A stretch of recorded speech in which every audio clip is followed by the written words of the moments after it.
Having been reborn after the conclusion of the college entrance examination, Zhang Haoyu finds himself facing the bitter aftermath of failing the exam, subjected to ridicule by classmates, and witnessing his parents' divorce, a calamitous beginning indeed. Without the aid of a system or a golden finger, Zhang Haoyu resolves to abandon the timidity of his past life, refusing to endure any further indignities, and utilizing fragments of prophetic memories from his previous existence to ascend the social strata, ultimately emerging as an indomitable figure in the underworld that none can overlook.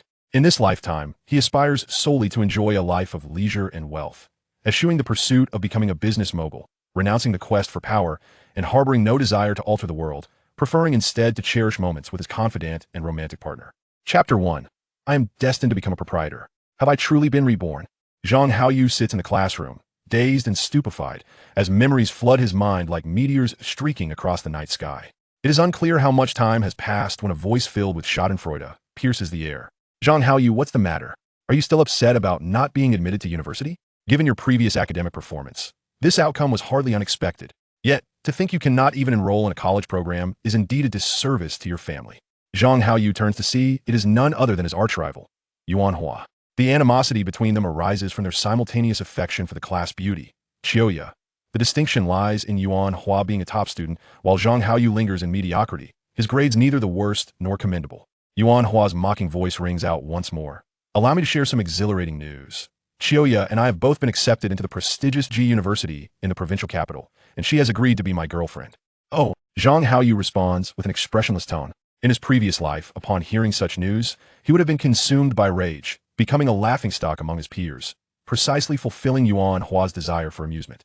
However, after experiencing the failures of his past existence, Zhang Haoyu has gained a more detached perspective on life, having come to terms with many truths, encountering situations with greater composure and rationality. Noting Zhang Haoyu's unperturbed reaction, Yuan Hua, taken aback, continues with an air of smugness. Zhang Haoyu, you needn't feign indifference. I know your heart is tumultuous, filled with envy and resentment. The college entrance examination is a watershed moment in life. From henceforth, we shall inhabit different social strata, and our circles will diverge entirely. Individuals like you, a loser, are destined to toil at the bottom, laboring in the most arduous tasks for meager compensation, forever trapped in a cycle of drudgery with no hope of advancement. Rather than displaying any signs of despair or anger, Zhang Haoyu's face is adorned with a cheerful smile as he curiously inquires, Yuan Hua, where's your background music? Why is it silent? What background music? Are you mad? What nonsense are you spouting? The one from A Cut of Plum, where you sit in a fishing boat with a fork in hand, transformed into a fisherman. Yuan Hua, initially taken aback, erupts in frustration. I am about to become a university student, a favored child of destiny. I will never become a fisherman, not in this lifetime. Whether you will or won't, why get so agitated? Such anger is detrimental to your health. If you were to die from rage, all your efforts in university would be in vain. Zhang Haoyu reassures him with a grin. Perhaps realizing he has lost the upper hand, Yuan Hua takes a few deep breaths to regain his composure, adopting a haughty tone as he declares, Zhang Haoyu, engaging in momentary verbal sparring holds no significance. It is meaningful to me. Seeing you worked up brings me immense joy, and a merry disposition is beneficial for my mental and physical well-being. Zhang Haoyu interjects with unabashed delight. No matter how defiant you may be, you cannot alter the fact that you did not gain admission to university. Once you leave school, what prospects do you have? At best, you will find yourself laboring in private factories, toiling for over 12 hours a day, utterly exhausted, yet earning a pittance, ultimately unable to afford your own medical care. Of course, if you were to return to school for another 2 years, you might have a chance at a college program, but your life would still be left far behind us. As he speaks, Yuan Hua surveys his surroundings, leans closer to Zhang Haoyu, and with a triumphant smile whispers, Do you know why Chiyoya agreed to be my girlfriend? After a brief pause, seeing Zhang Haoyu remain unresponsive, Yuan Hua continues with undeniable pride. It is because Chiyoya understands that from now on, we shall belong to the same social class. Do not be deceived by her seeming indifference. In reality, you are merely her backup option. At this moment, Chiyoya approaches gracefully, exuding confidence and poise, gently inquiring, I see you two are having an animated discussion. What delightful matters are you discussing? The Chiyoya before him, a high school classmate, shares merely a coincidental name with the character from his previous life's movie, bearing no actual resemblance. Furthermore, her appearance differs slightly. Her eyes are larger, her forehead broader, her cheekbones lower, with an oval face and a well-proportioned figure, rendering her even more stunning and graceful than the cinematic Chiyoya. Though she may seem unassuming at first glance, when dressed lightly, she reveals an enticing allure. In his past life, Qiuya had naturally married Yuan Hua, and they had become the envy of their peers, a perfect couple admired by all. Yuan Hua hastily interjected, "Oh, Zhang Haoyu couldn't even secure a place in a vocational college. I was merely comforting him and inquiring if he would consider repeating the year." Qiuya turned her gaze toward Zhang Haoyu and gently remarked, "It's all right. As long as you are willing to exert effort, you will undoubtedly gain admission to a university in the future." Had this been his previous life, such words would have brought Zhang Haoyu to the brink of tears, compelling him to vow to diligently repeat the year in hopes of gaining university admission. However, in this life, he has resolved to pursue a different path. "I have no intention of repeating the year." Upon hearing Zhang Haoyu's declaration, both Yuan Hua and Qiuya were taken aback. "If you don't repeat, how will you find a job in the future?" Qiuya's astonishment was tinged with a mix of pity for his misfortune and frustration at his unwillingness to strive. "Work? I refuse to toil away. I shall never work for someone else. I aspire to be a boss." Zhang Haoyu's tone was imbued with confidence. Yet to Yuan Hua and Qiuya, his words sounded rather boastful. Nevertheless, Zhang Haoyu appeared to be brimming with self-assurance as he continued. "Moreover, I do not wish to be the kind of boss who is constantly busy like a workhorse. I aim to be the kind who earns substantial wealth while reclining. If you do not exert yourself diligently, how can you expect to earn money? Just ensure you don't end up starving." Yuan Hua's expression was one of utter disdain. Zhang Haoyu raised a finger before the two of them, speaking with an air of mystery and remarkable confidence. "In this world, choice outweighs effort. If the direction is incorrect, all effort is in vain. Gaining admission to university is not something to take pride in. Once you are in university, you will gradually come to understand that most individuals remain mere workhorses, albeit of a more advanced kind. No matter how hard you strive, the ultimate outcome will merely be contributing your life to a boss like me. For I, Zhang Haoyu, am destined to be a boss." The conversation had been thoroughly extinguished by Zhang Haoyu, and he lost interest in continuing the dialogue with Yuan Hua and Qiuya. As he exited the school gate, he casually gathered a few pamphlets advertising a low-tier university's enrollment before heading home. Chapter 2. Living independently in the year following his completion of high school, Zhang Haoyu found himself in 1999, a time when the expansion of higher education was just beginning, and the classification of universities into tiers had yet to emerge. His school was an ordinary high school, with no more than 10 students likely to gain admission to a university and no more than 20 to a college. Among nearly 50 students in his class, he ranked around the 30th position, which, while not stellar, was decent enough. His performance in the college entrance examination could be deemed satisfactory. However, El Province, where he resided, was one of the most populous regions for college entrance exams, making the competition exceptionally fierce. In ordinary high schools, the best students had already been funneled into prestigious institutions, leaving behind a pool of less promising candidates, compounded by a mediocre faculty, as the more capable teachers had gravitated towards elite schools. Upon returning home, his father eagerly approached him, inquiring, "How did you perform? Did you get in?" "I didn't get in," Zhang Haoyu replied, his tone imbued with unwavering confidence, his face beaming with excitement. "Goodness, with that expression, I thought you had excelled and secured a spot in a university," his father retorted, unable to suppress his sarcasm, while his mother sighed heavily in concern. "Haoyu, your father and I have something important to discuss with you," his mother said softly, causing a sudden jolt in Zhang Haoyu's heart as memories of his past life surged forth. Caught up in the joy of his rebirth, he had almost forgotten that his parents divorced in the very year he finished his college entrance exams. Both of his parents were ordinary workers. His father, with a hint of cleverness, had managed to secure a small project at his workplace a couple of years prior, earning a modest sum, which led him to become infatuated and ultimately seek an affair. His mother, in a fit of desperation, escalated the situation, resulting in the suspension of his father's project, forcing him back to reality. With their prior conflicts, life became untenable. Eventually, his father formed a new family with his mistress, while his mother remarried, leaving Zhang Haoyu to navigate a life of dependence on others. Though both parents claimed to provide him with a home, neither truly felt like one to him. The bittersweet taste of his predicament was known only to him. Outsiders could never truly comprehend such anguish. "If your parents were to divorce, with whom would you choose to stay?" His mother gently prodded, carefully observing Zhang Haoyu's expression. "I don't want to stay with either," he asserted. Both parents assumed Zhang Haoyu was merely speaking out of anger. His mother quickly clarified, "I understand that our actions may seem unfair to you, but I have no other choice. Your father is utterly bewitched by that woman and is resolute in pursuing a life with her. After all these years of turmoil, I am exhausted and wish to cease this struggle. Am I to blame for this situation?" His father interjected, "You know how your mother can be. She constantly nags about everything, whether trivial or significant, and nothing ever seems to please her. Living with her feels suffocating. I can hardly endure a single day. Moreover, she keeps borrowing money from your grandmother. How can we continue living like this? That essay loan, you know? Zhang Haoyu's mother countered. Has your uncle ever paid it back? Hello? Don't you also send money to Haoyu's uncle every day? His father retorted. At least I have an explanation for my loans, but you just give money directly. I'm different. This job was originally meant for my brother, his father defended. There's no difference. If you can help your family, why can't I help mine? Zhang Haoyu interjected impatiently, interrupting their argument. Enough. I do not wish to hear any more of your petty squabbles. Let us discuss my situation. What situation do you have? Zhang Haoyu's face was a mask of indignation. What situation? I want to attend school. Didn't you fail to gain admission? Failing to get into a good school doesn't mean I can't attend a lesser one. You want just abandon me after your divorce, will you? Standing on moral high ground, he aimed to pierce their hearts with his words. Of course, we will take care of you, no matter what.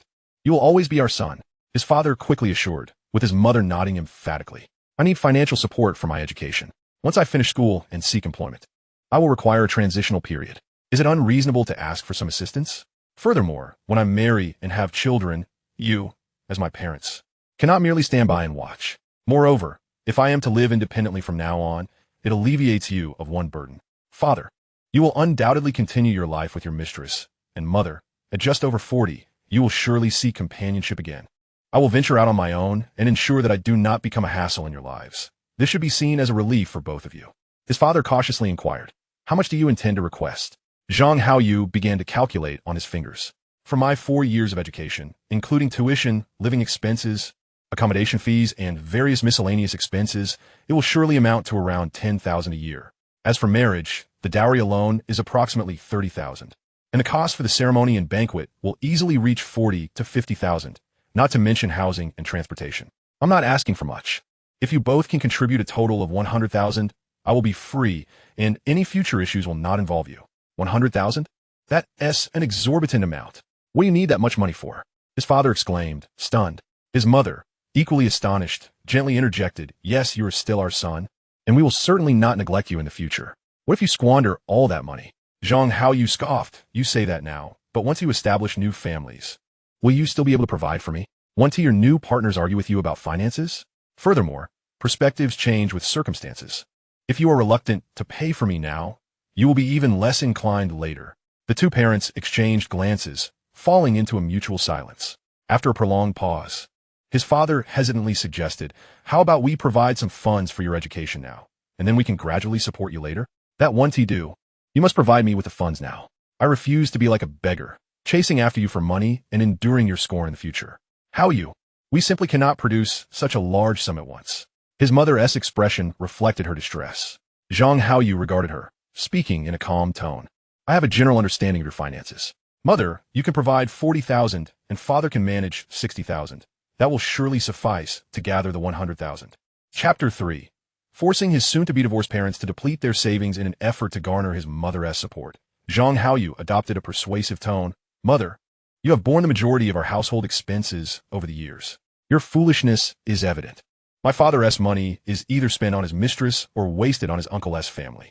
Isn't it better for him to allocate funds for me rather than squander them elsewhere? Moreover, I have been living at school for the past 3 years. Have I ever squandered the living expenses you provided? I have been quite frugal. Why should you assume that I will waste money in the future? Mother, I am your only son. I know you would willingly support me. However, my father is different. He may consider having other children in the future. His thoughts are more complex than yours. He simply does not wish to give me money, as he is planning for his new family.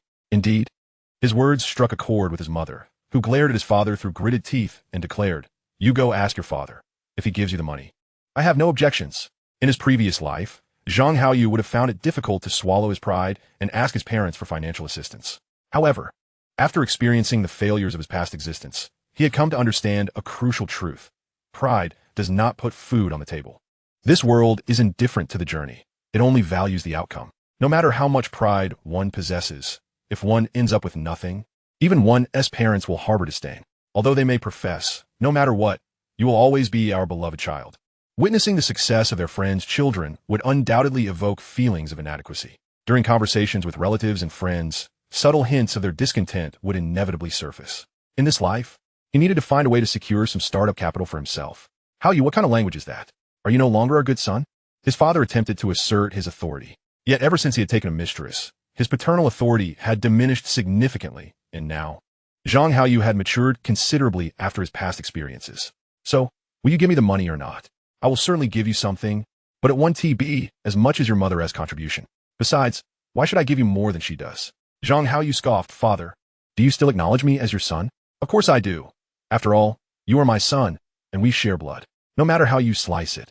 You are my son, his father replied, but the presence of a mistress had thickened his skin, enabling him to engage in such banter. Zhang Haoyu laughed coldly once more. Bones may be broken, but tendons can also be severed. If you refuse to give me money, from this day forth, I will not recognize you as my father. Not only will I disown you, but I will also inform all our relatives and your colleagues about your infidelity and how you have forsaken your son. You can still explain to outsiders that your marriage is troubled, but if I were to publicly declare my stance, do you believe you could ever hold your head high again, bearing the shame for 30 miles? Anger etched itself onto his father's face. What I said is not untrue, is it? Have I raised you for nothing all these years? His father's expression was one of grievance. How many times have you actually cared for me over the years? Most of the household expenses were covered by my mother. You spent your days indulging in pleasures. And since my childhood, my mother has lamented that your salary often ends up in Uncle's hands. You've only recently begun to earn a bit, yet you still keep a mistress. Why do you have to claim you raised me? Moreover, hasn't my mother endured years of your neglect as well? His father lowered his head, unable to suppress a sigh. Seeing his father in such a state, Zhang Haoyu's tone softened slightly as he calmly stated, I know you can come up with this money. Besides, you always claim that you have no feelings for my mother. Yet you profess to have genuine feelings for your mistress. You say she is understanding and compassionate. If that is the case, you are not without work. You can gradually earn and save money. You both assert that you are doing this for my sake, but if you two do not divorce, why must I beg you for money? Eventually, your money will be mine anyway. Observing his parents fall silent once more, Zhang Haoyu asserted resolutely, give me a straightforward answer. Will you give me this money or not? If you do, I will continue to be your good son and visit you when I can. If you refuse, then you can consider that you have never had a son, and I shall walk away, never to return. That night, Zhang Haoyu slept soundly. He contemplated that if his parents refused to provide him with the funds, he would find work, even without initial capital. His skills from his previous life would ensure a decent future. There would be no need to endure the complexities of two remarried families, nor the burdensome relatives that came with them. Perhaps this was a blessing in disguise. However, while he enjoyed a peaceful slumber, his parents certainly did not share the same fortune, both appearing listless. So, have you made up your minds? Will you give me the money or not? Zhang Haoyu issued his final ultimatum. Haoyu, 100,000 is truly excessive. Can we not negotiate for a lesser amount? I will repay you later. His father attempted a bargain. Without hesitation, Zhang Haoyu turned and retreated to his room, smashing the piggy bank on his desk to the ground, shattering it into pieces. The sharp sound reverberated through the silent house, striking his parents' hearts like a heavy hammer. After counting his own money, he found a backpack and a tote, packed some of his clothes, and prepared to leave. Haoyu, where are you going? His mother exclaimed in horror, rushing to grab him. Zhang Haoyu remained silent, casting a glance at her, his gaze fixed ahead. Haoyu, please don't go. You are my everything. If your father wants to give you the money, I will give you all that I have. Just don't leave. His mother wept bitterly. No, I no longer wish to be entangled with this family. The suffering my original family has caused me is more than enough. Either give me 100,000, or I shall take nothing. Zhang Haoyu's tone was resolute, though tears glistened in his eyes. Despite his firm words, the thought of leaving his parents, with whom he had lived for 18 years, filled him with sorrow. Your father, speak up. If Haoyu truly doesn't return, I cannot go on living. If I must perish, I shall ensure you suffer too. I will fight you to the end. His mother clutched Zhang Haoyu with one hand while fiercely tugging at his father's clothing with the other, crying inconsolably. Chapter 4. Grateful for securing the money in time. Observing Zhang Haoyu's determined expression, his father sighed, helplessly nodding in resignation. As Zhang Haoyu placed his bags back down, he said, today, you will withdraw the money and open a bank account in my name using my identification. If we withdraw it now, we will lose a significant amount of interest. Can we wait until it matures? His father tentatively suggested. Let us take advantage of the summer break to handle all necessary matters together. So you can live the life you desire, and I can plan my future accordingly. Rest assured, if you give me the money today, I will still be your son and will visit you when I can. If you both grow old and cannot sustain yourselves in your new homes, do not worry. Come to me. I will take care of you. After all, I am your biological son. His mother, unable to stem her tears, held Zhang Haoyu tightly, while his father patted his shoulder, unable to suppress a sigh. Under Zhang Haoyu's insistence, the three of them went to the bank, where an account was opened for him, and his parents successfully transferred the funds. To Zhang Haoyu's surprise, his mother even transferred an additional 5,000. Haoyu, it is advisable to keep the 100,000 yuan in the bank untouched for as long as possible. You are embarking on a challenging journey alone, and while wealth may pave the way, this 5,000 yuan is merely your pocket money. At this moment, my mother's monthly salary amounts to a mere 500 yuan. This sum constitutes her entire fortune. She is an honest, unassuming housewife, timid and kind-hearted, often taken advantage of by her family and husband. The type of person who would rather suffer wrongs than wrong others. In a previous life, her kindness was the only legacy bestowed upon him by his family. Yet once Zhang Haoyu entered society, he realized that this virtue did not yield wealth, but rather shackled him to a lower social stratum. Kindness, in essence, benefits others while proving detrimental to oneself. This is precisely why the media incessantly promotes the value of kindness, striving for a more harmonious society. Yet they remain oblivious to the plight of the benevolent. As humanity's kindness wanes, elderly individuals fall without assistance, while swindlers multiply. The positive energies espoused by traditional media have gradually become mere empty rhetoric. In his previous life, had his mother tried to slip money into her pocket, Zhang Haoyu would have adamantly declined, believing that leaving the money for her would ease her burdens. However, in this life, he has come to understand that if he does not take the money, it will not benefit his mother. She is the sort who has grown accustomed to a life of hardship and will stubbornly endure it even when there is no need. The money in her hands would either be squandered by her family or spent on her new household, but never for her own well-being. It is far more prudent for him to retain it. The more capital he possesses, the faster he can accumulate wealth. Both his parents agreed to divorce, and Zhang Haoyu had already drained their assets, eliminating any concerns regarding child support.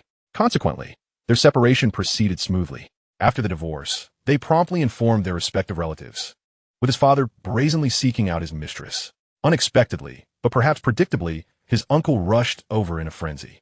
Initially, his mother thought her brother was coming to offer her solace, only to discover he was there to borrow money. Sister, I have a major business venture that requires funding.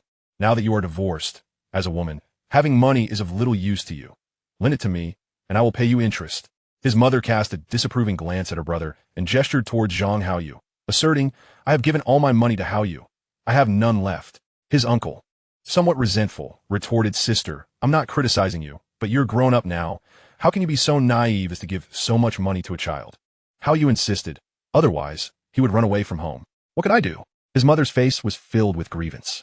Yet Zhang Haoyu understood clearly that without this excuse, his mother would be in a quandary. They would dither, and although she wouldn't lend all the money to her brother, she certainly wouldn't let him leave empty-handed. To bolster her rationale, she continued, besides, Haoyu's father also gave him all his money. The two of us have pooled together 100,000 yuan. In a single stroke, she revealed their entire financial situation and, inadvertently, betrayed Zhang Haoyu. His mother was such a person, unable to refuse others, especially her relatives. She could not bring herself to utter a denial, not even a small lie, unless there was truly an unavoidable reason. His uncle's eyes lit up momentarily before he resumed a serious demeanor, turning his gaze towards Zhang Haoyu and adopting an elder's tone as he earnestly addressed him, Nephew. Let me tell you, what do you wish to say? Zhang Haoyu interrupted him without hesitation. You are still young. Holding such a large sum is unsafe. Allow your uncle to keep this money for you. I will safeguard it and return it with interest later. What a preposterous notion. Dream on. The money was already firmly in his grasp, and even if his parents demanded it back, it was impossible. As for this life, he had no intention of being courteous to these troublesome relatives. What place is safer than a bank? I dare say keeping it with you would be the least secure option. Haoyu, how can you speak to your elder in such a manner? His mother reproached him, taking on the elder's stance. Yet, her words only made Zhang Haoyu feel sorrow for her. He found her pitiable. Such ordinary women often lack discernment, displaying weakness towards outsiders while standing on a moral high ground, harshly judging those weaker than themselves. Zhang Haoyu later analyzed this psychological pattern in his mother, realizing that only by adopting this stance could she derive a sense of superiority, maintaining psychological equilibrium and instinctively avoiding depression. Depression often stems from a prolonged state of vulnerability. Individuals with resilient personalities seldom succumb to it. Now, Zhang Haoyu felt fortunate for his unwavering stance, having timely secured the funds within his possession. However, he knew this would only embolden his uncle's audacity. Chapter 5. driving away the uncle seeking a loan. Indeed, his uncle, infuriated, pointed an accusing finger at Zhang Haoyu and turned to his sister, saying, "Look, this is what you fostered. Now he dares to speak to me, his own uncle. Like this, utterly disrespectful. If this continues, where will it lead? You truly have no sense, allowing such a large sum to rest in a child's hands." Unsurprisingly, his mother lowered her head, overwhelmed with shame at her brother's words, while Zhang Haoyu retorted unapologetically, "What have I said that is incorrect? You, as an uncle, have taken so much money from our family over the years. How can you say such harsh things? I merely borrowed it. There is a principle to borrowing. It must be repaid. You constantly borrow without returning. What kind of borrowing is that? You should have the decency to reflect on your own conduct before casting stones at my mother." While his mother may have been weak and ineffectual, as her son, he seized the opportunity to alleviate her psychological burden while countering his uncle.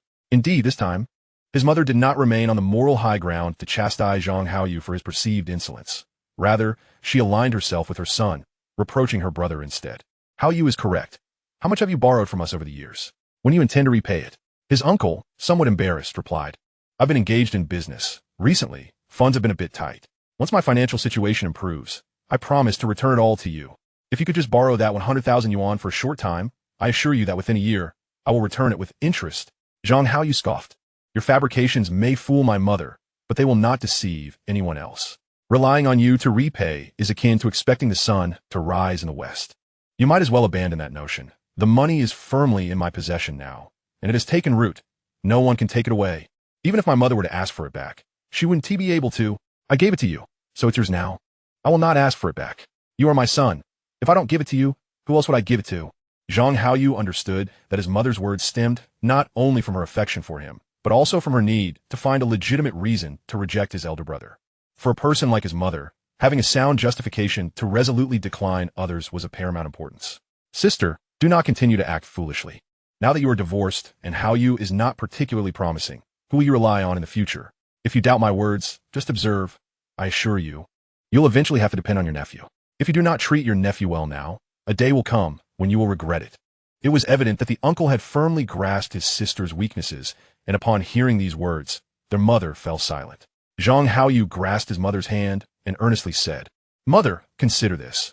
If you cannot rely on your own son, how can you trust a so-called worthless nephew? Although your son may appear unambitious at present, it does not imply that he will remain so in the future.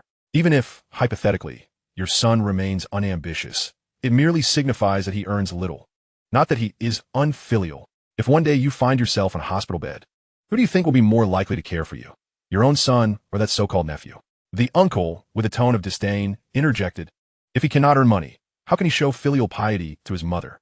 Ignoring the uncle, Zhang Haoyu continued to speak to his mother. "Mother, do not heed what the uncle is spouting. It is nothing but alarmist rhetoric. Let us assume, for the sake of argument, that your son fails to earn money and becomes a pauper. You, however, are an employee entitled to Social Security benefits, with a salary while working and a pension upon retirement. When you grow old and lie in a hospital bed, even if your son is unable to provide financially, surely he can lend a helping hand?" The mother nodded in agreement, acknowledging, "Yes, when I am old, you need not support me. If, when the time comes, I can have someone bring me tea and water, I would be content." "Mother, I'm not trying to argue. I simply wish to impart a fundamental truth. If you cannot trust your own son, how can you place your faith in the words of an outsider? Your uncle is not an outsider," the mother stubbornly countered.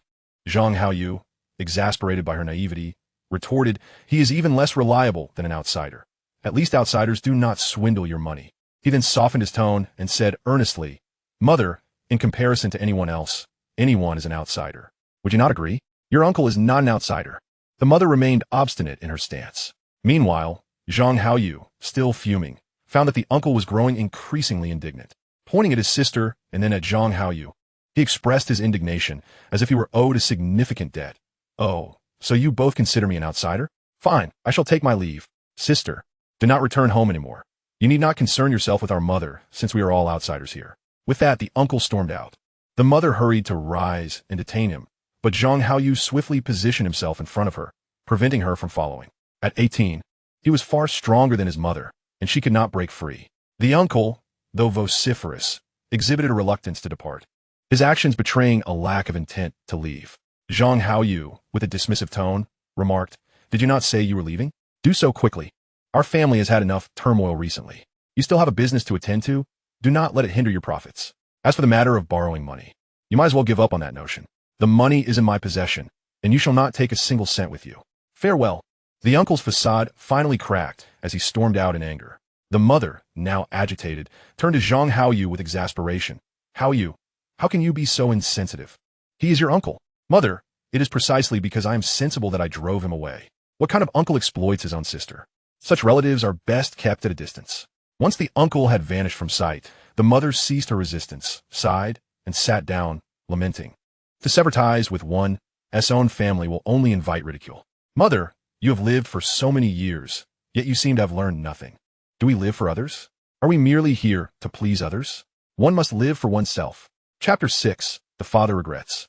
The ice does not freeze in a single day, and Zhang Haoyu recognized that his mother would likely revert to her old ways the following day. Nevertheless, he felt it necessary to voice his thoughts. Speaking out was preferable to silence. Change in individuals is a gradual process, yet it is not impossible. Moreover, the individual in question was his mother. Expending effort on one's closest kin is never a waste. "Even if I cease relations with your uncle, what of your grandmother? She has always cared for you." Zhang Haoyu sighed and gently shook his head. "My grandmother does care for me, but she cares more for her own biological grandson. Currently, she lives with my uncle, and naturally, she will side with him. Of course, I am not suggesting you sever ties with her. You can visit her during the holidays. However, now that relations with your uncle are strained, how will you visit her? What is there to prevent me? I can go openly and with confidence. Once there, let my grandmother judge the situation. How can one borrow money from one's own sister and never repay it? Such behavior is utterly unreasonable. If necessary, you could gossip with the neighbors, applying some social pressure on the uncle to see how he conducts himself in the future. Family disgrace must not be aired in public. Mother, you are truly misguided. If my uncle can stoop to such lows, why should you fear his embarrassment? He himself shows no concern. Why should you worry? It is not you who will be shamed. This approach is truly inappropriate. The mother's timid nature would not shift overnight. So Zhang Haoyu, opting for a gentler approach, inquired, "Mother, do you still wish to visit my grandmother?" "Of course." "Then follow my advice. If the uncle and his wife show you disrespect, let grandmother adjudicate the matter. If it comes to that, use this as leverage. Do not speak of it outside, just yet. Rest assured, the uncle will back down. Do not be deceived by his bluster. He is merely a coward who bullies those he perceives as weak. The truly strong do not unleash their bravado against family." "Fine, fine. I shall heed your words." The mother replied impatiently. Zhang Haoyu understood her state of mind. She had just divorced her husband, quarreled with her brother, and was soon to be separated from her son. It was understandable that even the most resolute would feel overwhelmed by such trials. However, just as the uncle departed, the father returned with a furrowed brow. "Haoyu, could you lend me 30,000 yuan?" Faced with his father's earnest expression, Zhang Haoyu firmly declined. "Absolutely not. But I have an urgent need. If you could lend me the money, I promise to repay you once I have saved enough." "What? Is your mistress demanding a bride price?" Zhang Haoyu wore a triumphant expression on his face. His father, growing impatient, adopted a parental authority and furrowed his brow as he admonished, "Spare me your nonsense and hand over the money. A substantial portion of that cash was given to you by me. Just give me 30,000, and you may keep the rest for your own use." Noticing Zhang Haoyu's indifference, his father continued earnestly, "It's not merely a dowry. I intend to marry your Aunt Lu, and there will inevitably be expenses involved. Dad, to be frank, I'm not the sort to squander money. I can squeeze a penny to produce sparks. Once the money is in my pocket, extracting it again will be quite a challenge," Zhang Haoyu replied. He then called out loudly to his mother inside the house, "Mom, come out and speak some sense. Dad is trying to extort money from me to give to that mistress." This provocation proved effective. His mother rushed out of the house like a whirlwind, angrily shouting, "Haoyu, don't listen to him. He wants to take money from you to give to that vixen. May lightning strike him for such audacity. I merely wish to reclaim a portion of my own money for emergencies. What is so wrong with that? Besides, Haoyu is my son, and it is only natural for a son to support his father. Haoyu is still a child, yet to earn a living. How can you expect him to honor you? If you dare lay a hand on him, I shall not hesitate to confront you." Though her nature was generally timid, her combativeness surged when it came to the issue of the mistress. Seeing his mother's fierce demeanor, his father fell silent, for he knew he owed her regarding the mistress. Furthermore, asking their child for money was not only a betrayal, but also a potential source of embarrassment should it anger her further. "Haoyu, let me tell you, whatever money you have in your possession, even if it were to go up in flames, it cannot be given to your father for that vixen's expenses. If you dare give it to him, I shall make you pay. Though her threats lacked weight, Zhang Haoyu smiled and nodded. Mom, rest assured. I am well aware of the significance of this money, as it pertains to my future plans. I shall never part with it to let my father and that mistress indulge at our expense. Seeing her son's resolute tone and glaring at his father, his mother stormed back into the house to gather her belongings. In this era, most workers did not possess their own homes. They resided in company housing, paying a nominal rent. Thus, upon divorce, both parties were compelled to move into communal dorms, disposing of old, broken furniture that could be used or sold, and giving away anything unsellable to colleagues or neighbors. Realizing he could not reclaim the money, his father sought a compromise, saying, Haoyu, your Aunt Lu doesn't believe I am currently short on funds. Could you possibly help me explain? Of course, no problem. In his previous life, Zhang Haoyu had been a coward, never standing up for his mother. But this time, he resolved to confront this so-called Aunt Lu like a true man. Before long, his father, looking dejected, led Zhang Haoyu to a secluded park where they met Aunt Lu. This woman was significantly younger than his mother and possessed an ordinary appearance. With a somewhat darker complexion, far from the beauty his mother had been in her youth. Aunt Lu warmly invited Zhang Haoyu to sit on a stone bench in the park, even placing a folded newspaper underneath him for comfort before launching into a flurry of compliments. Haoyu, your father has always praised you, saying you were a bright and understanding child. Today, I see you are also a charming young man. Chapter 7. A meeting with Father's mistress. In the art of flattery, she was a seasoned expert, adept at manipulating ordinary individuals like his father. However, for Zhang Haoyu, who had experienced a lifetime, her tactics were somewhat lacking. Seemingly unfazed, Zhang Haoyu grinned and replied, Aunt Lu, you are quite the flatterer. Your compliments have me feeling elated. No one has ever called me both clever and understanding before. As for being handsome, I am indeed confident. Soon I shall be attending school in the provincial capital, where I will undoubtedly captivate countless beautiful girls. Aunt Lu chuckled. I didn't realize you had such a sense of humor. I am destined to be a romantic hero, deeply admiring the greatness of love. Besides, one must possess a sweet tongue to reap the rewards of love. Zhang Haoyu proclaimed boldly. Your father's description of you seems rather different, Aunt Lu remarked, gazing at his father with confusion. His father scratched his head and shrugged, explaining. Perhaps he has been a bit unhinged since failing the college entrance examination. He should return to normal soon. Pointing at his father, Zhang Haoyu feigned an innocent demeanor, saying with a grin, Aunt Lu, just look at my dad. He knows nothing about his own son. Aunt Lu shot him a bemused glance, then turned back to Zhang Haoyu with a smile. Haoyu, your father mentioned you asked the family for 100,000 yuan? Goodness, another one revealing family secrets so easily. Zhang Haoyu thought. It appeared his father was not much better than his mother. He wondered how his reputation for cleverness had come to be. Perhaps it was merely a facade. Fortunately, since both parents worked for a salary, had they been out in the world, they might have been exploited and left counting coins for others. Since the family's finances were now laid bare, Zhang Haoyu decided not to hide anything and readily nodded in acknowledgement. Indeed, I plan to study in the provincial capital, and 4 years will require a substantial sum. Furthermore, I have also taken an advance on the wedding funds you and Dad intended for me, so I want to be a burden to you in the future. Aunt Lu, you truly have a keen insight. I am indeed a very considerate child. Don't you think my actions reflect that? Aunt Lu's expression turned awkward, forcing a smile as she said gently, Haoyu, you are indeed a very understanding child. Since you are so thoughtful, may I propose a deal? What kind of deal? Should you discuss matters with my father? Well, as you know, I'm planning to marry your father, and marriage requires a great deal of money. Could you possibly return some of your father's money? The funds your mother provided should be sufficient for your studies. Once your father and I are in a better financial position, I assure you we will repay you. Zhang Haoyu's eyes widened in disbelief as he questioned. A lot of money? What do you need so much for? My dad previously told me that what you share is a pure love. This pure love should not be sullied by money. Besides, isn't it more admirable to build a life together through hard work? Turning to his father, he added, Dad, don't you agree? His father quickly turned away, gazing into the distance, hands clasped behind his back, sighing dramatically like a melancholic poet. Aunt Lu's expression grew increasingly awkward, yet she maintained a strained smile, patiently responding to Zhang Haoyu. Love also requires a material foundation. Oh, Zhang Haoyu remained unmoved, feigning ignorance. Moreover, that money belongs to your father. Aunt Lu's impatience began to surface as she revealed her true colors. Aunt Lu, you're not suggesting you want to use the money my parents gave me as the foundation for your love, are you?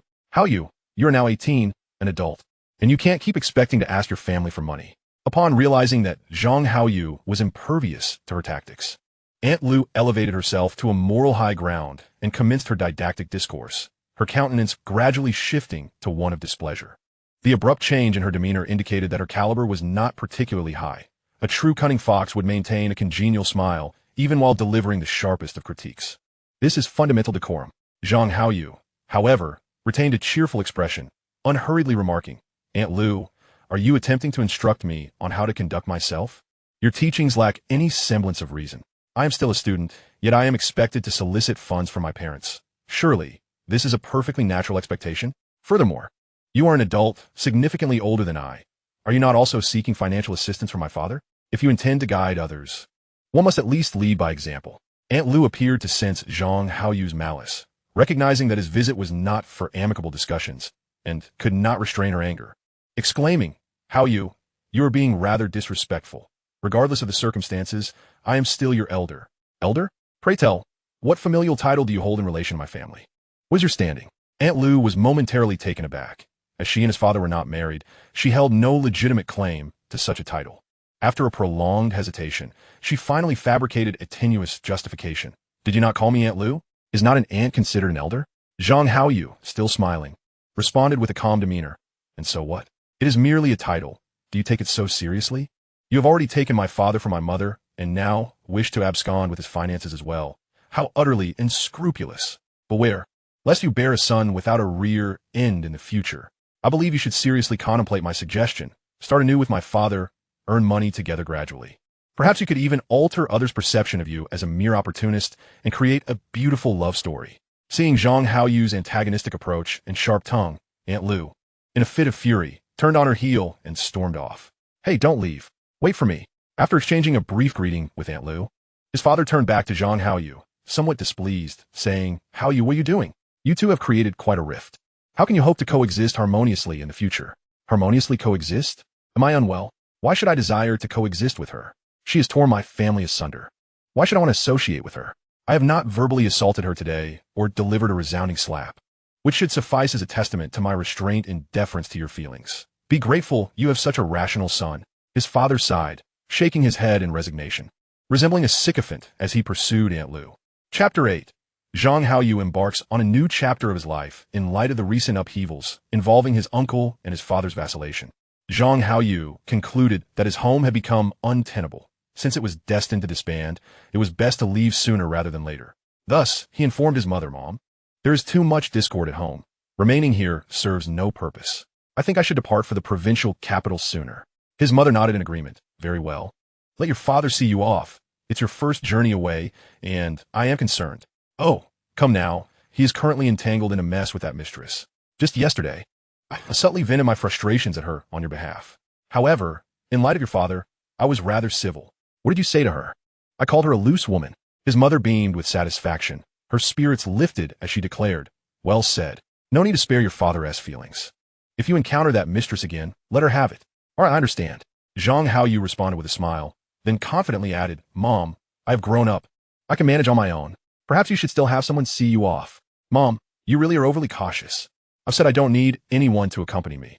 I'm grown now, and I'll have to live independently from here on out. If I can't manage this small task, how will I navigate life ahead?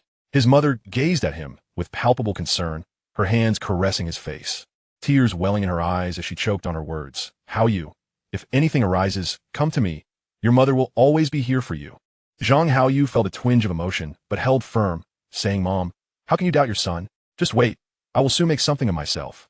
All right. I will wait for you, my son. Despite his insistence that they not see him off, his mother insisted on dragging the beleaguered father along to the station. Once you reach the provincial capital, remember to call your mother and reassure her of your safety. Otherwise, I will worry. Yes, don't worry. I'm a grown man now. The bus slowly departed, and Zhang Haoyu waved goodbye to his parents, embarking on a brand new journey in life. This time, Zhang Haoyu claimed he was going to the provincial capital for school, targeting a dubious institution masquerading as an educational center. In truth, it was merely a training facility disguised under the pretense of a university, catering to self-taught students and not a legitimate school at all. In his previous life, Zhang Haoyu had fallen victim to such a scheme. This time, he would not squander his money. Self-study examinations, in reality, do not necessitate attending a school. As long as one possesses the ability to teach oneself, One can register independently and take the exams without incurring unnecessary expenses. Of course, these training institutions are not entirely devoid of merit, as certain subjects, such as mathematics and accounting, truly benefit from a teacher's guidance. However, if one merely seeks a diploma, one could opt for a purely liberal arts major, such as Chinese language and literature. Holding the promotional flyer from the so-called educational center, Zhang Haoyu rented a single room nearby according to the address provided. This way, should his parents ever decide to pay an unexpected visit, he could offer them a plausible explanation. I am not shirking from my studies. I am self-learning. The money saved would serve as startup capital. How delightful. Life's journey often hinges on choices rather than mere effort. Armed with the experiences of his previous life, he was determined to carve a path suited to his own aspirations. This world places a premium on outcomes. As long as your results are enviable, your journey and experiences will be regarded as inspirational by others. The rented room boasted an attached bathroom and a spacious balcony, which could serve as a rudimentary kitchen. The accommodation included a large bed and a desk. For someone newly arrived in a different city for studies or work, such a dwelling was quite commendable, and Zhang Haoyu was thoroughly satisfied. The monthly rent for this single room was 300 yuan, somewhat steep for students in that era. He paid a month's rent up front and secured a 6-month lease, totaling 2,100 yuan. Although this was the provincial capital, the cost of living was relatively low during that time. Street food in the alley cost 15 yuan for a vegetarian dish, 2 to 3 yuan for meat, and 50 cents for 2 buns. As a northerner, Zhang Haoyu preferred buns and noodles over rice. Northern fast food portions were generous, often leaving leftovers, so with prudent spending, his daily food expenses would amount to around 6 or 7 yuan, making 200 yuan for a month ample for his needs. If one were to economize a little further, spending merely 5 jiao on breakfast and dinner each day for 2 steam buns, one would save even more money. Cooking at home would yield additional savings. In this era, common vegetables such as mung beans, potatoes, and cabbage can be purchased at a mere 1 yuan for 10 or even 20 jin. During his high school years, dishes in the cafeteria were priced at 50 jiao per serving, albeit lacking in generous portions. However, in this lifetime, Zhang Haoyu is reluctant to impose such frugality upon himself. He intends to indulge in food, drink, and leisure. On lazy days, he simply ventures out to procure a bite to eat, and when cravings strike, he purchases meat and vegetables to prepare meals to his liking, refusing to compromise on his enjoyment. Once he secured a place to stay, Zhang Haoyu embarked on an extensive shopping spree, acquiring 2 sets of bed linens, a silk quilt, pots and pans, condiments, a gas canister, a stove, a kettle, cups, a desk lamp, and a myriad of other essentials for daily living. Additionally, he invested in an electric fan, for the sweltering summer heat was not to be trifled with. In this age, air conditioning is not widely accessible, especially in rental accommodations. Although Zhang Haoyu possesses the means to purchase an air conditioner, he is disinclined to squander his resources in such a manner. Reflecting on his situation, he mused that the ancient adage about a family's fortune being ephemeral holds truth. With current prices so low, his acquisitions had already cost him around 300 yuan. After concluding his shopping, he located a public phone to inform his mother of his well-being. Zhang Haoyu's household lacks a telephone, but his mother's workplace is equipped with one. As for a mobile phone, he has no immediate desire to purchase one. With no friends to contact at present and no pressing need for communication, acquiring a phone would merely contribute to a sedentary lifestyle, wasting money. Moreover, he prefers to keep his family from intruding on his newfound independence. While he does not deny himself, and with a fair amount of money at his disposal, he is not one to squander it. This reflects his philosophy of life. Life encompasses both peaks and valleys. A life lived recklessly is bound to tumble into the abyss. Chapter 9. The daily life of a single young man having settled into his new abode. Zhang Haoyu promptly attended to the most pressing matter, investing in the stock market to amass wealth. With over 100,000 yuan in hand, he knows that without income, his resources would quickly dwindle. Concerning the stock market, whether in this life or the last, Zhang Haoyu is utterly unfamiliar with concepts like candlestick charts or turnover rates. In his previous life, he had plunged headfirst into the stock market, akin to a blind man groping an elephant, only to become a victim of market whims. However, in this lifetime, he is reborn, and with rebirth comes the advantage of past memories. His recollections of the stock market are scant, but the most significant memory pertains to the first domestic stock to surpass 100 yuan, Yayan Technology. This stock is renowned, having surged from an initial price of just over 5 yuan to over 120 yuan, a veritable treasure trove of wealth. He had painstakingly extracted 100,000 yuan from his parents, eager to seize this opportunity for financial prosperity and to elevate his life swiftly, allowing him to revel in the wonders of the world. Thus, he took his identification card, opened a bank account in the provincial capital, and hurried to the stock exchange to establish a trading account. There, he sought out shares of Yain Technology. Fortunately, at that moment, the stock price lingered just above 9 yuan, making it a prime opportunity for at least tenfold returns. Upon arriving in the provincial capital, Zhang Haoyu held 100,500 yuan, allocating 5,000 for his daily expenses and decisively investing the remaining 100,000 in stocks. With this pivotal step completed, he felt as though he could relax and let life unfold. With a touch of prudence, his future promised to ascend to great heights. Next came the mundane aspects of life. He recalled that the stock had reached its peak around the new year, so he needed to stretch the remaining funds until then. After some calculations, he noted that his mother's additional 5,000 yuan would cover his expenses during this period, and considering his travel costs, he had already spent around 2,500 yuan. The transfer of over 100,000 yuan from his hometown to the provincial capital had incurred an additional 500 yuan in fees.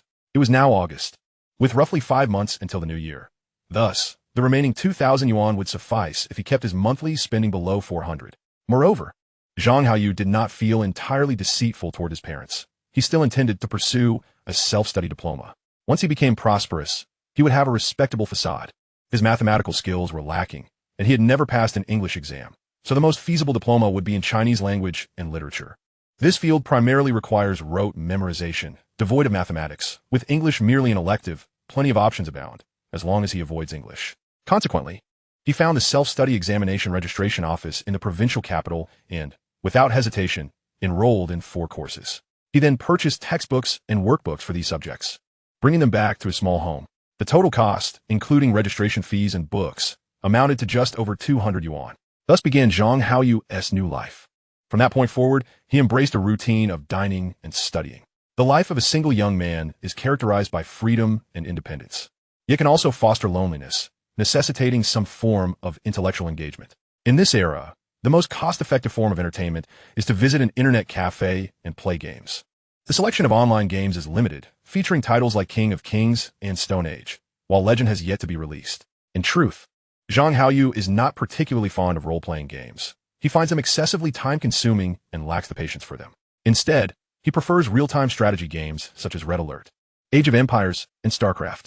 Among these, StarCraft is the most renowned and his personal favorite. During this period, gaming platforms had yet to emerge, so playing StarCraft primarily occurred in internet cafes through local area network connections, meaning battles were fought against fellow cafe patrons. The advantage of real-time strategy games is that after a match, one can return home to rest, unlike MMORPGs, which could ensnare one in an endless cycle within the cafe, leading to a decline in vitality. In this lifetime, he intends to savor life, but to truly appreciate it, self-discipline is a prerequisite. Indeed, freedom is contingent upon self-discipline. Don't believe it? Try it for yourself. Aside from gaming, as an 18-year-old young man, pursuing romantic interests is an essential endeavor. Youth is beautiful, fleeting, and invaluable. It cannot be retained. In this life, Zhang Haoyu yearns to fully express his youth, yet such expression necessitates a partner. One cannot simply squander it upon oneself, as that would be too stifling. Thus, Zhang Haoyu decisively embraced a bold approach. The reason why the bold young men of this era gained notoriety and captivated young women lies in their audacity, thick skin, and a penchant for swift resolutions. Ordinary, single young men, upon encountering a girl they are fond of, often find themselves retreating in trepidation, hesitant to expedite the progression of their romantic entanglements. They involuntarily slip into a servile demeanor, relinquishing the reins of their relationship to the fair sex. Amusingly, these young men tend to romanticize their reluctance to advance in courtship, dubbing it sweet love. Oh, the whimsical folly of such infatuation. In the realm of women, affection flourishes only in the presence of a relationship, does it not? Consequently, every time Zhang Haoyu visits the internet cafe, he scans the room for any youthful, attractive girls. If none are present, he casually selects a computer and immerses himself in gaming. However, if he spots a girl with an empty seat beside her, he boldly approaches, determined to seize the opportunity to exchange contact information. Indeed, throughout any era, audacity and a thick skin significantly enhance a young man's chances of winning a girl's heart. Moreover, this particular epoch is characterized by a burgeoning openness of thought, with young men and women alike brimming with youthful exuberance and an earnest longing for romantic bliss. While their pursuit of wealth remains somewhat veiled, the mindset of both genders is relatively untainted. Girls of this age are often curious about boys and navigate the complexities of relationships with a naivete that renders them more approachable than in subsequent generations. Without hesitation, Zhang Haoyu registered for a QQ account, eagerly adding local young women to his friend list, casting a wide net in his pursuit of companionship. During this time, mobile phone usage was scant, with many still relying on pagers, making QQ a quintessential tool for courtship and communication. Economical, convenient, and practical. Chapter 10. Experiencing the thrill of gaming with a blonde girl. Before long, Zhang Haoyu encountered a rather striking girl in the internet cafe. Her hair, dyed a vibrant yellow, was adorned with a charming plastic hairpin, and her manicured fingers were a work of art. A light touch of makeup accentuated her exquisite features. She wore an off-shoulder tank top and denim shorts, cinched at the waist with a delicate white belt, and her alluring figure was precisely to his liking. After discreetly observing her for a while, he noticed she was engaged in a game of StarCraft and seemed quite adept at it. Seizing the moment, he initiated a conversation. "Beautiful lady, you appear to be quite skilled at StarCraft. How about I host a match, and we team up for a 2v2? "Absolutely," she responded with evident delight. In such competitive games, proximity allows players to communicate tactics easily and strategize collaboratively. Zhang Haoyu inquired, "What race do you prefer to play?" "I can manage any, but if you're using Protoss, I'll opt for Zerg." "You're quite the expert." The blonde girl beamed with a radiant smile. "Expert is a stretch. I merely dabble," Zhang Haoyu modestly replied. "Shall we strategize? You can harass early on while I build on my forces," she proposed. Shaking his head, Zhang Haoyu countered, "I prefer a straightforward and aggressive approach. Let us both focus on producing units. I'll deploy Zerglings and Banlings, while you bring forth Roaches and Hydralisks. Let us concentrate our firepower to eliminate one opponent before moving on to the next." "Sound good." Before long, the game commenced. "Wow, you're starting with a double base without constructing a spawning pool," she exclaimed, glancing at Zhang Haoyu's screen with astonishment. "Indeed, this grants me an early resource advantage. With one Zerg and one Protoss opponent, I plan to unleash a wave of Zerglings to take out one of them first while you go straight for Roaches to assist me. Are you not concerned about their Zerglings attacking you?" "Not all. My reflexes are decent. As long as I can quickly construct a spine crawler, I can defend my base." "Wow, you've built another base. Are you planning to mass units with 3 bases?" "Absolutely. 3 bases are essential for a superior army." In no time, the opposing Zerg's 6 Zerglings arrived to harass. Zhang Haoyu had already prepared a spine crawler, and as the enemy Zerglings charged towards it, he swiftly rallied several drones to shield it. The spine crawler would prioritize attacking the Zerglings, while the drones obstructed their advance, causing them to scatter in confusion without attacking the drones, unless the opponent manually directed them to. Such maneuvers are cumbersome since drones do not retaliate, and as the Zerglings were attacked by the spine crawler again, they would inevitably leap back to assault it. After successfully repelling the initial wave of assault, Zhang Haoyu began to push forward. He dispatched 2 Zerglings to scout the enemy's forces while feverishly executing commands to produce an army. "Indeed, you're quite skilled.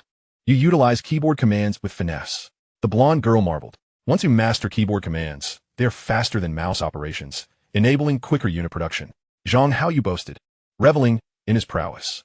After amassing a wave of units, he coordinated his forces while urging the blonde girl, "Hurry, we must eliminate the opposing Zerg."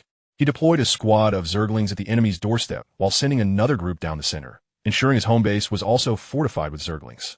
In executing his attack, he first sent out the Zerglings from his base, followed by those from the middle, and finally unleashed the Zerglings at the enemy's entrance. This strategy maximized the impact of his force, allowing all 3 waves of Zerglings to invade simultaneously. The opposing Zerg, evidently inexperienced, hastily constructed 3 spine crawlers upon realizing Zhang Haoyu was amassing forces, mistakenly believing they were secure. However, before they could rally their drones to defend, Zhang Haoyu's 3 squads of Zerglings surged forward, overwhelming the enemy's defenses. "Come help me. A horde of Zerglings has breached my base. I'm finished." A cry of despair echoed from another player in the cafe. Swiftly, the enemy's feeble Zerglings were dispatched, and the 3 spine crawlers fell to the relentless onslaught. Naturally, Zhang Haoyu's 3 squads of Zerglings were also decimated, yet they relentlessly pursued the enemy drones, wreaking havoc on their economy and disrupting their ability to establish defenses. Meanwhile, Zhang Haoyu continued to deftly operate his keyboard, churning out more units. "You are rather inexperienced.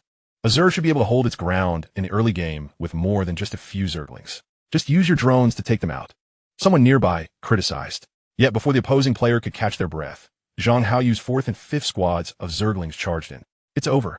I'm buried in Zerglings." The enemy Zerg is a monster. There's Zerglings everywhere. And now the Protoss are sending in roaches. Where are your units? I'm building carriers. Didn't I mention I play late game? Retreat. You can't possibly fend off both enemies alone. I refuse to retreat. I can hold my ground. Once my carriers arrive, I can take on both.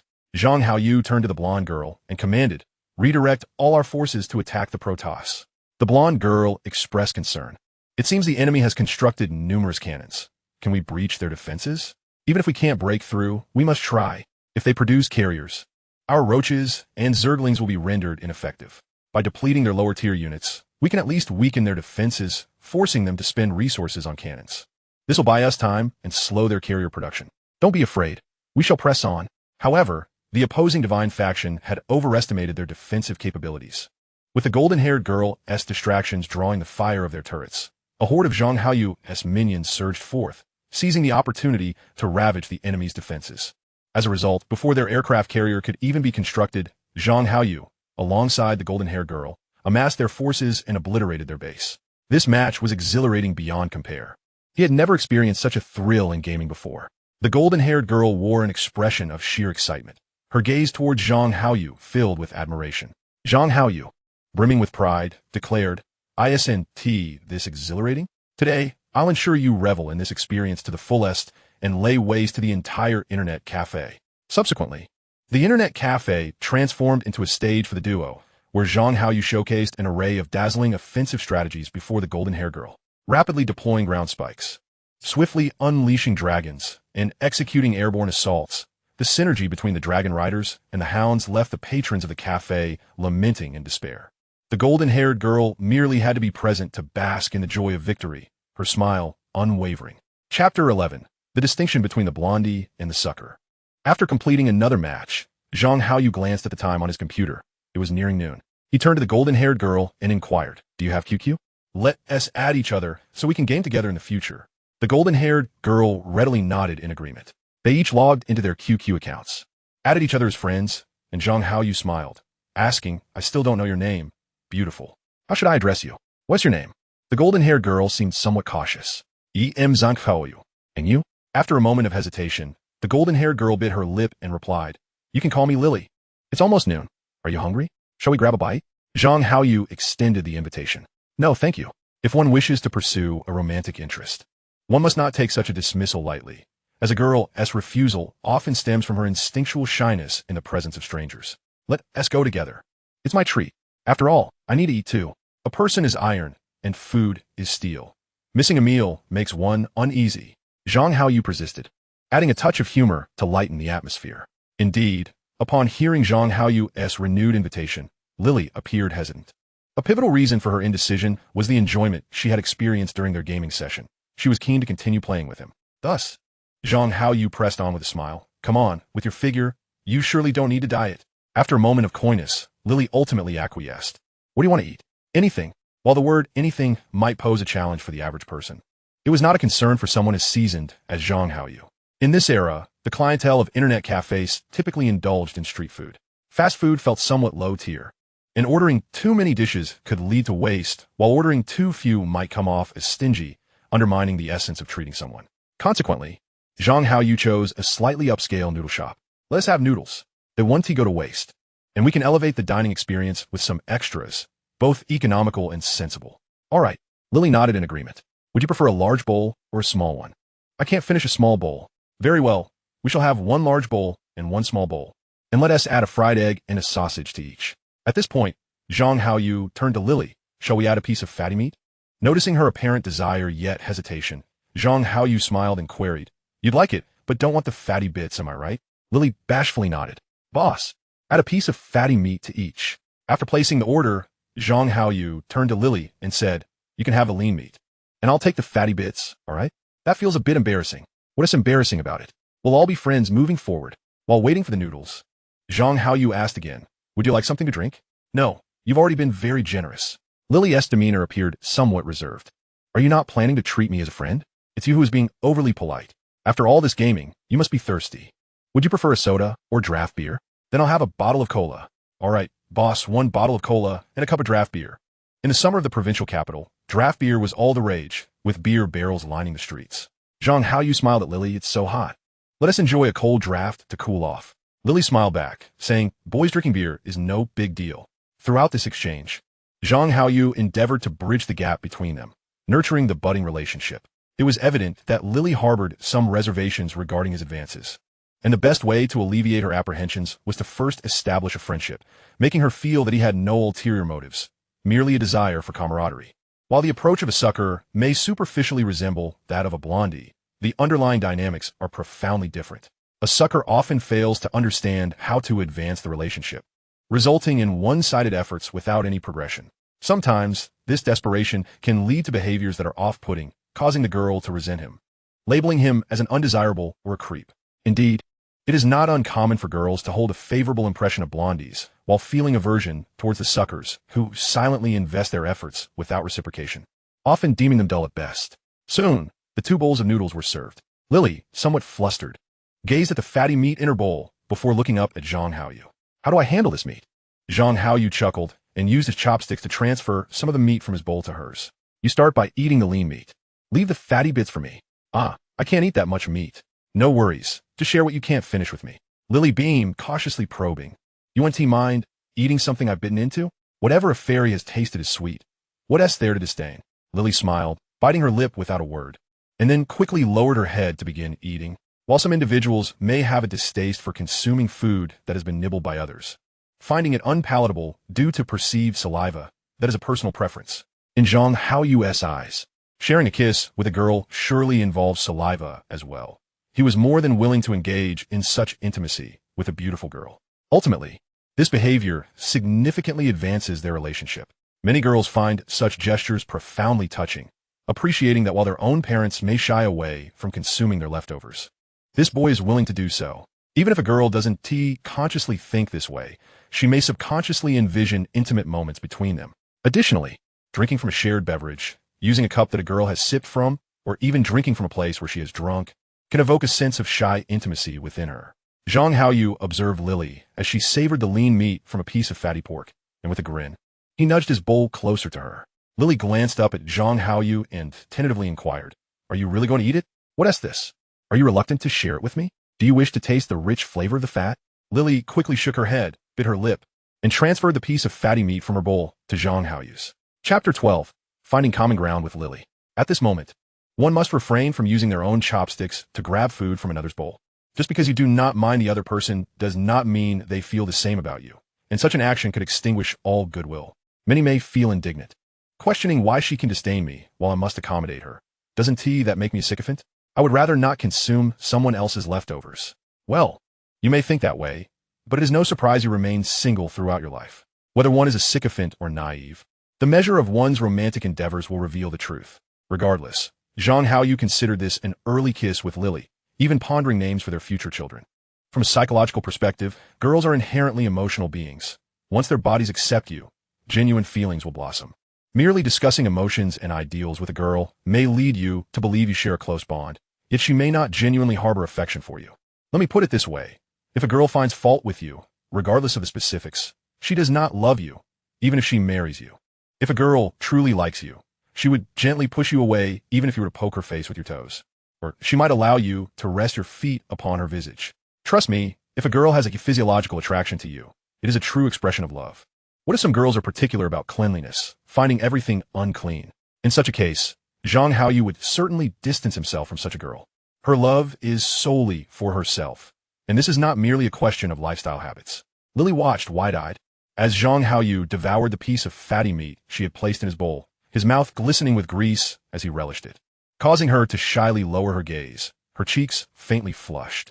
After they finished their meal, Zhang Haoyu settled the bill and smiled, asking, Where do you live? Shall I accompany you? No need, I live very close by, just over at the guidance center, Lily replied. Zhang Haoyu, surprised, exclaimed, The guidance center? What a coincidence. ISNT the address XXXXX? I almost attended school there. Then why didn't you? Because I later learned that the so-called guidance center is not really a school. At best, it is merely a training institution. One can study for the self-examination at home and need not waste money. Lily's eyes widened in disbelief as she pressed.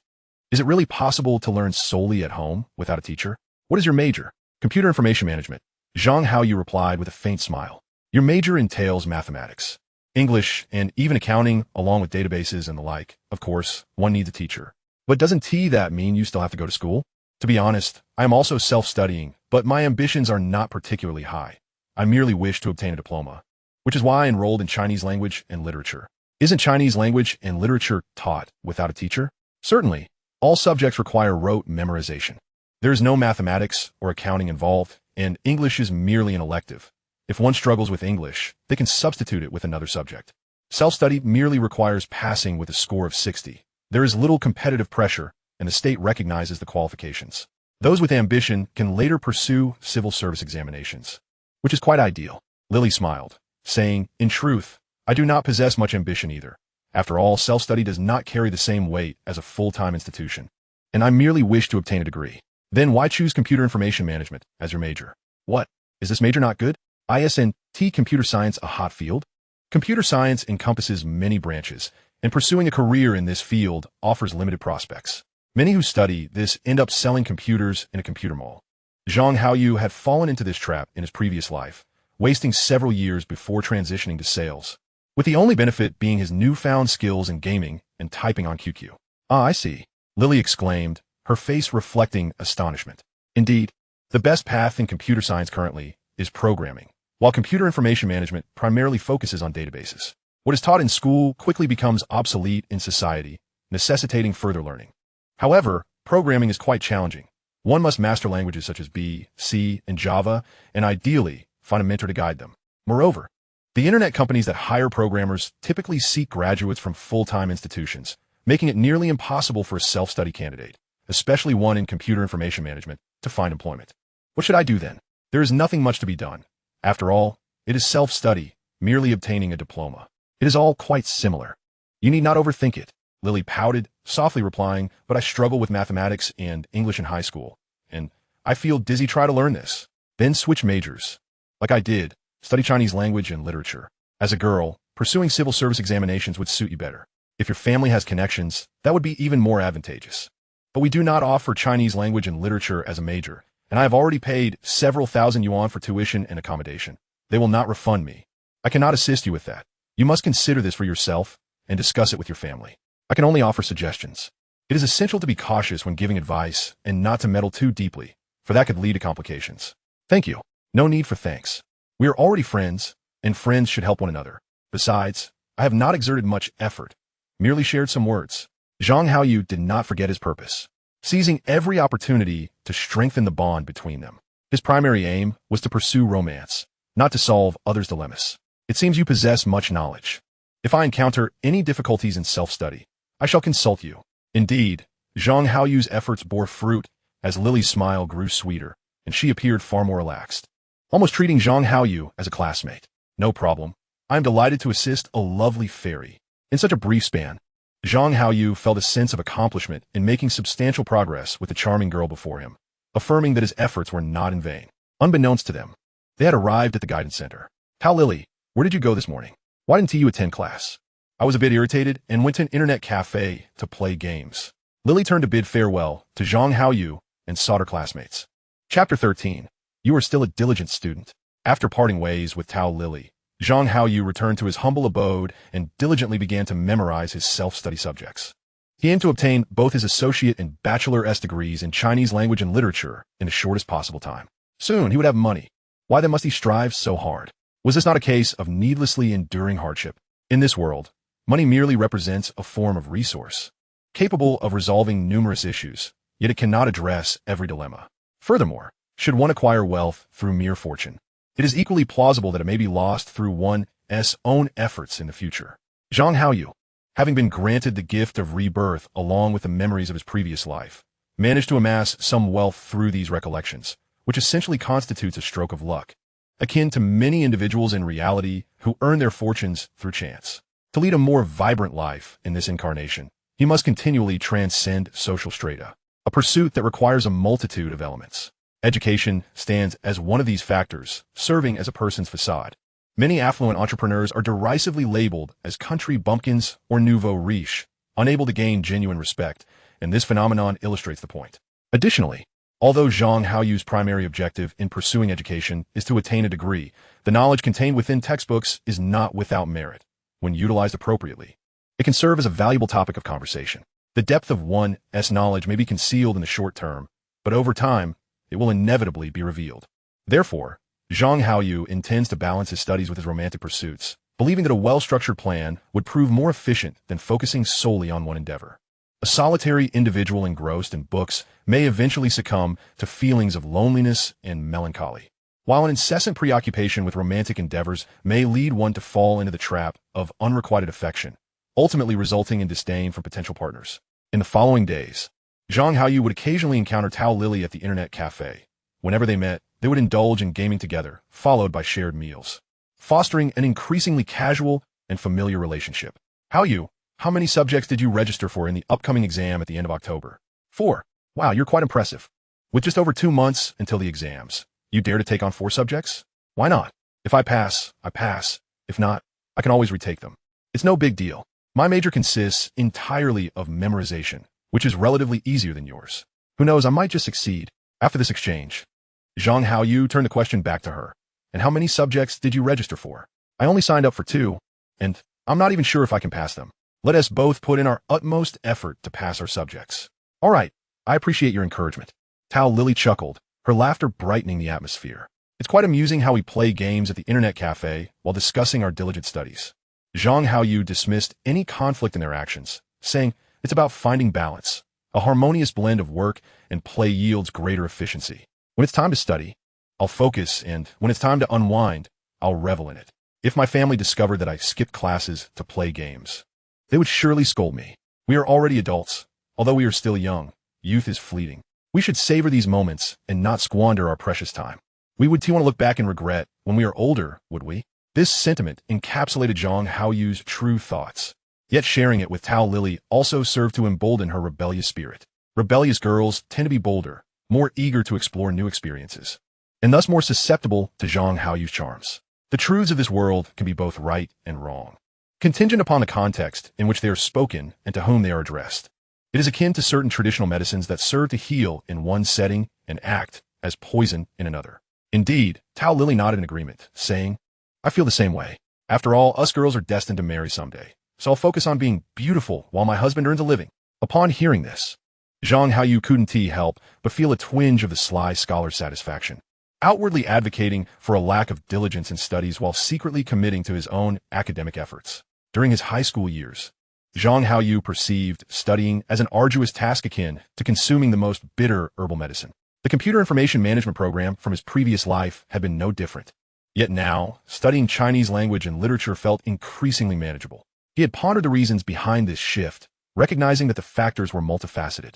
One reason was the difference in difficulty. The Chinese language appeared more accessible. Another significant factor was Zhang Haoyu's altered mindset compared to his past life. Previously, he had harbored a restless disposition. This was hardly surprising, given his financial struggles, barely scraping by, and feeling inadequate in pursuing romantic interests. Witnessing peers spend lavishly and enjoying carefree lives only exacerbated his inability to concentrate on his studies. At that time, his heart yearned to earn money, to amass wealth. However, as an ordinary individual lacking qualifications, background, or familial support, he was often hindered by his upbringing, leading to a high probability of failure.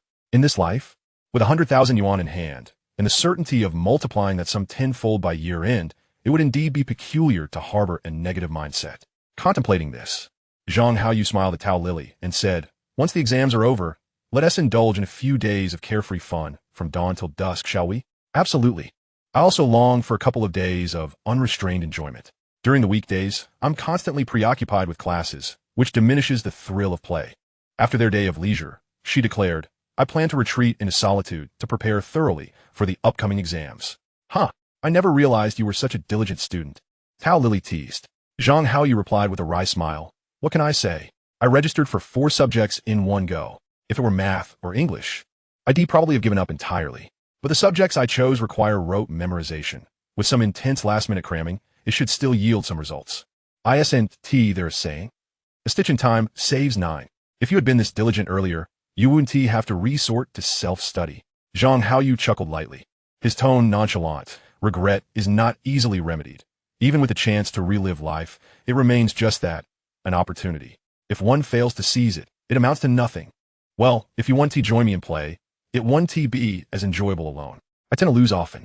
After the exam results are released, I'm eager to see how many subjects you managed to pass. Chapter 14. Embracing the yellow hair mode, winning over Tao Lily. After a period of intense academic effort, Zhang Haoyu felt as though he had returned to the eve of the college entrance examination, yet with a far greater sense of assurance. He completed the exam smoothly and, coincidentally, found himself at the internet cafe alongside Tao Lily. How did the exam feel? Was it difficult? Tao Lily inquired, her curiosity piqued. Zhang Haoyu replied confidently. It was manageable. I can't say I'm certain about my answers, but I filled out the entire paper, so I should earn some points. How about you? With a hint of dejection, Tao Lily responded, don't even mention it. I initially thought self-study would be a breeze, but once I was in the exam room, I realized the questions were quite challenging. I might end up failing both subjects. Who knows what will happen? We'll find out when the results are released next month. For now, our main objective is to enjoy ourselves, and enjoy we shall. I never imagined you'd be good at playing the gods, and so adeptly at that. When did you start playing this game? I haven't played for long. Perhaps I'm just a gaming prodigy. Wow, you certainly have a flair for exaggeration. I'm afraid I blew it. Now the people in the internet cafe have become so disheartened by our prowess that they no longer wish to play with us. Indeed, the two of us have engaged in continuous gaming for 3 days, starting each day at 8 in the morning, merely nibbling at our meals during lunch and dinner, and playing until 8 in the evening. By the 4th day, as we approached noon, Zhang Haoyu eagerly took Tao Lily out for a meal. Noticing the puzzled expression on her face, he casually remarked, haven't you noticed that no one in the cafe is willing to play with us anymore, because we've been defeating them left and right? Tao Lily giggled, a sense of pride emanating from her. As she replied, that's because we make such a great team. Feeling a bit fatigued from the games, she suggested, we've certainly overwhelmed the other players. Let us give them a breather and allow a few unsuspecting novices to join us. How about we buy lunch and enjoy it at my place, taking a little rest before returning to play in the afternoon when more people are around? Tao Lily seemed to hesitate, prompting Zhang Haoyu to gently nudge her with his arm, teasingly saying, what's the matter? It's broad daylight. Are you afraid I'll take advantage of you? During their time together, Zhang Haoyu often found excuses to brush against her, ensuring he always had a reasonable rationale to avoid making her uncomfortable. This playful intimacy served to deepen their bond. Tao Lily bit her lip and nodded slightly, all right. But if you dare to get too hands-on, I'll report you to the police, and Uncle Hat will come and arrest you. All right, just for a little while. I merely wish to enjoy a meal in peace. Soon, they arrived at Zhang Haoyu's modest abode. This is where I live. It's quite simple, so don't mind the lack of a proper dining set. You can sit on the bed, and we can use my desk as a dining table. It's a bit bare, but much better than my dormitory.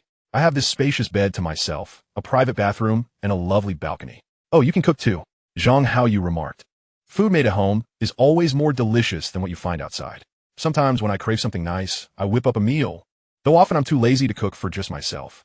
Would you like to try my culinary skills sometime? Sure. What dishes can you make? Tao Lily inquired. Her curiosity piqued. Mostly home-cooked meals, the usual fare. Cooking for one can be a hassle. I often end up making enough for several meals. I can help you eat. That's my specialty. Great. Do you like chicken wings? I can make cola chicken wings. Chicken wings? They are my absolute favorite, Tao Lily exclaimed, her voice tinged with excitement. As they dined and conversed, the atmosphere grew increasingly intimate, and Tao Lily's cheeks flushed slightly. Perhaps sensing the shift, she casually tossed her hair and said, Haoyu, I should tell you, I actually have a boyfriend. Zhang Haoyu chuckled. At this point, he had adopted a carefree demeanor, indifferent to whether she had a boyfriend or not, and had no thoughts of a future with her. He was merely enjoying the flirtation. They were both still quite young, with a long road ahead. Who could predict what the future held? Moreover, the current Tao Lily hardly seemed to care for her supposed boyfriend.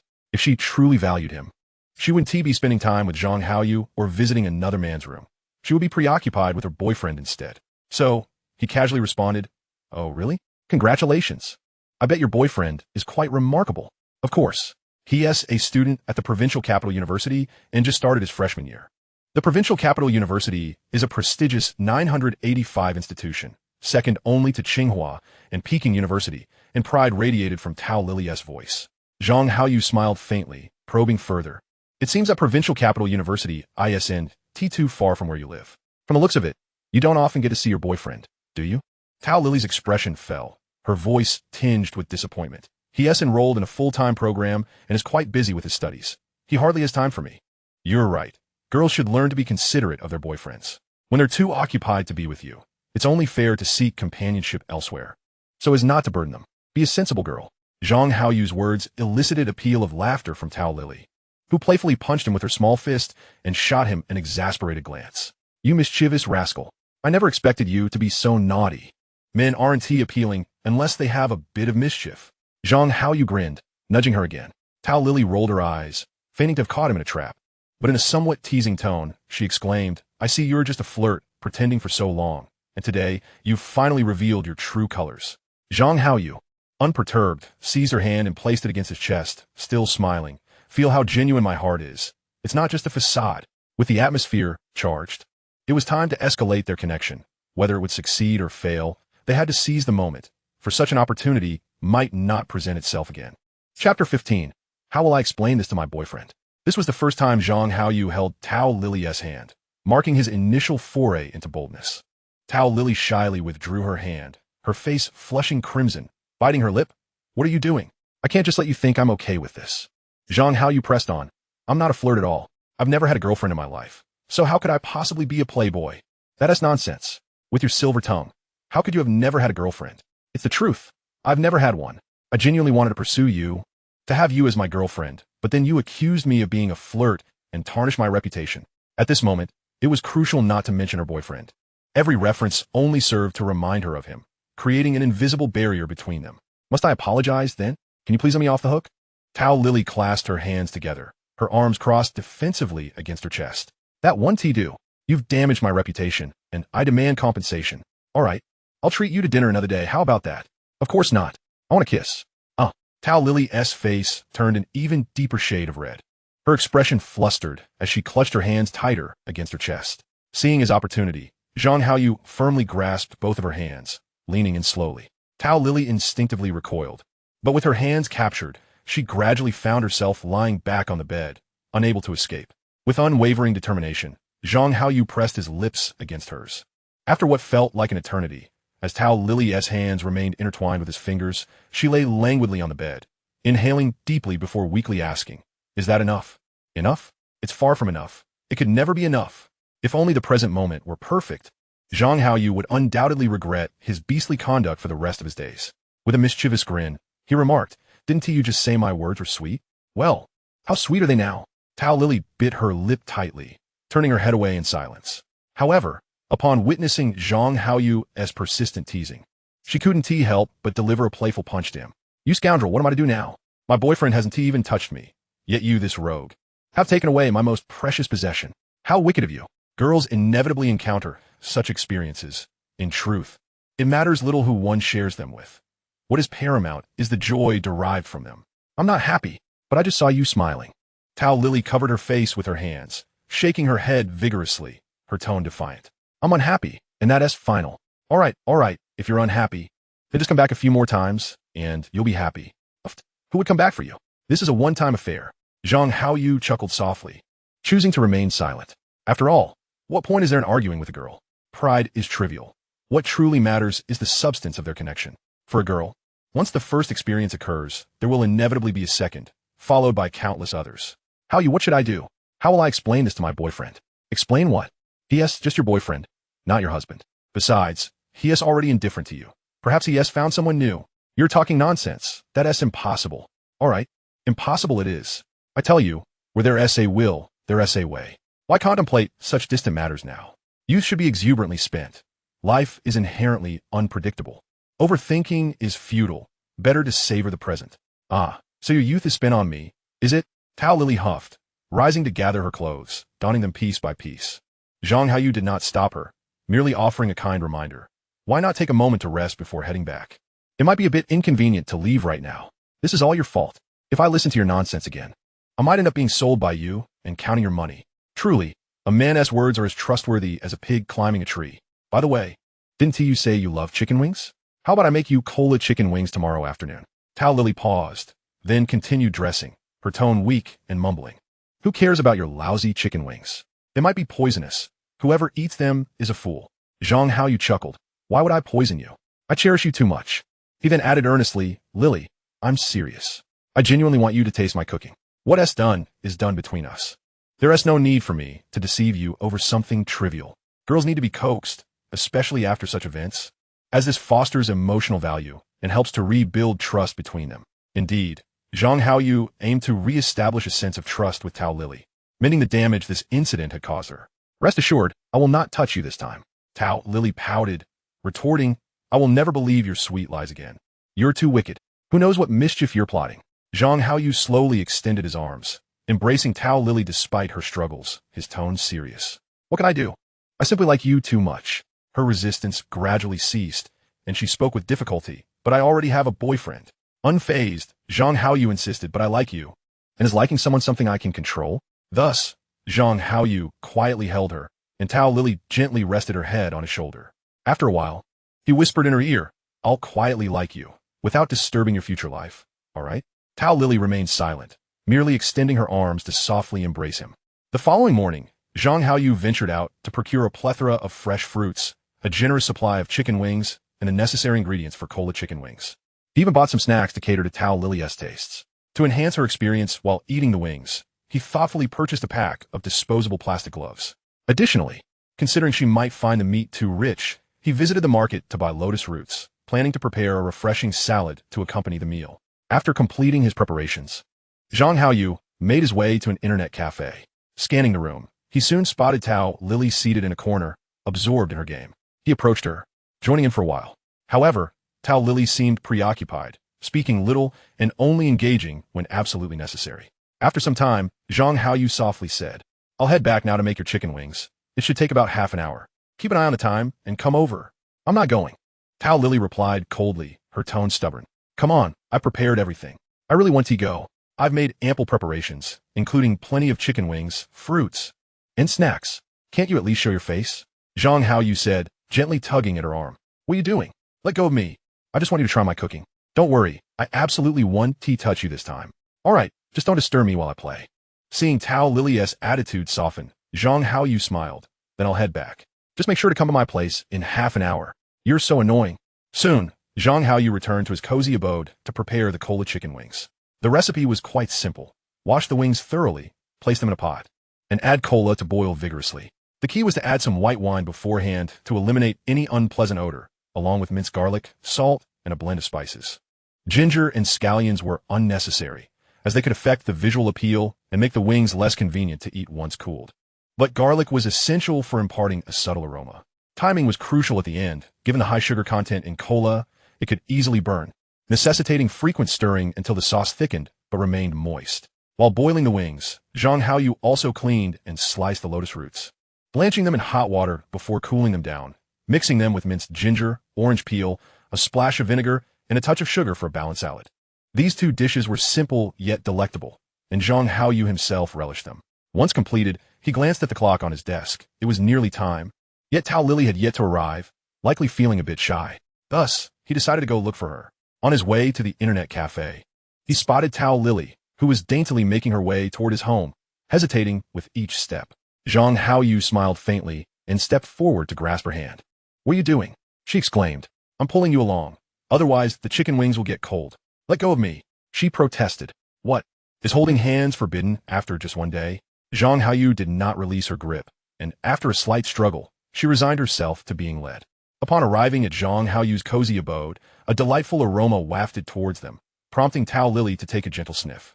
The chicken wings, glazed with the sweetness of cola, gleamed a golden hue, and with Zhang Haoyu's impeccable cooking skills, the sauce was perfectly thickened, making it a dish worthy of any fine restaurant. Tao Lily pouted as she accepted the disposable gloves Zhang Haoyu offered. After selecting one, she took a small bite, savoring the delectable flavor. So how does it taste? Is it to your liking? It's decent, she replied, nonchalantly, nibbling on the chicken wings. Try my cold lotus root slices. They're meant to refresh your palate. Oh. Tao Lily obediently picked up a slice, shaking off the minced ginger and orange peel, and cautiously placed it in her mouth, crunching delightfully. Gradually, one chicken wing after another disappeared into Tao Lily's belly, leaving a substantial pile of bones in front of her, with most of the cold lotus root slices also consumed. Zhang Haoyu chuckled with satisfaction. He had not misjudged her. She was not merely a beautiful girl, but a true foodie. Don't just watch me eat. You should join in. There are plenty of wings left, and I can't finish them all by myself. Tao Lily urged as she continued to munch. Oh, all right. Zhang Haoyu grinned and dug in as well. Once they were both satiated, Zhang Haoyu peeled a banana and handed it to her. Here, enjoy some fruit after your meal. Tao Lily accepted the banana and, while eating, gazed intently at Zhang Haoyu. Why are you staring at me so intently? Have you just now realized how handsome I am? You're nothing more than a cricket, she snorted, then added with a playful grin, I never expected you to be such a good cook. Do you like it? If you do, just let me know, and I'll make it for you. He believed that to truly win someone's heart, one must first win over their stomach. And this applied to girls as well. Well, that doesn't seem quite right. Tao Lily's eyes darted towards the chicken wings, a hint of shyness creeping in. What's wrong with that? Given our relationship, why be so polite? Oh, Tao Lily still seemed hesitant. When we head back, I'll pack up the leftover wings for you. You'll have dinner sorted, and don't worry, eating chicken 1 make you gain weight. Additionally, I'll send you home with these fruits and snack for you to enjoy at your leisure. Isn't that a bit much? Tao Lily protested weakly. Zhang Haoyu chuckled. We're already this close. What's the harm? Tao Lily rolled her eyes and muttered, You big bad wolf. Throughout this interaction, Zhang Haoyu refrained from any inappropriate advances. After a pleasant chat, he helped her gather her belongings for her return. While he could have taken liberties, such actions would have been beneath him, reducing the warmth of their interactions to mere lustful pursuits. True emotional value lies not in superficial gestures, but in warming a girl's heart genuinely. Chapter 17. Completely winning over Tao Lily. Some might say, brother, why complicate matters that can easily be resolved with money? Yet, for a single young man, life can be quite challenging. It's not merely about lacking funds. During a dry spell, one must find ways to fill the void. Moreover, women acquired through money lack genuine affection. The difference between a relationship with love and one devoid of it is stark. The former is akin to thriving in a harmonious environment, while the latter feels like merely handling a piece of meat. A relationship cultivated with affection fosters stability, minimizing unnecessary turmoil that depletes one's spirit. Another day passed, and Zhang Haoyu encountered Tao Lily again at the internet cafe.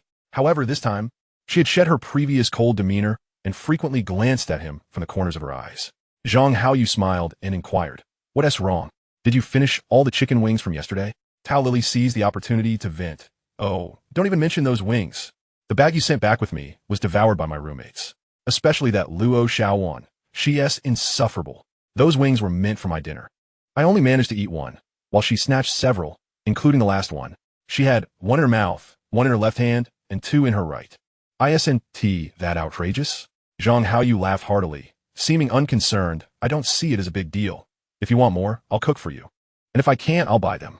As he spoke, he stood up. Wait here, I'll go buy some right now. And then I'll cook for you. I'll go with you. I can't keep letting you spend money. Zhang Haoyu playfully ruffled her hair, teasing. What nonsense are you spouting?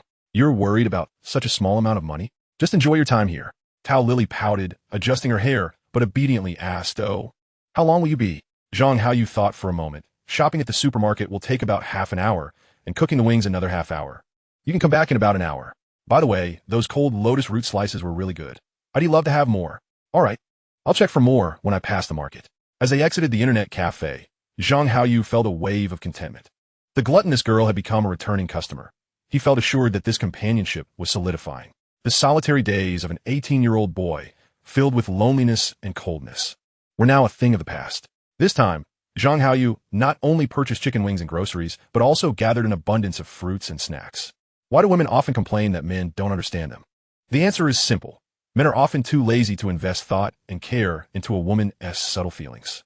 Sometimes material possessions may not hold significant importance for women, but the emotional value they represent is paramount.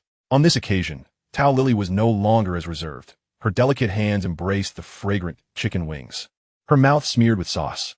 After both had their fill and indulged in fruits and snacks, Zhang Haoyu casually remarked, It might be a hassle to head back. Your dorm probably isn't that quiet. Why not take a nap here? Tao Lily's expression immediately turned cautious as she stared intently at Zhang Haoyu, who met her gaze unflinchingly. His smile, however, brought a warmth that made her feel at ease. Moments later, Tao Lily relented, lowering her head and meekly saying, But you can't take advantage of me while I'm asleep. Why would I do that? After a meal, I'm feeling a bit drowsy myself. I'm just as worried you might try something. Zhang Haoyu retorted playfully. Tao Lily responded with a hint of irritation. I would never do such a thing. You're dreaming.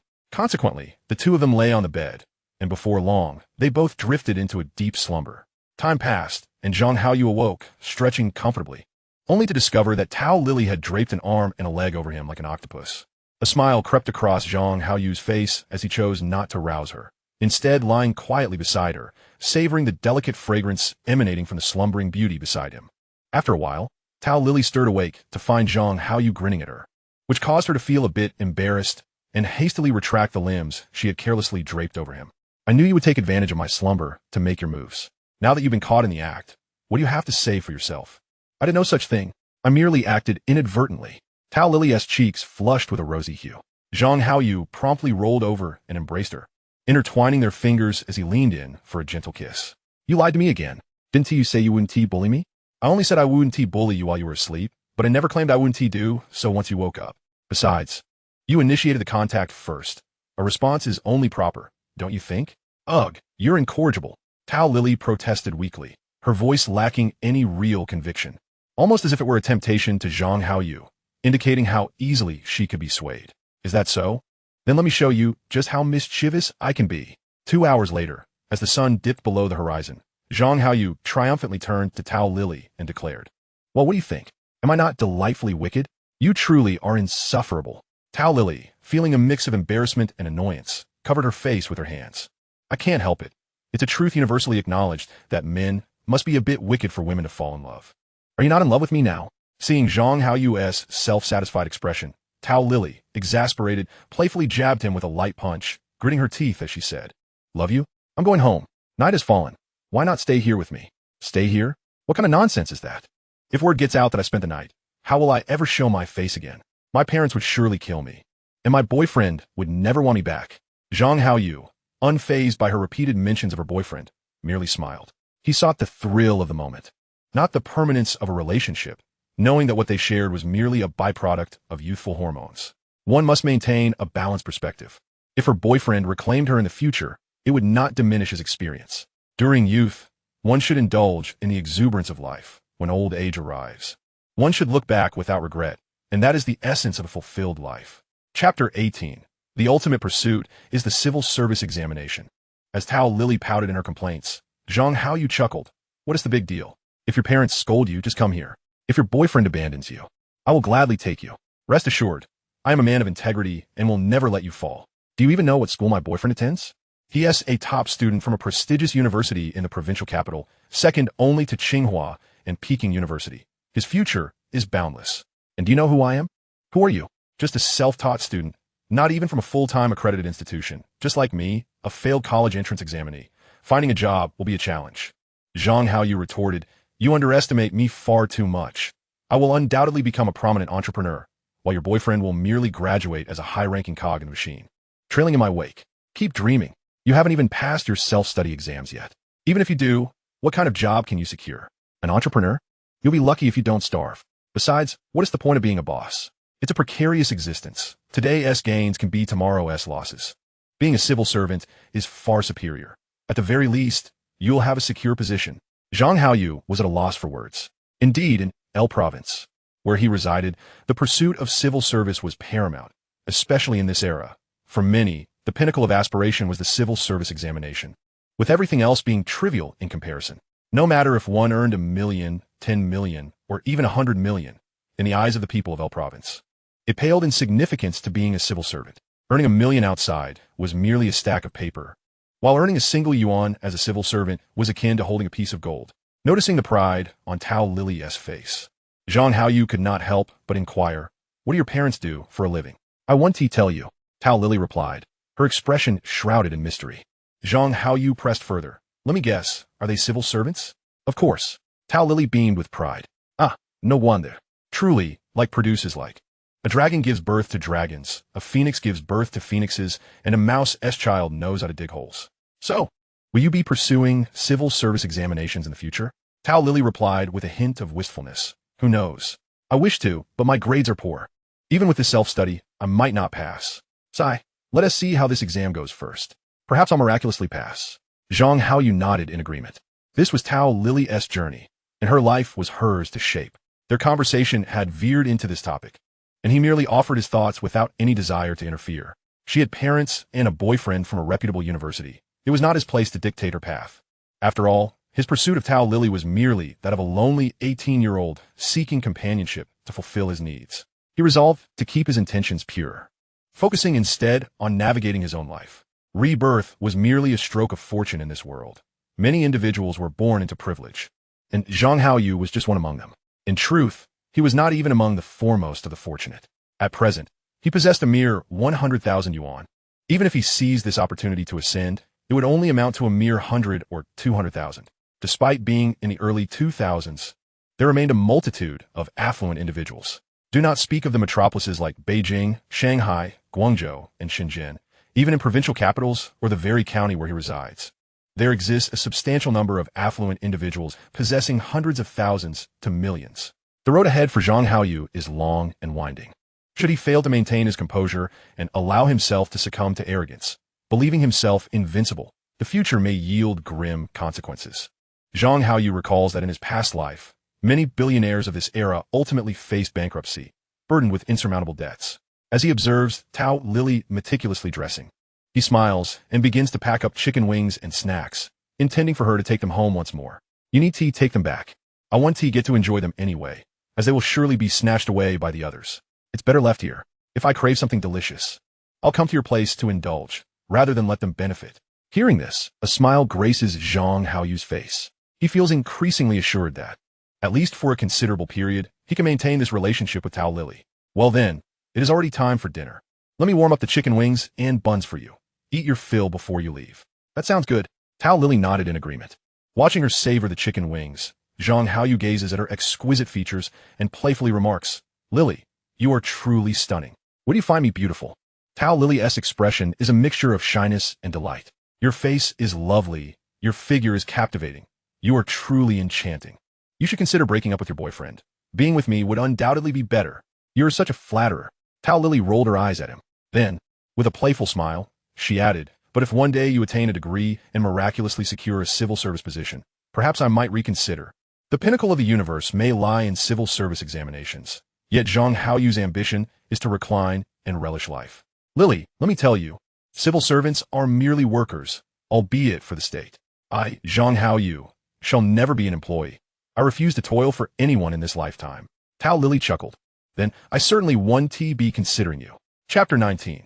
The playful banter between Zhang Haoyu and Tao Lily as time passed. It became late November, and the results of the October self-study examinations were finally released.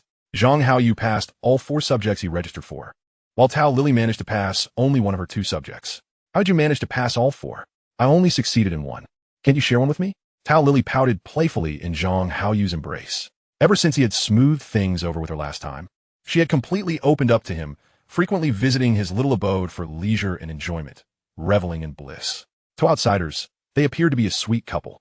Zhang Haoyu held her close, grinning. Is it possible to share such a thing? If it were, I would gladly give you one. It's unfair. We both play games all day. Why is it that you can pass for while I can only pass one? Zhang Haoyu, brimming with pride, replied. I only play games when I'm with you. The rest of the time, I'm at home studying. You're so infuriating, intentionally luring me into gaming while secretly studying behind my back. The reason I couldn't pass that subject is you. Tao Lily huffed, hands on her hips, glaring at Zhang Haoyu. What then? Let us agree not to play games anymore. When we have free time, you can come here and we'll study together. How's that sound? Tao Lily pouted, contemplating the suggestion, though hesitant. No worries. I'll clean my desk for you. My subjects are all rote memorization, and I can study just as well lying in bed without needing to write calculations. After pondering for a moment, Tao Lily shook her head. Let us skip it. It wouldn't be right for me to come over too often. Besides, I can't bear not playing games. You wouldn't handle it either, would you? Zhang Haoyu shook his head, grinning. Not at all. I can manage just fine. As long as you are here, why would I need games? Oh, so your implication is that instead of playing games, I should be your amusement, is it? You rogue. Tao Lily shot him a mock glare. Such words imply mutual affection. Zhang Haoyu corrected her with mock seriousness. Oh, spare me. You needn't comfort me. I'm quite self-aware. We are merely a pair of rascals. If my boyfriend discovers this, I will be doomed. In ancient times, we would have faced dire consequences. Even if not that, my parents would surely be furious. Sighing, she lamented, I truly do not know what possessed me to stumble into your realm for frivolities. Have you been happy these days? Fairly well. Which days were happier? The ones before or those spent with me? That's a given. If I weren't happy, would I be here frolicking with you? Zhang Haoyu feigned dissatisfaction, adopting a serious tone. Hey, refrain from calling it frolicking. It is you who has come here to indulge. Let's not forget, I am the diligent student who passed all 4 subjects, completing it all in just over 2 months. You are the one who managed only one. You are the worst. I detest you. Tao Lily playfully pounded her fists against Zhang Haoyu's chest, her face flushed with embarrassment and annoyance. What's wrong? Am I incorrect? Zhang Haoyu counted on his fingers, grinning. Look, I managed to balance studying, gaming, charming ladies, and earning money without neglecting any. Where's the frolicking in that? This is a life most cannot attain. Charming ladies? Are you implying me? Tao Lily huffed. Well then, this lady won't allow you to charm her anymore. Zhang Haoyu embraced her and planted a kiss on her cheek, laughing. How could you bear to be unhappy when I bring you such joy? Tao Lily wriggled away from him, distancing herself, and retorted, Puffed. What is there, miss? Even if you passed all 4 subjects, you're still just a self-taught student. You want to achieve much in the future. Seeing that Zhang Haoyu did not chase after her to placate her, perhaps realizing her words were too harsh, Tao Lily crawled back, snuggling against his arm. I didn't mean it that way. I tend to speak without thinking. Don't take it to heart, okay? Zhang Haoyu scoffed inwardly. I know that's exactly what you meant. Your so-called lack of restraint merely reveals your disregard for me, Zhang Haoyu. Would you speak so freely in front of your parents or your boyfriend? However, Zhang Haoyu held no genuine feelings for Tao Lily at that moment. It was merely the stirrings of youthful hormones. She has accompanied him through various experiences, and a few hurtful words could be forgiven. After all, should he cast her aside for trivial matters? Where would he channel his youthful exuberance? Would he squander it against a wall? The protagonists in novels possess a halo of luck. No matter how unreasonable, the women within adore them unwaveringly, unable to be deterred by anything. In the realm of reality, Zhang Haoyu exists as a being who has traversed 2 lifetimes, adept at discerning priorities and weighing the pros and cons with clarity. Thus, with a smile, he remarked, There's nothing of great concern. After all, I'm merely a temporary worker, and a rather unpromising one at that.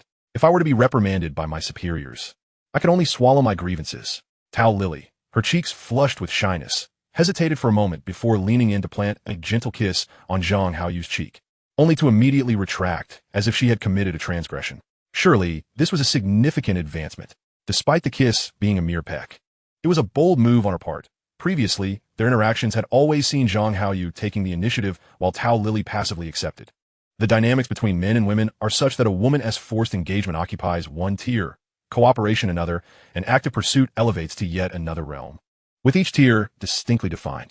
It is often said that many men are drawn to mature women precisely because they can swiftly ascend to that coveted 3rd tier. Zhang Haoyu shook his head, feigning dissatisfaction as he declared, It's acceptable, yet still insufficient. What more do you desire? Tao Lily retorted. I'm always the one catering to your needs, and yet you remain finicky, complaining about this and that. This time, it is your turn to serve me. Huh? Tao Lily's face reddened once again. Chapter 20. Time will prove everything. Several hours later, Tao Lily lay weakly on the bed, lamenting to Zhang Haoyu, You wicked scoundrel. You've utterly exhausted me. I feel as if I've toiled more than a farmer harvesting wheat. At least, a farmer knows to take a break in the shade for a sip of water, and even a weary ox is allowed a moment to graze. Yet you never relent. With a playful grin, Zhang Haoyu replied, But just the other day, you mentioned you were on a diet. To lose weight, one must engage in ample exercise. I am merely assisting you. Assist my foot. This kind of assistance is downright deadly. Tao Lily complained. Her expression shifted to one of resignation as she inquired, So, now that you've had your way, you aren't angry with me anymore, right? Zhang Haoyu leaned in and pressed a kiss on her cheek, beaming as he said, Angry? How could I be? My affection for you is far too profound. Huh. I do not believe you. You seem rather petty. Whoever ends up with you is bound to encounter misfortune. Perhaps it is you who will find yourself unfortunate. Huh. You, in your ominous words. My fate is far too fortunate to succumb to such misfortune. One can never be too certain. At times, even the most fortunate may find themselves in dire straits. Tao Lily appeared disinclined to continue this line of conversation. After a moment of contemplation, she curiously asked, By the way, earlier you mentioned you were both charming women and earning money. What kind of earnings are you acquiring? I have yet to see you working. I told you before, I will not seek employment. I shall never work for anyone. Then how do you plan to make a living? I am currently trading stocks. What? Is it even legal? Trading stocks is not illegal, but it is perilous. One misstep could lead to devastating losses. You should really reconsider. Tao Lily's expression turned grave with concern. I will not incur losses, Zhang Haoyu asserted confidently. Tao Lily's demeanor shifted to one of disappointment, and she shook her head slightly before asking with newfound curiosity, Where did the funds for your stock trading come from? My parents provided it. What do your parents do? They can't possibly be wealthy enough to allow you to gamble with their money. With a faint smile, Zhang Haoyu replied nonchalantly, they are not wealthy. They are simply ordinary workers, albeit with stable jobs. How could they possibly permit you to squander money like this? Lily, do not be so hasty in your judgments. I am merely trading stocks. It is not a wasteful endeavor. Perhaps I might even earn a substantial sum. All right, I wish you great fortune in your trading endeavors, she said, rolling her eyes at him, clearly unimpressed. Zhang Haoyu pulled her close and planted a triumphant kiss on her cheek, boasting, with your blessing. My stocks are bound to soar. Tao Lily, slightly annoyed, pushed him away and muttered, your parents are far too indulgent. They spoil you excessively. They're not indulgent. They simply cannot impose their will on me any longer, and I am no longer under their control. What happened? Did your relationship with them fracture? Indeed, Zhang Haoyu replied, crossing his arms with a smile. To be precise, the money they gave me was not a gift. I requested it, and they were left with no choice. How much did they provide you? That's a secret. I cannot disclose that, but it is sufficient to sustain me for a while.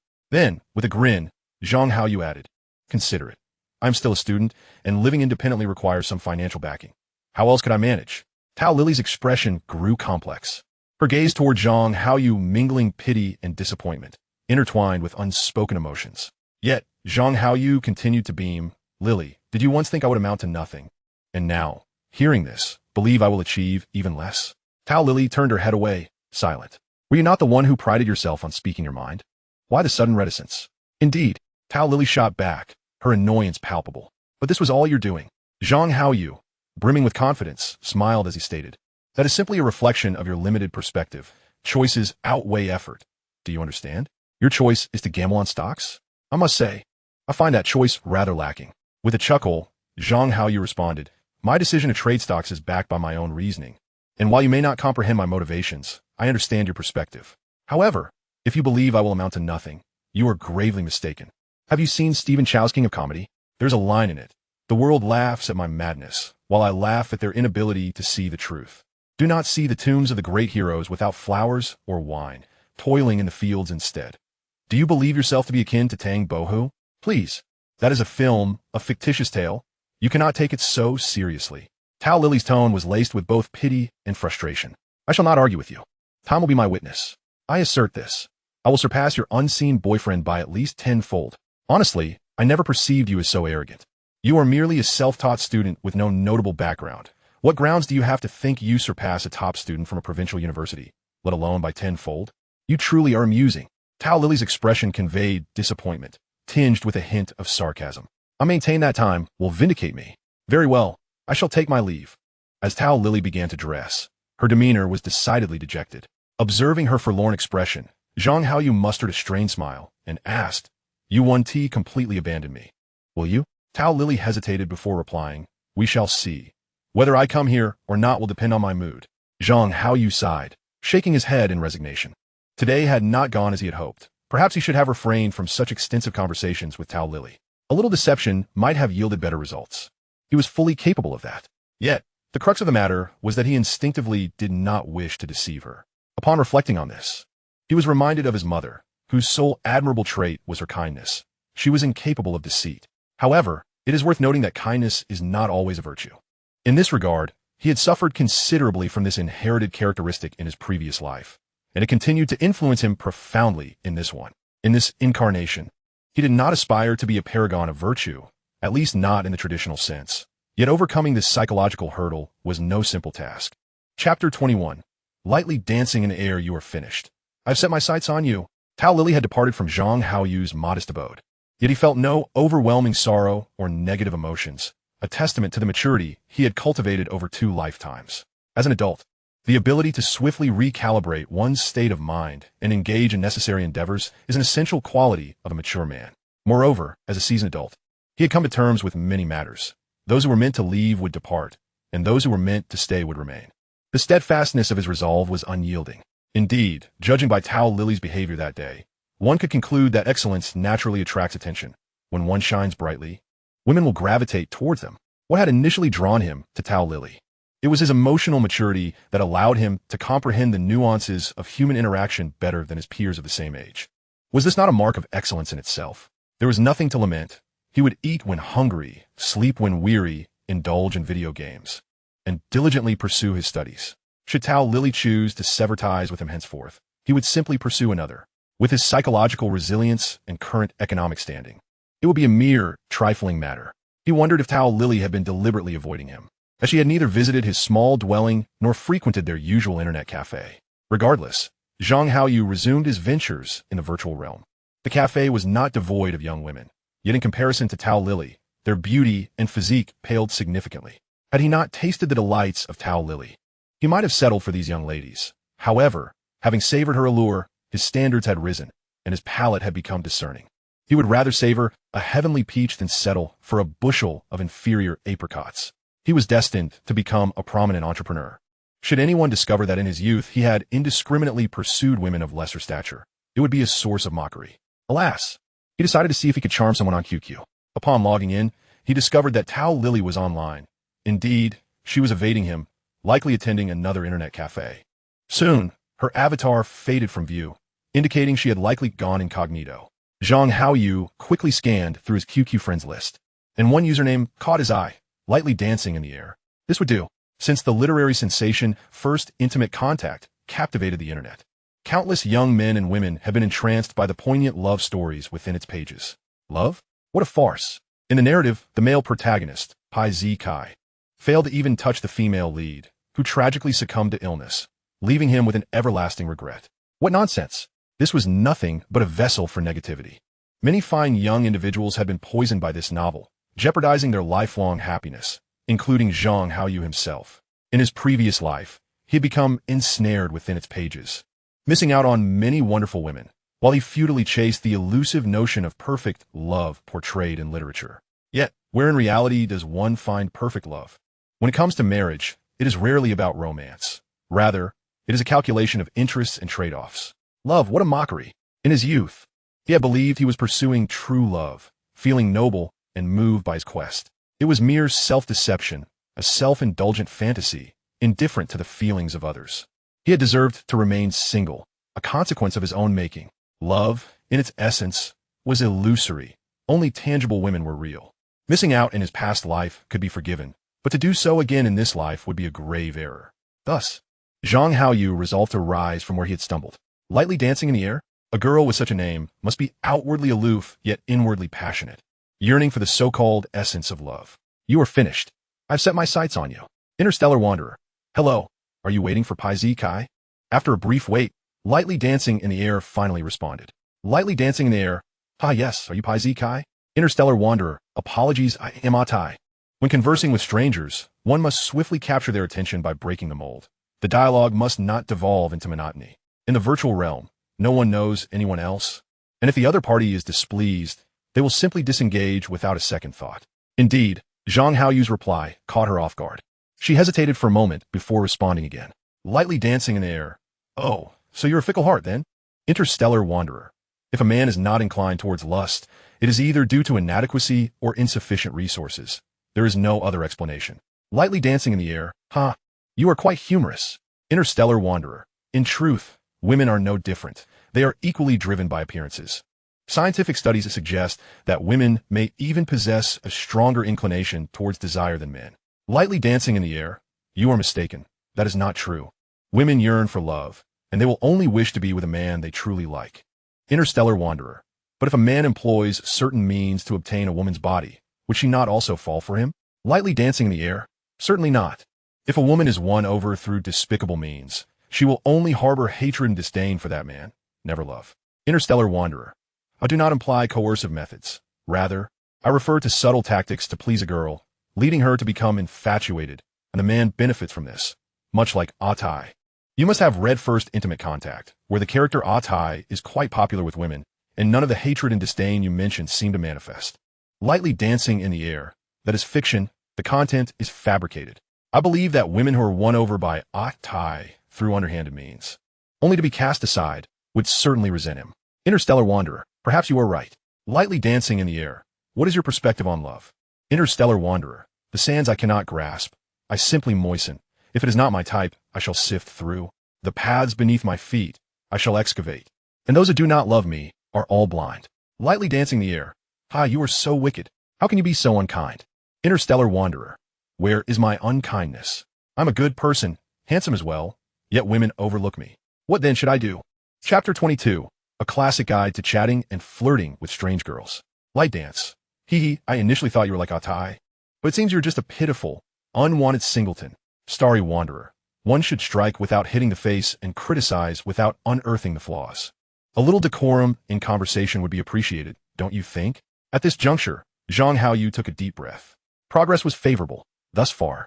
He had not only conveyed his persona as an emotional novice, but also successfully instilled in the other party the belief that he was genuinely single. This was paramount, as being single allowed for the potential advancement of their relationship. One must not underestimate the complexity of the digital realm, which is rife with virtuality and mutual distrust. To declare oneself single outright could lead others to suspect deceit. However, should she arrive at the conclusion that he was indeed a lonely soul, the likelihood of her believing him would significantly increase. Light dance. In what way have I exposed your flaws? I hardly know you. These are all your own admissions. Mind you, Zhang Haoyu pondered for a moment and inferred that the other party likely possessed a relatively strong-willed character, one who, even if convinced, would not readily admit it. Starry wanderer. All right, I concede to my loose tongue. Light dance. Hee hee. Tell me, did some girl just dump you? Zhang Haoyu couldn't help but scoff. Women and their penchant for gossip were indeed innate. Starry wanderer. That hardly counts. One could merely say it was a rupture in the relationship. Light dance. Ha, all right. A rupture it is. Pray tell, how did it transpire? Was it a dashing gentleman who whisked her away? Starry wanderer. If you continue to sprinkle salt on my wounds, I might just take my leave. Light dance. Very well, very well. I shan't pry any further. At this moment, Zhang Haoyu had successfully piqued her interest, and they were beginning to exchange information. Starry wanderer. I glanced at your QQ profile. Are you a student? Light dance, indeed. Starry wanderer. Let me hazard a guess. You're not a student at the provincial capital university, are you? After a brief hesitation, she responded. Light dance, yes I am. Zhang Haoyu was momentarily taken aback. Secretly elated. This is a high-quality target. I must secure this. Starry wanderer. Wow, that's impressive. The provincial capital university is ranked among the best in the nation. Light dance, it's all right, what about you? Starry wanderer. I'm also a student, though I fall short of your stature. I am pursuing self-study in Chinese language and literature. Light dance, that is quite commendable. Starry wanderer. It seems you're not particularly adept at offering consolation. I take it you have no boyfriend? Light dance, what prompts that assumption? Starry wanderer. A man who enjoys being neglected and poked at his wounds all day long. Light dance. Hee hee, I am also without one. Did I not cease my inquiries? You initiated this topic, after all. Speaking of which, how did you part ways? Care to elaborate? Zhang Haoyu rested his forehead on his hand, somewhat exasperated. This woman was undeniably nosy. Starry wanderer, you are quite the busybody. Speaking of which, the man who took my girlfriend was from your provincial capital university. Light dance, really? What's his name? Starry wanderer. That is something I cannot divulge. If you were to uncover it, I might as well leap into a lake. Moreover, it wouldn't be fair to her if this escalated. Zhang Haoyu had no idea what the name of Tao Lily's boyfriend was. The situation was far from what he described. If it were to be scrutinized, perhaps Tao Lily's boyfriend would be the one infuriated enough to throw himself into the lake. Thus, he fabricated a tale, simultaneously cultivating an image of a warm-hearted man who, even in his own hurt, considered others. Light dance, I never would have guessed. You're quite the romantic. Starry wanderer. Romance is of little use. I'd rather be like, Tai. Light dance. Don't be like that. You will eventually meet a lovely girl who adores you. Upon reading her message, Zhang Haoyu fell into a stupor. In his previous life, he had harbored similar thoughts and pursued the same path. Yet he had spent a lifetime without discovering that special girl. Starry wanderer. Some say that humans were originally androgynous, only to be cleaved in two by the divine, thus becoming men and women. Since then, both have desperately sought their other halves. However, only a fortunate few find their true counterpart, while many end up with the wrong one, and some spend their entire lives in search, yet find nothing. Light dance. I've heard that notion as well. Let us strive together. Perhaps we shall both uncover our missing pieces. Zhang Haoyu stared blankly at the computer screen, offering no reply. Perhaps having waited too long. The other party sent another message. Light dance. I find you quite eloquent. Conversing with you is rather enjoyable. I've never engaged in online chats for this long. I am somewhat perplexed as to why your girlfriend was taken from you. Starry wanderer. Didn't I already mention? I'm a self-study student. And that man is a top student from the provincial capital university. One is soaring, while the other is grounded with a bright future ahead and one shrouded in uncertainty. Light dance. Your girlfriend was too pragmatic. A girl like that is not worth keeping. You can find someone better. Zhang Haoyu yearned to respond.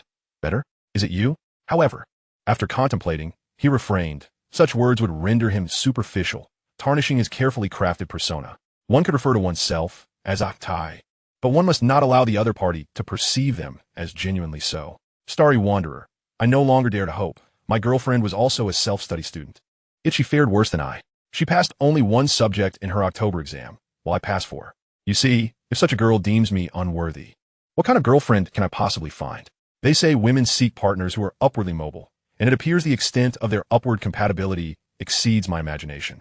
After much contemplation, Zhang Haoyu concluded that appearing pitiable before women would be most advantageous, as it could awaken their nurturing instincts. Light dance. Not all women are upwardly mobile. It ultimately depends on the connection between two individuals. As long as the chemistry is right, other conditions are not as crucial. Starry Wanderer. You truly are a wonderful girl. Starry Wanderer. I must take my leave now. I've spent ample time on the computer today and must attend to my studies. Light dance, all right. We shall chat another day. Zhang Haoyu chose to terminate the conversation, as excess could be detrimental, leaving her wanting more would, after a period of ripening, foster a greater desire to engage in conversation upon their next encounter. Additionally, establishing himself as an ambitious student would appeal to her, considering she was a student at the prestigious provincial capital university. Chapter 23. The Lowly Pursuit of Women, Luo Xiaowan. In truth, Zhang Haoyu was not particularly fond of courting women online. The reason was quite simple. It was exceedingly arduous. In the realm of the internet, lacking physical contact made it challenging to swiftly advance a romantic relationship, necessitating ample patience and formidable conversational skills to maintain communication. For Zhang Haoyu, this was merely a supplementary method for pursuing women. Should circumstances permit, he would prefer to seek suitable targets in reality. In truth, when it comes to courting on the internet, achieving tangible results ultimately necessitates offline interactions to advance the romantic relationship between the two individuals. Zhang Haoyu currently possesses a commendable state of mind. He is not overly anxious, allowing the process to unfold gracefully, akin to a gentle dance. The pursuit of romance is not the entirety of his existence. At this stage, aside from awaiting the rise of his stocks, he is primarily focused on his studies, striving to obtain his degree as swiftly as possible. Consequently, following the conclusion of his self-study examination in October, he procured textbooks and practice materials for the upcoming April examinations.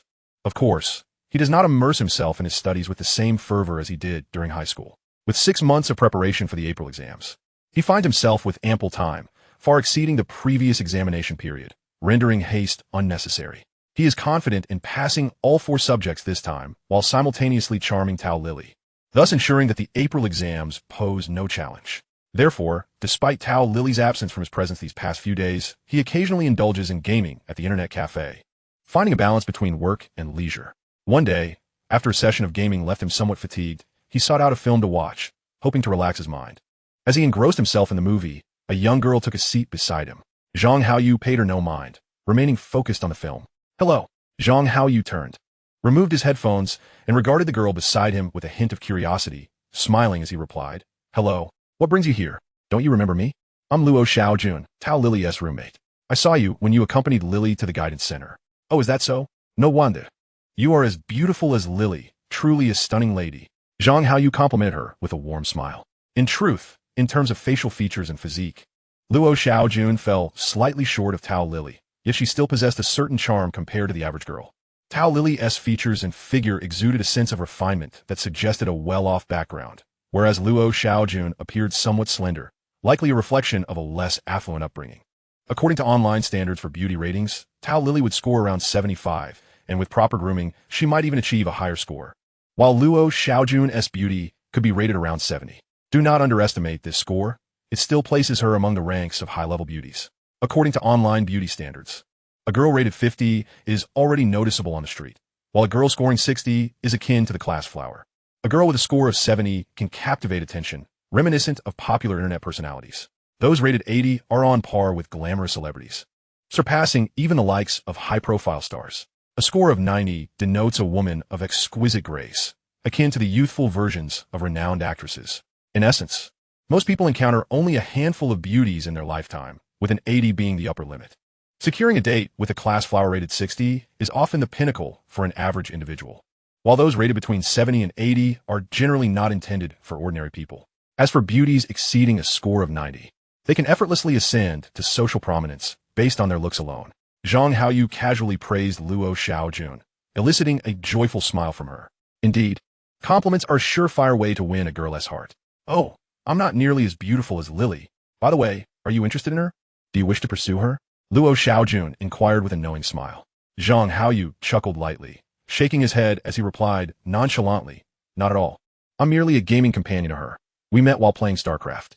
She has a boyfriend attending a provincial university, which I'm well aware of. Luo Xiaojun's smile faltered slightly, expressing surprise. Oh, so you know. I thought you were interested in her, since you often play games together and bring her treats.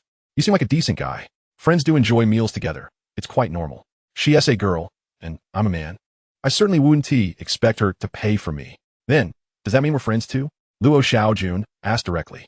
Zhang Haoyu paused for a moment, then nodded earnestly, smiling as he affirmed, of course. I'm friends with Lily, and you're her friend as well, so naturally, we're friends too. Then, how about you treat me to lunch? Luo Xiaojun suggested candidly, showing no signs of hesitation. Zhang Haoyu detected a hint of a gold digger mentality in her demeanor, albeit one that seemed rather modest.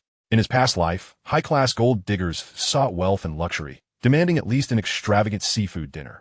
However, Luo Xiaojun appeared content with a simple meal, which amused Zhang Haoyu. Yet, it was hardly surprising. Students attending such schools for self-study typically hailed from average families, and the economy of this era was far less developed than in later years. While the essence of gold digging remains unchanged, a newcomer like Luo Xiaojun, lacking exposure to the world, naturally has lower expectations. In fact, many individuals mingling around southern factories succeed due to the abundance of low-end gold diggers like Luo Xiaojun during this period. Oftentimes, treating them to a meal or even an ice cream suffices to win their affection. Many might find this hard to believe, but that is simply because they haven't encountered the right girls at the right time. These thoughts flitted through Zhang Haoyu's mind in an instant, and he readily asked, all right, what would you like to eat? I'm not picky. Whatever you treat Lily to, I'll have. Seeing her straightforwardness, Zhang Haoyu replied without hesitation, I heard from Lily that you also enjoy my Coca-Cola chicken wings. How about we have lunch at my place? In this era, many households seldom have meat, so chicken wings are considered quite a luxury. Even in Tao Lily's family, being civil servants, they don't often indulge in chicken wings. Having meat at every meal is quite generous. Luo Xiaojun hesitated slightly, but, after glancing at Zhang Haoyu, nodded in agreement. All right, when food is served on a silver platter, it would be a shame not to enjoy it. While Luo Xiaojun's looks may have paled in comparison to Tao Lily's, she certainly surpassed the other girls in the internet cafe. Chapter 24. Luo Xiaojun becomes Zhang Haoyu's girlfriend.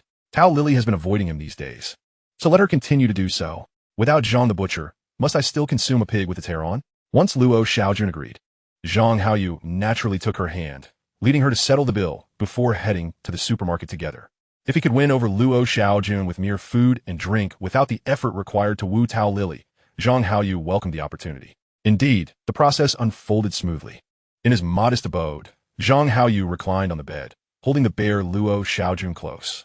She adopted a pitiful demeanor, weakly saying to Zhang Haoyu, I've given you everything. You must take responsibility for me. Zhang Haoyu chuckled, of course. From now on, you'll be by my side, and I promise to provide you with a life of abundance. His intentions were straightforward, to find a stable partner to alleviate his loneliness and solitude.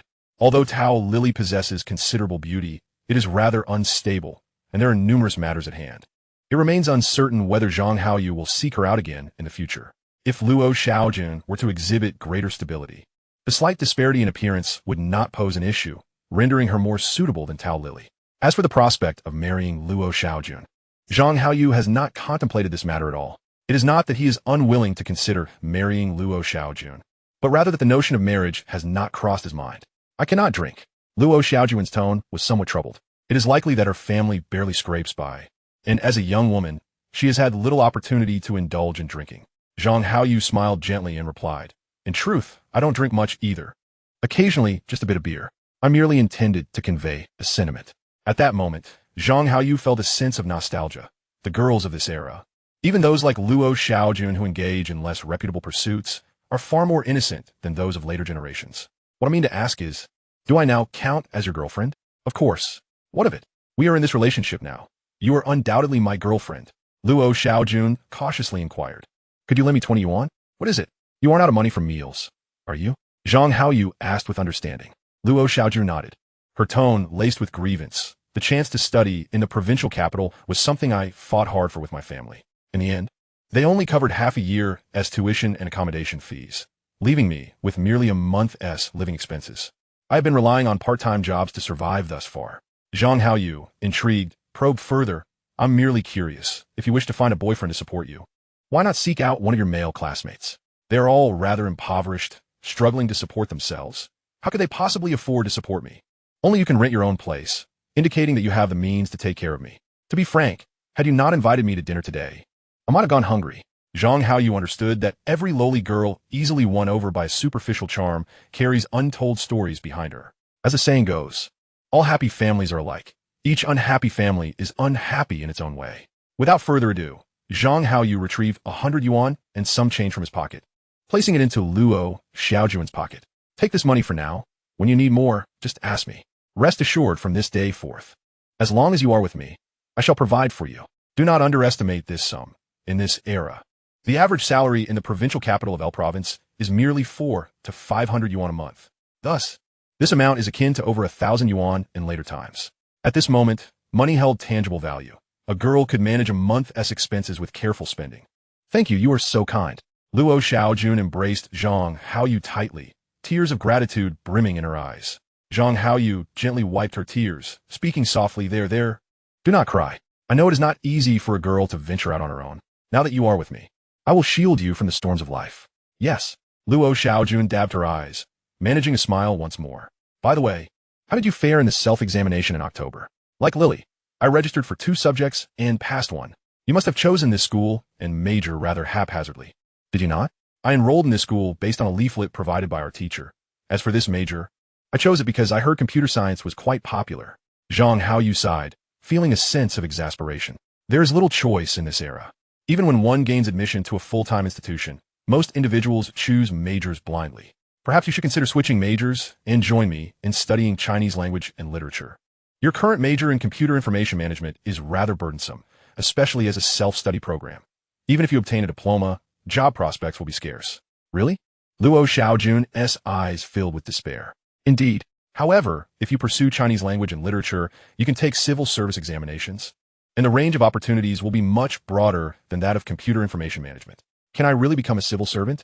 A glimmer of hope shone in Luo Xiaojun's eyes. Certainly, a self-study degree is recognized by the state and carries significant value. Once you complete your undergraduate studies, you may even pursue a master's degree. In fact, with a bachelor's degree, you can sit for civil service exams, and if you manage to secure a master's, it may surpass the qualifications of many graduates from full-time institutions. Is that true? Luo Xiaojun trembled with excitement. Disbelief etched across her face. Absolutely. However, it requires considerable effort on your part. Besides, since you've only paid for half a year as tuition, it won't take much time. Why not move your belongings to my place? We can study together, register for exams together. What do you think? Luo Xiaojun pondered for a moment before nodding. All right, I will move my luggage over tomorrow. Do you need my help? No, my belongings are not numerous. I can manage on my own. How can that be? You are already my girlfriend. I cannot allow you to carry a heavy load alone. Chapter 25. Provoking Tao Lily in addition to assisting Luo Xiaojun with her belongings. Fulfilling his boyfriend duties, Zhang Haoyu had another purpose, testing Tao Lily's reaction. Previously, he might have tolerated her airs as a girl, but now that he was with Luo Xiaojun, he intended to assert himself more firmly. Tao Lily, do you not look down on me, Zhang Haoyu? Did you not claim your boyfriend far surpasses me? Are you not deliberately ignoring me? Since I am not your boyfriend, we are merely ordinary friends. I shall make Luo Xiaojun my girlfriend, and you have no say in the matter. Upset? So be it. You may seek your boyfriend. In this lifetime, Zhang Haoyu prioritized reality. Isn't that a bit inappropriate? Luo Xiaojun seemed to sense the unusual nature of his relationship with Tao Lily. If that were the case, it seemed to suggest a rather superficial sisterhood. Zhang Haoyu cast her a glance, nonchalantly replying, "There is nothing inappropriate about it." Upon arriving at the girls' dormitory of the guidance center, they fortuitously encountered Tao Lily. Upon seeing Zhang Haoyu and Luo Xiaojun walking side by side, Tao Lily's expression was one of astonishment. Zhang Haoyu greeted her with casual ease. "Lily, hello. I haven't seen you at the internet cafe for a few days. Have you stopped playing games? What brings you here?" "Oh, I accompany my girlfriend to the dormitory to collect her things. Xiaojun is preparing to move in with me. At Zhang Haoyu's words, Tao Lily's face instantly darkened, her lips pressed tightly together as if she might burst into tears. Zhang Haoyu feigned ignorance, a half-smile playing on his lips. Haven't seen you gaming lately. Have you been visiting your boyfriend at that university in the provincial capital? I envy you. You truly make a handsome couple. Subsequently, he wrapped his arm around Luo Xiaojun's waist and nonchalantly remarked, All right, I won't keep you any longer. I must accompany Xiaojun to pack her belongings. Having said that, he accompanied Luo Xiaojun to the girls' dormitory. After assisting her in gathering her things, they descended the stairs. And Tao Lily had already vanished. Zhang Haoyu paid it no mind and returned to his cozy abode with Luo Xiaojun. Once he had settled her in, Zhang Haoyu said to her, I'm heading to the internet cafe to play some games. You should rest here for a bit. Would you like me to accompany you? With a mischievous grin, he teased, Perhaps it's best you stay here. With your limping, it would be wiser for you to take it easy. There will be plenty of opportunities in the future. By the way, I have purchased the books for Chinese language and literature. We can share them since there are 4 courses. After you rest for a couple of days, I'll accompany you to change your major. Haoyu, you are so kind to me, Luo Xiaojun exclaimed, her face aglow with happiness as she embraced Zhang Haoyu. However, upon arriving at the internet cafe, Zhang Haoyu immediately spotted Tao Lily seated in their usual spot. He smiled quietly, neither avoiding nor retreating, approaching her with a demeanor as if she were merely an ordinary friend.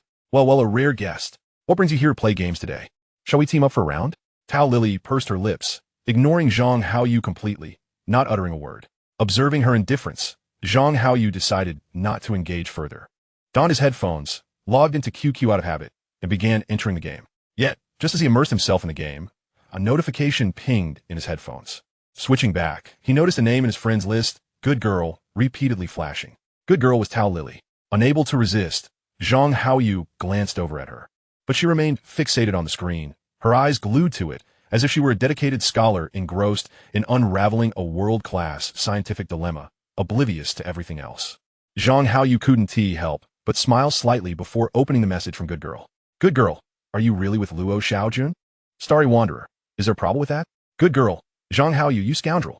Why have you treated me this way? Starry Wanderer, how have I treated you? Good Girl, you know all the things you've done. Starry Wanderer, Tao Lily, let me ask you, what is our relationship now? Tao Lily seemed momentarily stunned, taking a long time to respond. Starry Wanderer, I'm not going to play dumb, nor will I shy away from our relationship. I confess my feelings to you, asking you to be my girlfriend. But you rejected me, didn't you? You looked down on me, didn't you? You believed your boyfriend from the provincial capital was leagues above me, didn't you? Good girl, I didn't mean to look down on you. If I did, I wouldn't have been with you. I gave you my most precious possession. Up until now, my boyfriend hasn't even kissed me, but with you, I've shared everything. What more do you want? Starry Wanderer, Tao Lily, I want to ask you, is being with me a mere act of charity? Does the queen bestow her favor only when she feels like it, and cast me aside when displeased? Must I live in such subservience? Good girl, I didn't mean that at all. I have a boyfriend, and I can't be with you all the time. You must understand. Starry Wanderer, I understand you, but who understands me? My parents have just divorced, and I've come to the provincial capital alone, leaving me without a home. They say both homes are mine, but I know neither truly belongs to me. Do you know? Well, I'm alone in my rental room at night. It's really not easy.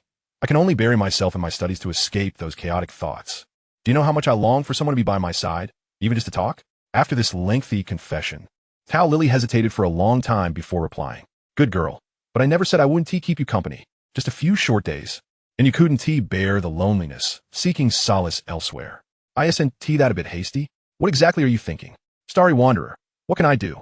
I must act quickly, or Luo Xiaojun will starve. Good girl, what do you mean she will starve? Starry Wanderer, do you think everyone has parents who are civil servants, living in comfort and being pampered? She comes from a poor family. She told me herself that when she came to study here, her parents only paid for half a year's tuition and accommodation, and her living expenses lasted just a month. She has managed to survive until now by working part-time. Chapter 26, The Dog Man and the Dog Woman. Good girl, is her situation that dire? She seems fine, always talking about wanting to lose weight.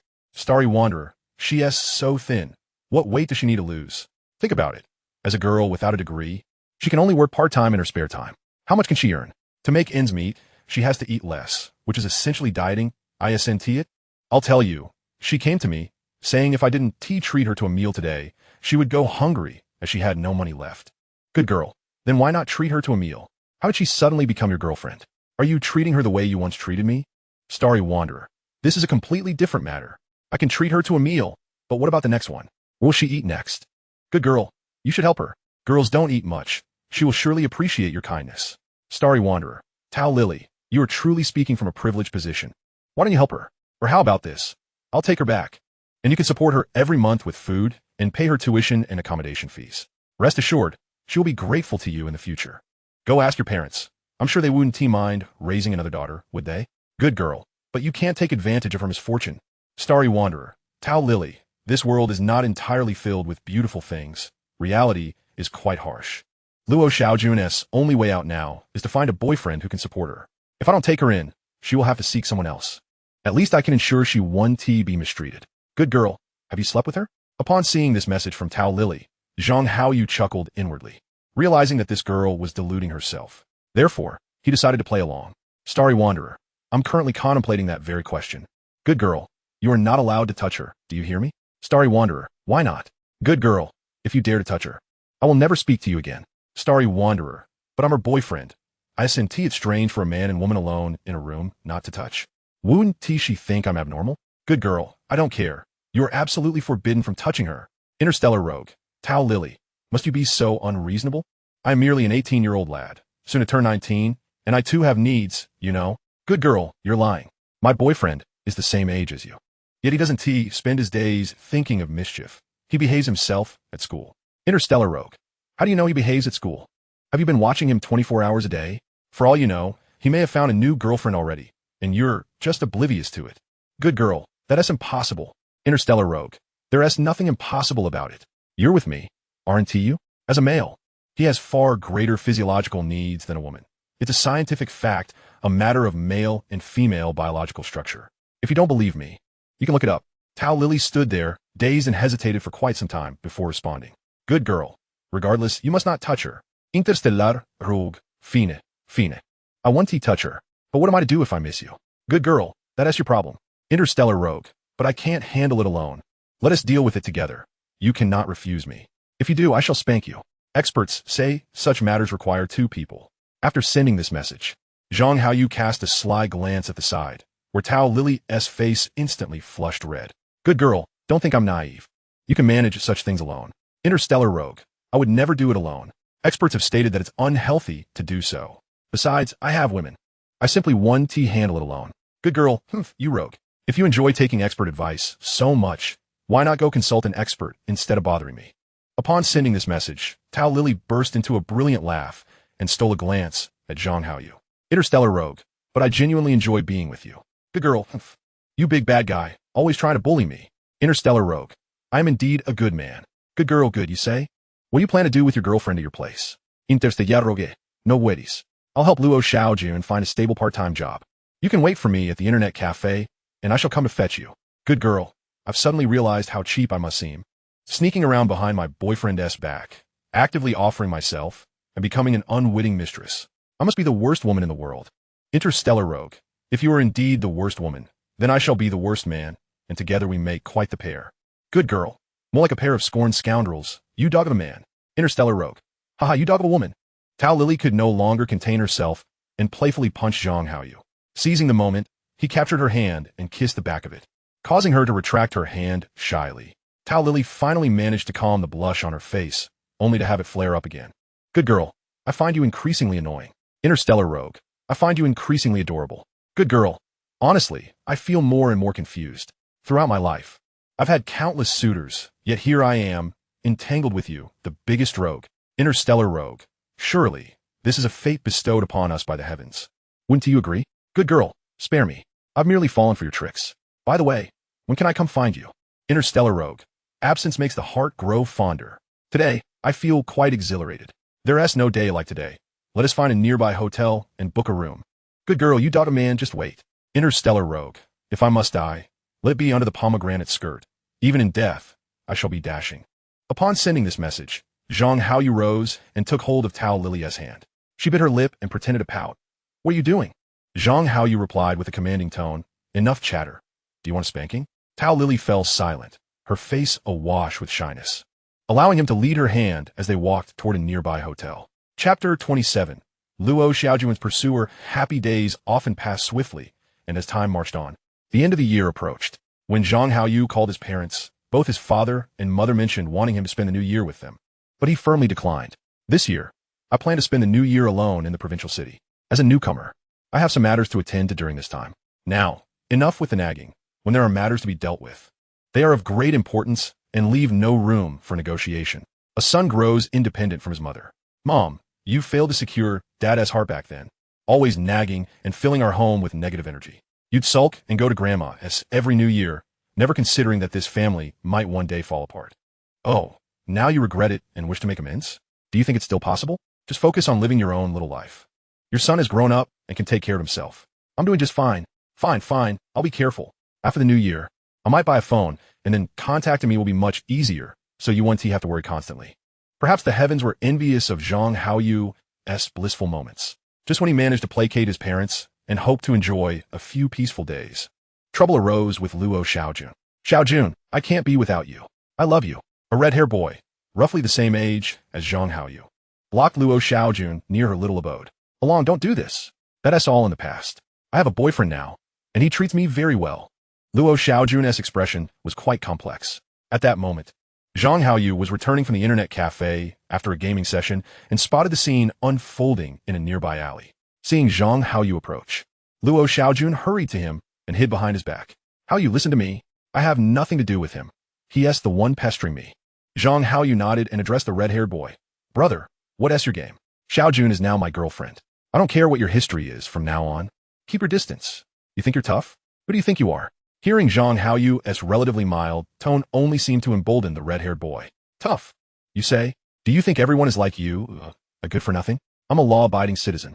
I don't care who you are. You've overstepped your bounds.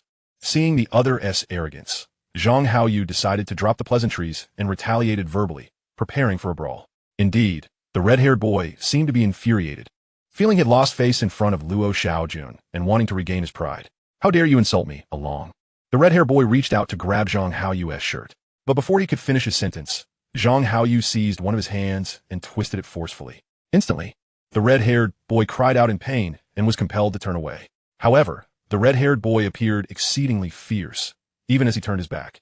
He attempted to retaliate against Zhang Haoyu with a punch. In response, Zhang Haoyu delivered a powerful kick to his back.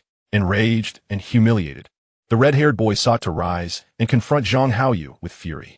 Yet, having lived two lives, Zhang Haoyu understood the principle of striking first and recognized the wisdom in mercilessly attacking a down opponent. Seizing the opportunity while the boy was still on the ground, he rushed forward and unleashed a flurry of punches and kicks, rendering the red-haired boy incapable of standing. At that moment, Luo Xiaojun dashed over, her face etched with concern, and embraced Zhang Haoyu, pleading, "Please stop fighting, just stop." Nevertheless, the red-haired boy, seizing this distraction, managed to rise and charged at Zhang Haoyu, intent on engaging him in battle once more. Zhang Haoyu forcefully pushed Luo Xiaojun aside and began to grapple with the red-haired boy.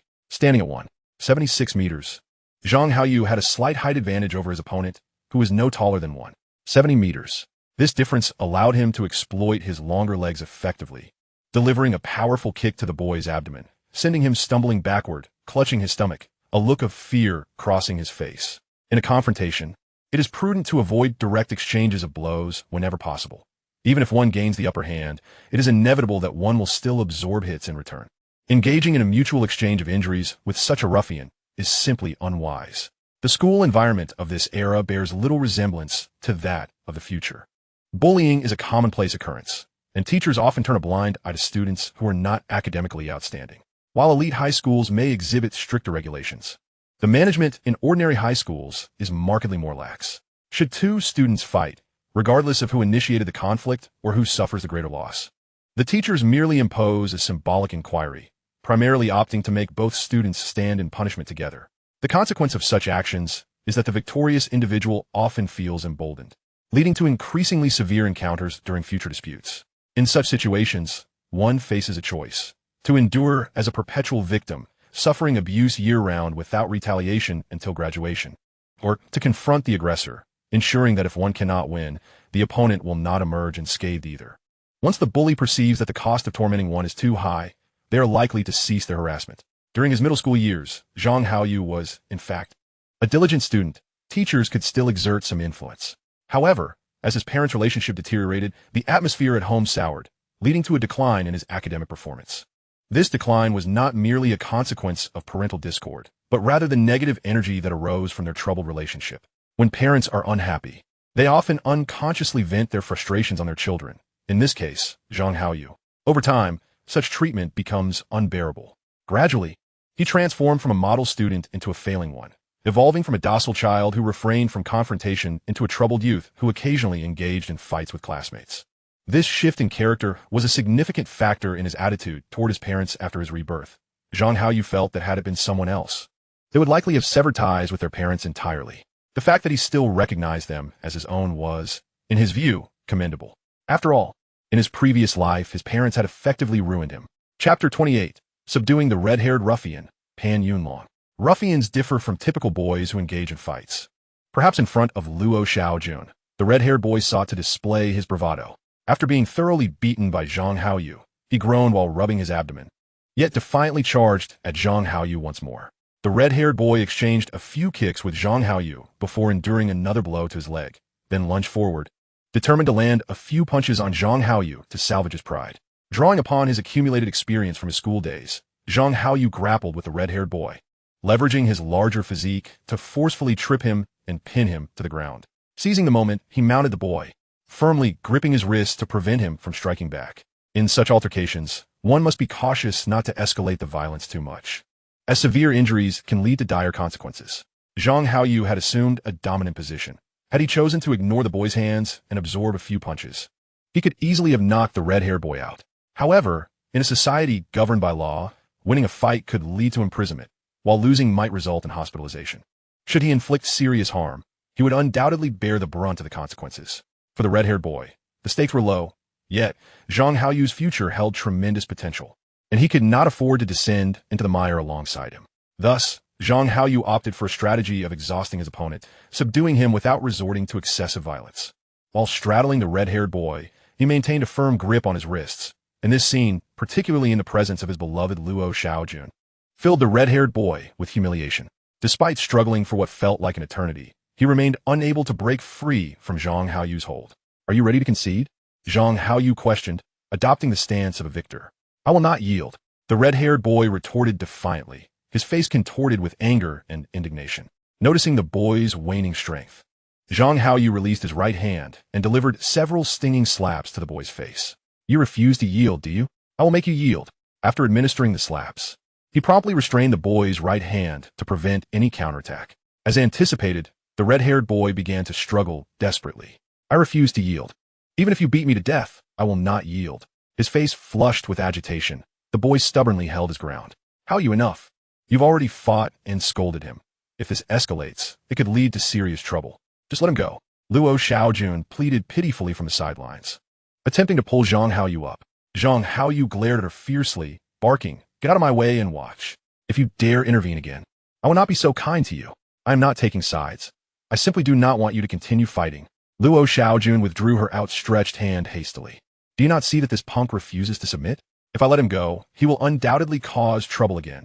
Taking advantage of the red-haired boy's fatigue, Zhang Haoyu delivered a few more resounding slaps. "I will make you yield. I will make you yield. Do you yield?" This time, the red-haired boy seemed genuinely depleted, panting heavily without further defiance. "Look, he has already submitted. Now let him go," Luo Xiaojun urged. "Will you seek trouble again?" "I will not." The red-haired boy averted his gaze from Luo Xiaojun, his face still marked by indignation. "Do you yield?" "I yield." "Very well, your submission is noted. After all, you instigated this." Zhang Haoyu stood and released the red-haired boy. After such a prolonged confrontation, he felt weary, and a crowd had gathered to witness the spectacle. Zhang Haoyu had no desire to be the center of attention any longer. If this matter could conclude here, he preferred not to pursue it further. Avoiding unnecessary trouble was prudent. Moreover, entangling oneself with a ruffian offered no benefits and only risked tarnishing his reputation. In this era, while many ruffians and gangs still existed, the authorities were increasingly strict in their efforts to curb such behavior to ensure economic stability, and Zhang Haoyu had no intention of wading through such murky waters. With that, he took Luo Xiaojun's hand and headed home, while the red-haired boy slowly picked himself up from the ground, covered in dirt, his face a mask of fury as he walked away in another direction.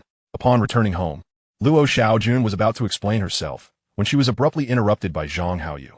This mess is all you're doing, and yet you still try to play favorites? Are you out of your mind? He exclaimed. What?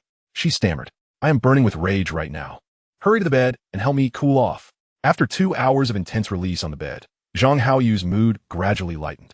He recalled that he should first interrogate the situation regarding that red-haired boy, as it is always wise to be prepared. Who is that red-haired boy to you? Speak honestly, he demanded. He's really no one to me, just someone from my town, a high school classmate. There's nothing between us. You know, it was my first time with you. Luo Xiaojun protested. Zhang Haoyu, puzzled, asked, childhood sweethearts? Not quite. We were in the same class in elementary school, but then we were in different schools for middle school. It was only when we reached high school that we ended up in the same class again. Don't overthink it. I don't like him. He just keeps bothering me, but I have never agreed to anything with him, she clarified. What's his name? His name is Pan Yunlong. How did he get in touch with you?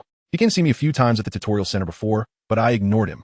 He might have just stumbled upon me while wandering around here.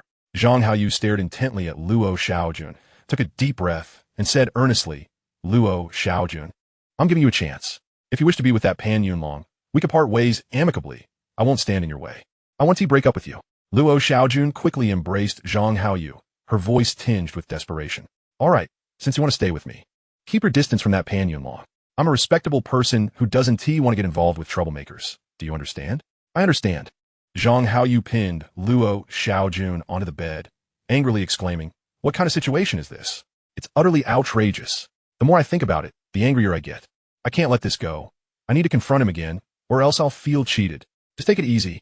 I'm furious right now, and I can't take it easy. You brought this upon yourself. Zhang Haoyu knew that Pan Yunlong, despite appearing to have been subdued, would likely seek revenge after suffering this humiliation. Never mind, we'll face whatever comes next. We'll deal with it when the time comes, he resolved. Chapter 29. The Rules of Society to Avoid Unnecessary Trouble. Zhang Haoyu spent these days at home studying, venturing out only to buy groceries or meals. Whenever he felt fatigued, he would share a light-hearted moment with Luo Xiaojun before diving back into his studies, embodying the diligent student archetype. As for Luo Xiaojun, aside from being with Zhang Haoyu, she had recently taken up a part-time job, working half-days, while spending her afternoons and evenings dining and studying with Zhang Haoyu, living happily. However, Zhang Haoyu's intuition proved correct. Pan Yunlong was indeed unwilling to let matters rest. One day, while Zhang Haoyu was out shopping, he spotted Pan Yunlong accompanied by 3 similarly unruly youths loitering near his residence. Without hesitation, he turned and fled. A wise man avoids immediate danger. While he could handle Pan Yunlong alone, 2 against 1 would be a struggle, and 3 or 4 would mean certain defeat. While Pan Yunlong was searching for him, he spotted Zhang Haoyu and immediately charged over with his companions. Zhang Haoyu dashed back to his abode, locked the door, and barricaded it with his desk. Pan Yunlong and his cohorts began to pound on the door, shouting, Aren't you tough? Come out. I promise I won't kill you. Where's that bravado from before? Come out and show us. His rented room was in an old, open community with no property management or security. Consequently, Zhang Haoyu opened the balcony window and shouted, Help! There's an attempted break-in. Help! Someone is trying to force their way into my home. Soon, the ruffians outside heard his cries and, sensing trouble, retreated. After a while, Zhang Haoyu stood on the balcony and saw Pan Yunlong and his gang excitedly approaching Luo Xiaojun, gesturing as they spoke to her. It seemed they were flaunting their supposed victory, relishing in Zhang Haoyu's fear and retreat. Zhang Haoyu scoffed. It appeared Pan Yunlong was still playing by the schoolyard rules, thinking that by gathering some fellows to intimidate, he could manipulate the situation to his advantage. He had forgotten that they were no longer in school. They had entered society, where different rules applied. Luo Xiaojun chatted with them for quite some time before finally heading toward their rental apartment. Zhang Haoyu sneered again. He was certain something was amiss with Luo Xiaojun, and he would confront her later. Watching Pan Yunlong and his friends leave triumphantly, Zhang Haoyu immediately descended to report the incident to the police. About half an hour later, an officer arrived at his rental unit. By then, Luo Xiaojun had returned and appeared somewhat flustered upon seeing the police officer. Who made the call? Zhang Haoyu stepped forward and quickly replied, It was me. Please explain the situation. Well, there's a thug named Pan Yunlong who keeps harassing my girlfriend. After some conflict a few days ago, today he came with a few goons to threaten me. Zhang Haoyu exaggerated the severity of the situation. The officer chuckled, as if accustomed to such tales, and said, Your description seems a bit exaggerated. Were they armed? Officer, may I ask your surname? My surname is Lin. Oh, Officer Lin. Here's the thing. Why didn't he see them I heard them banging on the door, and it sounded like they had sticks. As for whether they had knives or other weapons, I can't say for certain, but we certainly can't dismiss that possibility, especially since they were there to confront my girlfriend. I see. What you're describing seems to be just a civil dispute. We'll handle it accordingly. Officer Lin, this is not just a civil dispute. It's a serious case of thuggish home invasion, which is quite severe and has a profoundly negative impact. Officer Lin looked up at Zhang Haoyu, then lowered his head to continue writing. Officer Lin, I'm not being alarmist. The ringleader, Pan Yunlong, with his dyed red hair, calls himself Brother Dragon. The others with him are clearly thugs as well. Tell me, is this not a gang? In broad daylight, they barged into a residential area, causing a scene. What will the neighbors think? Won't they feel unsafe? ISNT, this is serious breach of public order? As for the consequences, those young thugs are around 20. Reckless and bold, and if they get their way, the repercussions could be dire. Wouldn't you agree that I'm not exaggerating? Officer Lin lifted his head once more, his tone slightly serious as he inquired, what is it that you desire?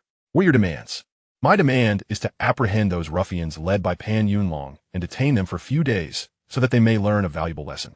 They must understand that engaging in such underhanded activities will lead to dire consequences. Officer Lin chuckled softly, his voice nonchalant. Do you believe this police station is your family's enterprise, where you can simply dictate who gets apprehended? Moreover, without more detailed information, how do you expect us to locate someone named Pan Yunlong? Zhang Haoyu smiled faintly, yet his tone remained earnest. Officer Lin, in broad daylight, brandishing blunt objects and attempting to force entry into a residence within a residential area constitutes a serious breach of peace. Whether it be for provoking trouble or disturbing public order, surely a few days of detention would be justified. As for details regarding Pan Yunlong, while I may lack them, my girlfriend, Luo Xiaowan, is well acquainted with the situation. Come here and elucidate the matter to Officer Lin. These days, most outsiders in the provincial capital possess temporary residence permits. Thus, locating that rogue should not pose a significant challenge. Luo Xiaowan approached hesitantly, her demeanor exuding reluctance. Zhang Haoyu fixed his gaze upon her, his tone rather brusque. Luo Xiaowan, who are you putting on this display for? Are you pleased that Pan Yunlong and his crew cornered me? If you are unwilling, you may as well leave my presence and seek out that fellow named Pan. I trust he will not trouble me further. I didn't. Luo Xiaowan quickly defended herself, then proceeded to inform Officer Lin about Pan Yunlong's whereabouts. It turned out that Pan Yunlong was currently working as a waiter in a hotel and had recently suggested that she visit him for some leisure time. Zhang Haoyu silently scoffed. Oh, you wish to play, do you? Fear not. Someone will come to ensure you have a good time. Chapter 30. Luo Xiaowan, you betrayed me. Once Luo Xiaowan had conveyed all the information to Officer Lin, Zhang Haoyu spoke earnestly. Officer Lin, I implore you to take this matter seriously and handle it with the gravity it deserves. Otherwise, I will certainly file a complaint. Officer Lin raised his gaze, scrutinizing Zhang Haoyu's eyes. Yet, Zhang Haoyu remained composed as he continued. Officer Lin, I understand that you are the local officer and that such incidents may seem trivial to you. However, this concerns my very life. If one day I'm assaulted by these reckless thugs, even if I survive, what if they were to break my leg? It won't come to that. The situation isn't that dire. You two are merely squabbling over a girl, and he is likely just trying to intimidate you. Undoubtedly, Officer Lin possessed considerable experience, swiftly grasping the essence of the issue and accurately gauging its severity. Zhang Haoyu had indeed exaggerated the predicament. However, being beaten by a few thugs is no trivial matter. Many issues, if not taken seriously by oneself, will be dismissed by others even more readily, especially in situations that can escalate or be disregarded. There exists a vast expanse of operational leeway. If one does not strive for resolution, the outcome will simply diminish in significance. Officer Lin, I do not wish to target you or add to your burdens, but as a police officer, it is your duty to ensure the safety of the common populace. If that red-haired ruffian were to confront me alone, it would be a matter of internal conflict among citizens that we could resolve ourselves. Yet, should he gather a group to assault me, that transcends mere altercation. It becomes a matter for law enforcement, one we, the common folk, cannot handle alone. If you do not take this seriously, I will have no choice but to bring this to your superior's attention. After all, alleviating the troubles of the people is also your fundamental responsibility. Wouldn't you agree? Officer Lin smiled and nodded, understood. You have quite the persuasive argument there. Rest assured, we will proceed according to the law. What is your occupation? I am a student dedicated to my studies. Zhang Haoyu gestured towards a towering stack of books on the desk. Officer Lin nodded once more. Very well. I will return to you once there are developments. Where are you usually home? Are you here in the evenings? Yes, I am generally at home in the evenings.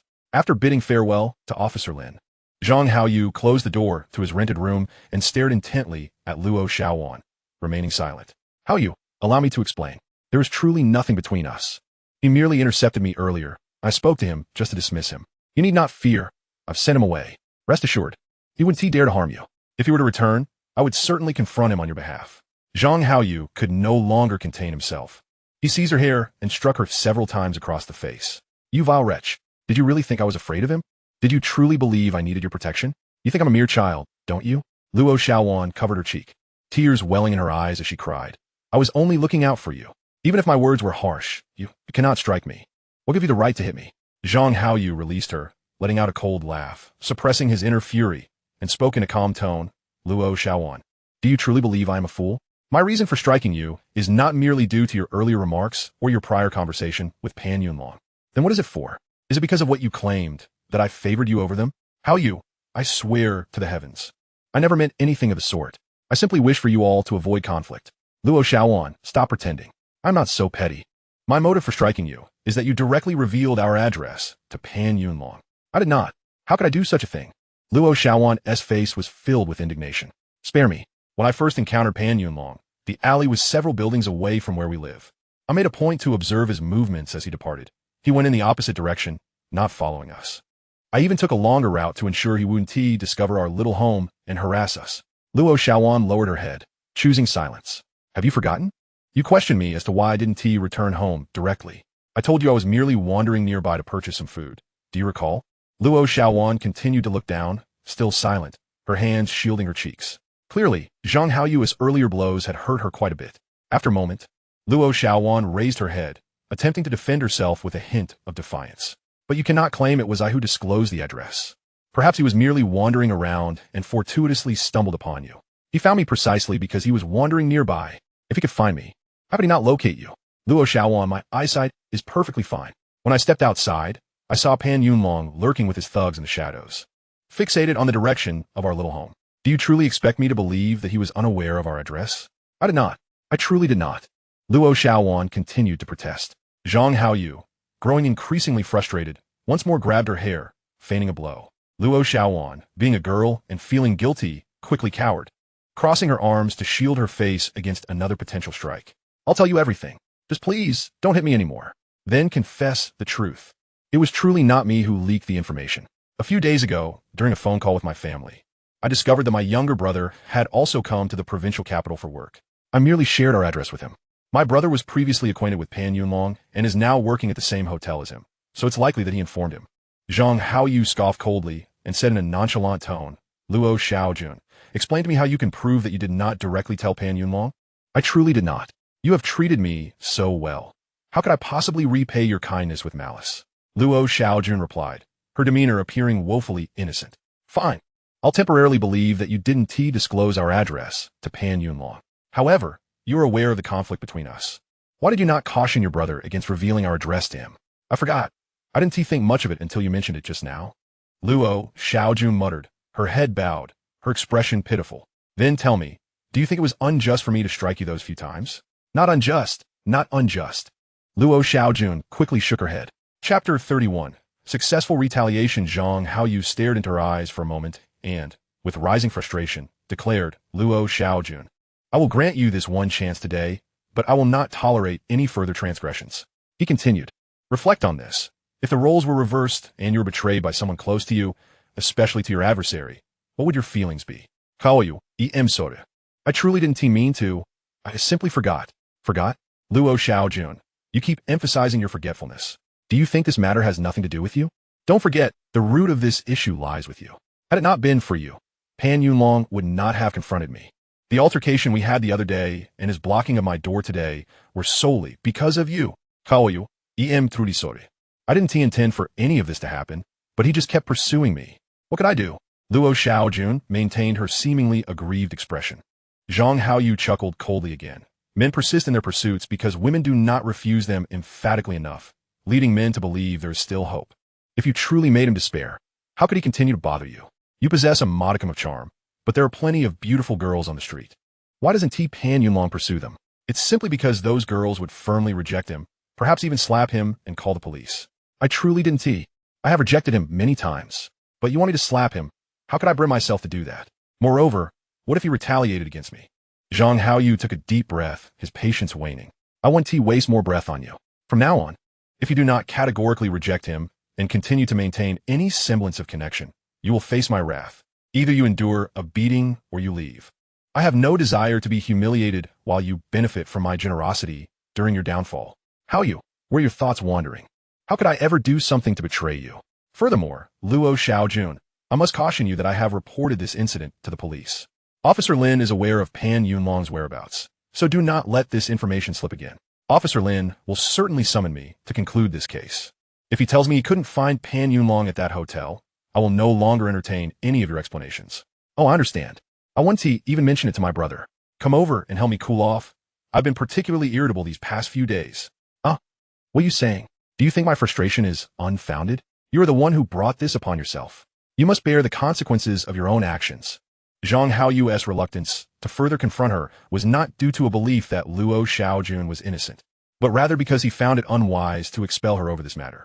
A beauty of her caliber, provided with food, shelter, and a little pocket money, was a bargain to have by his side daily. Since Zhang Haoyu's confrontation with Pan Yunlong, he had been devising plans for retaliation, and indeed, Pan Yunlong gathered a few thugs to seek revenge. The school was one realm, and society was another, governed by its own set of rules. Zhang Haoyu adeptly utilized these societal rules to counter Pan Yunlong. The effectiveness of his retaliation was evident. Pan Yunlong was detained for 10 days on charges of disturbing the peace, while several of his accomplices were held for 5 days. All right, if you have no further issues, please sign here to conclude the matter. Those boys should remain quiet for a while. Rest assured, I've already warned them. Even if they are released, they likely won't trouble you again. Should they dare to bother you once more, you may come directly to the police station to seek me out. Thank you. Officer Lin, I'm truly grateful. I don't smoke. Please take these fruits. Oh, the rest no need. It's a minor matter. You don't need to be so courteous. Please, Officer Lin, don't be so modest. This is a gesture of goodwill between the police and the public. You must accept the sentiment of the community. A few fruits are hardly a burden. Zhang Haoyu insisted on stuffing Officer Lin's pockets with bananas and oranges. After bidding farewell to Officer Lin, Luo Xiaojun cautiously inquired, so, Pan Yunlong was really arrested? Zhang Haoyu glanced at her and scoffed, of course. Do you think we are still in school, where mere fight leads to a lecture from the teacher?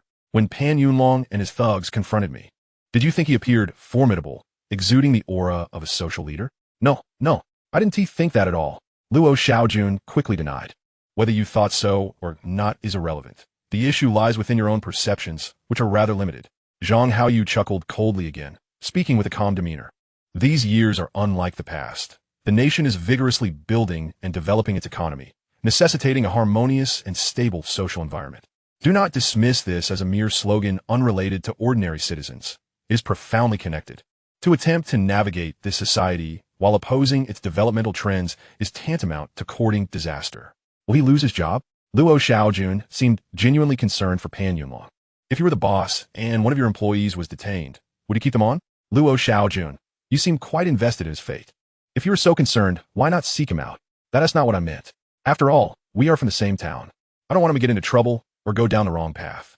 Moreover, he has a good relationship with my brother, so I fear he might lead him astray. Luo Xiaojun's reasoning was rather tenuous, and while Zhang Haoyu understood this, he chose not to dwell on it.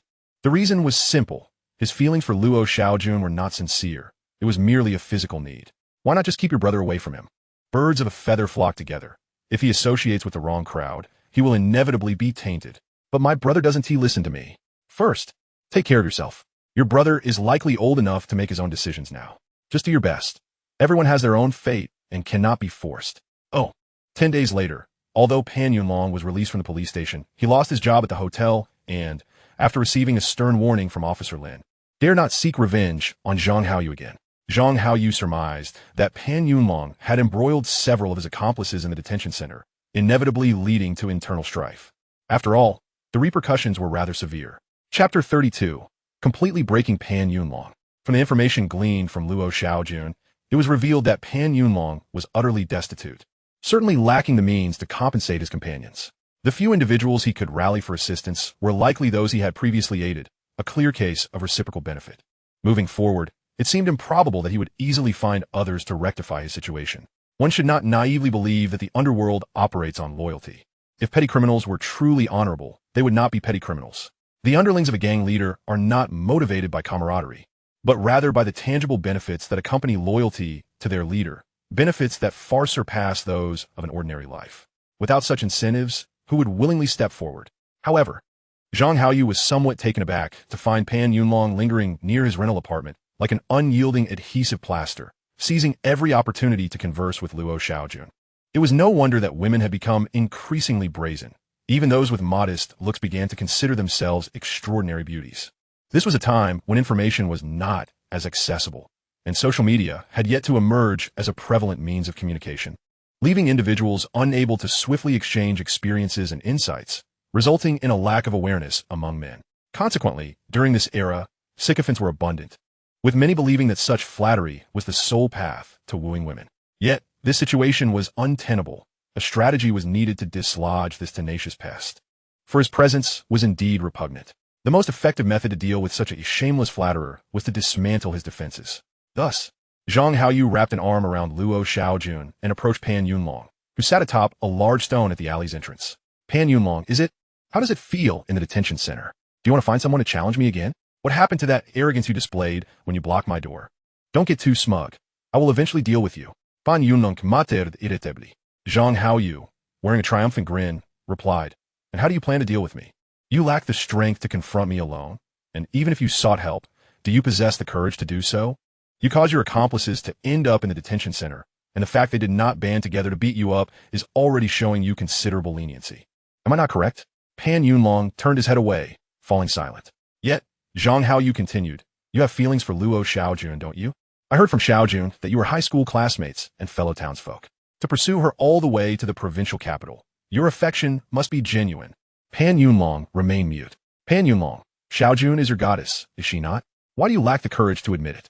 Zhang Haoyu employed a bit of provocation to elicit a response. As expected, Pan Yunlong's voice trembled as he confessed, yes, Xiaojun is my goddess. I love her, and I vow to marry her in this lifetime. Your feelings are not the issue. That is your prerogative. The problem lies in the fact that your goddess has already been in my bed, not just once or twice, but dozens if not hundreds of times. I admit my appetite for such matters is rather insatiable. On particularly joyful days, I might indulge with her 3 to 5 times in a single day. Zhang Haoyu aimed to shatter Pan Yunlong's resolve, knowing that if he did not, the latter would likely continue his relentless pursuit. Indeed, Pan Yunlong clenched his fists, trembling slightly. His gaze averted from Zhang Haoyu, too ashamed to meet his eyes, let alone look at Luo Xiaojun. Zhang Haoyu pressed on, tightening his embrace around Luo Xiaojun, and continued with a smile, the crux of the matter is that Xiaojun enjoys being with me. We are perfectly matched. One loves to indulge, the other loves to be indulged. Xiaojun, would you not agree? Indeed, do you enjoy being with me? Yes. See, I speak the truth. Pan Yunlong's body trembled even more violently, his fists clenching tighter. Goodness, is this fellow's capacity for flattery truly so formidable? Zhang Haoyu internally scoffed. With no choice but to intensify his taunts, he continued, Pan Yunlong, I fail to comprehend why you persist here, having slept with Xiaojun so many times. Are you waiting to become a mere stone idol, hoping that one day I will tire of her and you can come and pay your respects? If so, you might as well abandon that hope. I find great pleasure in being with Xiaojun and will continue to do so until the end of time. By the time you reincarnate, I may still be with her. At that moment, Pan Yunlong was biting his lip, blood beginning to seep from it. Pan Yunlong, do you understand? The goddess you yearn for is now my girlfriend. My woman. She does not harbor feelings for you and find you unworthy. After all this time, she has never allowed you to touch her. While on the very first day of our acquaintance, she willingly came to my bed. What purpose does your incessant pursuit serve? Are you waiting to wear my cast-offs or drink my bathwater?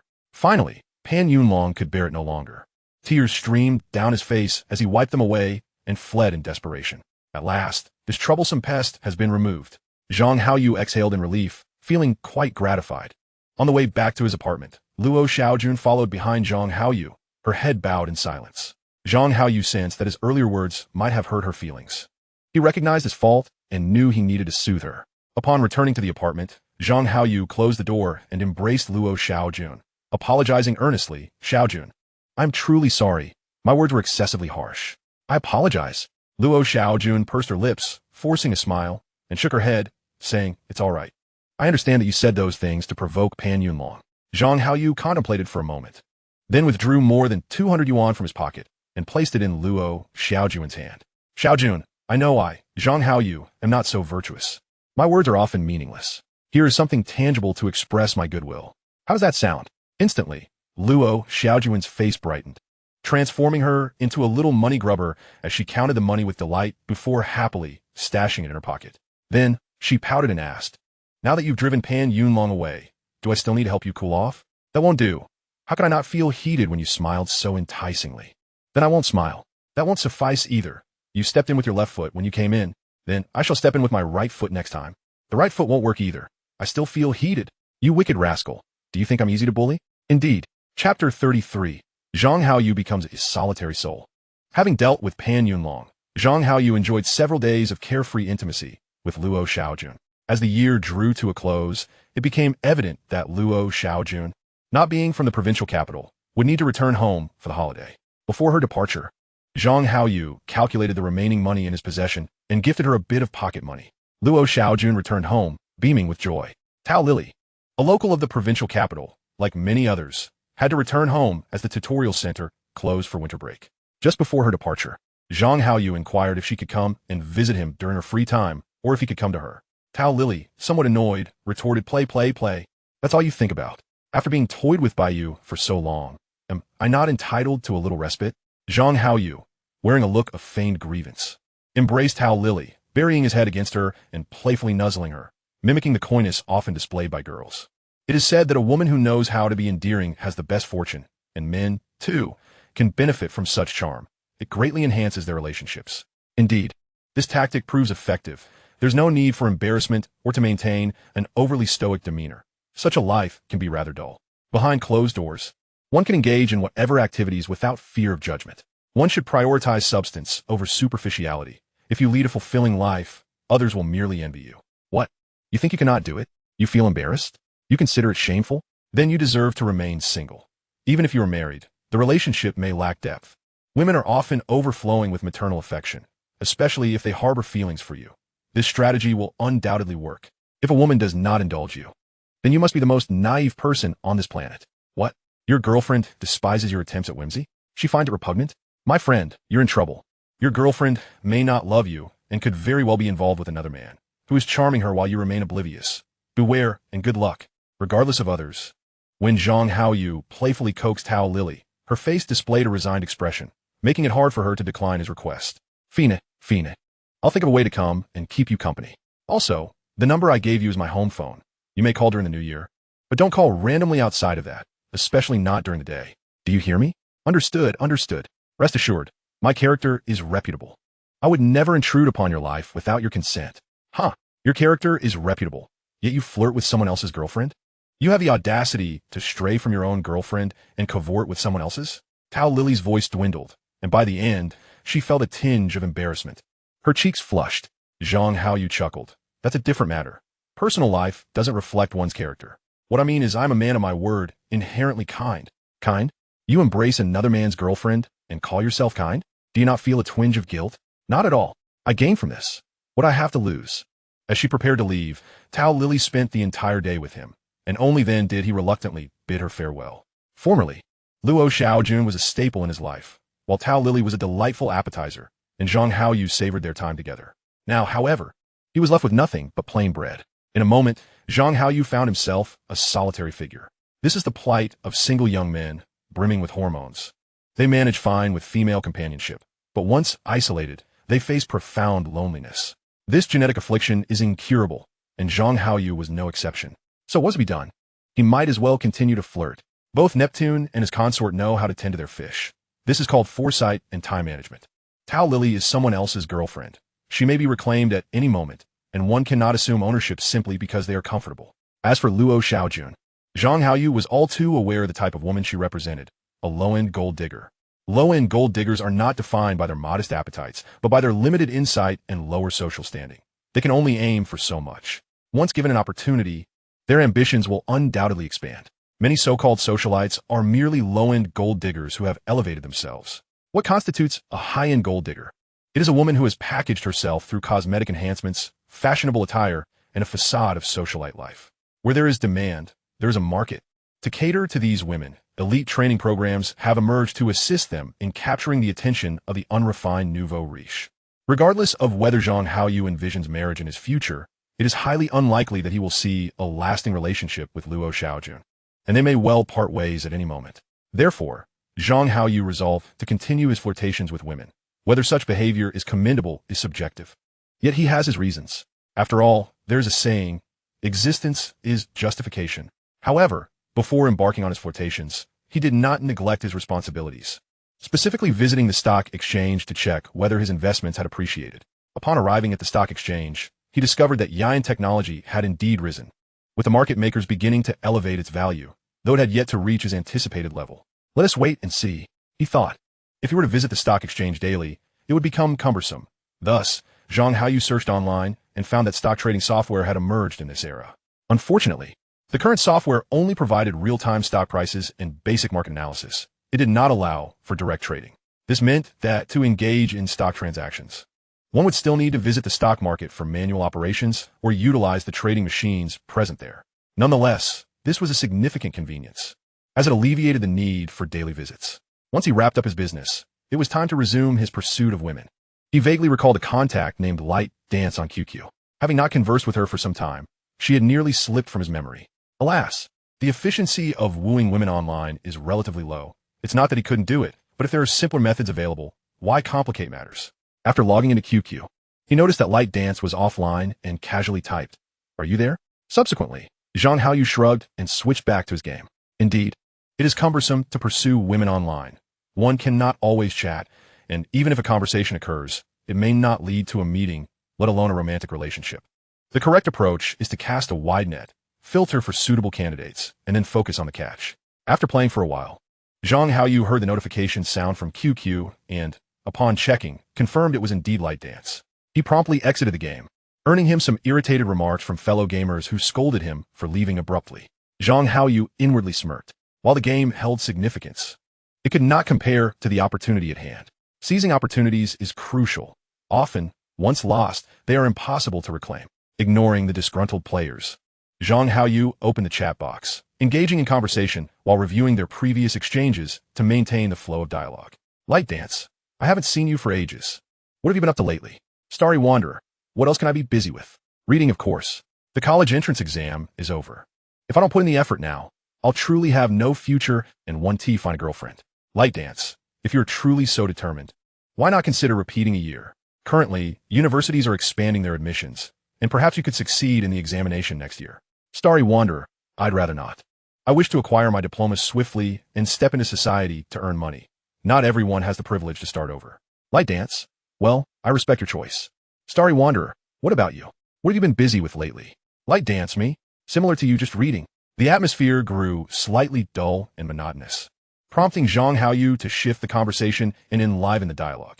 Starry Wanderer, I wager you have a penchant for literary works. You must have read The First Intimate Contact, and I can tell you resonate with it. Besides, as an academic overachiever, it's rare for someone like you to not enjoy literature. In this era, there are still numerous literary youths. Otherwise, why would they incessantly yearn for some elusive love? Who even invented love? It truly can be quite detrimental. Light Dance, it's all right, I suppose. Starry Wanderer, which book do you favor? Light Dance, just the other day, I reread Dream of the Red Chamber. Starry Wanderer, I surmise your favorite character must be Lin Daiyu. I am merely guessing, as most women who read Dream of the Red Chamber tend to identify with Lin Daiyu. Light Dance, he indeed. So do you fancy Zhao Baoyu? One can predict a woman's thoughts, but never let her discern your own. If she figures you out, she will no longer regard you as a person and will gradually lose her sense of novelty towards you. Once a woman loses her sense of novelty, her interest wanes, and she may eventually ignore you. Alas, courting online is indeed exhausting. Otherwise, one would struggle to succeed. Starry Wanderer, I have no affection for Zhao Baoyu. As a man who looks up to Watai, how could I possibly admire Zhao Baoyu? A young master who spends his days idly, ultimately betraying countless good girls. Light Dance, if you were Zhao Baoyu, what would you do? Starry Wanderer, first and foremost, I would strive to support the Jia family. After all, there can be no perfect eggs beneath a crumbled nest. The fates of the young women in the Jia household are rather grim, are they not? And is it not due to this? Zhao Baoyu claims to be compassionate and considerate, yet in reality, He is merely a child playing house with the girls. Engaging in games. Where is the true compassion? Light dance. Your argument holds some merit. Zhang Haoyu indeed embodies such traits. And then? Starry Wanderer. And then? First, I would undoubtedly marry Lin Dayu. That is absolutely crucial. Light dance. So, your favorite is Lin Dayu? Starry Wanderer. Hee, I appreciate all the girls in that narrative. Chao Shuichin has portrayed each of them exquisitely.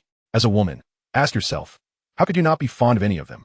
Light dance. You are merely rationalizing your fickleness. How can one genuinely like them all? Moreover, what is the most significant reason for marrying Lin Dayu? Why is it so crucial? Starry Wanderer. Allow me to inquire, why did the Jia family fall? Light dance. They declined. After the death of the virtuous concubine, Jia Yuanshan, the Jia family lost its greatest support, and the emperor no longer showed leniency towards them. Starry Wanderer. In truth, the Jia family had another major pillar aside from concubine Jia Yuanshan, and that was Lin Dayu's father, Lin Rahai. Lin Rahai was the emperor's appointed top scholar and assault inspector, a trusted confidant of the emperor. Light dance. How can you assert that? The text does not state that Lin Rahai was the emperor's confidant, and besides, he died rather early. Starry Wanderer. Although the text does not explicitly state so, the implication is quite clear. Consider, what is a top scholar? It is not merely about passing the imperial examination. It does not necessarily mean one's knowledge surpasses others. The titles of the champion, runner-up, and third place are all bestowed by the emperor, a gift from the sovereign. How could he not be a trusted confidant? Furthermore, what does being a salt inspector entail? Salt administration is a matter of state governance and a crucial source of the court's finances. If he were not a trusted ally, how could the emperor allow him to oversee his treasury? Light dance. I sense your understanding of Dream of the Red Chamber surpasses mine. Starry Wanderer. I merely skimmed through it, and besides, I did study Chinese language and literature. Light dance. You have provided me with a fresh perspective on self-taught students. Do you have any further thoughts? Let's discuss them together. I genuinely enjoy Dream of the Red Chamber as well. Starry Wanderer. Although Lin Rahai has passed, his only daughter, Lin Dayu, remains. This signifies that Lin Dayu embodies the connections of Lin Rahai's associates and the emperor's lingering affection. As long as Lin Dayu exists, the emperor will remember Lin Rahai's contributions, and with the protection of Lin Rahai's allies, at least the emperor would not be excessively harsh on the Jia family. Wouldn't you agree? Light dance. You make a compelling argument. Starry Wanderer. Moreover, if Zhang Haoyu were diligent and could uphold the Jia household, his words would carry more weight within the Jia residence. Consequently, Jin Xuan and Qing Wen would not meet their tragic fates, would they? At worst, they could all become his concubines like Shirin. Wouldn't you say? Light dance. Starry Wanderer. What troubles you? Light dance. The more I ponder, the more it seems off. You seem to imply that you would take all the girls from the Jia household. Upon reading this message from him, Zhang Haoyu burst into laughter. You caught on, huh? However, despite his thoughts, Zhang Haoyu refrained from voicing them. For the same reason, one must not allow a girl to perceive one as a lecher, at least not a ravenous one. Chapter 35. Flirting with QQ Friend Light Dance. Part 2. Starry Wanderer. Hey, why should women make things difficult for one another? Life is precious. Do you wish to watch these two blossoming girls perish? Light dance? I do not wish to, but... Starry Wanderer, but what? You are constricted by the modern notion of monogamy. You must understand that in ancient times, concubines were permissible, similar to Aunt Zhao. Do not impose modern thinking upon ancient people. It is misguided and could lead to their demise. In ancient times, selling sons and daughters from a modern perspective is wrong. Yet if they did not resort to such actions, their offspring might starve. Selling them could at least ensure their survival. Light dance. You present a valid point. I have indeed been somewhat narrow-minded. Starry Wanderer. Furthermore, consider Lu Lao. Many believe Wang Shifeng and a few maids were bullying her. Yet, the reality is that Wang Shifeng gave her 20 taels of silver right away. What does 20 taels of silver represent? It signifies the annual income of an ordinary family. In addition, she received some loose silver and garments. What is the harm in exchanging a few light-hearted jokes? Can you guess why Lu Lao was so delighted to return for a second visit? If I were to receive a few jovial jests, even if they were to mock me, and then be given a year as salary, I would eagerly accept and work diligently, contentedly, without any complaints. Light dance. That is true. To be honest, I had never considered it that way before. Interstellar Wanderer. Otherwise, how could Dream of the Red Chamber be universally acknowledged as the foremost among the 4 great classical novels? With a dedicated society for the study of ridology, it is indeed a monumental work that elucidates the myriad facets of society. Light dance, indeed. Interstellar Wanderer. Furthermore, If I were Jia Baoyu, I would strive to rescue Shi Shangyun from her plight, liberating her from suffering. I would also ensure the protection of Miaoyu, preventing her from being captured by nefarious individuals, and I would never marry off Shiren. Shiren has shared a bed with Jia Baoyu and is unwaveringly loyal and caring towards him. It is incomprehensible to me how he could so readily part with such a remarkable woman. Light dance. The Jia family has fallen into ruin, and Jia Baoyu can no longer support them. Interstellar Wanderer. Is that not because Jia Baoyu is a worthless scion? Light dance was Shui Bao Chai. Interstellar Wanderer. Naturally, she must be retained as well. She is a true paragon of a refined lady and must not be relinquished. Light dance. It seems I was correct in my previous assertion. You truly intend to take in all the young women of the Jia household. You are indeed a fickle-hearted rogue. It seems no man possesses an ounce of virtue. Upon receiving this message from across the screen, Zhang Haoyu was taken aback, realizing he had inadvertently revealed his true nature while engrossed in conversation. Nevertheless, he thought, it matters not. If one wishes to court a lady, a man's inherent lustful tendencies will inevitably surface. As long as he maintains the right balance, it should not pose a significant problem. After all, any woman with a modicum of intelligence understands that men possess a certain degree of desire. Women do not reject men's carnal inclinations outright. Rather, they instinctively recoil from men who are overly eager. They require men to tread carefully, gradually nurturing their mutual relationship without inducing discomfort. Interstellar Wanderer. Very well, I confess. That is indeed how I feel. However, I must inquire of you. What do you believe should be done? Shall we allow these young women to perish, or let them succumb to a life of debauchery, or worse, fall into the clutches of villains? Light dance? I do not know. Interstellar Wanderer. Why must women make things difficult for one another? They have already been taken in by Jia Baoyu. While this may not be the ideal outcome, it is certainly preferable to their previous fates. Would you not agree? Light dance. But why can they not find their own ideal partners and live happily ever after? Interstellar Wanderer. Good heavens, are you recounting the tale of Snow White? Any author with a modicum of life experience would hesitate to pen such a narrative. Take, for instance, the supporting female characters in Dream of the Red Chamber. Where would you have them seek their ideal partners, and on what grounds could they live carefree lives? If Jia Baoyu cannot sustain the Jia household and provide them with a favorable environment, do you not already know what their fates will be? Light dance. You truly have a way with words. A mere girl of limited talent and experience. I never thought I would encounter someone who articulates a man's infidelity with such conviction. It is a rarity indeed. Interstellar Wanderer. Ha ha ha. I thank you for the compliment. My dear, you flatter me. Light dance. Do you truly believe I am praising you? Interstellar Wanderer. You are indeed complimenting me. I do not refer to your scornful jests, but rather to the discourse surrounding my alleged fickleness. The fact that you have engaged in such a lengthy and spirited conversation about it is perhaps the highest form of flattery, is it not? At the very least, it indicates that I am not as shallow as you might think, but possess a certain depth. Would you not agree? Light dance. Your audacity is remarkable. Interstellar Wanderer. Do not forget, I aspire to be a man of ambition. If I do not possess a thick skin, I would be blushing in the presence of a lady. Light dance. I find it hard to believe you would blush in front of a woman. Interstellar Wanderer. Wouldn't it be easy to overcome shyness by conversing with several young women? Light dance. Oh, I see. You are merely using me as practice, are you not? Interstellar Wanderer. Would that be acceptable? As a quid pro quo, you might also consider using me for practice, for after all, you too shall seek a boyfriend in the future. Would you not agree? Light dance. I can't shake the feeling that I might be at a disadvantage here. Zhang Haoyu understood that the other party was somewhat intrigued, yet the girl's modesty would prevent her from immediately acquiescing. She needed a more palatable justification. Thus, he activated his humor and made a light jest. Interstellar Wanderer, no puedes. I am a man of stature and must be magnanimous. If I suffer some loss, so be it. Light dance, spare me.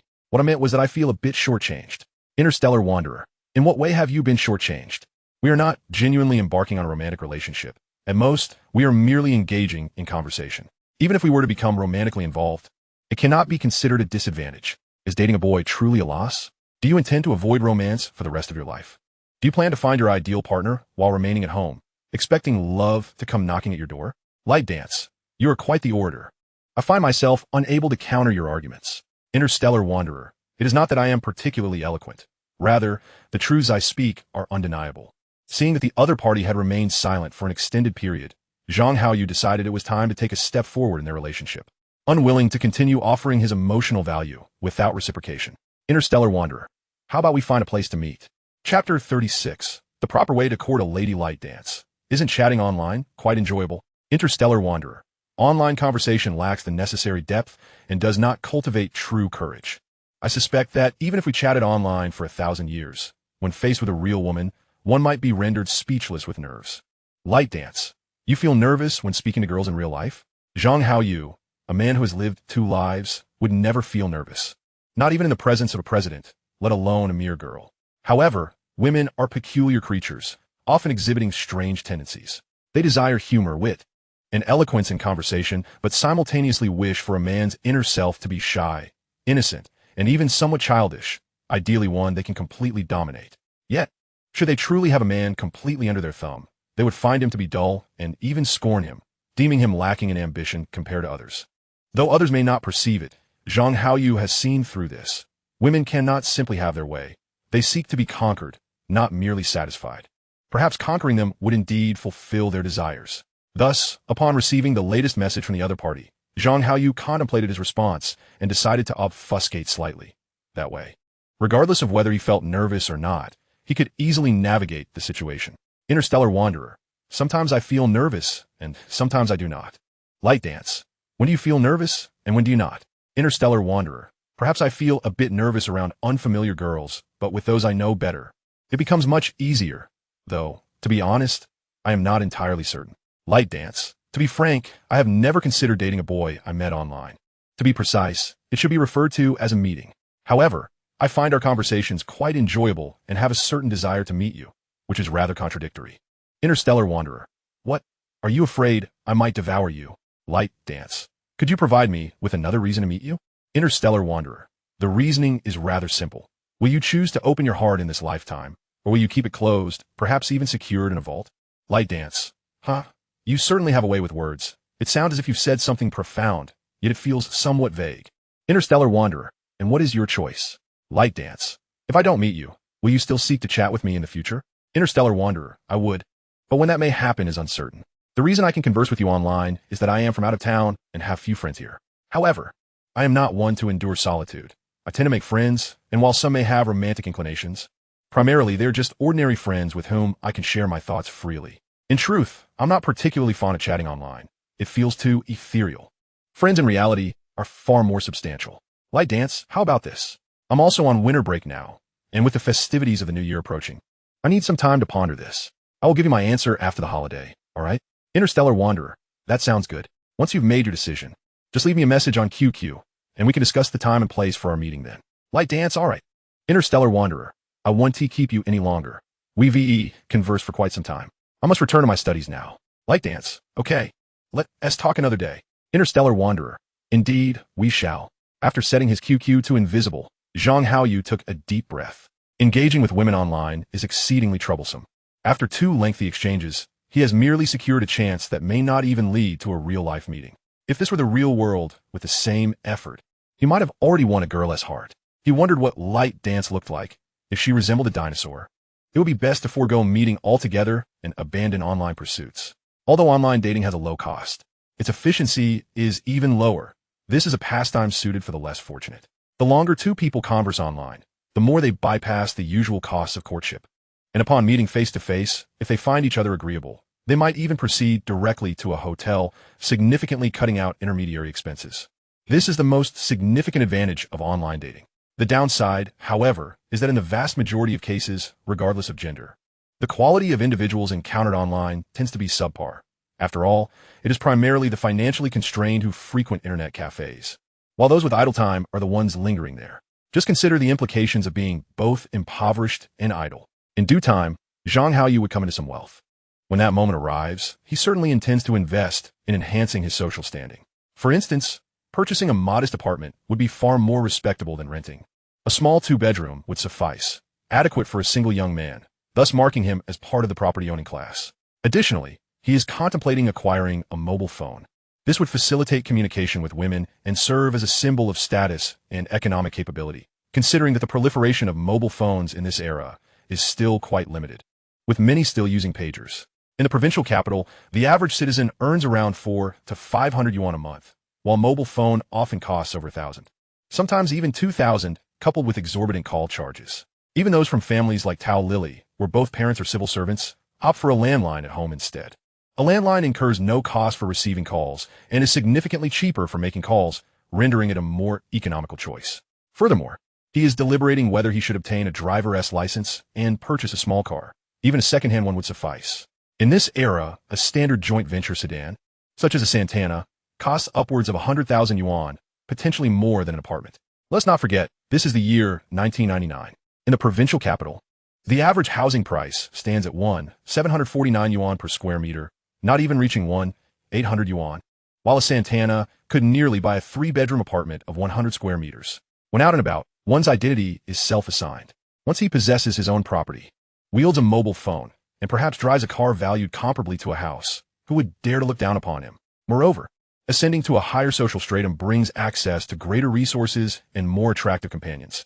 Advancing to a higher echelon is indeed the correct approach to courting.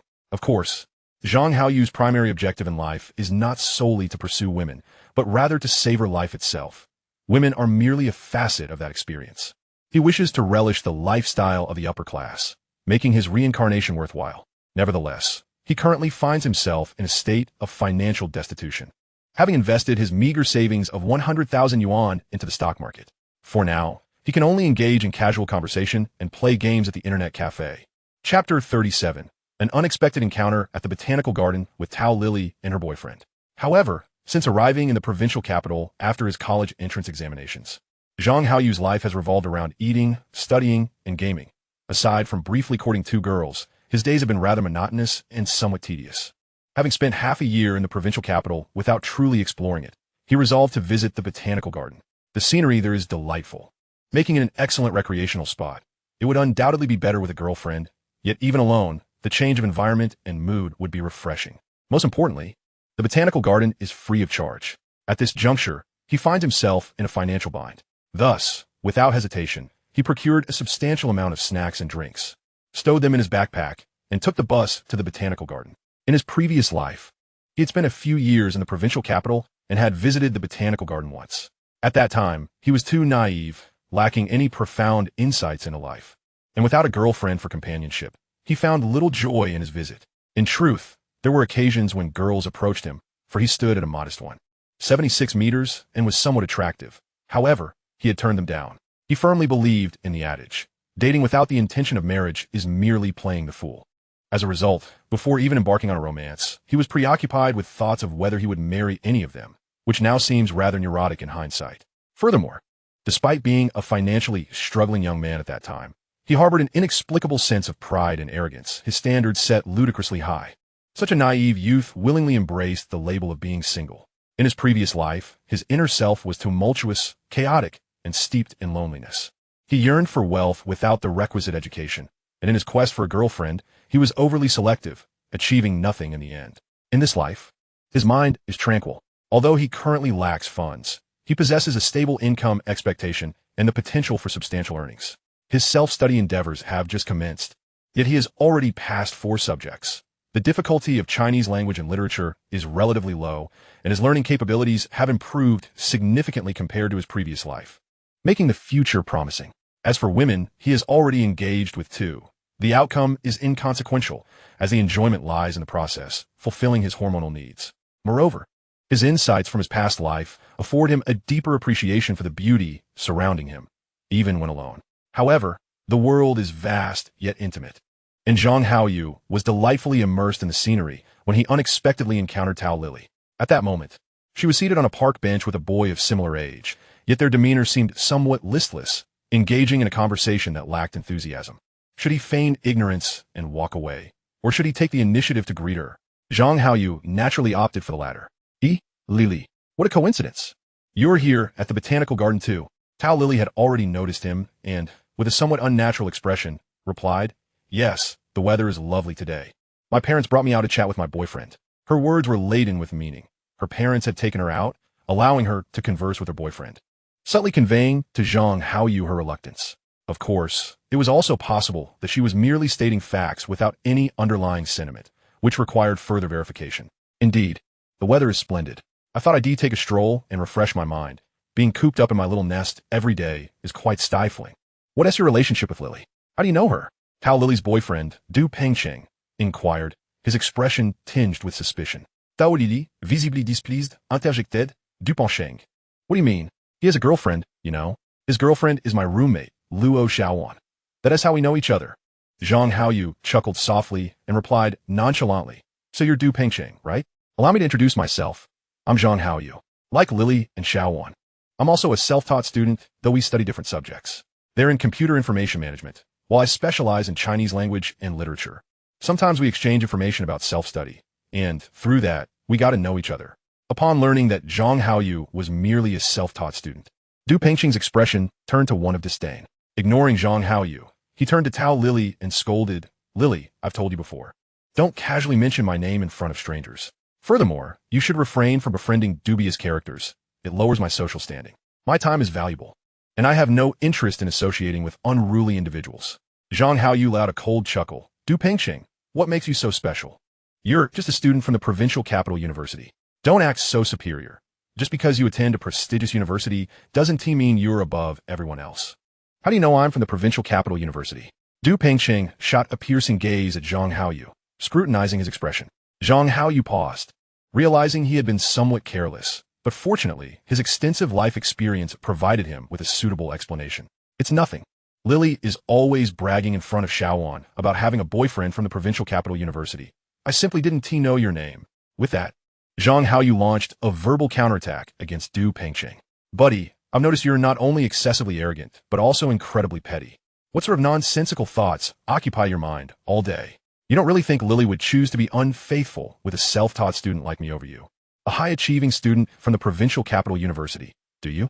Zhang Haoyu felt a thrill as he indirectly suggested infidelity in front of Tao Lily's boyfriend. However, Tao Lily's face turned pale, her expression one of disbelief as she glared at Zhang Haoyu, her irritation palpable. Fortunately, Du Pengcheng's attention was entirely focused on Zhang Haoyu, oblivious to Tao Lily's distress. Du Pengcheng, clearly enraged, glared at Zhang Haoyu, momentarily at a loss for how to retaliate, as Zhang Haoyu's words had struck a nerve, causing him to question whether he had been overly sensitive. However, Zhang Haoyu had merely intended to exchange a brief greeting with Tao Lily and depart, ensuring that even if others learned of their acquaintance, it would seem entirely normal. Du Pengcheng's outil demi-honneur provoquait Zhang Haoyu. There was no way he would let him off easily. Chapter 38. Seeking Justice from Tao Lily's Parents. Zhang Haoyu, with a look of disdain, continued, I've encountered many proud individuals, but I've never met anyone so arrogantly fixated on placing a green hat atop their own head. You truly are a source of amusement. Genuine pride does not manifest in someone like you. Upon hearing these words, Tao Lily's expression was captivating. A mix of redness and paleness, her lips tightly pressed together, and her fists clenched, which stirred within Zhang Haoyu a thrilling sensation akin to infidelity in front of her boyfriend. What did you say? Du Pengcheng's anger flared at Zhang Haoyu's remarks. If you wish to continue, I shall raise the stakes. I will ensure that green hat is firmly placed upon your head. What are you saying? Zhang Haoyu retorted. I'm talking about you, always thinking about adorning your head with a green hat. It's evident that your outward arrogance is merely a facade. Deep down, you are profoundly insecure. Seeing Zhang Haoyu persist in this line of discussion, Tao Lily's face turned crimson. Had Du Pengcheng glanced at her now, he would undoubtedly have sensed something was amiss. Whether Tao Lily was contemplating a cover-up strategy or was genuinely incensed, she abruptly shouted, Zhang Haoyu, and you too, Du Pengcheng. What on earth are you two arguing about? Are you trying to drive me insane? Both Zhang Haoyu and Du Pengcheng turned their gazes toward Tao Lily. At that moment, her flustered state rendered her flushed face quite understandable. Lily, I believe this Zhang Haoyu is problematic. You'd better come clean with me now, or I will take this matter to your parents. Du Pengcheng declared ominously, his tone resolute. What do you want me to confess? What can I possibly have to confess? Du Pengcheng, why are you being so inexplicably unreasonable today? Are you out of your mind? Tao Lily retorted, her face still flushed. Refusing to confess, are we? Well then, let us go see your parents. Du Pengcheng snapped, turning to Zhang Haoyu. Are you brave enough to join us? If you don't, it means you have something to hide. Zhang Haoyu scoffed. What do I have to fear? Let us go. Based on my experience, you seem to have some psychological issues. I suggest you seek a psychologist promptly, or maybe too late. You are the one who's sick. Du Pengcheng replied angrily. Thus, the three of them made their way to another bench in the park, where a middle-aged couple sat, presumably Tao Lily's parents. Tao's mother, somewhat puzzled, inquired, What is going on? You all look quite upset. Why are you arguing again? And who is this? Du Pengqing seized the moment to accuse. Auntie, Lily is constantly befriending dubious characters. Aren't you going to say anything? Tao Lily, appearing quite aggrieved, leaned against her mother, sobbing uncontrollably, prompting her mother to comfort her and inquire about the situation. Zhang Haoyu smiled and, with a serious tone, addressed Tao's mother. Auntie, allow me to explain. Both of Tao Lily's parents turned their attention to Zhang Haoyu. Uncle, Aunt, allow me to introduce myself. My name is Zhang Haoyu, and I am the roommate of Tao Lily, who happens to be my girlfriend, Luo Xiaojun. Through our interactions, I have also come to know Lily. As the new year approaches, my girlfriend Luo Xiaojun has returned to her hometown to celebrate, leaving me with some leisure time. I decided to take a stroll in the park, where I fortuitously encountered Lily and greeted her. Observing Lily and her companion walking along the road, I intended to leave after exchanging pleasantries. However, her boyfriend, Du Pengqing, abruptly accused me of being improper and baselessly insinuated that I had some clandestine affair with Lily. Consequently, a quarrel ensued between us, during which Du Pengqing demanded that Lily confess to whatever he believed was going on. Yet, Lily had nothing to confess. Du Pengqing then resorted to provocation, challenging me to respond. Initially, I wished to disregard such an irrational individual, but fearing that leaving would further complicate matters for Lily, I chose to stay. Du Pengqing, in a fit of rage, exclaimed, "You claim there's no affair between you two. Yet how did you know I am a student at Provincial City University when we had never met before?" I replied, "Is your memory failing you?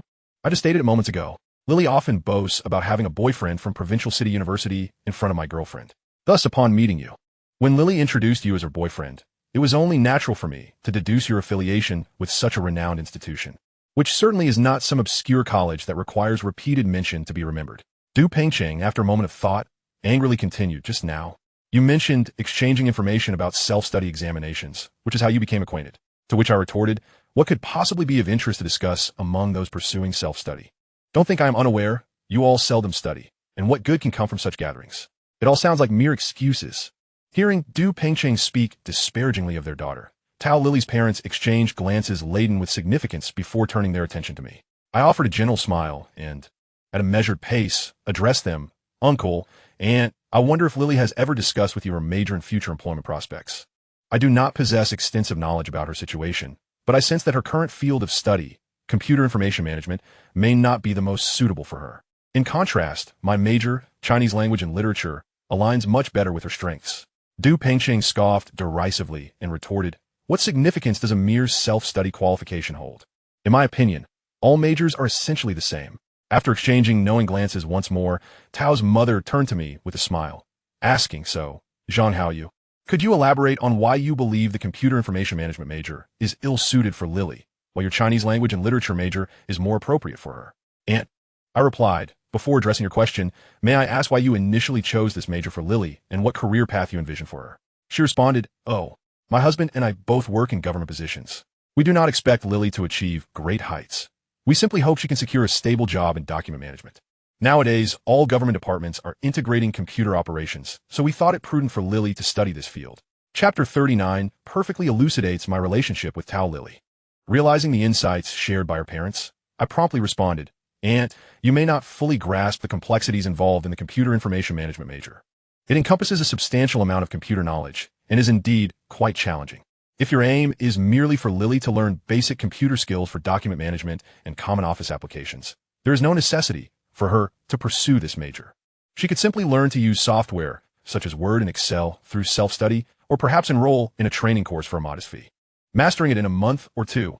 Du Pengqing interjected with a dismissive laugh. "From what I understand, one only needs to score 60 to pass the self-study exam. What difficulty is there in obtaining a degree in that so-called computer information management?" I glanced at him, shook my head, and then turned back to Tao's mother, saying, "From my knowledge, Lily seems to struggle with mathematics and other scientific subjects, making the later stages of this major increasingly challenging. Obtaining a diploma may prove quite difficult. Conversely, my Chinese language and literature major primarily consists of rote memorization, allowing her to avoid mathematics altogether, and she can also select electives that bypass English. With diligence, Lily could not only secure an associate degree, but also a bachelor's degree, and possibly even pursue graduate studies." Tao's mother's eyes lit up with joy as she inquired, "Is that really true?" Du Pengqing scoffed again, interjecting, "What good is a self-study qualification? How will she find work in society?" I cast another glance at him, shaking my head once more, and smiled at Tao's mother, saying, "Aunt, self-study qualifications are recognized by the state and carry considerable value. Certainly more so than those from adult education programs. Most importantly, as they are state-recognized, these qualifications enable one to sit for civil service examinations. Furthermore, the Chinese language and literature major offers a broad range of opportunities for such examinations, making it highly suitable for civil service pursuits. Should Lily succeed in becoming a civil servant, she would secure a stable and prosperous career for life. Given that both you and Uncle work in government, perhaps you could lend her a hand in this regard. If Lily applies herself further and gains admission to graduate school, her future prospects could be limitless. Would you agree?" Tao's mother turned to Tao's father, who gave a slight nod in agreement. I smiled gently, stating, "Uncle, and I do not possess extensive information. The limited insights I shared are merely the result of my inquiries and discussions with acquaintances. Your network surely surpasses mine, and I recommend seeking advice from more specialized individuals who may provide Lily with a better plan for her future." Tao's mother smiled at me, saying, "Thank you, Xiao Zhang. Your suggestions have been incredibly helpful. Previously, my husband and I may not have been attentive enough to Lily's needs and perhaps took things for granted. Tomorrow, I will reach out to some contacts to inquire further about this matter. Truly, thank you. If it weren't for your insights today, we might have inadvertently hindered Lily's future." I glanced at Du Pengcheng and smiled, saying, "Du Pengcheng, you seem to be overthinking this. Lily is a wonderful girl, and as her boyfriend, you should extend her more trust and care. Your constant suspicion and derision towards her make it seem as though you look down on her as a self-study student, seeking excuses to end the relationship." This statement, while ostensibly a counsel to Du Pengcheng, was laced with subtlety, suggesting that he was being unreasonable and indifferent towards Tao Lily. However, my insinuations appear to have little consequence, as Du Pengcheng's disdain for self-study students cast doubt on any claims of his goodwill toward Lily. At this moment, Tao's mother chimed in with a smile, addressing Du Pengcheng. "Pengcheng, don't you see? You're being overly sensitive.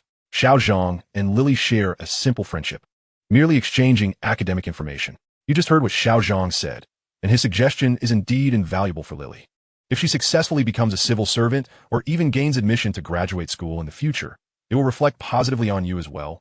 Wouldn't it?" Du Pengcheng lowered his head, struggling to utter a single word. "That's right. It's good that you can understand these matters." Mother Tao continued with a smile. "Pengcheng, you and Lily have grown up together, and our families have shared a long-standing friendship. Didn't you have a fondness for Lily when you were younger? Recently, however, it seems your relationship with her has soured a bit. Is it because your courses have been particularly demanding and the pressure is overwhelming?" Du Pengcheng is ridiculed. Indeed, the courses have been quite busy, and the academic pressure is substantial.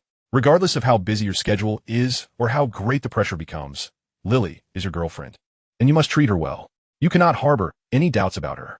Lily is the cherished daughter of both her father and me. She is our precious gem, and we will not allow anyone to mistreat her. Annie, I understand. I will treat Lily better from now on. Lily, how about we take another stroll in the park?" At that moment, Tao Lily had already dried her tears, comfortably nestled against her mother, appearing quite content. "Perhaps it's best to postpone this. Let us discuss it another day. Today, I feel rather fatigued and lack the mood for anything further." Just then, Zhang Haoyu smiled as he bid farewell to Tao Lily's parents. "Uncle, Auntie, please continue with your activities. I shall take my leave." "Oh, leaving so soon? Let us play a bit longer.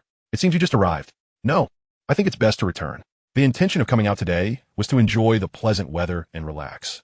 But now I find myself lacking the mood to continue. Goodbye, Uncle and Auntie. Farewell. Take care." Indeed, after the commotion caused by Du Pengcheng, Zhang Haoyu found himself devoid of any inclination to continue the day's activities. Having spoken so much, his throat felt parched. "I'm exhausted. It's time to head home and rest." Thus, Zhang Haoyu boarded the bus once more and returned to his humble abode, discarded his backpack, and lay down on his bed. Before long, he drifted into slumber. In the midst of his sleep, he was stirred by a series of knocks at the door, leaving him perplexed. He had few friends in the provincial city. Who could possibly be visiting at this hour? Could it be the landlord? But his rent wasn't due yet. As he sluggishly rose to answer the door, he was taken aback upon seeing who stood before him. "Lily, what brings you here?" Chapter 40. Tao Lily came to find him. While Zhang Haoyu was still in shock, Tao Lily charged at him like a little tiger, delivering a barrage of playful punches and kicks. "You rascal, I'm going to bite you to death."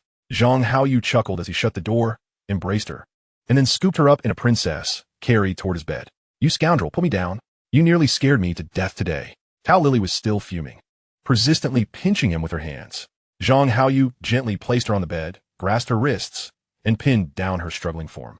After a few futile attempts to free herself, Tao Lily finally ceased her struggle in exasperation. Zhang Haoyu grinned and asked, "What is the matter? Why the fear? Did I not perform well today? Oh, please. When we were at the botanical garden, you could have simply pretended not to know me and walked past. And none of this would have happened." Zhang Haoyu shook his head with a smile. "It's not that simple. Think about it. Our lives together stretch ahead of us. If we pretend not to see each other every time, but are known to be acquainted, how would we explain that? I wouldn't mind, but would you not feel uneasy? If someone were to question you, might you not slip up? Your face was as red as a monkey's backside today. You nearly gave yourself away." Tao Lily seemed to find his words reasonable, yet she pouted, responding crossly, "Who wants to be with you for long? I have no desire for that." Then she raised her voice in indignation. "Why did you linger after greeting me? You could have just left instead of rambling on. Leave? Did you not see your boyfriend's attitude? Acting as if you were the king of the world, unjustly slandering you without any evidence? If I had simply walked away, he would have harped on about it forever. I don't mind, but your future wouldn't be pleasant. It's better to confront him directly, to eliminate any potential issues. See, in the end, didn't I help you resolve it quite nicely? You know, he's indeed quite petty. You kept mentioning the green hat. What if he took it seriously?" My legs turned to jelly at that moment, and I blushed uncontrollably. If I and quickly feigned being upset by you, I might have exposed everything. Haha, I noticed. Your composure is lacking. I don't have your thick skin. Even a city wall pales in comparison to your audacity. Listen, I must confess, talking about your boyfriend's green hat today was quite exhilarating. It felt like I was having an affair with you right in front of him. Did you not feel the same? Of course I felt it too. I was starting to miss you. Tao Lily bit her lip, her cheeks flushed with shyness. Haha, I mentioned it 3 times in front of him. It was so thrilling. It felt like I'd been with you 3 times right before his eyes. To be honest, I'm feeling a bit excited now. Lily, I desire you. I can hardly contain myself. Me too. Otherwise, I wouldn't have come to find you so soon. The two of them joyfully engaged from noon until dusk, until they were utterly exhausted and finally lay down to rest on the bed. Haoyu, you're so wicked. My boyfriend hasn't even kissed me. Yet I've lost count of how many times you've had your way with me. No need to count. Before your boyfriend gets to you, I intend to enjoy you at least 30,000 times. Haoyu, I feel rather wicked myself. My boyfriend has never had me. Yet here I am, eagerly running to you. Foolishly offer myself to you. Am I not pathetic? This is called mutual affection. But I have a boyfriend, and you have a girlfriend too. Sometimes, emotions transcend everything. I believe our connection encompasses more than just emotional attraction. There's a physical desire as well. Tao Lily nodded slightly, agreeing wholeheartedly. I feel the same. When I'm with my boyfriend, I have no desire to touch anything he has used. But with you, I'm willing to drink the water you've sipped and eat the food you've tasted. Every part of you is something my body unconditionally accepts. And every part of me is also ready to unconditionally embrace you. Why, I wonder, couldn't I have met you sooner?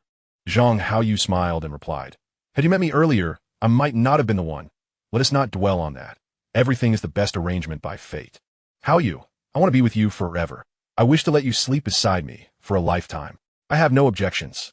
As long as you can persuade your parents and break up with your boyfriend, I will immediately end my relationship with Luo Xiaojun, and then we will be together forever. Tao Lily bit her lip, remaining silent. Evidently, she managed to persuade her parents to sever ties with her boyfriend from a provincial university, opting instead for a self-taught student. A feat akin to scaling the heavens. Her parents might even suspect that their daughter is grappling with some mental affliction, compounding the complexity. Tao's mother had previously mentioned that Tao Lily and her boyfriend, Du Pengcheng, had grown up together. Thus, any notion of lacking emotional attachment between them seemed utterly implausible. Even in the absence of romantic love, the bond forged through years of kinship and friendship could rival that of a grand romance. Haoyu, do you no longer desire me? You know, I am incapable of such a thing, which is why you deliberately said that, isn't it? Zhang Haoyu replied, without hesitation. Then allow me to present a second option. Abandon your parents and your boyfriend, and let us elope. Once we have consummated our union and welcomed our child, we can return. I refuse to believe your parents would cast us out. My parents have only one daughter. They have raised me with great difficulty, and I do not wish to cause them undue sorrow.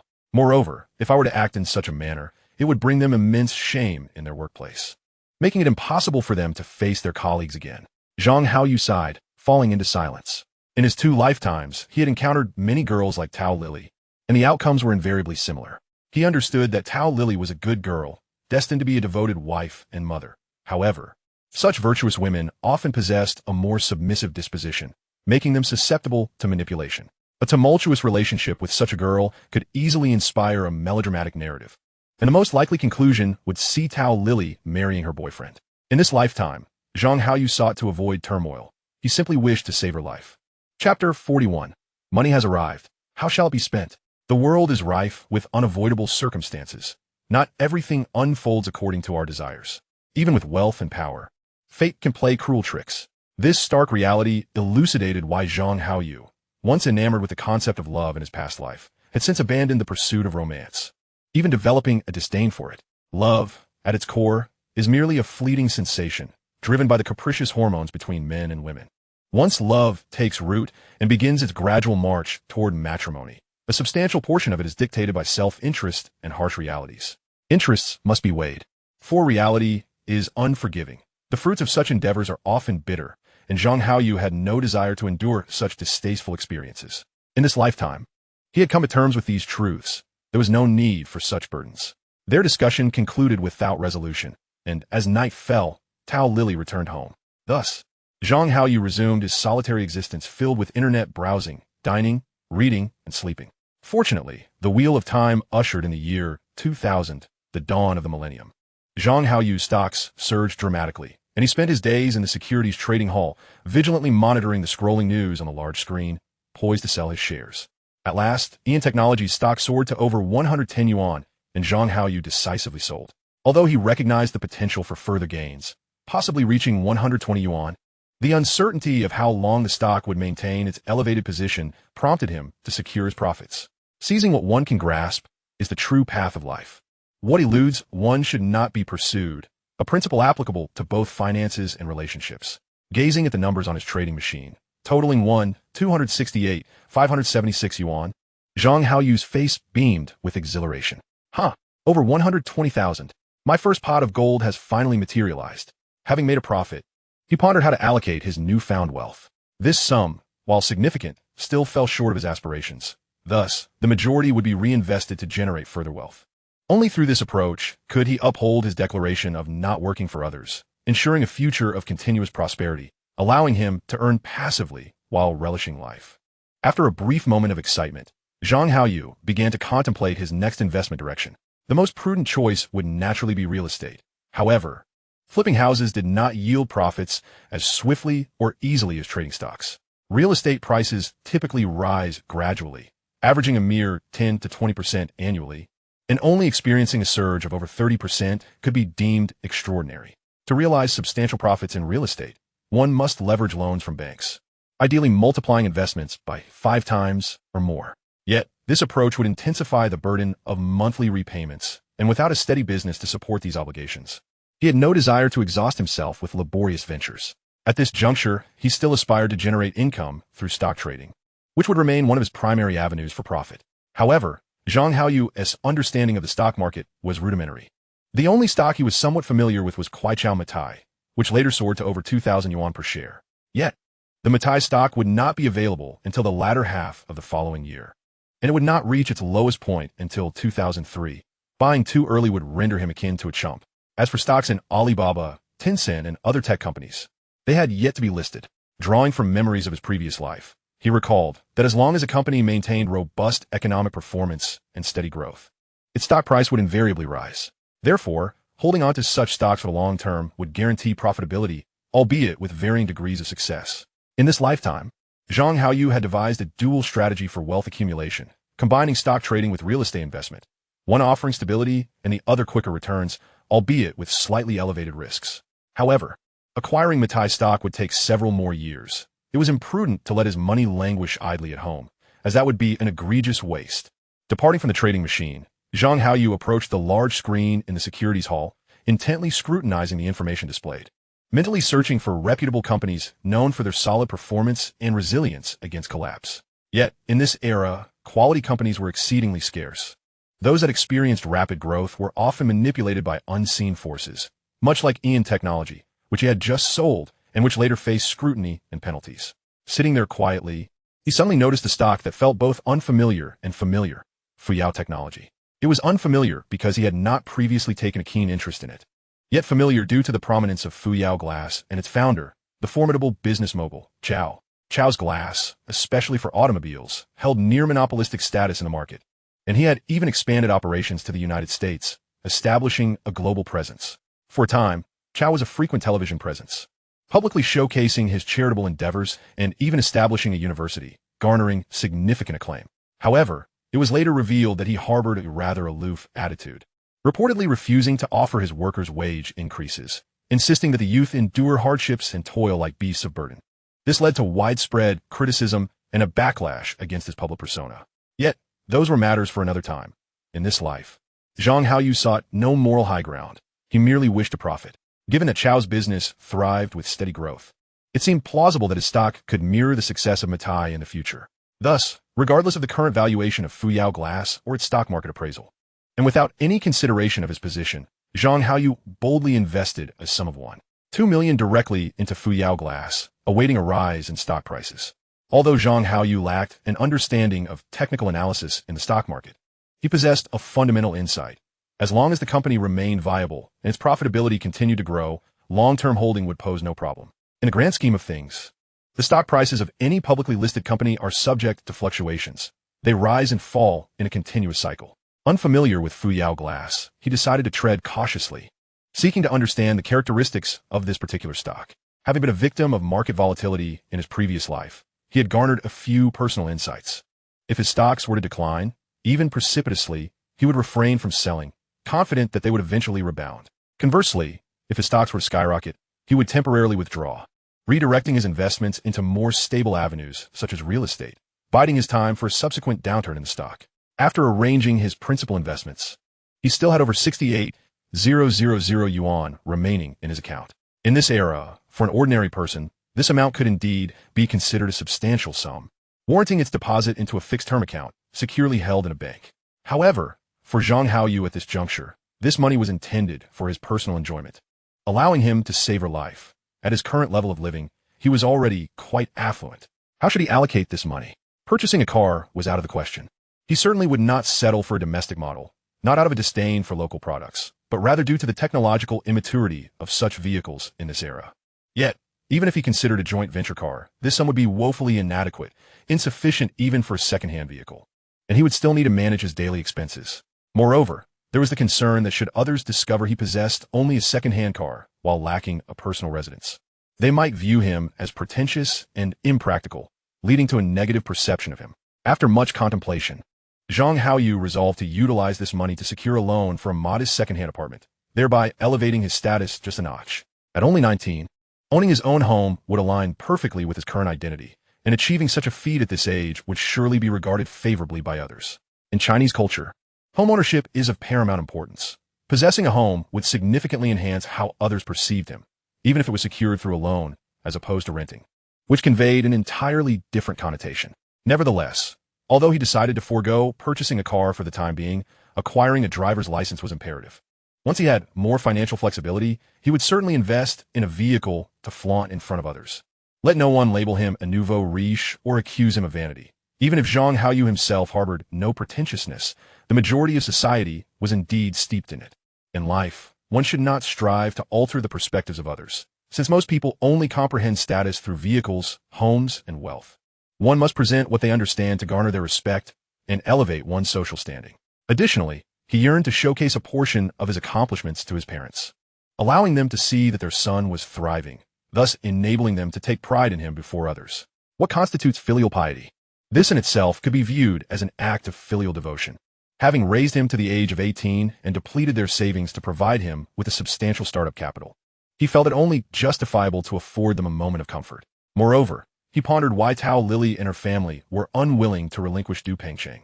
Despite his glaring flaws and shortcomings, he was a high-achieving student from a provincial university brimming with potential and promise, akin to a lottery ticket with a high probability of winning. For girls like Luo Xiaojun, who hailed from impoverished backgrounds, a small sum of money or a meal could easily sway them. But to attract the attention of more accomplished women, one needed to possess certain attributes to match. Although Zhang Haoyu was pursuing self-study for examinations, this qualification was far from sufficient. Faced with this reality, he recognized that while academic credentials were lacking, financial resources could compensate. However, one cannot be a scatterbrained philanthropist indiscriminately dispersing money. Money is meant to be displayed, not given away. Demonstrating wealth is a sign of high emotional intelligence and social awareness, while merely giving money away brands one a sycophant or fool. Thus, purchasing a home, a car, or even a yacht became the fashionable standard for the affluent, with designer clothing and watches being a given. Without further ado, he resolved to take action, especially with the new year approaching and time on his hands. He began to scour the real estate market, targeting a modest two-bedroom apartment of approximately 60 square meters. Having consulted with the bank, he learned that in this era, only properties exceeding 60 square meters in size were eligible for mortgage loans, with a household registration able to be transferred from his small hometown to the provincial capital. Furthermore, he sought a residence devoid of the era's popular wooden decor style, with walls and corners adorned in unattractive yellow or black wood. He preferred a pristine white European-style decor, ideally furnished with custom pieces crafted by skilled carpenters tailored to the actual layout of the apartment. At this stage, the housing market had yet to reach a peak, making properties difficult to sell, and speculation was not yet a prevalent concept.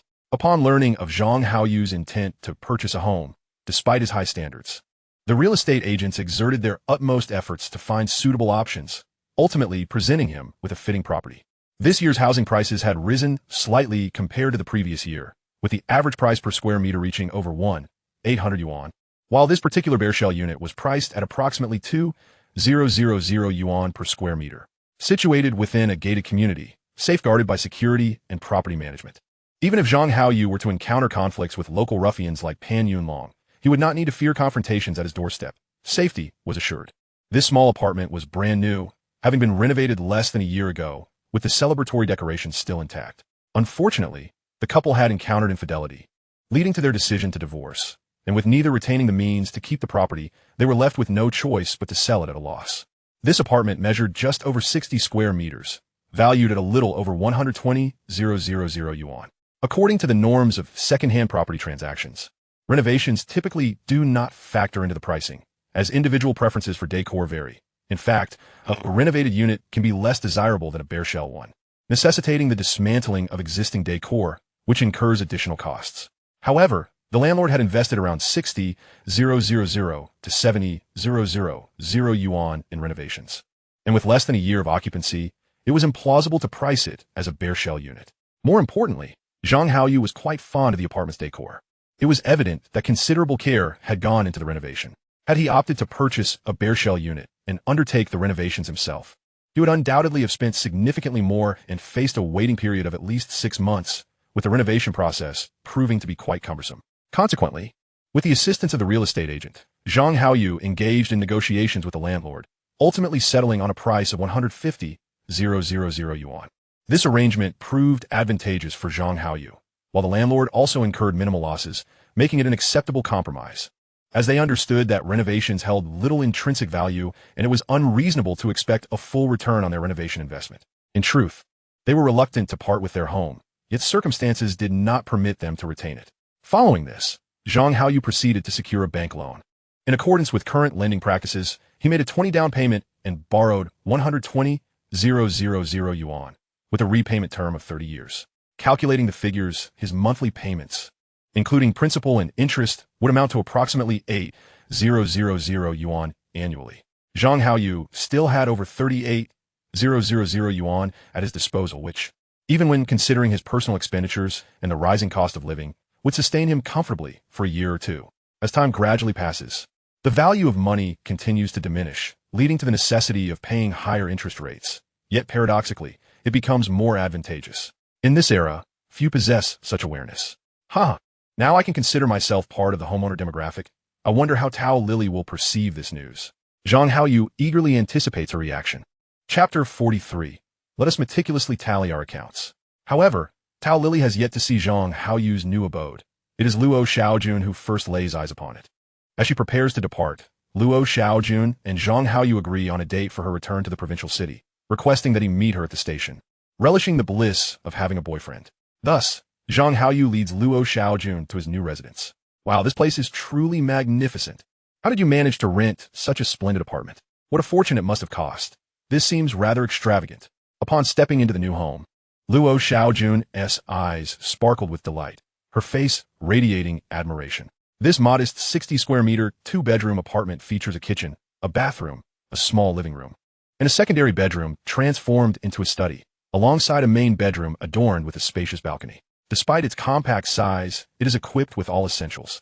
Beautifully decorated and highly functional.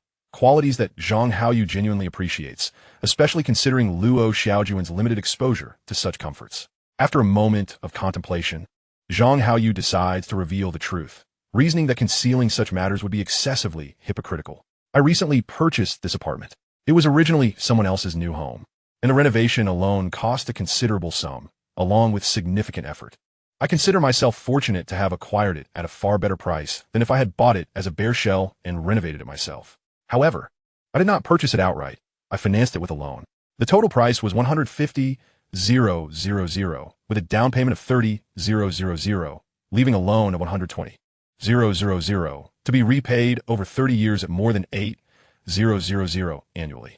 I figured that since I would need to rent a place anyway, it would be more economical to invest in my own home rather than pay rent to someone else. So I bit the bullet and bought this apartment. Do you like it? Like it? Of course, I absolutely adore it. Luo Xiaojuan's face beamed with joy. Renting someone else's property always left her feeling as though it belonged to another, but with her own home, even one acquired through a loan, there was a greater sense of belonging. Moreover, rented spaces often lacked personal touches, whereas this apartment, with its exquisite decor, provided a comforting sanctuary. Where did you acquire such funds? Luo Xiaojun asked, her curiosity piqued. Zhang Haoyu chuckled softly, responding nonchalantly, my parents provided it. Ah, I never imagined your family was so affluent to give you such a sum for your education. Not quite. My parents are ordinary workers with limited means. They offer me some financial assistance because they have divorced and will no longer be responsible for me. The money is intended for my tuition and transitional expenses for when I seek employment. However, I took the initiative to self-study at home and save that money instead. Oh, I see. Your parents are divorced? Will they truly not care for you anymore? My father has found a mistress and plans to establish a new family. My mother, still relatively young, will likely also pursue a new relationship. They both will have their own homes, and even if they wish to, they would hardly have the means to support me. Is it any wonder I sought to purchase my own house to create a sense of home for myself? Indeed, having a little home of my own is quite delightful. This apartment, once a marital home, imbued both Zhang Haoyu and Luo Xiaojun with a fresh sense of excitement akin to that of newlyweds. After spending several days nestled in the main bedroom, they eventually resumed a more structured routine. One day, after an intimate moment, Luo Xiaojun clung to Zhang Haoyu, her expression a mix of longing and hesitation. What troubles you? Speak freely. As long as it is not too unreasonable, I am sure to accommodate your wishes. Well, you see, having been together for a considerable time, and knowing I will eventually marry you, could we possibly add my name to the property deed? That is out of the question. Zhang Haoyu firmly rejected her request. Why not? Luo Xiaojun's face fell with disappointment. Do you not realize how unreasonable your request is? You claim we've been together for a long time, yet it has only been a few months. The house has only just been acquired, and you're already plotting to stake a claim, speaking of marriage. I'm still only 19, with years to go before reaching the legal marriage age. Even if I wish to marry, it would not be feasible. Are you perhaps thinking too far ahead? And if I had not bought this house, would you have made such a request? If that were the case, consider it as though I were merely renting. But I have given you my most precious possession. Would you really deny me even a name on the deed? Zhang Haoyu, what do I mean to you? Zhang Haoyu regarded her earnestly, responding calmly, Luo Xiaojun, since we have broached this topic, let us speak candidly. I am not one to hide my thoughts. Then speak. Luo Xiaojun retorted, her indignation brewing as she released her embrace and lay on the bed, staring at the ceiling. When you sought me out, what was your intention? Was it not born from desperation, seeking someone to support you? Did you not achieve your goal? Despite our minor disagreements, I have treated you fairly. Before you stepped into this apartment, you were quite content with me, were you not? Luo Xiaojun lay there silently, her gaze fixed on the ceiling, her voice tinged with frustration as she replied, enough with your reasoning.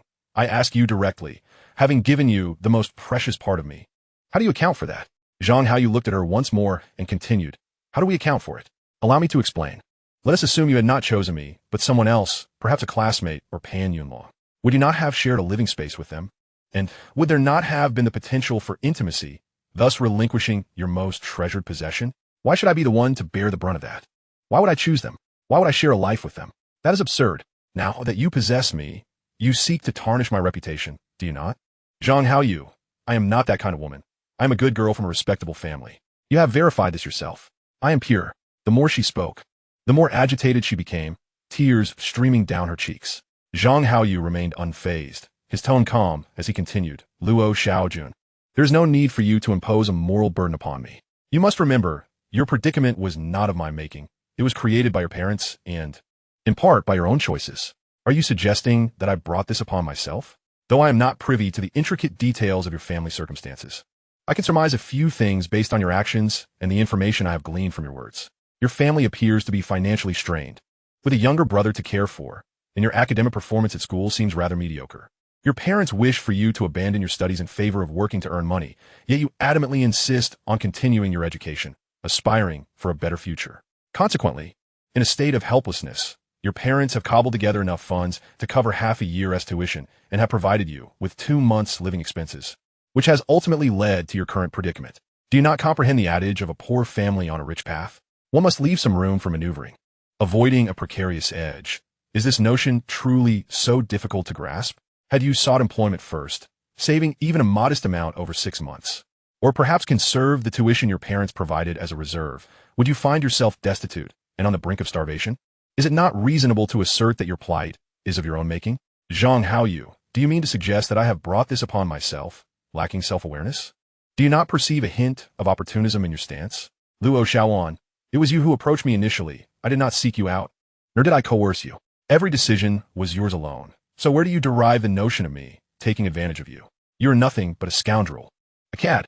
Indeed, I am a scoundrel, yet this very cad aided you through your most challenging times. And what of you, the so-called virtuous girl? You not only brought me substantial trouble, prompting others to confront me with threats, but you also carelessly sought to siphon off a portion of the meager savings my parents left me for emergencies. Luo Xiaoan, ask yourself, by what right do you claim such a share, merely because we shared a few months together? Do not speak to me of your worth. If you equate your value with monetary terms, then you have objectified yourself. The failure to secure a fair price for yourself stems from your own misjudgments and the issues imposed by your family background, not from me. Zhang Haoyu, after all your words, does it not boil down to this? I, Luo Xiaowan, am unworthy of you? Tears once again welled in Luo Xiaojuan's eyes. Zhang Haoyu scoffed lightly. Speaking in a calm tone, Luo Xiaowan, no one is persecuting you. There is no need for you to present that woeful demeanor before me. If you insist on feigning ignorance and vying for the moral high ground, allow me to pose a question from another perspective. If you, Luo Xiaowan, believe I, Zhang Haoyu, am beneath you, do you intend to transfer ownership of my house into your name, demanding a substantial bride price from me? After marriage, as time passes and you grow increasingly dissatisfied with me, you would then claim both the house and the bride price, leaving me in stunned silence, lamenting my fate. Would you not? Yet, I have never regarded you as unworthy. Luo Xiaowan, once a person adopts the notion of deservingness, the idea of unworthiness inevitably arises. Life encompasses both peaks and valleys. You perceive yourself in a valley while I stand at a peak, thus you feel unworthy. However, when the day comes that you find yourself at a peak and I at a valley, you will undoubtedly consider me unworthy. I do not, nor will I ever, hold such sentiments. Luo Xiaowan, adopting a piteous expression once more, retorted, Zhang Haoyu, I merely wish to understand how you truly perceive me.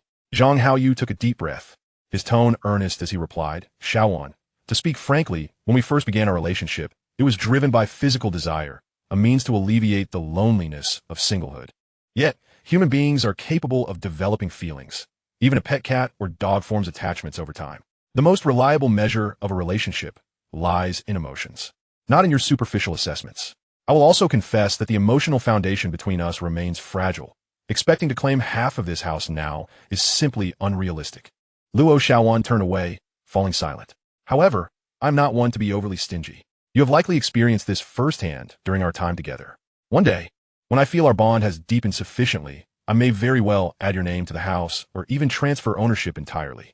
Luo Xiaowan turned back, inquiring, when will you add my name to the house? If you continually deem our relationship insufficiently deep, will my name never be added? You just said that your initial intent was merely to be with me for physical reasons, seeking the comfort of a woman at night. I cannot expect you to harbor profound feelings for me. Zhang Haoyu sighed, his tone resigned as he said, Luo Xiaowan, I no longer wish to discuss matters of the heart with you. With someone like you, sincere emotions are unattainable. For now, let's act as if we still reside in that old, simple rental. I will provide for your food and shelter, and occasionally offer you some pocket money. Is that acceptable? Luo Xiaowan turned away again, visibly upset and silent. What is it? Having returned home after the new year, now that you feel your worth has increased, you find such treatment unacceptable? Are you attempting to negotiate a higher price with me? How can you phrase your words so harshly? Luo Xiaowan, the truth may be unpleasant, yet deceitful words are often more palatable. It seems you have chosen the wrong person. You ought to seek someone willing to shower you with compliments daily. This is my home, my property, my domain. I speak only the truth and do not wish to engage in lengthy discussions. I do not accept your demands for a higher stake, especially from a woman with insatiable greed like you. You, Luo Xiaowan, you need not continue with your futile arguments. For the time being, forget about the house. You may stay if you wish, and we shall maintain the status quo. However, if you believe your value has risen and you are now worth more than before, you may seek to move out and find a man who can afford your elevated worth or secure a job that meets your demands. What do you think? Chapter 45. Luo Xiaowan's brother is coming. Ultimately, Luo Xiaowan relented, withdrawing from the discussion of the house, yet she remained cold, appearing as if Zhang Haoyu owed her a considerable sum. In the evening, the once cherished activities had become mere routine, leaving Zhang Haoyu feeling somewhat distressed.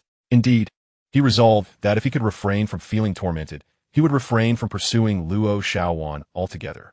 Zhang Haoyu harbored a hint of regret, pondering that had he simply told a small lie, claiming the house was rented, much of this turmoil could have been avoided. His initial intention had been to bring a semblance of joy to Luo Xiaowan.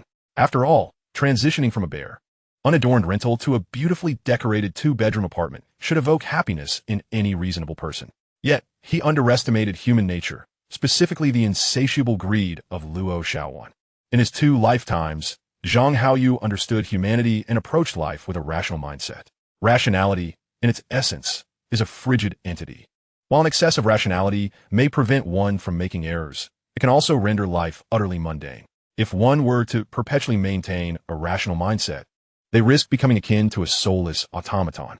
Such a state would inevitably lead to a life devoid of excitement. A few days later, Luo Xiaowan unexpectedly approached him to initiate a conversation, her face forcing a semblance of a smile. However, this faint smile caused Zhang Haoyu considerable discomfort. Haoyu, may I discuss something with you? She inquired. What is it? Speak your mind. He replied. It pertains to our residence. We have 2 rooms, correct? In a few days, my brother will be coming to the provincial city. He resigned from his job before the new year and currently has nowhere to stay. Would it be possible for him to reside with us temporarily? Zhang Haoyu pondered for a moment, exhaling deeply, and responded earnestly, Xiaowan, I am not one to disregard sentiments. Allowing your brother to stay here for a few days to transition is not an issue. However, if he intends to make this his permanent residence, that is out of the question. Co-ed living with an outsider complicates matters. He is not an outsider to me. She interjected. To you perhaps, but to me, he is indeed an outsider. Consider this. The 2 of us living together, particularly after a shower, when we are dressed rather scantily. If your brother were to stay here, we would have to be cautious in many respects, which would feel quite constricting and inconvenient. Especially during the summer, it would become even more challenging. Is it really that severe?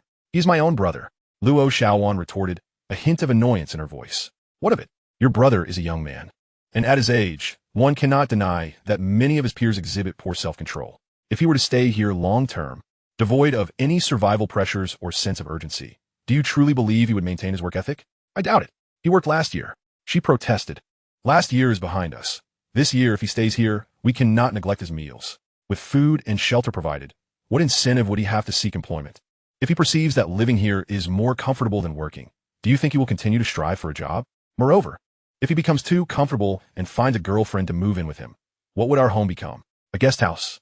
Would I then be expected to support both him and his girlfriend? That won't happen. I will make sure he is aware. Listen, you must take this seriously. If you were to cause trouble for a girl outside, and she were to come knocking, it would create a significant dilemma. Xiaowan, I chose to move from my previous rental to buy my own home in a gated community precisely to avoid such complications. Do you understand? Luo Xiaowan, growing increasingly impatient, replied, I understand. You are merely afraid of Pan Yunlong causing you trouble, but hasn't he already been driven away by you? Xiaowan, I am not one to shy away from trouble. If it arises, I confront it head-on. However, my lack of fear does not imply that I wish to invite unnecessary complications into my life. Do you grasp the distinction? All right, I see your point. Let my brother stay for a few days until he finds a job, after which he can move out. Does that sound reasonable? Zhang Haoyu sighed, his tone tinged with resignation. Fine, let it be so. As an outsider in this provincial city, it is not easy to navigate life. You are his sister, and as your boyfriend, it is only right that I lend a helping hand. Really? You've agreed? That's wonderful. Haoyu. I love you, Luo Xiaowan exclaimed, her demeanor instantly brightening as she planted a passionate kiss on Zhang Haoyu's cheek and eagerly led him towards the master bedroom. Is your enthusiasm finally unleashed? Zhang Haoyu teased, unable to suppress his playful banter. You are the one who can't contain yourself. How could I be in a mood after the frustration you caused me a few days ago? Once they were on the bed, Luo Xiaowan embraced Zhang Haoyu with renewed eagerness, allowing him to revel in the joys of their intimacy. Afterward, Zhang Haoyu took her to a mobile market, intending to sell a couple of second-hand phones for better communication. Now that he was a homeowner, it seemed rather inappropriate not to possess a mobile device. His decision to purchase a second-hand phone stemmed from two reasons. First, his desired Nokia 3310 had yet to be released, so he opted for a temporary replacement. Second, he could not neglect to buy a phone for his girlfriend, ensuring she would not be left wanting. In this era, possessing a mobile phone was a source of pride for a girl venturing into the provincial city from afar, a fact she could boast about to her entire village. Thus, Zhang Haoyu solemnly addressed Luo Xiaowan. Xiaowan, I must inform you that having just purchased a house, my finances are somewhat constrained. While I still have some money, it is earmarked for my monthly mortgage payments, and with my studies and self-examination, I am unable to find work to earn additional income. Therefore, I must budget carefully. Do you understand? Chapter 46. The Smoking Luo Shui. Luo Xiaowan cautiously probed. How much money do you have left? Why do you concern yourself with my finances? I assure you, I will not let you starve. Having learned from past experiences, Zhang Haoyu resolved to keep further details about his financial situation to himself. Luo Xiaowan pouted playfully. Oh, I see. In this era, many mobile phone stalls sold both new and used phones while also accepting trade-ins. A far cry from the upscale mobile shops that would come later. Choose one for yourself. Are you really going to give me a phone? Luo Xiaojuan's eyes sparkled with excitement. Indeed, I plan to purchase a phone for easier communication with family. As my girlfriend, you shouldn't be left watching from the sidelines. Just to clarify, I can't afford a brand new one either. I can only manage a second-hand device. If you're not pleased with that, then so be it. I like it. Why would I not? I never said I didn't. Luo Xiaowan exclaimed, wrapping her arms around Zhang Haoyu's, her chest brushing against his arm as she anxiously hoped he would buy her the phone. All right, enough teasing. Go ahead and pick one that you fancy. Lest my patience wears thin. Hee. If you aren't embarrassed, then come at me. Luo Xiaowan laughed as she playfully browsed the phones, a bit dazzled by the options. After they selected the phones, Zhang Haoyu also purchased 2 SIM cards, returning to their new home with an exuberant Luo Xiaowan, who, upon arrival, eagerly used her new phone to call her family. In addition to boasting about her new acquisition, she was thrilled at the prospect of being able to communicate easily, especially for her brother's impending visit. In the evening, Luo Xiaowan exuded a fervent enthusiasm that left Zhang Haoyu feeling somewhat entranced and blissfully detached from reality. Internally, Zhang Haoyu couldn't help but scoff at her demeanor, perceiving her as a mercenary flirt, cautioning himself against being overly kind to her. For he believed that even the slightest gesture of goodwill would lead her to overstep her bounds. Indeed, women, he mused, must be conquered and deftly managed. Yielding to them too readily was inadvisable. Days later, Luo Xiaojuan's brother, Luo Shui, returned to the provincial capital. As is often the case, boys are generally less troublesome than girls. Luo Shui made his way to Zhang Haoyu's neighborhood via public transport without requiring anyone to fetch him. Zhang Haoyu and Luo Xiaowan went together to greet him. Brother-in-law, care for a smoke? Upon seeing Zhang Haoyu, Luo Shui promptly produced a pack of cigarettes from his pocket, offering one to Zhang Haoyu. Zhang Haoyu waved his hand with a smile, replying, "Oh, I don't smoke, thank you. Brother-in-law, there's no need to be polite with me. Smoke if you wish. You needn't fear my sister. If she dares to stop you, I'll handle her. What kind of man doesn't tease smoke?" Luo Shui adopted a rather carefree demeanor, which prompted Zhang Haoyu to feel an urge to slap him. "I genuinely do not smoke." Zhang Haoyu pushed the offered cigarette back. "What, do you think my cigarettes are inferior?" Luo Shui's expression soured, feeling belittled. Zhang Haoyu sighed, adopting a serious tone. "Luo Shui, let me clarify something. Just because those around you smoke doesn't mean every man in the world does. There are plenty who don't. I truly don't smoke, not out of politeness or disdain for you, but simply because I dislike the acrid scent of smoke. Moreover, I must inform you that I have a strong aversion to the smell of smoke and do not permit it in my home. You cannot smoke inside, nor in any area within the house. If you feel the urge to smoke, please step outside, and upon returning, rinse your mouth, or better yet, brush your teeth. Our home has been recently renovated and is adorned in white. Should you secretly smoke in your room and leave scorch marks, I assure you, we will have an issue." Do you understand? Fine, fine, I want tea smoke. Luo Shui replied, visibly annoyed. Witnessing her brother's attitude, Luo Xiaoan quickly reprimanded him, defending Zhang Haoyu. Shui, what's with that attitude? This is a newly renovated apartment. It's clean, unlike our old rural homes. What is wrong with asking you to maintain some personal hygiene? I've told you not to smoke, yet you refuse to listen. Do you really think smoking is cool?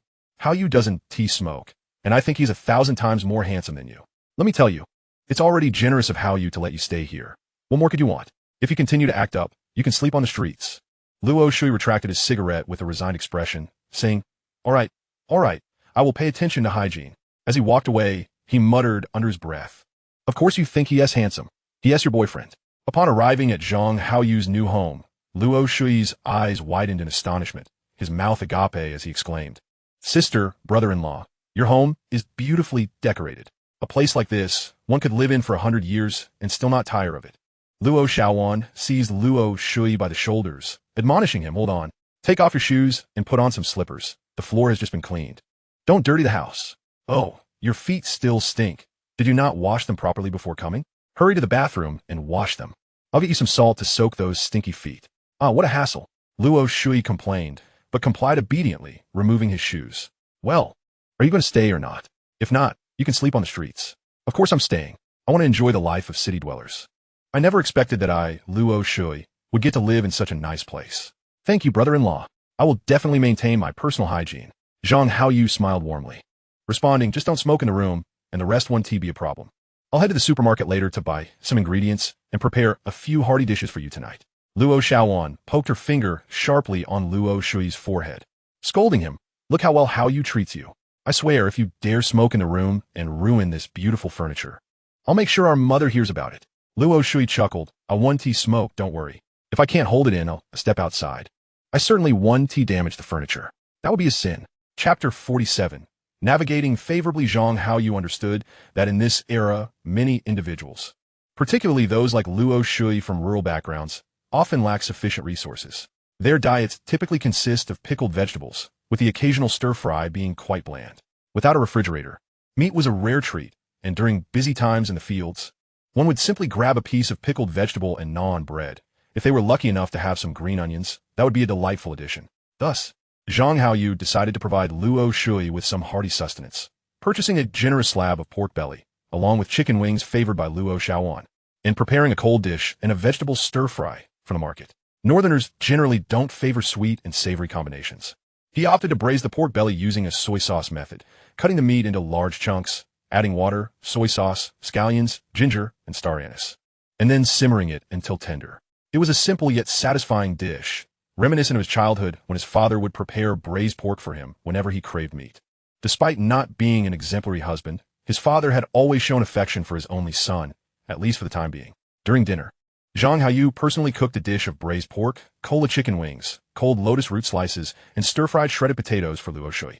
Unsure of his brother-in-law's appetite, Zhang Haoyu bought 10 buns, adhering to the northern tradition of ensuring guests are well fed, especially with rice, which could be left over but never insufficient. Brother-in-law, this is absolutely delicious.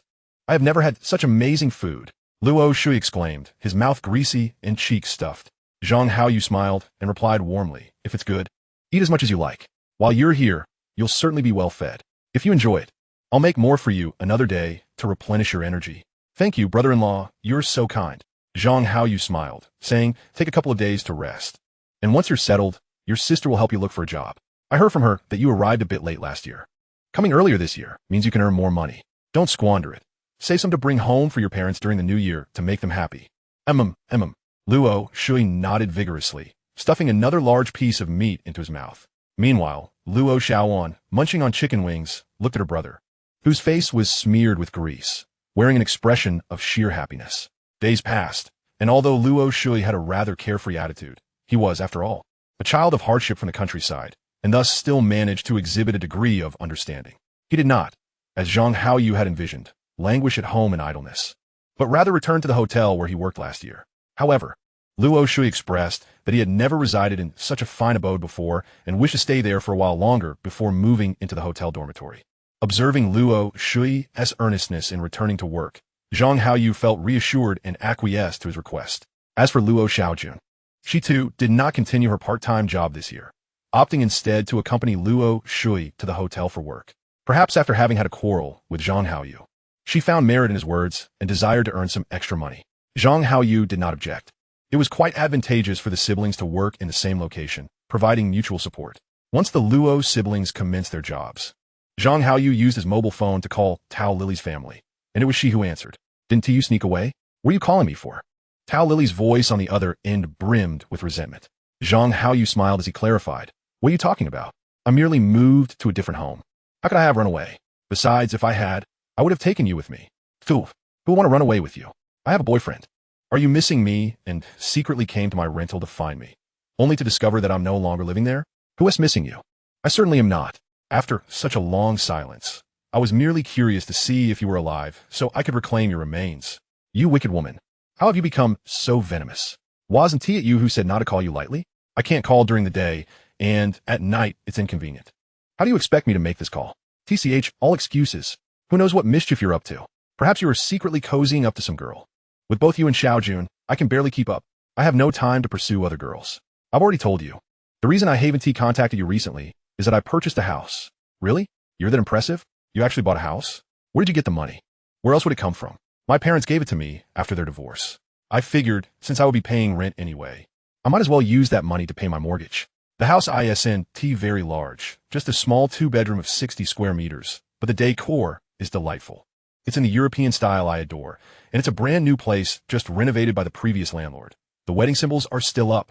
How could a new house be sold so suddenly? The relationship soured, I suppose. Now confess, did you steal someone as bride? Ha! Your imagination is quite vivid. Do I possess such prowess? As for others, I don't know, but I certainly believe you do. Enough of this nonsense. Would you like to come visit my new home? If I go, aren't you afraid Luo Xiaojun will come after you? She's working at the hotel with her brother, so I'm home alone during the day. They only return at night. Ah, her brother is living with you too? I've already told her brother that he will stay for a while before moving into the hotel dormitory. It's a bit inconvenient with a young man around. It's all right for now, but it will be even less convenient in the summer. What do you mean by him? Are you coming over? Or shall I fetch you? I'll go over myself. If someone sees you coming to find me, I wouldn't be able to explain. That's not necessary. I'll just say we were discussing academic matters. By the way, jot down this number. It's my mobile number. If anything comes up, just call me directly. Have you struck it rich lately? Haha, I made a small profit in the stock market. There's risk involved in stocks, but after some consideration, I thought it prudent to withdraw some funds to purchase a house. You made the right choice. Trading stocks is akin to gambling. If you gamble too much, you will inevitably lose. You ought to know when to stop. I'll be waiting for you at home. Chapter 48. Inviting Tao Lily to visit his new home after Zhang Haoyu provided Tao Lily with his detailed address. Their conversation came to an end. A little over half an hour later, a knock resounded at the door. Upon opening it, Zhang Haoyu was greeted by none other than Tao Lily. He excitedly embraced her and spun her around before setting her down. It had been a while since he last saw Tao Lily, and he indeed missed her. Your house is quite well decorated. Although it's not as spacious as mine, the aesthetics are far more appealing. Our home's decor is rather outdated. When I have my own place, I'll want to decorate it just like yours. Tao Lily surveyed the surroundings with curiosity, exclaiming in admiration. Zhang Haoyu, brimming with pride, declared, so what do you think? Your elder brother now possesses his own home. Isn't that better than your boyfriend? Tao Lily pouted, retorting. But this isn't your own hard-earned money. It's from your family. What is there to be proud of? Zhang Haoyu, with a serious demeanor, insisted. This is indeed my own money. My parents provided the principal, which continues to earn for me in the stock market. It seems you've made quite a bit from trading stocks. Even if you bought the house on a loan, the down payment must have been considerable.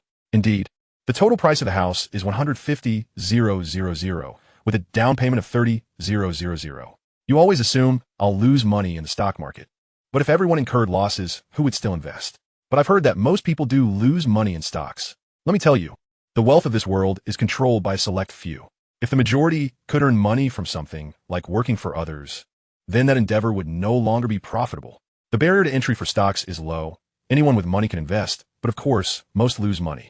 If the majority were earning, the stock market would be drained dry. Tao Lily blinked in surprise and asked, but if you're not working for others, how do you earn money? There are numerous avenues to earn in this world. Trading stocks is one. Doing business is another. However, whether trading stocks or running a business, both involve significant risks. But why do so many still engage in them? Because these are the true paths to wealth. Working for others merely allows one to live a stable life, never providing the opportunity to amass great fortune. When I previously mentioned that your boyfriend might not surpass me in the future, did you think I was envious? I was merely stating a fact. Although he is a student at a university in the provincial capital, most graduates from such institutions eventually end up working for others. Their starting point may be higher than average, but in the end, they are still just employees. As long as he spends his life working for others, without stepping into the business realm or starting his own enterprise, he remains merely an elevated form of labor. Tao Lily shrugged, exuding a sense of resignation as she remarked, I am self-aware. I certainly want to earn any substantial wealth and have no desire for great success. In this life, I just want a stable job that can sustain myself. Zhang Haoyu smiled and replied, that is perfectly normal. You are a girl. Traditionally, men venture out while women manage the home. It is a man's role to strive in the world, while a woman's duty is to care for the household. Indeed, my parents have sought counsel and discovered that, as you mentioned, pursuing a career in public service with a degree in Chinese language and literature offers broader prospects and is comparatively easier to master.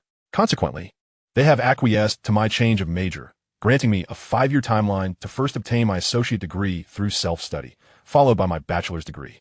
I am resolutely determined to prove myself to my parents. By the way, they also asked me to express their gratitude to you. Had it not been for your suggestion, I would still be squandering time in that computer information management program. So, how do you intend to express your appreciation to me? Zhang Haoyu feigned a mischievous expression as he wrapped his arms around Tao Lily's waist from behind. What do you think you're doing? Tao Lily's cheeks flushed slightly, aware yet pretending to be oblivious. Zhang Haoyu replied with a grin, of course, I expect your token of thanks. But since you arrived empty-handed, I suppose I must settle for your personal gratitude. You rogue, truly incorrigible. If Xiaowan finds out, just wait and see how you'll fare. What's the big deal? At worst, we can handle it together. How can you be so wicked? You already have a girlfriend, and yet you won't spare anyone else. Haven't I already told you? I plan to be with you 3,000 times before you marry your boyfriend. If I don't seize the opportunity, how will I tally the count? 3,000 times? You might as well end my life now, you shameless fiend. No, il refusa. Tao Lily feigned resistance, but it was of no use against Zhang Haoyu's hold. As he carried her into the master bedroom and laid her on the bed. As the sun set, Tao Lily lay helplessly on the bed, pleading with Zhang Haoyu, please let me go. I can't take it anymore. Xiaowan will be off work soon. There's still plenty of time. Xiaowan and the others want to finish for at least another hour. In the hotel and catering industry, there's no such thing as a punctual end to shifts. If there are more guests, they might even have to work overtime. But I need to get home. It won't be long before my parents finish work too. But what? Tao Lily, in frustration, delivered a playful punch to Zhang Haoyu's chest. She then said through gritted teeth, you beast. Haven't you ever encountered a woman in your past life? It's endless. How can anyone live like this? Thank goodness I'm not your girlfriend. Otherwise, I might not survive a few more days. Zhang Haoyu chuckled. You exaggerate. It's not that serious. I'm not exaggerating. The last time I came to see you, you tormented me from noon until nightfall. When I got home, I needed 2 or 3 days to recuperate. I nearly lost my life. You were the one exaggerating. Weren't you quite excited last time? Tao Lily's face turned crimson as she playfully rained her fists upon Zhang Haoyu's chest. All right. I'll exercise some restraint in the future. Let us take things slow from now on, shall we? Oh, come on, if we go any slower, I'll be an old maid. I think it's best if I come here less often. You should let Xiaowan endure a bit more. Zhang Haoyu held Tao Lily tightly, burying his head in her embrace, twisting about playfully. Lily, I really like you. Please don't ignore me. Tao Lily tried to suppress her laughter, feigning exasperation. You scoundrel. You are truly my nemesis from a past life. In this life, I've been thoroughly bullied by you. Please don't disregard me. All right. I'll pay attention to you. Whenever I have free time, I'll call you over and let you bully me. How's that sound? Good. Huh. Of course you agree, you rascal. Hee. After sharing some tender moments, Zhang Haoyu accompanied Tao Lily to the bus stop, watching until she departed. Chapter 49. Contemplating purchasing a motorcycle for commuting. After bidding farewell to Tao Lily, Zhang Haoyu felt a slight discomfort. The reason being that it seemed somewhat lowly to let his woman take the bus home. He had previously considered purchasing a small car, but in this era, cars are exorbitantly priced. A basic Santana costs around $130,000, while a Santana 2000 is approximately $180,000, comparable to the price of a house. Presently, he only has a little over $1 million, and spending tens of thousands on a car feels rather painful. These funds are considered seed money for future returns, and even a 10% investment significantly impacts future profits. After weighing his options, Zhang Haoyu realized his current thinking was muddled with notions from his past life. In his previous life, buying a small car was trivial, but in this era, it is a significant matter. Moreover, money is secondary. If he were to buy a car, even a modest Santana would not align with his current status. Residing in a small 2-bedroom apartment while driving a car worth as much as a house raises questions among acquaintances. Would they perceive him as a spendthrift who enjoys showing off? Or would he expose his other assets and invite further scrutiny? After much contemplation, Zhang Haoyu decided it would be wiser to purchase an electric bike or a motorcycle as a temporary solution. In this age, public safety is not as robust as in later years. Electric bikes are easily stolen, lacking any registration. If one dares to buy, thieves will certainly take notice. The theft of electric bikes has evolved into an industry, with stolen bikes often sold to repair shops or second-hand dealers, while wary citizens hesitate to purchase new ones, opting instead for used bikes to minimize losses. Conversely, motorcycles at least come with registration, making them less susceptible to theft. Although they are pricier than electric bikes and entail higher costs, they may ultimately prove more economical in the long run. In fact, during this era, with average salaries in provincial cities hovering around $400 to $500, the price of motorcycles is hardly trivial. A joint venture 125 cubic centimeters scooter costs approximately $15,000, while domestically produced models start just above $10,000, akin to purchasing a vehicle costing tens of thousands in later years. Thus, Zhang Haoyu concluded that for city commuting, a 50 cubic centimeter scooter would suffice. He resolved to first obtain a motorcycle license and then purchase the best-selling new Daijo Honda motorcycle of this era. Acquiring a motorcycle license is straightforward, particularly in this time. The process is merely a formality. Payment is all that is required. Besides, he had ridden motorcycles in his past life, and operating a scooter requires no special skills, merely the ability to ride a bicycle. For convenience and to expedite the process of obtaining a license and motorcycle registration, Zhang Haoyu decided to handle everything at a motorcycle dealership, completing the transaction and buying the motorcycle in one go. However, just a few days later, Luo Xiaowan's brother, Luo Shui, began causing trouble. After returning home from work, he immediately started clamoring. "Sister, can you lend me 200 yuan? What do you need it for? I spent all my money during the new year, and this month just started. You know I don't have that much cash. Didn't your brother-in-law give you any pocket money? Your sister just bought me a phone, which costs several hundred yuan." Observing the sibling exchange, Zhang Haoyu, standing nearby, helplessly inquired, "Shui, what do you need the money for? Aren't you having dinner at home? Isn't the hotel providing your lunch?" He understood their conversation was directed at him. Both were employed at the same hotel, yet they felt the need to discuss matters at home instead of addressing them directly. Luo Shui turned his gaze towards Zhang Haoyu, sporting a face full of ingratiating smiles as he said, "Brother-in-law, I've recently met a girl, and we've been having quite pleasant conversations. However, one cannot simply chat without some indulgence. It's only fitting to buy a bottle of drinks or some snacks. Could you lend me 200 yuan? You know I am employed and capable of earning money. I will repay you once my salary comes in." Zhang Haoyu chuckled, shaking his head with an air of mild exasperation. All right, it's just 200 yuan. There's no need for you to repay me. Just be mindful of your limits and avoid causing any trouble." With that, Zhang Haoyu pulled out 200 yuan from his pocket and handed it to Luo Shui. He then turned to Luo Xiaowan, retrieving another 200 yuan for her, advising, "I almost forgot. You don't have much money on you, and as a young lady, there are many small necessities you'll need to purchase. If you run out of money, feel free to ask me again, but do refrain from frivolous spending. Understood?" "Understood. I won't spend recklessly." Luo Xiaowan beamed with joy as she tucked the money into her pocket. Girls, unlike boys, have specific necessities, such as sanitary products that are essential. Furthermore, while boys typically do not wear makeup or require many daily items, girls need to maintain their grooming with skincare products and other essentials. Additionally, girls love to adorn themselves with hair ties and clips, which is not excessive.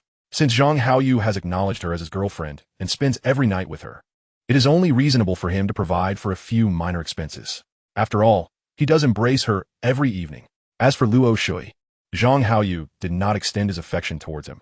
Yet it is only natural to extend some consideration since he is Luo Xiaojuan's brother. In life, one must be benevolent and not overly stringent. Such trivial matters should not be misconstrued as servility or subservience. Anyone who perceives these everyday acts of kindness as sycophancy or servility is bound to remain single for life. Not even a girlfriend would be suitable for them. "Thanks, brother-in-law," Luo Shui exclaimed, his face alight with glee. He then turned to his sister with a grin, saying, "Sister, you truly found the right person. Brother-in-law treats you exceptionally well. Of course, my judgment is quite discerning, Luo Xiaowan replied, her expression brimming with pride. After a while, the siblings refrained from requesting more money from Zhang Haoyu, indicating they were aware of their limits, which offered him some reassurance. Indeed, a streamlined service proved to be a significant time saver within 10 days. Zhang Haoyu obtained his motorcycle license and selected a 50 cubic centimeters motorcycle. The process was efficiently completed in half a day. In total, including the purchase of the motorcycle, his expenditures amounted to approximately 6,000 yuan. Chapter 50. The greedy Luo siblings. Though the sum was under 6,000 yuan in this era, such an amount was sufficient to cover a typical person's annual salary, equating to the cost of a domestically manufactured manual sedan. Consequently, many individuals in the provincial capital still rode bicycles, while a significant number opted for motorcycles. Zhang Haoyu's choice of the scooter was respectable and not at all shabby. Upon acquiring the scooter, Luo Xiaowan and her brother were left astounded. Haoyu, just how much did your family give you? Didn't you mention you were short on cash? How could you afford a motorcycle, which costs several thousand yuan? Zhang Haoyu smiled and replied, indeed, it does require a considerable investment, but a motorcycle is a necessary means of transportation. Having one will make my travels more convenient. I can't rely solely on my legs for everything.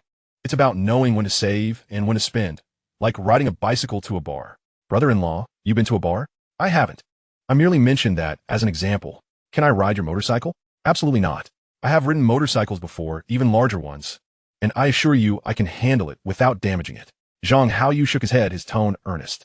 This isn't merely a matter of whether or not you could break it. If we were in the countryside, on an open road with no one around, I wouldn't mind letting you take a turn. But this is a city, a provincial capital, bustling with people. Should you happen to collide or cause an accident, I, as the owner, would bear joint responsibility. A motorcycle is akin to a girlfriend. It shouldn't be lent out. Luo Shui, somewhat displeased, retorted. If you don't want to let me ride it, fine, but there's no need to elaborate so much. I'm an excellent rider. I zip through the roads back home without ever having an incident. Precisely why I cannot allow you to ride it. Riding recklessly, thinking it's impressive or commendable, is sheer folly. It reveals a hasty temperament lacking caution and awareness of one's limits.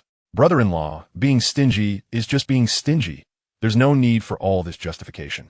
If you don't want to lend it, then just say so. Perhaps fearing Zhang Haoyu's displeasure, Luo Xiaowan quickly intervened, addressing her brother. Shui, what are you saying?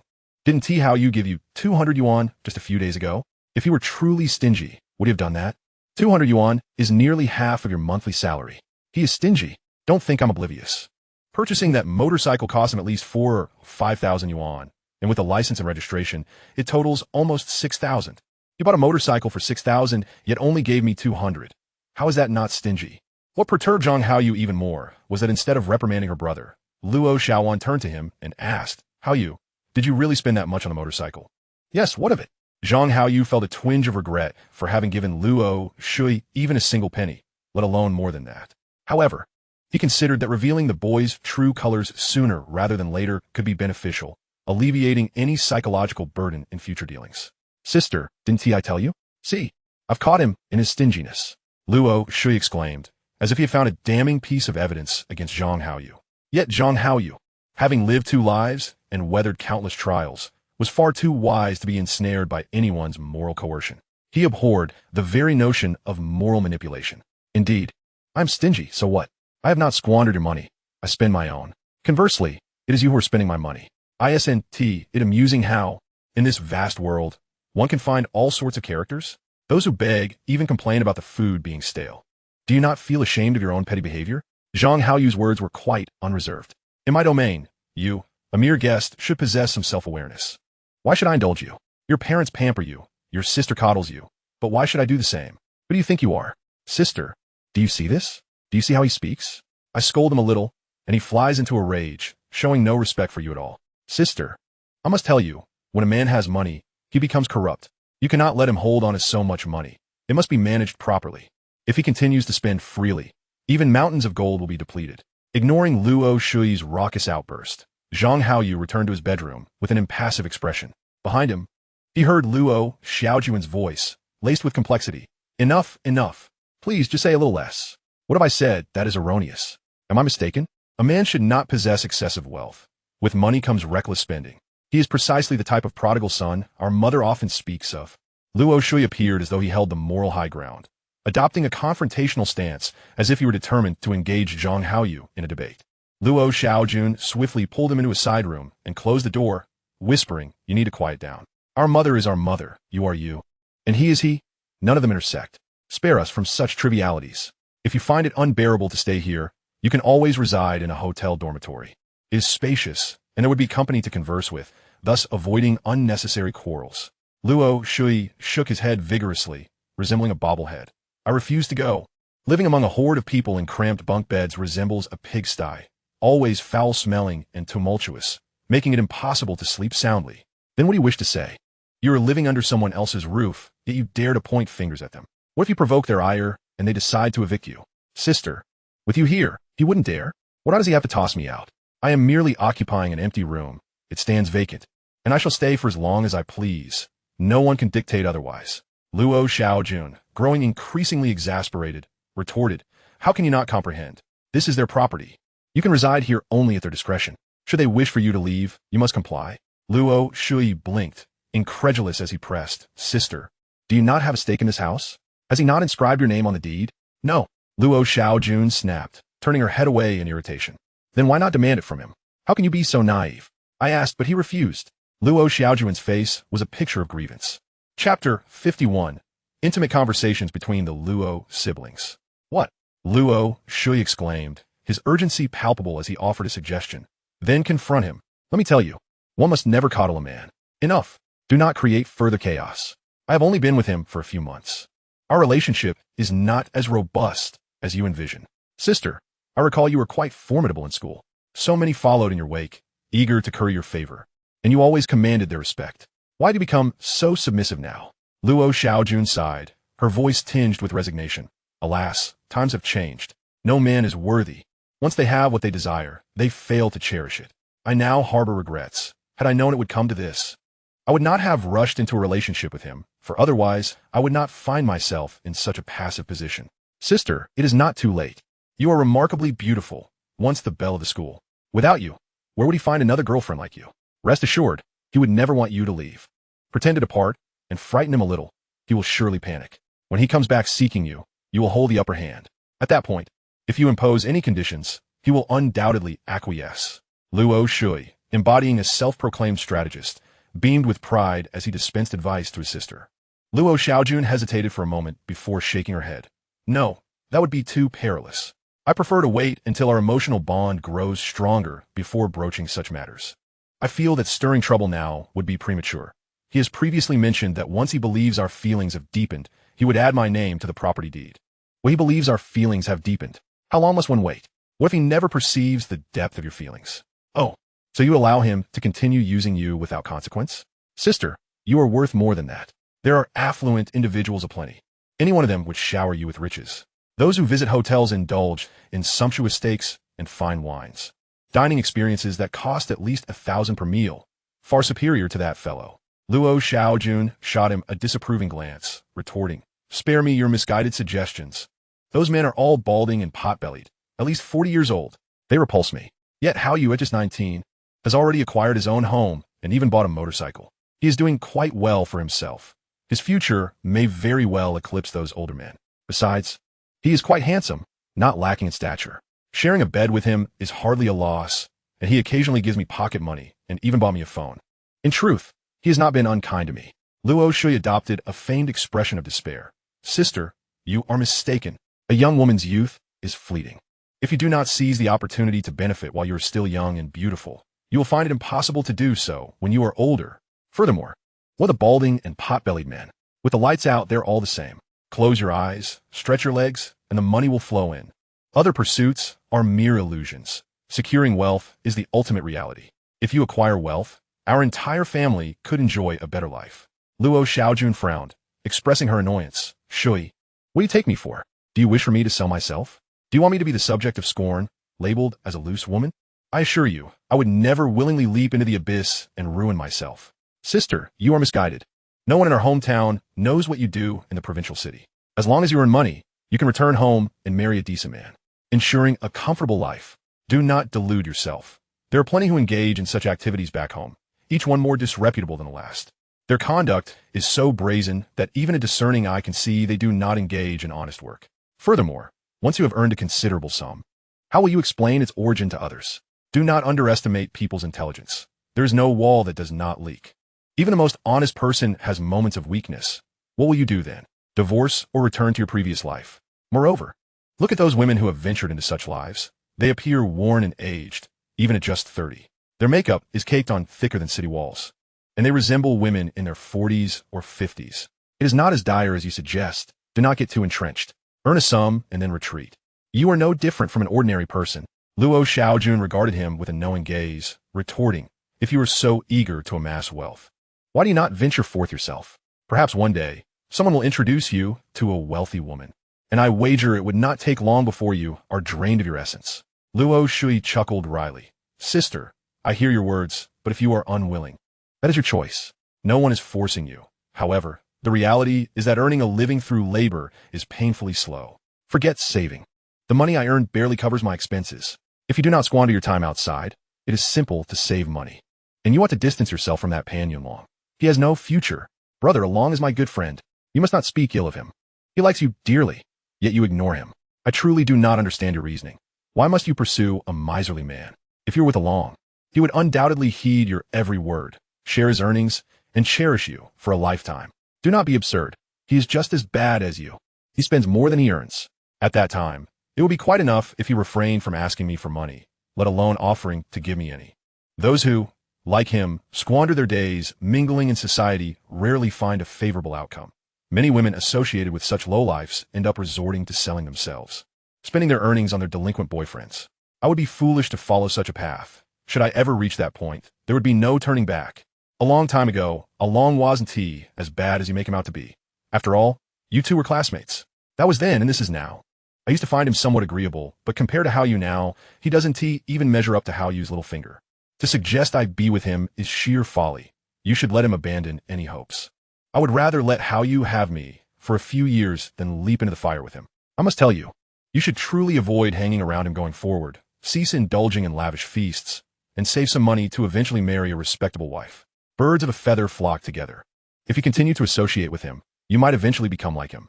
Don't say I didn't warn you when that time comes. Chapter 52, Defeating Magic with Magic.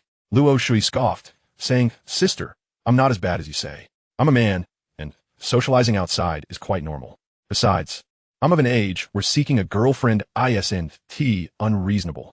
You and your man are always cuddling and rolling around in bed, and when you get started, it never lasts less than 2 hours. You certainly have a knack for it.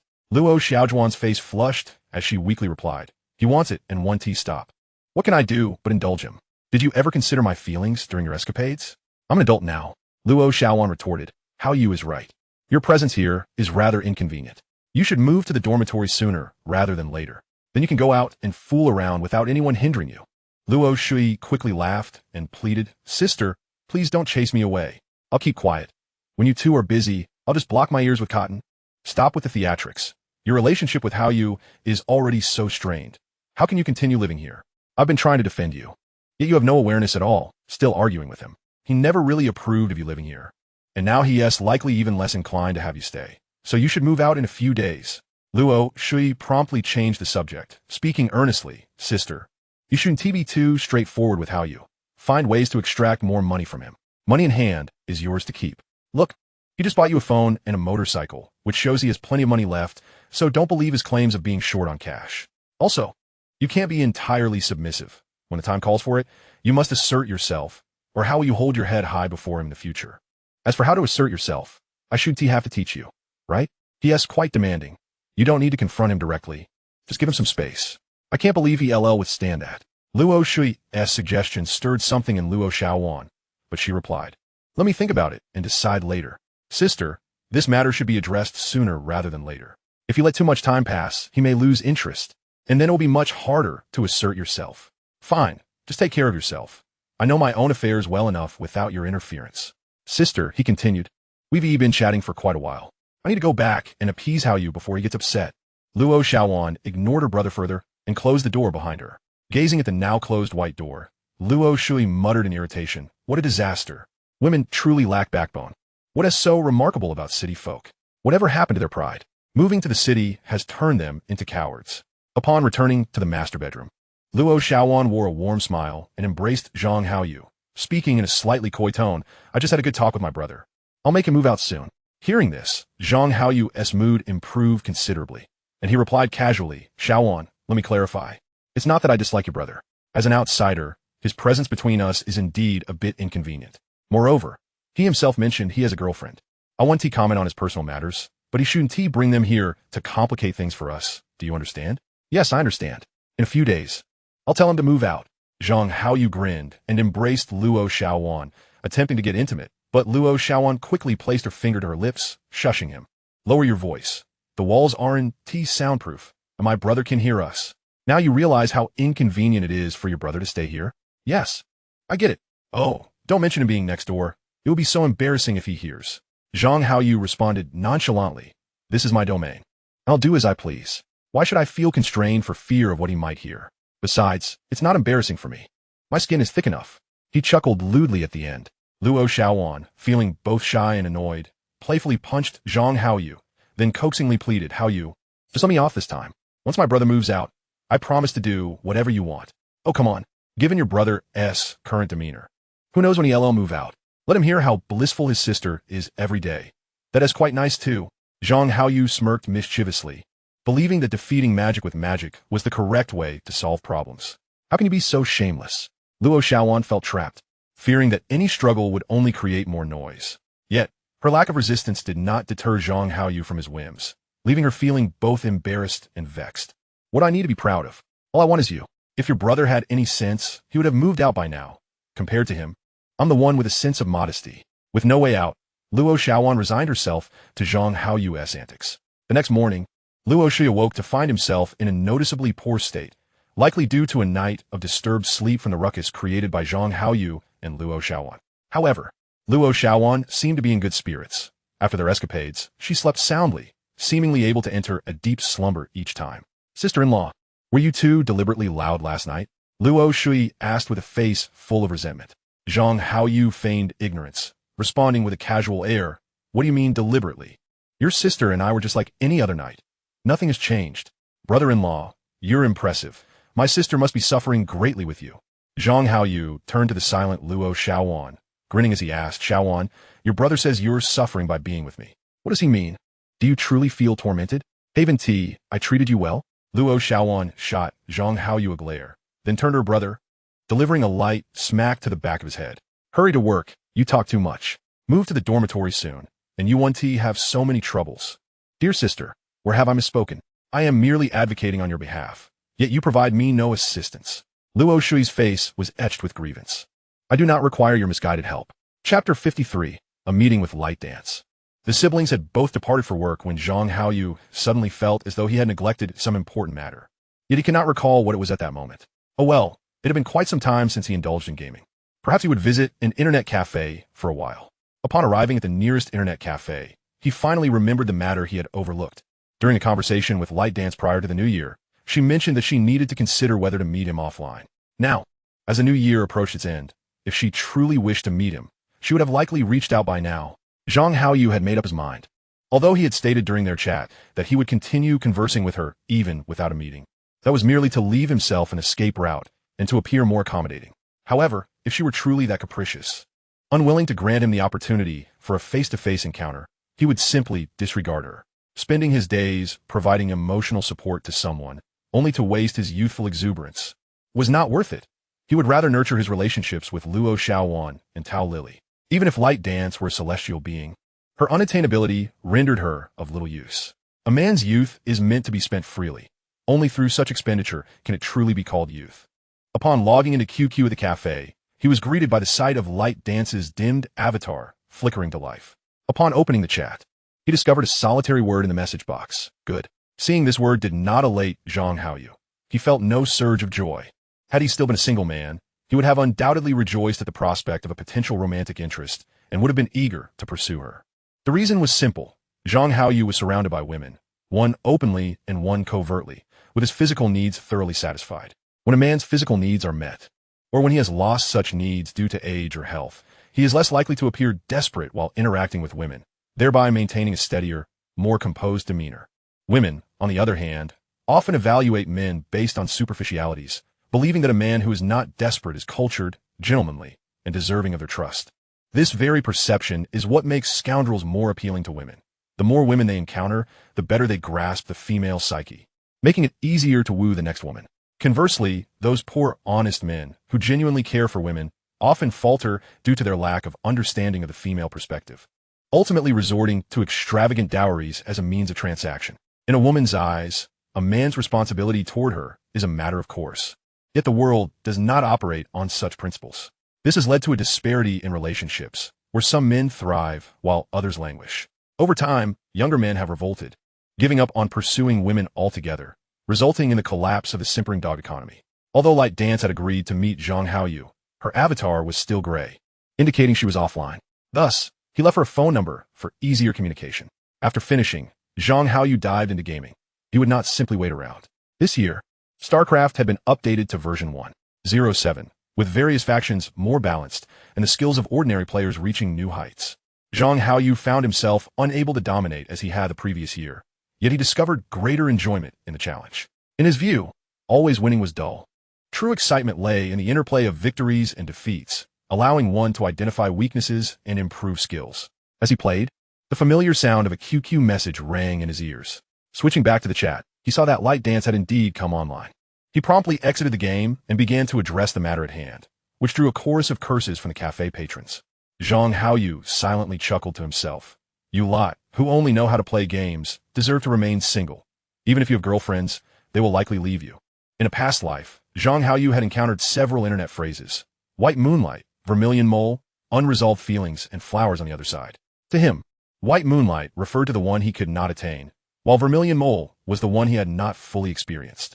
Unresolved feelings described the one that slipped away, and flowers on the other side represented the one he dared not approach. Such musings were the product of a man ensnared in the world of gaming. Opening Light Dance's message box, Zhang Haoyu reviewed their past conversations while continuing to chat. Opportunities tend to favor those who pay attention to detail, especially in interactions with women, a fact that held particular significance. Light Dance, what have you been busy with lately? Why have you only come to find me now? Women can often be quite particular. Zhang Haoyu recognized the importance of maintaining the right mindset, ensuring that he did not come across as overly eager, nor convey that his intentions for meeting were insincere. Thus, he sought an appropriate excuse. StarCraft Wanderer. What else could I be busy with? Preparing for the exams in April, with the new year behind us. March is just around the corner, and before we know it, April will be here. My apologies for forgetting about you. I was so absorbed in studying that my head was spinning, and I thought to come to the internet cafe for a change of pace, which reminded me of you. Light Dance. If you are unwilling to meet me, then perhaps we should not meet at all. Indeed, women can be quite particular. However, this did not pose a challenge for Zhang Haoyu, who swiftly provided his explanation. StarCraft Wanderer. That is precisely why I wish to meet you offline. We've enjoyed our conversations, and I would hate to lose you as a friend. Yet, chatting online lacks the immediacy I desire. To maintain a lasting friendship, we must meet in person. Once we exchange contact information, a simple phone call will suffice whenever we wish to chat. Wouldn't you agree? Light Dance. I suppose you make a valid point. All right. Shall we meet? StarCraft Wanderer. How about this? Since you are a student at Provincial City University, find a familiar place near your campus for us to meet. I will come to you, which will make things easier for you. What do you think? Meeting for the first time in a location familiar to the other party would provide a sense of security, as women often feel vulnerable when engaging with strangers. Light Dance. That sounds good. At our school's main entrance, the South Gate, there is a cafe 200 meters west. Shall we meet there? Just wait for me at the entrance. StarCraft under Easton not in. 76 meters tall, wearing a light yellow casual jacket over a white shirt and black casual pants. I've already provided you with my contact information. May I ask for yours? What color will you be wearing? Light Dance. Just wait for me there. I will find you. Chapter 54. The first encounter with Light Dance. Upon reading Light Dance's message, Zhang Haoyu chuckled and shook his head. The little schemes of women. She wanted him to stand outside the cafe waiting, without revealing her appearance, likely to scrutinize him before deciding whether to proceed with the meeting. If he failed to meet her standards, she might very well slip away undetected. However, Zhang Haoyu possessed a remarkable self-confidence. Although he had not yet taken the time to meticulously groom himself, his facial features and overall appearance were quite commendable, at least enough to be considered moderately handsome. Otherwise, particularly with someone like Tao Lily, it would have been improbable for him to have so effortlessly won her over. let alone for her to willingly engage in clandestine rendezvous with him, indulging in their escapades with unrestrained enthusiasm. Thus, Zhang Haoyu readily acquiesced to the other party's request, scheduling a convenient time, and upon returning home, he mounted his motorcycle and sped towards the provincial university. Purchasing a motorcycle as a transitional vehicle had indeed proven to be a judicious choice. Upon arriving at the cafe described by Qing Wufei Yang, Zhang Haoyu propped up his motorcycle stand and settled onto the seat, awaiting his companion.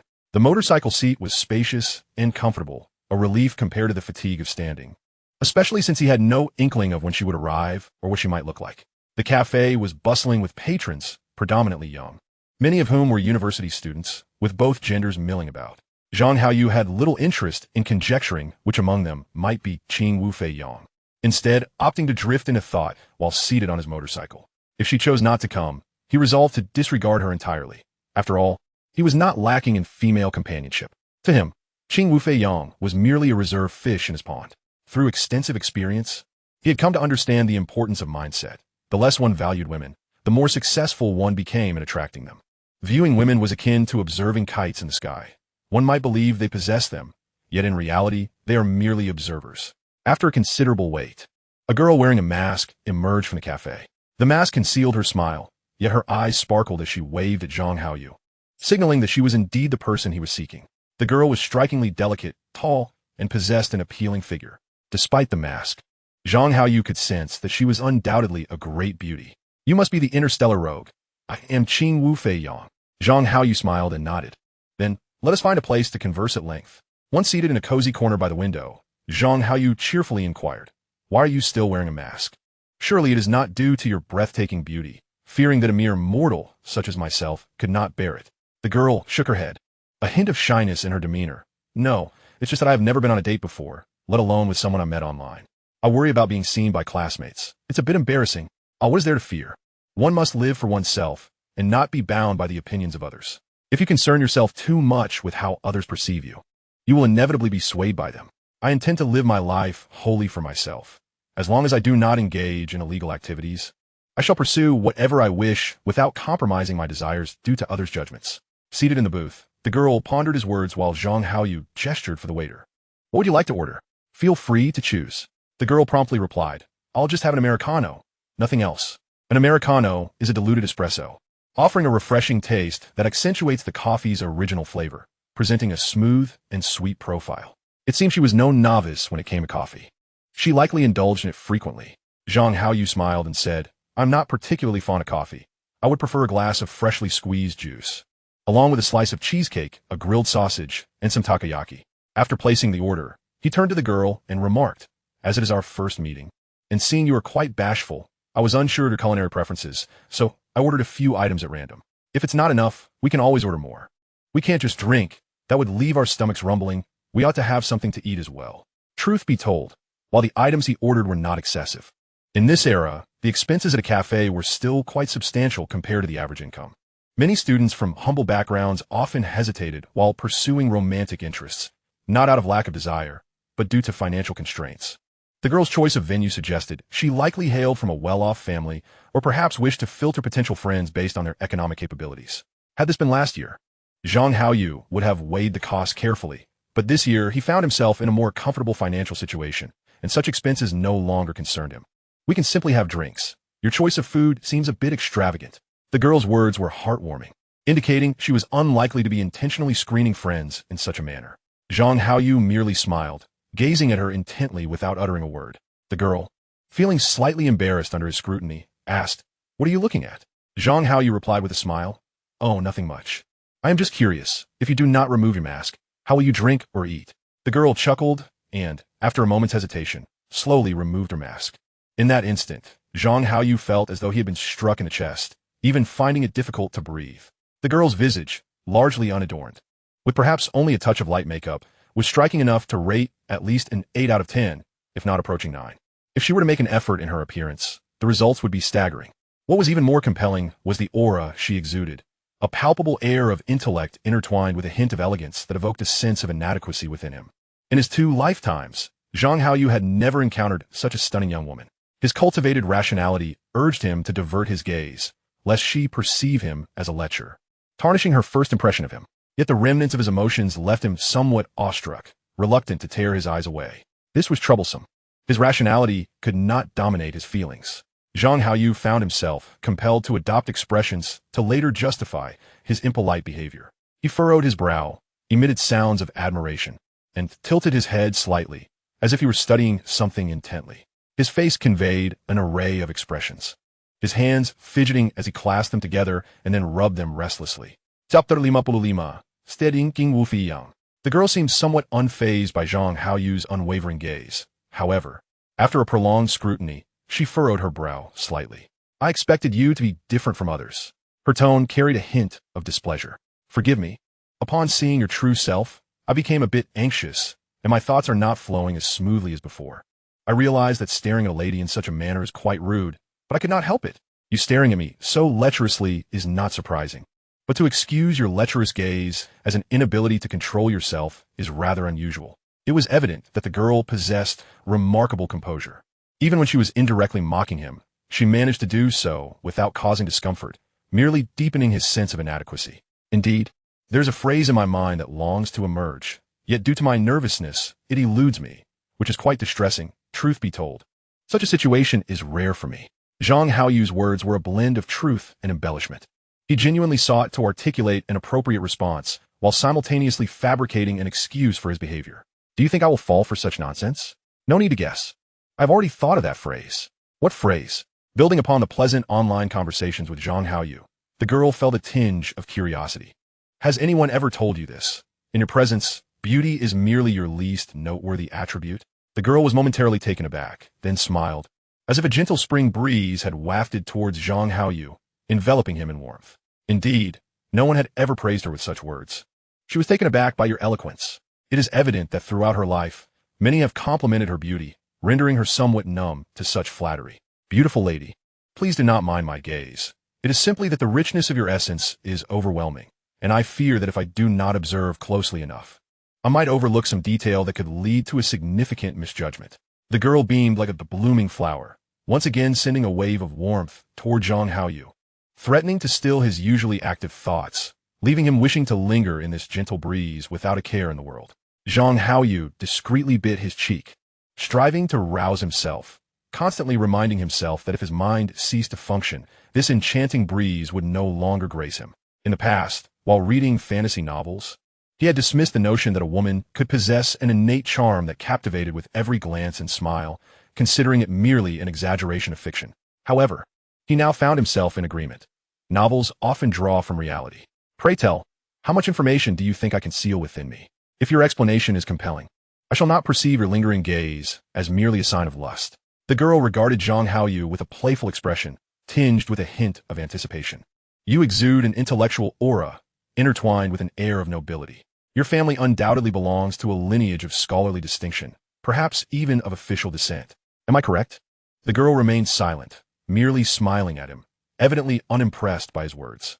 Though the air of nobility about you is subtle, the inherent pride it bestows upon you is palpable, suggesting that at least one of your parents holds a significant position in public service, most likely at the level of a department head or higher. Do not underestimate the importance of such titles. Many civil servants remain at lower ranks throughout their lives, with only a fortunate few ever reaching the level of department head. The girl continued to listen quietly, sipping her coffee, patiently awaiting his next words. Your scholarly aura is pronounced, heavily overshadowing that nobility you possess, indicating that at least one of your parents is a professor, and likely more than that. The girl remained silent, yet her eyes sparkled with deepening expectation, prompting Zhang Haoyu to delve further. I shall venture a guess. If I am mistaken, please do not take offense. In our culture, it is customary for men to take the lead in public affairs, especially within the realm of governance, which is predominantly a man's domain. I would hazard that your father is the one in public service, while your mother is at least a professor, and perhaps your grandparents were also literary figures, with one excelling in the art of calligraphy. The girl's eyes brightened with intrigue, her anticipation intensifying. However, Zhang Haoyu raised a hand, turning his head aside with a tone of resignation. Let us leave it at that. I can only discern so much, and I am uncertain of my accuracy. My insight does not suffice to uncover the remaining details within a brief glance. Continuing to observe you so intently would be quite inappropriate. With that, Zhang Haoyu took a sip of juice and speared a piece of grilled sausage, placing it on his plate calmly cutting a piece to eat. He then beckoned the girl across the table. This grilled sausage is quite delightful. Do not dawdle. Eat up. It would be a shame to waste food. The girl sliced a piece of cheesecake, placing it on her plate, then cut it into smaller portions, popping a piece in her mouth. With a cheerful smile, she confessed, "To be honest, I almost regretted meeting you just now. I considered finishing my coffee and finding an excuse to leave. But now, I have no regrets and wish to continue our conversation." "I am truly honored," Zhang Haoyu replied, though his tone lacked any hint of surprise. The girl, however, did not seem disheartened. Instead, she appeared quite pleased, as if she had found a worthy companion. "Have you studied fortune-telling? I must admit, your deductions are rather accurate." Zhang Haoyu chuckled and shook his head. "I am quite unlike you.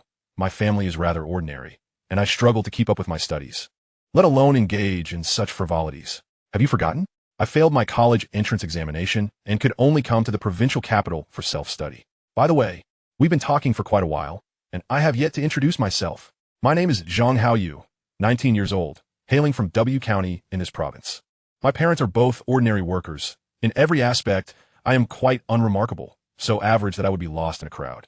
Upon hearing Zhang Haoyu's brief introduction, the girl smiled, took another bite of cake, chewed thoughtfully, and finally said with a smile, "My name is Xia Shuyu." Xia Shuyu, a beautiful name, exuding an intellectual charm. She remarked with curiosity, "You seem quite intelligent and articulate. How is it that you did not gain admission to college? You strike me as quite peculiar. There is a certain contradiction and complexity about you, suggesting that you must have many stories to tell. I cannot deny that women's intuition is indeed sharp. My personal history is rather intricate. Could you share it with me?" Zhang Haoyu hesitated, instead using his spoon to scoop several octopus balls onto his plate, popping one into his mouth. "These balls are quite delightful. You ought to try them before they cool down and lose their flavor." Xia Shuyu laughed and dutifully served herself too, taking small bites while her gaze remained fixated on Zhang Haoyu, her expression brimming with anticipation. Observing her eager demeanor, Zhang Haoyu found it hard to refuse her, letting out a sigh of resignation. This experience made him acutely aware of the privileges that beauty bestows. For the first time in his attempts at courting, he felt utterly passive. Men can refuse when the allure of women is insufficient. However, when a woman's charm is compelling, it becomes exceedingly difficult for a man to decline, especially given the triviality of the matter. Logically, I should not have revealed so much initially, particularly regarding my private life. But being new to the provincial capital, without many friends, I find myself in need of someone to confide in. Indeed, we are now friends, and friends ought to be candid with one another. Rest assured, I am quite discreet and would never divulge your matters to anyone." Xia Shuyu leaped with joy, her eyes brimming with anticipation. Women, with their insatiable curiosity, embody one of their most enduring characteristics. In truth, my academic performance in childhood was commendable, particularly in mathematics. During my middle school years, I occasionally achieved perfect scores. I consider myself to possess a modicum of talent in logical reasoning. Xia Shuyu nodded in agreement, affirming, "Indeed, I have sensed your formidable logical prowess during our conversations. It's as if you can extract rationale from the most absurd premises. And yet I find myself compelled to agree with your assertions. How peculiar. Oh, by the way, I recently came across a notion suggesting that some con artists are remarkably adept.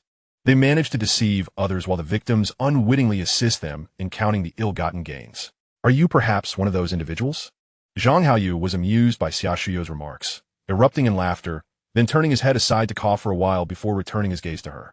Observing her eager expression, he spread his arms and grinned. "You are correct. I am indeed that sort of person. I confess, I'm a grand deceiver, specifically targeting naive young ladies like yourself." However, there was no trace of concern in Xia Shuyu's eyes. Instead, she smiled encouragingly. "Please, continue sharing your experiences.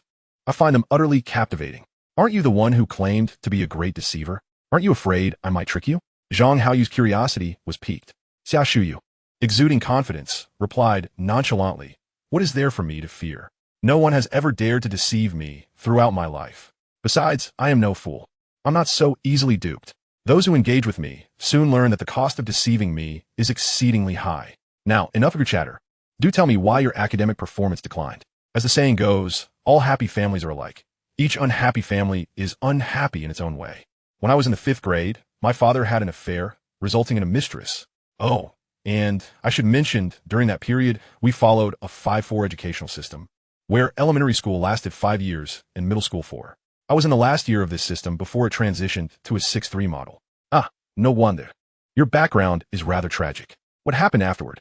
After I completed my college entrance examinations, my parents divorced, which occurred just last year. I didn't confide in anyone. I simply requested a sum of money from them and chose to live independently. Xia Shuyu expressed her sympathy, shaking her head in regret. Zhang Haoyu chuckled softly, his tone earnest. In reality, whether it's an affair or a divorce, the damage to a child is not as profound as one might think, as children at that age are often oblivious to such emotional complexities. The true harm lies in the tumultuous process of divorce and its subsequent societal implications for the child, which can lead to enduring consequences. It's a lingering pain, not a fleeting one. Xia Shuyu nodded slightly. Taking a deep breath, Zhang Haoyu smiled again, his voice calm. You wouldn't comprehend such matters. Unless one has lived through it, outsiders can never truly grasp those feelings. He seemed to drift into reminiscence, his expression darkening as he continued. My academic decline stemmed from a multitude of factors. While my parents' marital issues had limited direct impact on me, the emotional fallout they directed toward me was far more severe. For instance, if I accidentally spilled water while pouring, my mother could scold me for 2 hours over such a trivial matter. Can you believe that? Even when I committed no error, she would find a reason to berate me, intertwining my actions with my father's, subjecting me to endless tirades. In my recollection, ever since I entered middle school, our household had never experienced a single joyous occasion. While other families were filled with laughter and cheer, my home was often a battleground of discord, with my parents exchanging cold glances. The winter chill was already biting, and in such an environment, I felt even colder. Without central heating, we relied on a stove for warmth, and by morning, the fire would have long extinguished. On the first day of the Lunar New Year, I would lie in bed, reluctant to rise. Yet, my father would drag me out of bed at 5 in the morning, loudly chastising me for my laziness and insisting I go out to offer New Year greetings. Can you imagine that scene? Even now, reflecting upon it fills me with a sense of indignation. Why should I endure such torment when I had done nothing wrong? The fault lay with them, not me. As he spoke, tears streamed down Zhang Haoyu's face. Chapter 57. Sharing Life Experiences with Xia Shuyu. Part 2. Zhang Haoyu grabbed 2 tissues to wipe his tears, unable to suppress his exasperation. In the rural areas where I grew up, it is indeed customary to rise at dawn to offer New Year greetings, with adults and children alike creating a lively atmosphere. However, we did not live in a rural setting. We resided in a workers' dormitory, where no one would rise so early to celebrate, at least not before 7 or 8 in the morning. Furthermore, New Year greetings were primarily an adult affair, and there were few children in the compound. Typically, children did not join in. Even if I slept until the sun was high in the sky, it would not have been a significant issue. Had I been in the countryside, I would have naturally awakened and joined my peers in the festivities, which would have delighted me. But at that time, I was not in the countryside. What were they thinking? They were in a foul mood and seized upon any excuse to unleash their frustrations upon me. Why should I have to suffer for their discontent? Back then, my disposition was not as it is now. I was timid and could only endure in silence. The contrast between my current self and my former self is stark. Many may not realize that a person's character can undergo profound transformation, resulting in a distortion of the spirit, a severe distortion. The agony stemming from such a transformation is incomprehensible to those who have not experienced it firsthand. As he recounted this, Zhang Haoyu felt as if he were struggling to breathe, taking a deep breath and wiping his tears with another tissue. I apologize for making a spectacle of myself. A grown man shedding tears. How embarrassing. He managed a faint smile, self-deprecatingly remarking, but soon his tears flowed anew. There is no shame in it, not at all. A man's tears may fall not lightly, only when he has truly been touched by sorrow. Xia Shuyu's face was filled with sympathy as she handed him a tissue. Zhang Haoyu rested his head on his arms, striving to regain his composure, using his sleeve to wipe his tears before lifting his gaze and forcing a smile. Regardless of the circumstances, men are not meant to weep. Excessive tears can impart a sense of fragility, which is undesirable. Indeed, everyone possesses a measure of compassion. Yet an abundance of sympathy can often morph into condescension, even disdain. Zhang Haoyu mustered a smile and continued at that time. I attended a rural middle school, a school that was as unremarkable as it could be. The educational quality there paled in comparison to that of county schools, let alone those in the provincial capital. The teaching standards were mediocre and the campus environment was deplorable. I am not referring to the hardware environment, but rather the software environment, specifically the frequent fights that occur on campus. As for bullying among students, campus bullying has become a commonplace issue. Do the teachers there take any action? When they say they do, they often do not. And when they say they do not, they still might. What does this mean? When they claim to intervene, they generally do not delve into the reasons behind the fights or who bullied whom. Instead, they impose punishments such as standing in the corner or worse, resorting to physical reprimands. You see, such an approach only serves to benefit the aggressors. Consequently, the teacher's methods are ineffectual, inadvertently fostering the arrogance of the bullies, who subsequently escalate their torment. Ah, how can the teachers there be like this?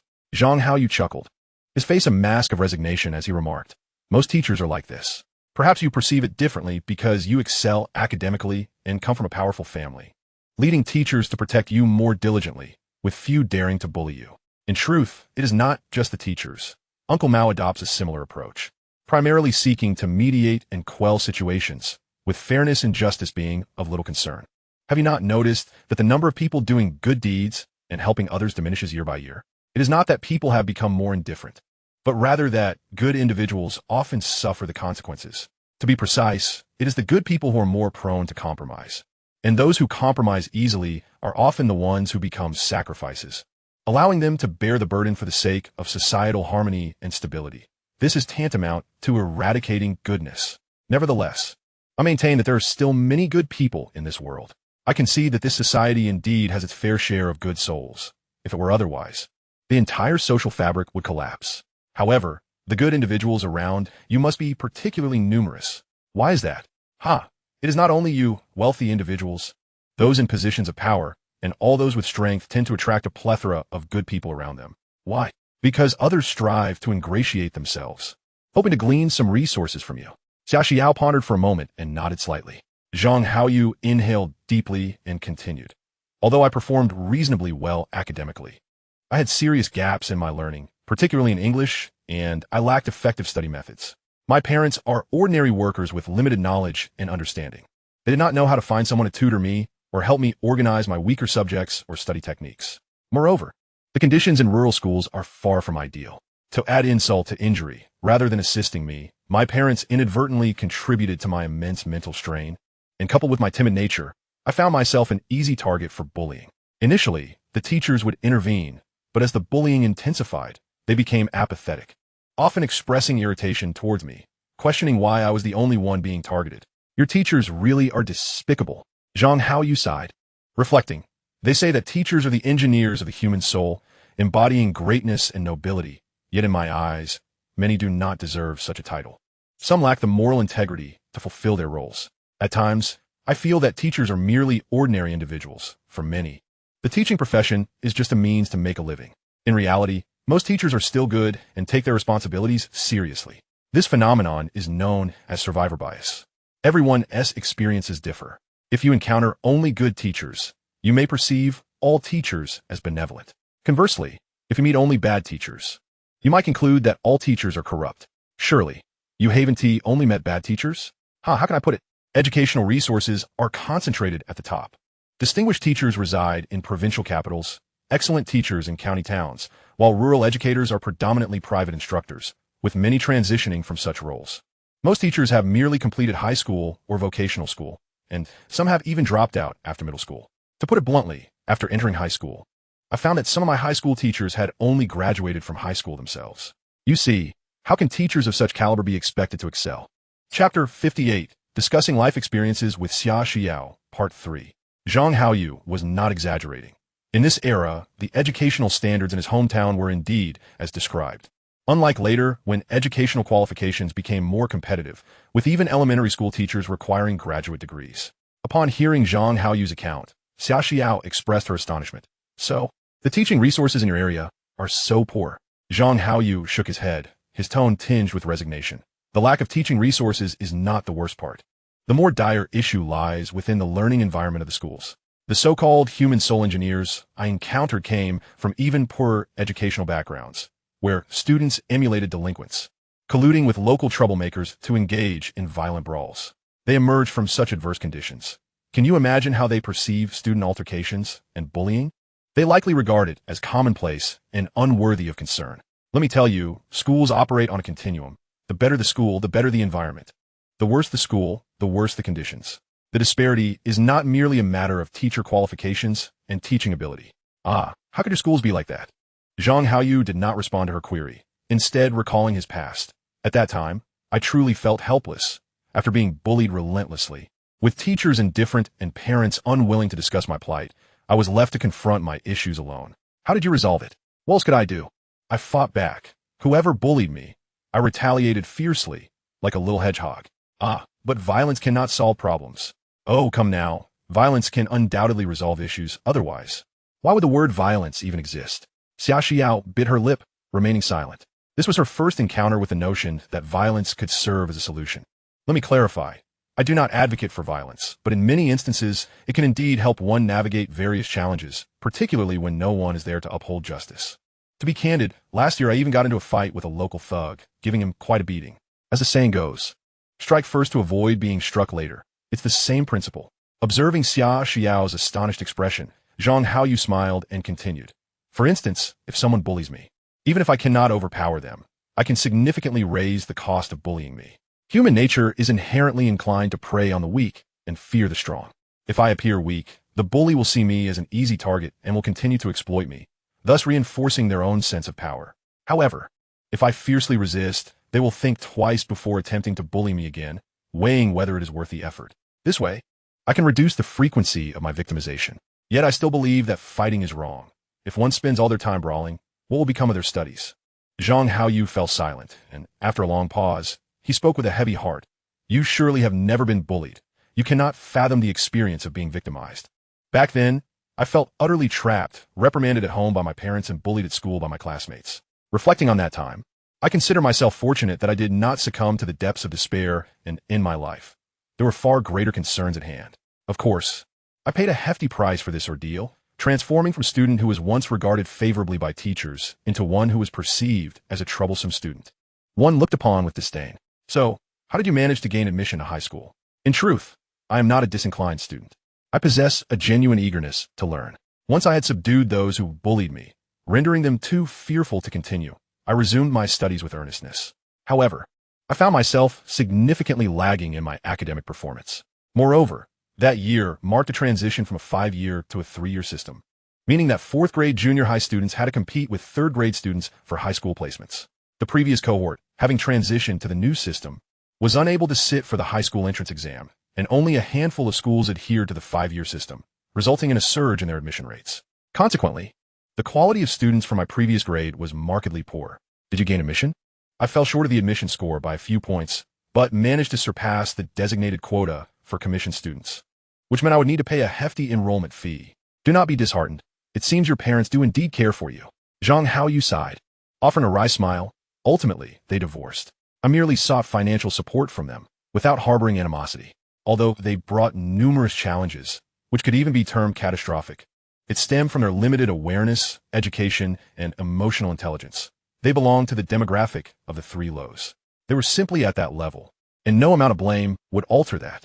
Life ultimately depends on oneself. Xia Xiaoyu nodded in understanding and continued her inquiry. What happened after you entered high school? Due to the amalgamation of 2 cohorts for the entrance exam, I found that our year had the highest quality of students. Yet, I soon encountered a significant setback in life. What setback? It pertained to the educational standards. You see, I was admitted as a commissioned student, and under normal circumstances, my academic performance would have ranked among the lowest in the class. However, during that period, I was fueled by determination and studied fervently, resulting in a remarkable improvement in my grades, propelling me to the top ranks of my class within a year. That sounds impressive. If you continued to apply yourself diligently, you would surely gain admission to university. So, what prevented you from doing so? Zhang Haoyu chuckled. Let me pose a question. How many classes do you think we attended each day? 8 classes, perhaps? Oh no, you must have evening study sessions. It should be 10 classes, am I correct? Zhang Haoyu shook his head with a smile. You are mistaken. We attended 13 classes a day, and all students resided on campus. There were no weekends, only one day off each month to return home for living expenses. 13 classes with no weekends? How did you manage that? Quite simply, we rose at around 5 in the morning to run, followed by 2 morning study sessions, then 8 regular classes during the day, and 3 evening study sessions, returning to the dormitory around 10 at night to sleep. Including the midday break, we barely managed 8 hours of sleep each day. That sounds akin to imprisonment. You are correct. Our school was infamously dubbed the second prison. Even more alarming was that, as we approached the latter part high school, the teachers and principals seemed to have lost their sanity. Yes, they truly did lose their minds, and while they paid a steep price for it, the greatest cost was borne by us. Upon reflection, I harbor no gratitude towards them. I despise them with a fervor that gnaws at my very core. If killing were not a crime, I would take a firearm and eliminate them all, burying them in a cesspit and placing the heaviest stone atop, ensuring they could never rise again. Why such animosity? What transpired in your experience? You need not feel such hatred for them. Zhang Haoyu was taken aback. What else could it be but the oppressive nature of rote education? I have heard of this notion. Is our education not similarly characterized by rote learning? You lack the experience to comprehend the nuances. Let me elucidate. To put it succinctly, our cohort was indeed the highest quality in the history of our high school, while the preceding cohort was the lowest. Yet, that previous cohort produced over 90 undergraduate candidates in the entrance examination, whereas we managed only 60, despite the fact that colleges expand their admissions annually. In other words, even if the quality of students were identical based on previous teaching standards, our cohort should have yielded over 100 undergraduate admissions, a mere reflection of normalcy. Would you not agree? Indeed, Zhang Haoyu nodded in agreement. However, let us not overlook the vast disparity between our cohort and the previous one. We were competing against 2 grades for high school, thereby doubling the difficulty of the entrance exam, while the previous cohort faced a significantly reduced challenge. The gap created by this imbalance is immense. If we factor in these elements, and our teaching quality remains unchanged, would you not agree that it would not be unreasonable to expect our cohort to achieve around 150 undergraduate admissions? That seems reasonable. But why do we ultimately only achieve 60? Are you beginning to grasp my profound resentment? I would wager that I am not alone in this sentiment. In truth, Zhang Haoyu's disdain for his high school alma mater did not merely emerge after the conclusion of the college entrance examination. Rather, it gradually fermented through years of introspection and contemplation of life.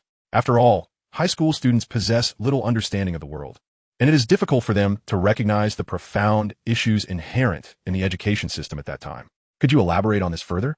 The crux of the issue lies in the fact that during our first year of high school, the morning and evening study sessions allowed us to address gaps in our understanding of lessons taught during the day. However, by the first semester of the second year, those morning sessions and evening studies were commandeered by the teachers, leaving us no time to identify and remedy our deficiencies, compounded by an overwhelming amount of assigned homework.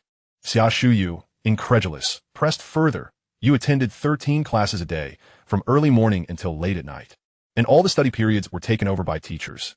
How could you possibly find time to complete your assignments? Zhang Haoyu sighed. The teachers instructed us to utilize our spare time for that purpose. Spare time? Yes, the brief intervals between classes, as well as the time allocated for breakfast, lunch, and dinner. Zhang Haoyu remained skeptical and continued to inquire. Is there truly time for that? Time is a mere illusion. Zhang Haoyu replied with a bitter smile. The teachers are quite adept at extending class time, and simply having a moment to use the restroom is a luxury. As for meals, we had a mere 40 minutes to line up for food, eat, and sometimes even contend for sink space to wash our hands and faces, while also performing cleaning duties and managing a myriad of daily chores. Can you guess whether we had time to do our homework? Are the teachers unaware of your time constraints? That is precisely what makes them so detestable. They are fully aware, yet they remain indifferent, insisting that time is like water in a sponge. If you squeeze, there will always be some to be found. How can one possibly squeeze anymore? At the outset, we endeavored to complete our assignments, yet eventually the entire class ceased to submit their work, collectively opting for a boycott of homework. Nevertheless, the teachers remained indifferent, persistently assigning tasks. To them, the act of assigning homework was merely procedural. The failure to complete it was deemed a reflection of the student's diligence, a personal shortcoming. How could they behave in such a manner? Their irresponsibility is palpable. Zhang Haoyu sighed and remarked, to label them as irresponsible may not be entirely accurate, considering that these educators are driven by the necessity of achieving academic results to advance in their careers. Additionally, the school offers substantial rewards, with a monetary incentive of 500 yuan for each student who gains admission to an undergraduate program. However, it is precisely this short-sightedness, coupled with the teachers' focus solely on their respective subjects and a lack of cohesive management, that culminates in a significant catastrophe for us. What is the situation then? Those detestable instructors, in their pursuit of better results, began to monopolize our study periods.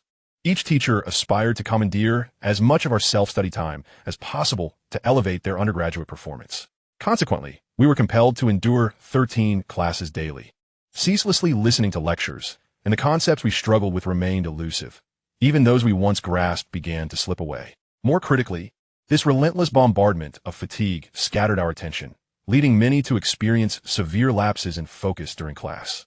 It escalated further, as a typical examination paper would require 2 class periods, an hour and a half for completion. Yet the teachers allocated only 20 minutes for us to attempt the questions before proceeding to explain them. Ultimately, their focus was solely on lecturing. Whether the students truly understood the material was inconsequential. If they did not, that was deemed the students failing. It was only after the college entrance examination that I realized the extent of the negligence of our lamentable teachers, who had essentially abandoned over half the class. With nearly 50 students in each class, the teachers only considered the progress of the top 10. Why, you may ask? To ensure that those top 10 students secured admission to undergraduate programs, thus claiming the promised bonuses from a school. Their so-called ethics in teaching had long been cast aside, consumed by a relentless pursuit of personal gain. The outcome was disheartening. Our cohort produced the poorest examination results in the entire county. Xia Shuyun could not help but suggest, why not transfer to another school and repeat a year? Perhaps that would lead to success. Zhang Haoyu shook his head. My high school experience was a nightmare. I never wished to relive those days. Simply the thought of continuing my high school journey sets my mind ablaze. I cannot bear it. Chapter 60. From now on, you shall be my friend. Xia Shuyun inquired further. What are your plans for the future? What plans could I possibly have? First and foremost, I must obtain my self-study undergraduate degree. Moreover, my parents have provided me with some funds, which I have invested in the stock market. The earnings from my investments will sustain me, and should I prosper, I aspire to acquire real estate. In fact, I have already purchased a modest 60 square meter apartment, with a monthly mortgage of 8,000 yuan. It may be small, but it suffices for my needs. The previous owner decorated it beautifully in a style I adore, and I find myself quite content with my current living situation. As long as you are satisfied, that is what matters. Purchasing your own property at such a young age is quite an achievement. However, stock trading carries significant risks. It is not a sustainable venture. I believe I have contemplated this thoroughly. The college entrance examination is indeed a broad avenue to success, but it is by no means the sole path. You need not worry about my financial endeavors leading to ruin. I engage in long-term investments, and my willingness to trade stems from a calculated confidence, not from a gambling mindset. Xia Shuyun cast a sidelong glance at him, smiling without uttering a word. Zhang Haoyu, feeling curious, asked, I have shared so much about myself, yet I know nothing of your story. You may not believe it, but after hearing about your experiences, mine seem rather mundane. I have no intention of concealing anything. My life consists merely of attending school, returning home, eating, studying, and sleeping. Observing Xia Shuyun's innocent expression, Zhang Haoyu nodded in understanding. I believe you. After all, as I mentioned before, happy families are alike, while each unhappy family is unhappy in its own way. Furthermore, judging by your serene and graceful demeanor, I can imagine that your life has been exceptionally smooth from birth to the present. Xia Shuyun took a bite of cheesecake and replied in a calm tone. It is all right, but I find it somewhat tedious and uneventful. I feel that your life is far more intriguing. Do not misunderstand. I do not intend to mock you. I genuinely feel this way. I sincerely wish for a few small upheavals in my life to enrich my experiences. Zhang Haoyu, non-committal, smiled and asked, do you have any hobbies or interests? To be honest, I'm unsure of what my interests are. However, I dabble in various activities, practicing calligraphy, playing the guzheng, reading, and occasionally playing chess. I do not have any particular favorites or dislikes. Everything is fairly acceptable, and I can manage a bit of almost anything. What chess do you play? I play both Go and Xiangqi. My grandfather loves Go, while my father enjoys Xiangqi, and I sometimes accompany them for a game. Zhang Haoyu's eyes lit up as he confidently proclaimed, I play Xiangqi quite well. I believe I possess some talent in this area. When I was in the first grade, there were only 2 other children in the compound, both significantly older than I, making it difficult to play with them.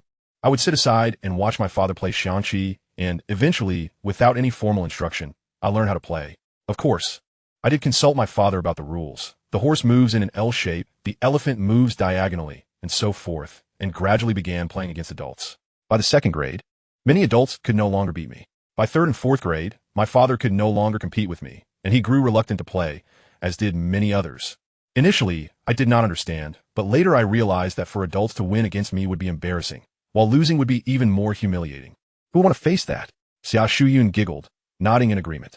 Eventually, I sought out opponents at roadside stalls, and I distinctly remember that my skills improved significantly thanks to the guidance of a limping old man. At that time, I was genuinely no match for him. It felt as though the weight of the world bore down on me, like the Monkey King facing the Buddha. He told me that my play lacked structure. My offense was aimless, my defense non-existent, relying solely on instinct. This revelation opened my eyes, and during that period, my chess skills improved rapidly. However, once I entered middle school, I found little time to play. If we ever get the chance, we should have a match. Just remember, don't complain about me. A grown man, taking advantage of you, a delicate young lady. Xia Shuyan smiled and replied, who knows who will win or lose? If you find yourself unable to best me, do not shed tears in front of me. Zhang Haoyu feigned annoyance. He knew all too well that shedding tears in front of a woman would undoubtedly lead to scorn, even if, in the moment, she might find his vulnerability somewhat excusable. Eventually, however, she would think to herself, how could a grown man still cry? Xia Xiao seemed to sense that her jest had perhaps gone a tad too far, promptly stating, I was merely teasing you. Please don't take it to heart. I harbor no contempt for you. Zhang Haoyu, adopting a stubborn demeanor, retorted, humph. Spare me the pretense. I see that you do indeed look down upon me. One of these days, I shall make you weep, and then you can laugh at me all you like. With a triumphant grin, Xia Xiao cheerfully replied, I don't believe that for a moment. Even if you dared, my family would never allow it. To be frank, I am surrounded by a multitude of admirers. You needn't worry about my family handling you. Just a single word from me, and I assure you, they could drown you in a sea of spittle. Zhang Haoyu sighed, resigned. All right, you are indeed formidable.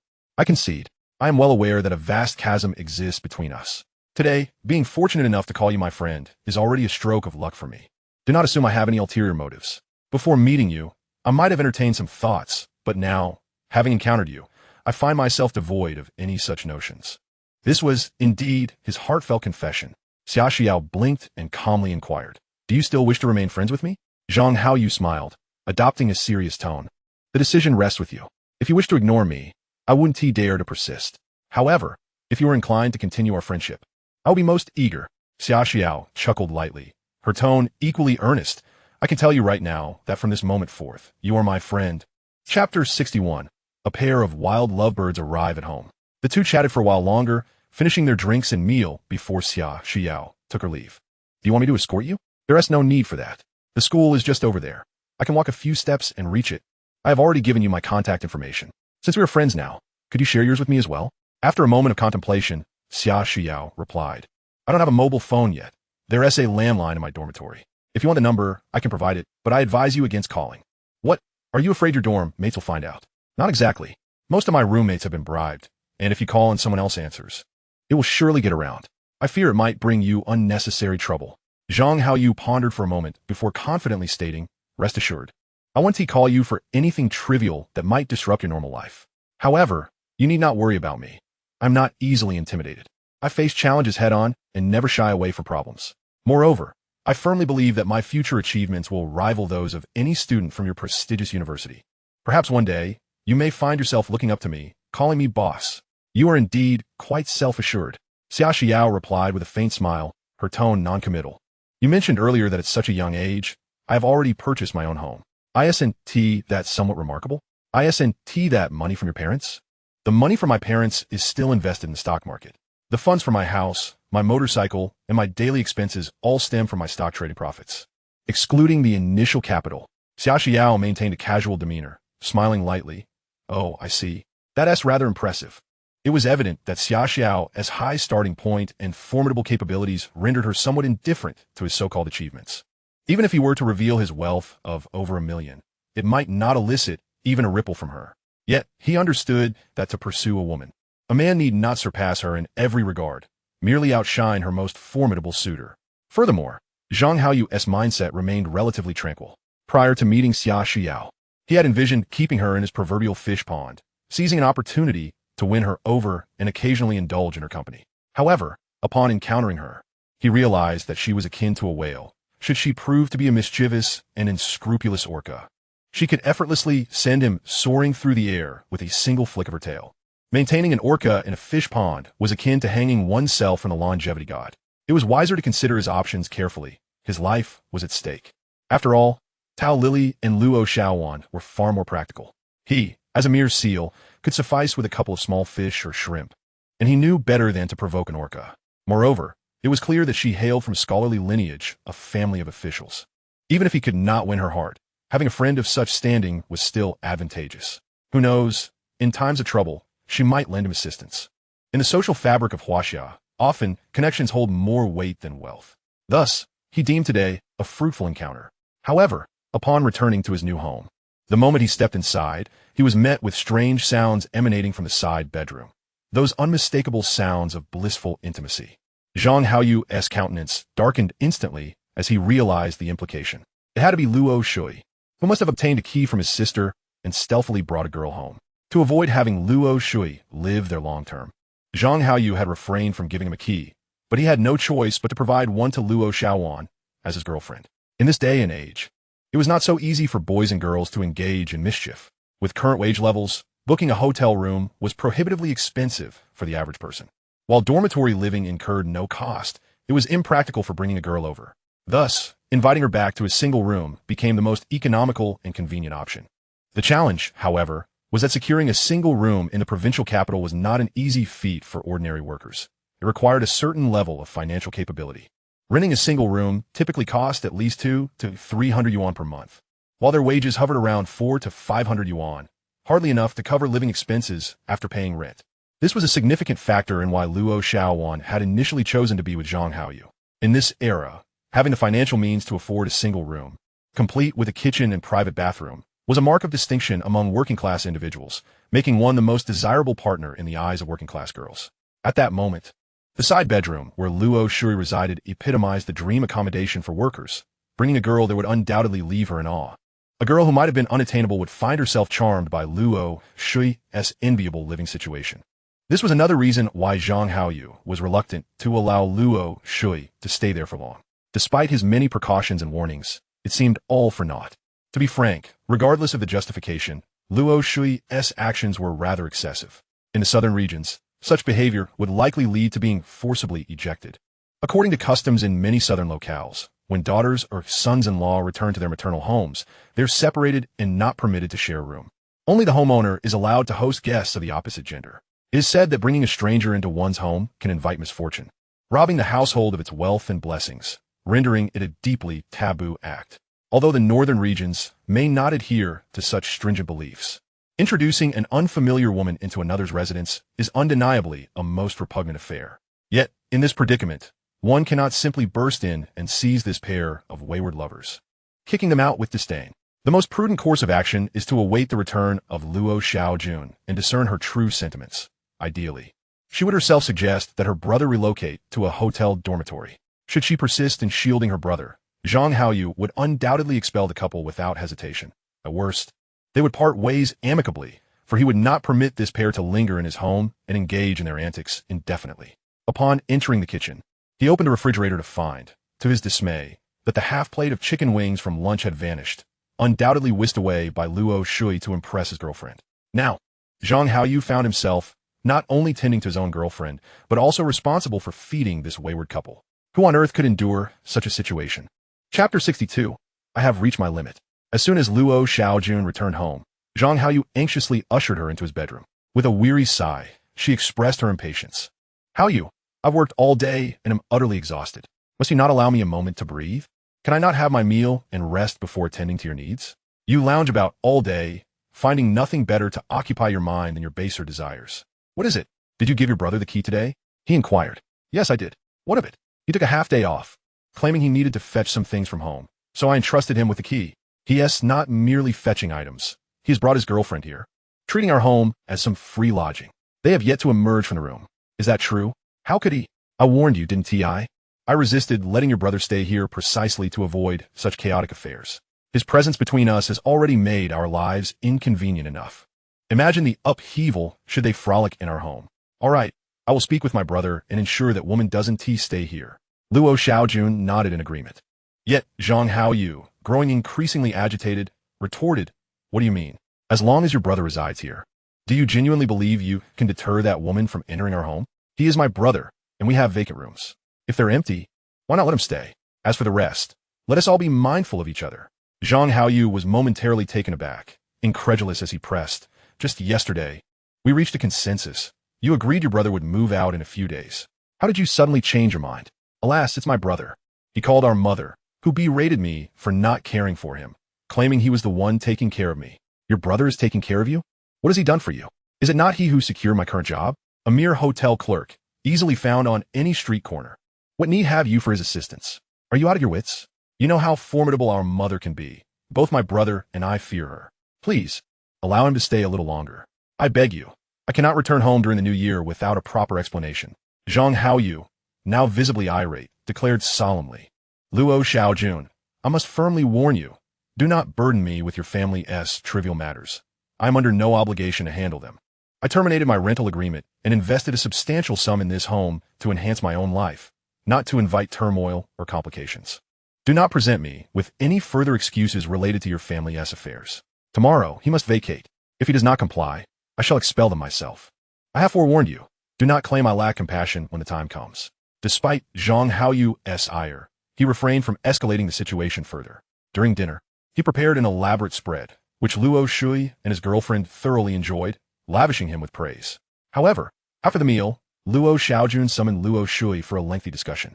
Zhang Haoyu remained oblivious to the contents of their conversation, but upon Luo Shui's return, his expression was as grim as a mule's, and he slammed the door behind him. Luo Xiaojun re-entered the master bedroom, where Zhang Haoyu, frowning, remarked, "Look at your brother's behavior. Does he possess even a modicum of basic decency? Whom is he trying to defy? Tell me, what have I done to deserve this? I even lent him 200 yuan. If he believes himself so superior, let him return the money and vacate tonight. My patience has reached its limit. Should he create any further disturbances, I shall not hesitate to act." Luo Xiaojun's expression soured as she sighed. Fine. I've already told my brother to move out tomorrow. Are you satisfied now? Seeing her demeanor, Zhang Haoyu lost interest in further argument, refraining from drawing her into their previous intimate encounters, while Luo Xiaojun, preoccupied with her thoughts, did not approach him either. Yet, fate had other designs. While Zhang Haoyu and Luo Xiaojun refrained from further discord, Luo Shui and his girlfriend seemed intent on making a raucous display in their room. Previously, they had been cautious, fearing to disturb Zhang Haoyu, but now they indulged in their revelry without restraint. Zhang Haoyu, fuming, hissed at Luo Xiaojun, "See, this is precisely your brother's intolerable behavior. You need to rein him in. If the neighbors complain to the property management, and they come knocking, I cannot bear such disgrace. If he persists, I swear I will throw that couple out." Luo Xiaojun's feelings were equally conflicted. She felt both aggrieved and furious, yet Zhang Haoyu's words resonated with truth, leaving her unable to retort. Thus, she approached the door to the side room and knocked forcefully, exclaiming, "Luo Shui, are you out of your mind? How can you wail like a banshee at this hour? Are you not allowing anyone to sleep?" A voice from within retorted, "You know what a banshee sounds like. You and your partner wail like banshees in your room all day. Have I ever complained? I've been enduring it in silence. Now that I have a girlfriend, why is it acceptable for you two to carry on while I and my girlfriend cannot? Why is that fair?" Had Zhang Haoyu been present, he would have asserted, "This is my house, my home, my domain, and I make the rules here. Who are you to question me?" Luo Shui is the younger brother of Luo Xiaojun. The two grew up together, and due to their parents' long-standing favoritism toward the younger sibling, the elder sister has always been accustomed to yielding to him, unable to voice her grievances. Consequently, Luo Shui's words left Luo Xiaojun feeling somewhat powerless, prompting her to threaten him. "If you continue this ruckus, the neighbors will complain, and the property management will be summoned. Your brother-in-law will have you evicted tonight. Do you believe me?" Indeed, people often bully those they perceive as weaker. Luo Shui's brashness stemmed from the belief that his sister would support him. However, upon hearing her words, he could only respond, seething, "Fine, I'll move out tomorrow. I won't endure this humiliation any longer." Both Zhang Haoyu and Luo Xiaojun were enveloped in complex emotions. The chaos caused by Luo Shui that night not only disrupted their usual intimate activities, but also severely affected the quality of their sleep. The next day, upon seeing Luo Xiaojun and Luo Shui leave for work, Zhang Haoyu furrowed his brow and inquired, "Shui, where's your girlfriend? Why isn't she coming with you too?" With an irritated expression, Luo Shui replied, "She stayed up too late last night and hasn't woken up yet. Don't worry, I'll definitely move out today. But I need to inform my boss at the hotel first." Zhang Haoyu clarified, "That's not what I meant. I'm concerned about leaving her at home alone. It's not a good look for a man and a woman. You'd better bring her along to avoid any unnecessary trouble. We're about to be late for work. And if she drags her feet getting up, who knows when she'll be ready. My girlfriend loves me very much, so don't harbor any ill intentions." How ironic it is that Luo Shui remains oblivious to his own shortcomings. Zhang Haoyu had met Luo Shui's girlfriend, Xiaoyan, during dinner the previous night, and she was merely an average person, barely scoring a 5 out of 10. In contrast, Zhang Haoyu's women, including his sister Luo Xiaojun, naturally scored higher, with Luo Xiaojun at a solid 7 and Taoli reaching an impressive 7.5 in her natural state. Had Zhang Haoyu still been the single man he once was, he might have settled for someone like Xiaolian, but now that he has savored the sweetness of a peach, why would he settle for a rotten apricot? Moreover, his financial situation had significantly improved, and with his high emotional intelligence, attracting a beautiful young woman was hardly a challenge. The thought of someone like Luo Shui's girlfriend approaching him was beneath him, let alone pursuing her. Hearing Luo Shui's words, Zhang Haoyu retorted, "Do you honestly believe I am as desperate as you? I have your sister. Is there really any need for that?" Seeing Luo Shui about to retort again, Luo Xiaojun quickly intervened, urging, "Enough. Stop bickering and hurry to work. If we don't leave now, we'll be late." As the siblings departed, Zhang Haoyu called after them, "Shui, once you check into the hotel, go find your boss and take a leave to resolve your issues. Xiaojun, don't worry about missing half a day's pay. I'll compensate you when you return. Keep an eye on your brother. I don't want any more internal strife. I've had enough, do you understand?" "All right, I got it. I'll make sure Shui moves out," Luo Xiaojun replied. Somewhat impatiently, Zhang Haoyu ceased his inquiries, closed the door, and returned to his bedroom to study, as the April exams were fast approaching, and he needed to seize the opportunity to review his materials. About an hour later, there was a knock at the door of his master bedroom. Upon opening it, he was taken aback to find Xiaolian standing there, clad only in a bra and a flimsy pair of panties, her face adorned with a seductive smile. "Brother-in-law, I just woke up and I'm a bit hungry. Could you please get me something to eat?" Xiaolian's tone was almost unbearably flirtatious, her intentions unmistakable. "There's food in the kitchen. Help yourself," Zhang Haoyu responded, intending to close the door, but Xiaolian stopped it with her hand. "Brother-in-law, are you hungry too? Why don't you join me?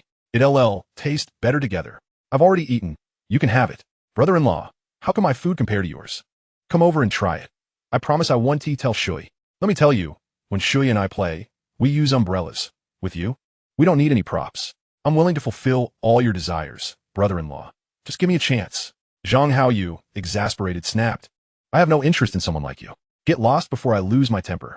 He then forcefully pushed Xiaolian away and slammed the door shut. "Brother-in-law, you misunderstand. I want to interfere between you and Xiaojun. I simply want to be good to you. Rest assured, I want to let them know. Once they're off to work, I'll keep you company. You could do whatever you want with me. Wouldn't that be nice? Brother-in-law, I don't ask for much, just a little pocket money now and then. Once you've had your fill of me, just let me know, and I want to cling to you. I can even introduce you to some friends to keep you entertained. How does that sound?" It must be said that Xiaolian knew how to entice men, and her words stirred something in Zhang Haoyu. Had her looks been on par with Luo Xiaojun, he might have considered it. However, Xiaolian's appearance was far from impressive, and it was evident she had been with countless men. Even a penniless fellow like Luo Shui had managed to win her over, showcasing her desperation. The risk of contracting some disease was not worth it. Additionally, the household was already burdened with enough troubles. Was it worth adding to that for a woman like her? Absolutely not. Moreover, in his 2 lifetimes, Zhang Haoyu had developed a profound understanding of human nature. He would never take someone at their word, especially regarding such clandestine matters, essentially handing them leverage over him. What if their demands grew insatiable in the future? While he wasn't afraid, he certainly did not wish to invite more complications into his life. Why indulge in degradation when he could pursue high-quality, pure, and clean women in a respectable manner? The thought of being laughed at by friends for engaging in such antics was utterly unacceptable. With that in mind, Zhang Haoyu decisively shouted, "Get out. Go back to living your life with that scoundrel Luo Shui. I have no habit of eating leftover scraps." Unwilling to relent, Xiaolian lingered at the door, pleading and pestering Zhang Haoyu for quite some time before reluctantly retreating to her room. Initially, Zhang Haoyu assumed that his firm rejection of Xiaolian would settle the matter. However, he was taken aback when Luo Shui and Luo Xiaojun returned from the hotel, only for Xiaolian to sob and falsely accuse Zhang Haoyu of having improper intentions toward her. Upon finishing her words, Xiaolian displayed a tattered old garment to the siblings, burying her face in Luo Shui's embrace, weeping like a rain-soaked pear blossom. Luo Shui, already brimming with pent-up frustration for being forcibly ejected by Zhang Haoyu, felt his anger surge as he heard Xiaolian's lamentation. With a thunderous roar, he lunged towards Zhang Haoyu. "You Zhang, I curse you!" Zhang Haoyu showed no inclination to indulge Luo Shui, nor did he wish to offer any explanations, delivering a swift kick to his abdomen. "Damn you!" The truth remains that violence often seems to be the only solution to problems, especially in moments of heated conflict. After sending Luo Shui staggering backward with a single kick, Zhang Haoyu did not relent, advancing to rain blows and kicks upon him. causing Luo Shui to cry out in agony. Xiao Lian gasped in horror, trembling in the corner, utterly astonished that this seemingly refined and gentlemanly young man could be so fierce and merciless, rivaling even the most hardened street thugs. Seeing her brother being beaten, Luo Xiaowan rushed to intervene, but was forcefully shoved to the ground by Zhang Haoyu, leaving her in disbelief as she gazed up at him. Explanations? Once conflict arises between two individuals, explanations signify weakness, especially for ordinary people at the bottom of the social ladder, who often prioritize justice over kinship, especially when it concerns their own. Zhang Haoyu held no expectations that someone like Luo Shui would engage in rational discourse. For such individuals, reasoning is futile without a display of strength. Those akin to thugs only respect the fist. After toppling Luo Shui, Zhang Haoyu, still fuming, delivered another kick, then inhaled deeply, pointing at Xiao Lian. Only someone like you could find value in such scum. I would accept him even if he were offered to me for free. It's your foolishness that leads you to believe his words. That scoundrel spent the morning enticing me in nothing but a bra and panties, and I paid her no heed. If I were to sleep with someone, it would be someone of your sister's caliber. Why would I stoop to such a low level? If you doubt me, let this scoundrel report me to the police and see how they respond to her fingerprints left on the master bedroom door. Luo Shui. From this day forth, you are to keep your distance and never set foot in my house again. After unleashing his fury on Luo Shui, Zhang Haoyu turned angrily to the still-seated Luo Xiaowan. Luo Xiaowan, do you even realize who is providing for you? Do you grasp even the slightest semblance of reason? I have treated your brother with utmost kindness, providing him with food, drink, and even money to spend. Is that not sufficient? Yet look at how your brother behaves. As if I owe him 8 million. I owe him nothing, nor do I owe you, Luo Xiaowan. At this juncture, Zhang Haoyu seemed to recall something, and with renewed ire directed at her, continued, Luo Xiaowan, when I fought with Pan Yunlong, you sided with him, and now you are doing the same. This is the first time and the second time. Let me assure you, there will not be a third. If you sincerely wish to be with me, return with me now. Your brother is not a child. He is an adult capable of supporting himself and must take responsibility for his actions. How you choose to proceed is entirely up to you. Upon finishing, he fixed his gaze intently on the ground where Luo Xiaowan sat, awaiting her response.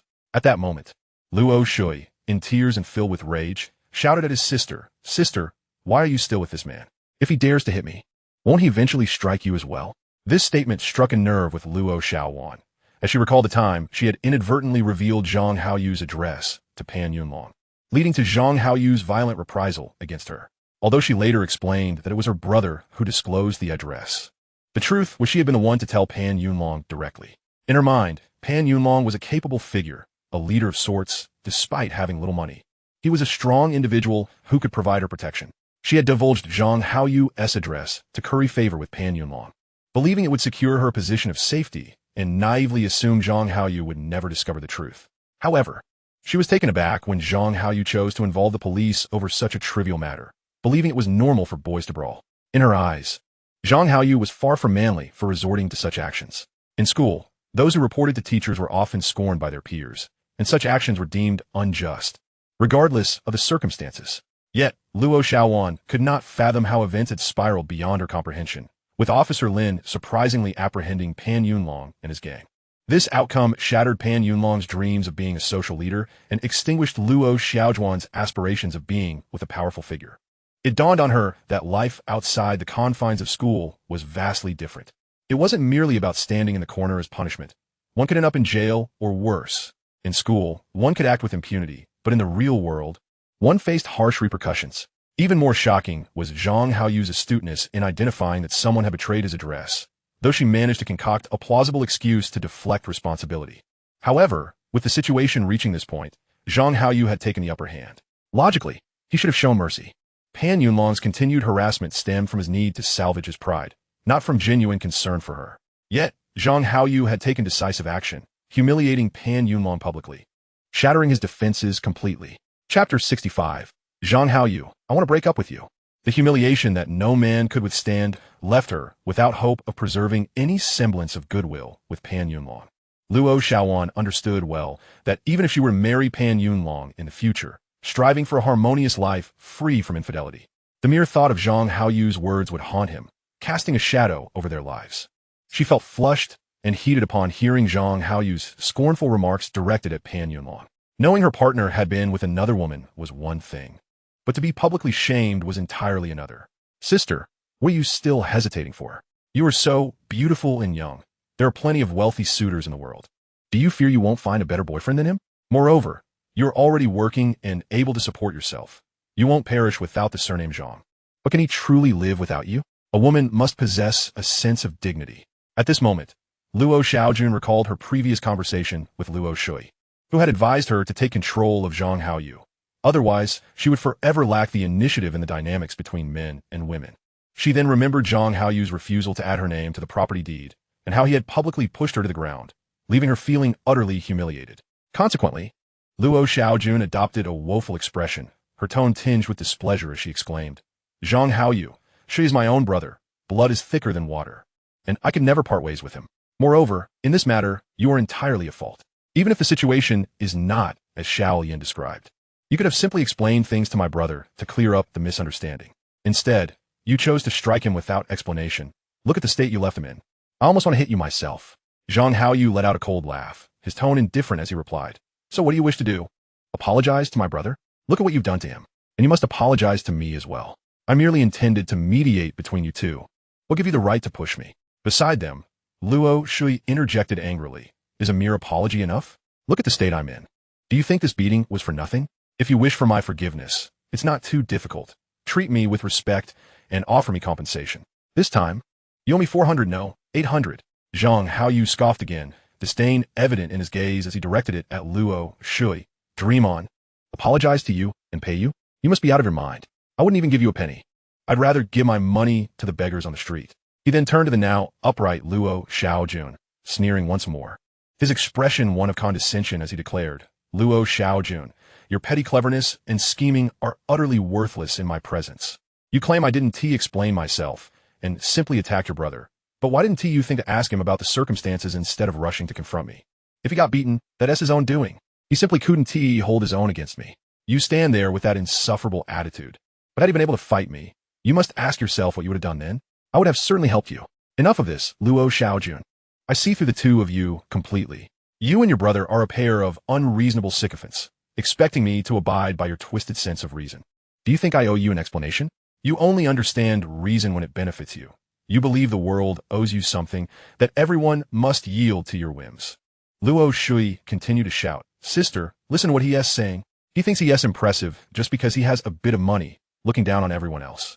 Why do you even bother with someone like him? He uses you and gives you nothing in return, even pushing you away from your own brother. In his eyes, you're nothing. What do you gain from this? After hearing her brother's words, Luo Xiaojun's gaze shifted to Zhang Haoyu, who stood silently, refusing to respond. Zhang Haoyu took a deep breath, his tone serious as he addressed her, Luo Xiaojun. I don't wish to prolong this conversation, nor do I feel the need to explain myself further. I have done nothing wrong, and I believe I owe you no explanations. Yet I have explained a great deal and shared many truths. I ask you this, do you intend to remain with me as my girlfriend, or do you plan to break up and join your brother working at that hotel? Luo Xiaojun hesitated for a moment, seemingly lost in thought, before angrily retorting, Can you even call me your girlfriend? You show me no respect, taking advantage of me daily, and refuse to add my name to the property deed. Spare me your convoluted arguments and don't play those trivial mind games with me. They won't work. I simply want to know if you plan to break up with me. If you intend to do so, pack your things and go stay in a hotel with your brother. After all, there are dormitories for both genders there. If you don't want to break up, then stop wasting my time. Take your brother to the bus station, stay out of his affairs, and come back ready to live with me. As for adding your name to the property, it's not a big deal. Let's see how things go in a few years. If you behave well and treat me right, it wouldn't be an issue to add your name to the deed. Zhang Haoyu had no intention of deceiving her. His wealth had already surpassed 1 million, and it would surely increase over the coming years. This modest apartment was only worth about 150,000. If Luo Xiaojun would continue to stand by him, it would be no trouble at all to add her name to the deed, or even transfer ownership to her in the future. He was not a stingy person, and though he could not claim to be a virtuous man, he was influenced by his mother to dislike being indebted to others. He believed that if one receives something from others, they must offer an equivalent return, thus allowing him to speak and act with confidence and integrity. Sister, listen to what he's saying. He is trying to manipulate you. He wants to entice you with the prospect of property, while using you for his own needs without giving you anything in return. If he keeps saying you're not good enough, will you let him take advantage of you indefinitely? Sister, don't be foolish in this moment. Act decisively. And do you really intend to abandon your own brother? What about our parents? Luo Xiaojun gritted her teeth, her anger flaring as she shouted at Zhang Haoyu. Zhang Haoyu, I want to break up with you. Chapter 66. Luo Xiaojun regrets it. Initially, Luo Xiaojun believed that after declaring her intention to break up, Zhang Haoyu would attempt to placate her, offering more concrete promises. To her astonishment, he readily accepted her decision. Fine, since you've chosen to break up. Don't regret it. Pack your things, Zhang Haoyu said, making his way toward his own bedroom. Luo Xiaojun felt a pang of regret. She had acted impulsively. Leaving Zhang Haoyu meant she would struggle to find such favorable living conditions elsewhere. Not only would she lack a private room, but she would also have to share cramped accommodations with a multitude of others. In crowded places, conflicts were inevitable. Tensions with various individuals were commonplace. More critically, Zhang Haoyu was young, tall, and handsome. Even the act of sharing a bed with him hadn't struck her as a disadvantage. In fact, she found it quite enjoyable. Now, in her moments of reflection, she realized that Zhang Haoyu had treated her rather well, cooking delicious meals for her and occasionally providing her with pocket money. Each time he gave her money, it was never less than 100, and sometimes even 200, which was a significant sum for her monthly salary of 400 to 500. Since becoming involved with Zhang Haoyu, he had never asked her to spend her own money. He provided for her meals and housing, allowing her to save what he gave her. Just a short while ago, he had even bought her a second-hand phone and provided her with a SIM card. Although it was used, it was a model he had also used himself. Without Zhang Haoyu, the monthly phone bill and rent would be a considerable burden for her. As she pondered these thoughts, the more she realized how well Zhang Haoyu had treated her, the slower she became in packing her belongings, dragging her feet as she contemplated her next steps. However, Luo Xiaojun lingered, unwilling to depart, which greatly vexed her brother, Luo Shui, who rushed forward to assist his sister. Sister, you used to manage household chores with such efficiency. Why are you so sluggish today? Spending even a minute with someone like this is a waste of life. What are you doing? I can tidy up myself. Luo Xiaojun exclaimed, somewhat irked, swatting her brother's hand away. Hurry up. Once we return to the dormitory, there is still a plethora of tasks awaiting us. After a moment's hesitation, Luo Xiaojun, still dawdling, turned to Zhang Haoyu and said, Haoyu, this phone you bought for me, please take it back. What I give to you is yours to keep. I, Zhang Haoyu, never reclaim gifts. Luo Xiaojun was taken aback, feeling somewhat disheartened. Her intention was to imply that the balance on the phone was running low and to subtly request an additional 100 yuan for recharge, whether Zhang Haoyu agreed or not. She hoped to find a way to back out of leaving. Now, however, his words had effectively sealed all avenues. Regret washed over her. Previously, Zhang Haoyu had covered her phone expenses without her thinking much of it. She would occasionally call family or friends, boasting that she had acquired a phone. Consequently, her usage had far exceeded his, and her balance was nearly depleted. Sister, can you please hurry? Xiaoyan and I are waiting for you. We've been here for ages. When did you become so slow? I must ensure that I don't leave anything behind. What if I forget something? Luo Xiaojun felt a surge of irritation towards her brother, chastising him without restraint. It's fine. If you forget something, you can always come back for it. Rest assured. I, Zhang Haoyu, would never take advantage of a girl. His words were magnanimous. You said it. If I discover I've left something behind, you must let me return to retrieve it. Luo Xiaojun felt a secret thrill, finally managing to secure some leeway for herself. Luo Shui, with a frown, remarked, what did you possibly forget? Just a few old clothes. If you leave them behind, we can always buy more. Bye. All you think about is shopping. Do you have any idea how much money you have? Do you really think money grows on trees? Let me tell you, if you find yourself broke in the future, don't come asking me for help. I won't give you a dime. I hadn't noticed before, but you're quite annoying. Sister, that's rather unkind. I'm only looking out for you, yet you're lashing out at me. Can you at least show me some respect in front of others? Respect you? I was getting along fine with Haoyu, and everything was going well until you showed up and ruined it. I haven't even settled the score with you yet. How is it my fault that things went south? They never even regarded you in the first place, and now you're blaming me? It's truly difficult to be the good person here. Are you leaving or not? If not, Xiaoyan and I will head off without you. I don't have time to stand around. Luo Xiaojun lifted her gaze, casting a glance at Zhang Haoyu, yearning for him to say, if you don't want to leave, then stay. However, to her disappointment, after waiting for what felt like an eternity, Zhang Haoyu never uttered those words.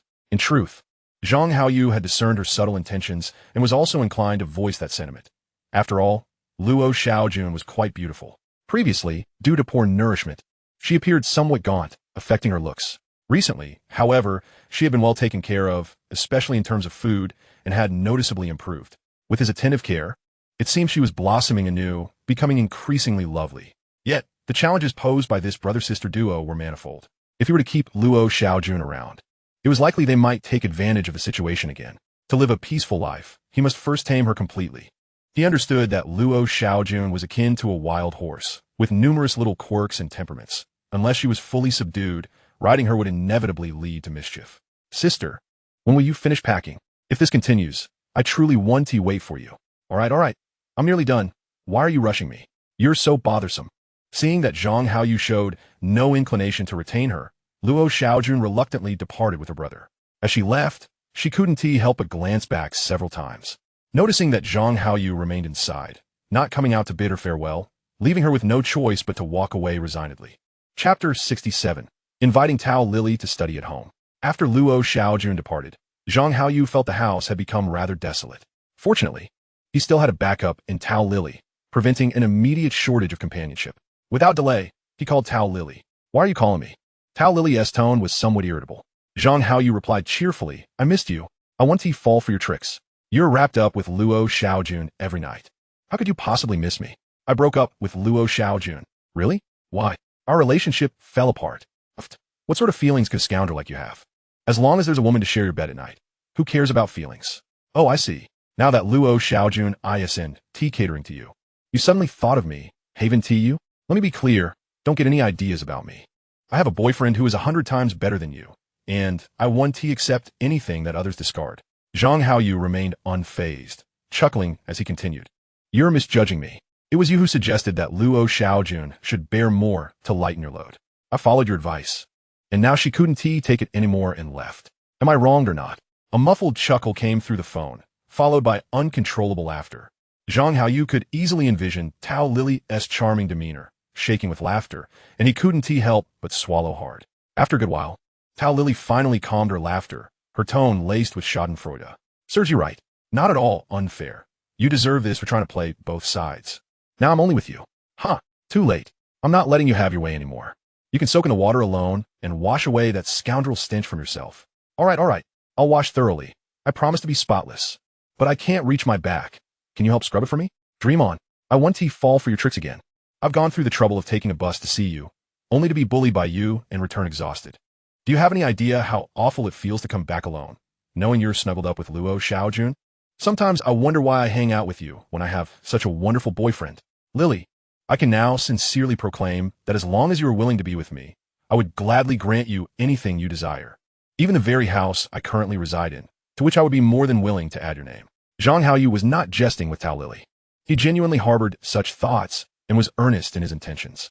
Unlike Luo Xiaojun, Tao Lily entered into this relationship with Zhang Haoyu with far purer motives, resulting in a more harmonious bond between them.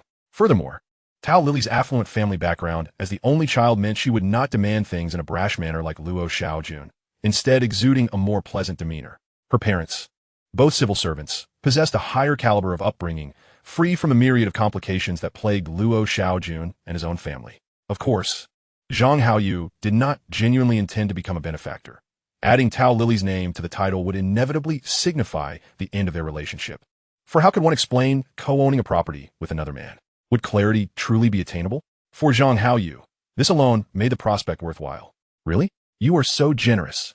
I know you're trying to cheer me up, but just hearing you say that brings me such joy. Tao Lily responded, do you not believe me?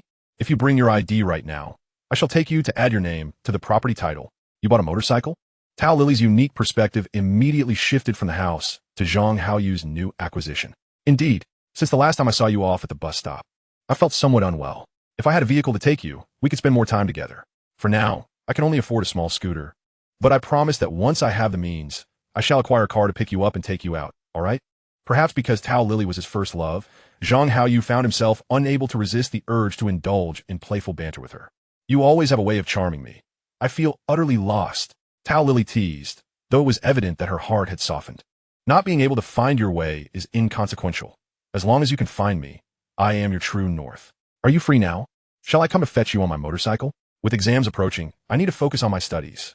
She replied, we're in the same major and we'll be taking the same exams. Bring your books and materials over to my place, and we can study together for mutual progress. I assure you, a collaboration between us is far more productive than solitary study at home. You could tell your family that you needed a better environment for your studies and went to the library, returning home promptly in the evening. Now that I have a motorcycle, I could drop you off right at your doorstep, alleviating your solitude on the journey. What do you think of this idea? That might not be the best approach. Lily, it has been quite a while since we last met. I truly miss you. Do you miss me? Zhang Haoyu playfully pouted.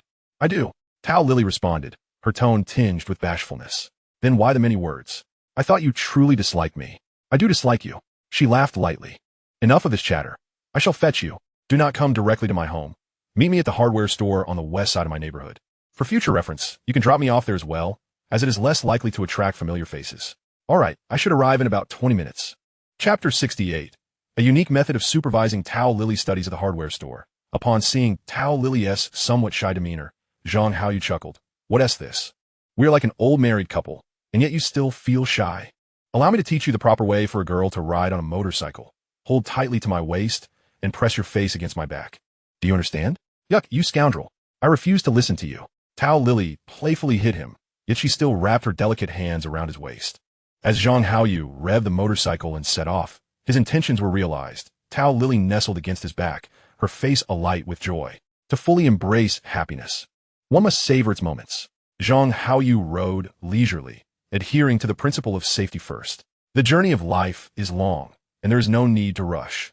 Enjoying the present is the most practical approach.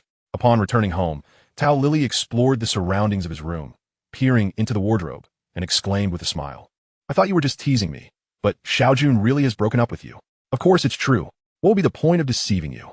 Zhang Haoyu replied, while retrieving his ID and property title. Shaking them in front of her, Come, let us go to the housing authority to add your name. Tao Lily playfully pulled him back, feigning a pout. All right, I believe your sincerity. I know you care for me, but I was merely joking. You have worked hard to establish yourself here. Why would I want your house? I have a place to stay. Zhang Haoyu embraced her tightly, his tone earnest. Lily, remember my words. Regardless of what the future holds for us, as long as you are with me, I will never let you suffer in vain. Whatever you desire, do not hesitate to ask. I am your first man, and you are my first woman. Our bond will always be unique. Do you understand? Tao Lily, grinning with curiosity, inquired, Is that truly the case? Given how mischievous you are, have you really never had a girl before? Zhang Haoyu sighed. I would have liked to, but opportunities were scarce. Think about it. High school was so demanding with the strict management. We only had one day off each month. Where'd I find the time? Moreover, indulging in mischief requires a private space. And even if our relationship was close, who could afford a hotel? During school, I had only 150 yuan as my monthly allowance, which was considered relatively affluent among my peers, yet even that dwindled quickly. When I came to the provincial city, the first girl I encountered was you, and thus you became my first love. What? It seems I am rather unfortunate to have been targeted by such a rogue right as I began my studies. Tao Lily feigned indignation, yet her face was radiant with laughter. This is what fate is. You cannot escape it.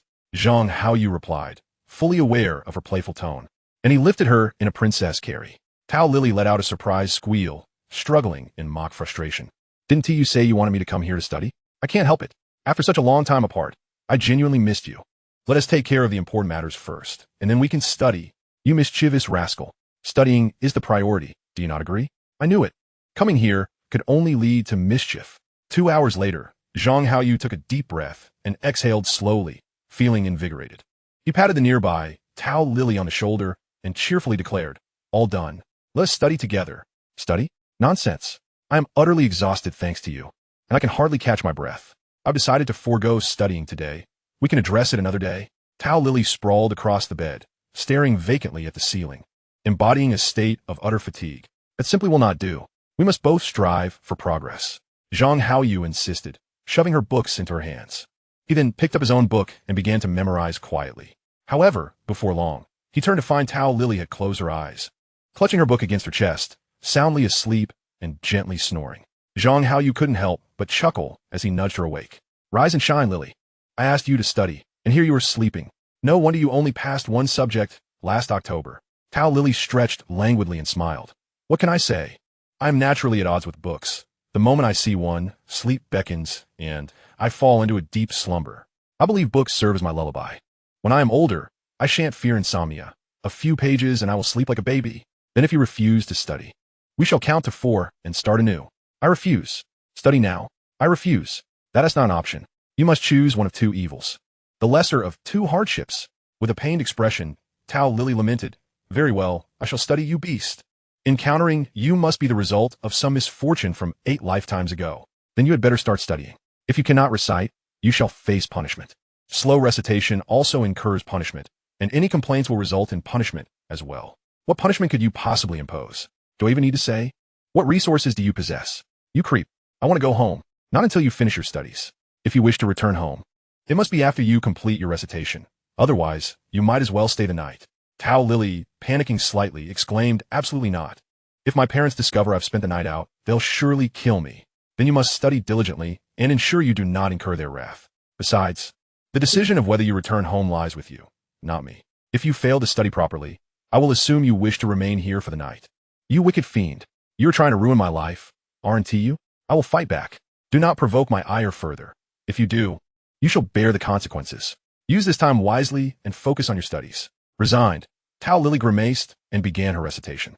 Although her efforts were less than stellar, Zhang Haoyu still ensured she returned home safely. His intention was merely to encourage her to study, not to disrupt her life. It would be utterly inconsiderate to do so. Chapter 69. Lily, my affection for you grows deeper by the day. The following day, after finishing breakfast, Zhang Haoyu prepared to delve into his studies for the impending examinations in April when he received a call from Tao Lily. "Come pick me up immediately." "What? You no longer find me repulsive? You aren't calling me a creep anymore?"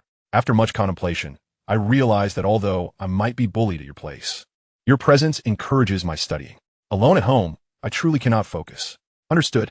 I shall come to fetch you right away. Rest assured, with exams looming, I will strive not to bully you and instead motivate you to study hard so that we may both pass all 4 subjects. Once the exams are over, I expect you to give me a proper chance to bully you. First, help me pass a few subjects. Tao Lily replied with a sly smile, deftly sidestepping his request. Soon, Zhang Haoyu brought Tao Lily to his humble abode, where he encouraged her to study while preparing her favorite meals for lunch and dinner. After dinner, as the hour grew late, he ensured she returned home to avoid worrying her parents. Tao Lily, having tasted the sweetness of this arrangement, began visiting Zhang Haoyu's home daily to study. Of course, there were times when fatigue would set in, and they would exchange smiles, reveling in a moment of shared warmth before resuming their studies. Having lived 2 lives, Zhang Haoyu understood the importance of self-discipline and could master his desires and laziness. In contrast, Tao Lily struggled. Without Zhang Haoyu's encouragement and structure, she would likely lose track of day and night. Thanks to his guidance, Tao Lily now studied diligently during the day and refrained from late-night study sessions, leading to a more regulated lifestyle. As the days passed, the self-study examinations in April finally concluded. Zhang Haoyu, brimming with excitement, called Tao Lily to suggest they go out and unwind. "Lily, the exams are over. Shall we go out and relax?" "Who are you? I don't recognize your voice. Why are you calling me?" Tao Lily feigned ignorance, clearly enjoying the banter. Zhang Haoyu chuckled in exasperation. "Tao Lily, don't play games with me. Have you forgotten me already after the exams? Oh man, they are like used tissues, once discarded. Who would ever think to pick them up again? I believe I did quite well on the exams, and in my eyes, you have lost your utility. I no longer need you.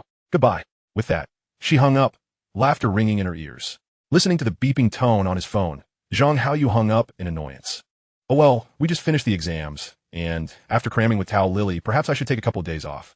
Thus, he lay down for a nap, planning to play some games at the internet cafe upon waking. Men, after all, lead lives rich in leisure activities. However, as he dozed at home, a rapid knocking at the door jolted him awake. Yawning, he sluggishly rose to open the door, instantly alert upon seeing Tao Lily. "Lily, what brings you here?" "Of course, I'm here to surprise you. How do I look today?" Dressed in her finest attire, Tao Lily spun around to showcase her appearance. "You look stunning, as always. Yet, I must say, you could do without some of those layers. You would be even more radiant unadorned." Zhang Haoyu closed the door and, with a playful flourish, swept Tao Lily into his arms, carrying her towards his bedroom. Pouting, she protested, "You wicked fiend. You only know how to bully me. Is that all you are capable of?" When couples are together, they explore the world, enjoy shopping, watch films, dine out, and savor life to the fullest. But with you, it seems all we do is mischief. Zhang Haoyu chuckled and said, "Lily, you are still young and do not understand. The ultimate purpose of engaging in such activities is to indulge in mischief. We can cut to the chase, avoiding the middleman who profits from the difference." Tao Lily, both amused and exasperated, pouted and playfully shook her legs. "I don't want to cut to the chase. I need the middleman to earn his profit. Don't you understand romance? My life cannot always revolve around delivering heads to you. Understood, understood. I'm quite the romantic at heart. But romance requires a bit of groundwork first. Once we finish the serious business, I shall personally accompany you to meet those middlemen. 2 hours later, Zhang Haoyu gently caressed Tao Lily's hair and planted a kiss on her cheek, grinning as he said, Lily, I find myself loving you more and more. What should I do? Tao Lily shot him a disapproving glance. What should you do? This is merely growing fond over time, not genuine love. If you truly love me, how could you refuse to accompany me on a shopping spree? Why would I refuse? Let us go right now. Really? Of course. A gentleman's word is his bond. Wonderful. I haven't been shopping in ages. Today I intend to indulge. Tao Lily cheered, her excitement evident on her face. Soon, they were ready and dressed, with Zhang Haoyu riding his scooter as he took Tao Lily to the clothing store. Haoyu, you're headed the wrong way. The clothing wholesale market is that way. While this is a large brand store with prices that are far too steep. Zhang Haoyu smiled and replied, I am not mistaken. Today, we're going to brand store. The clothes from the wholesale market are unworthy of my Lily. Today, I shall buy you several exquisite pieces. Tao Lily hugged him tighter, her face beaming with excitement. Clothes from brand stores are quite expensive. You might need to spend a fortune today. In the past, I made you spend. What is wrong with me spending a little for you today? A man should treat his woman well. You scoundrel. I was tricked into this.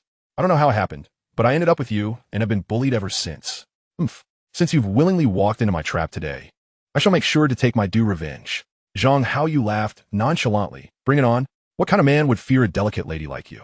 However, despite Zhang Haoyu's insistence on taking Tao Lily to the brand store, she focused on the discounted items instead. Lily, you need to save money for me. Stop fixating on the discounted clothes. With a beaming smile, Tao Lily happily selected her garments. Say, I'm not trying to save money for you. I simply believe purchasing full-price brand clothes is not wise. Discounted clothes are essentially the same. It's just that the sizes may be out of stock. If I find a suitable piece, it's a win for me. She then pointed at Zhang Haoyu, feigning a fierce demeanor when a woman is choosing clothes.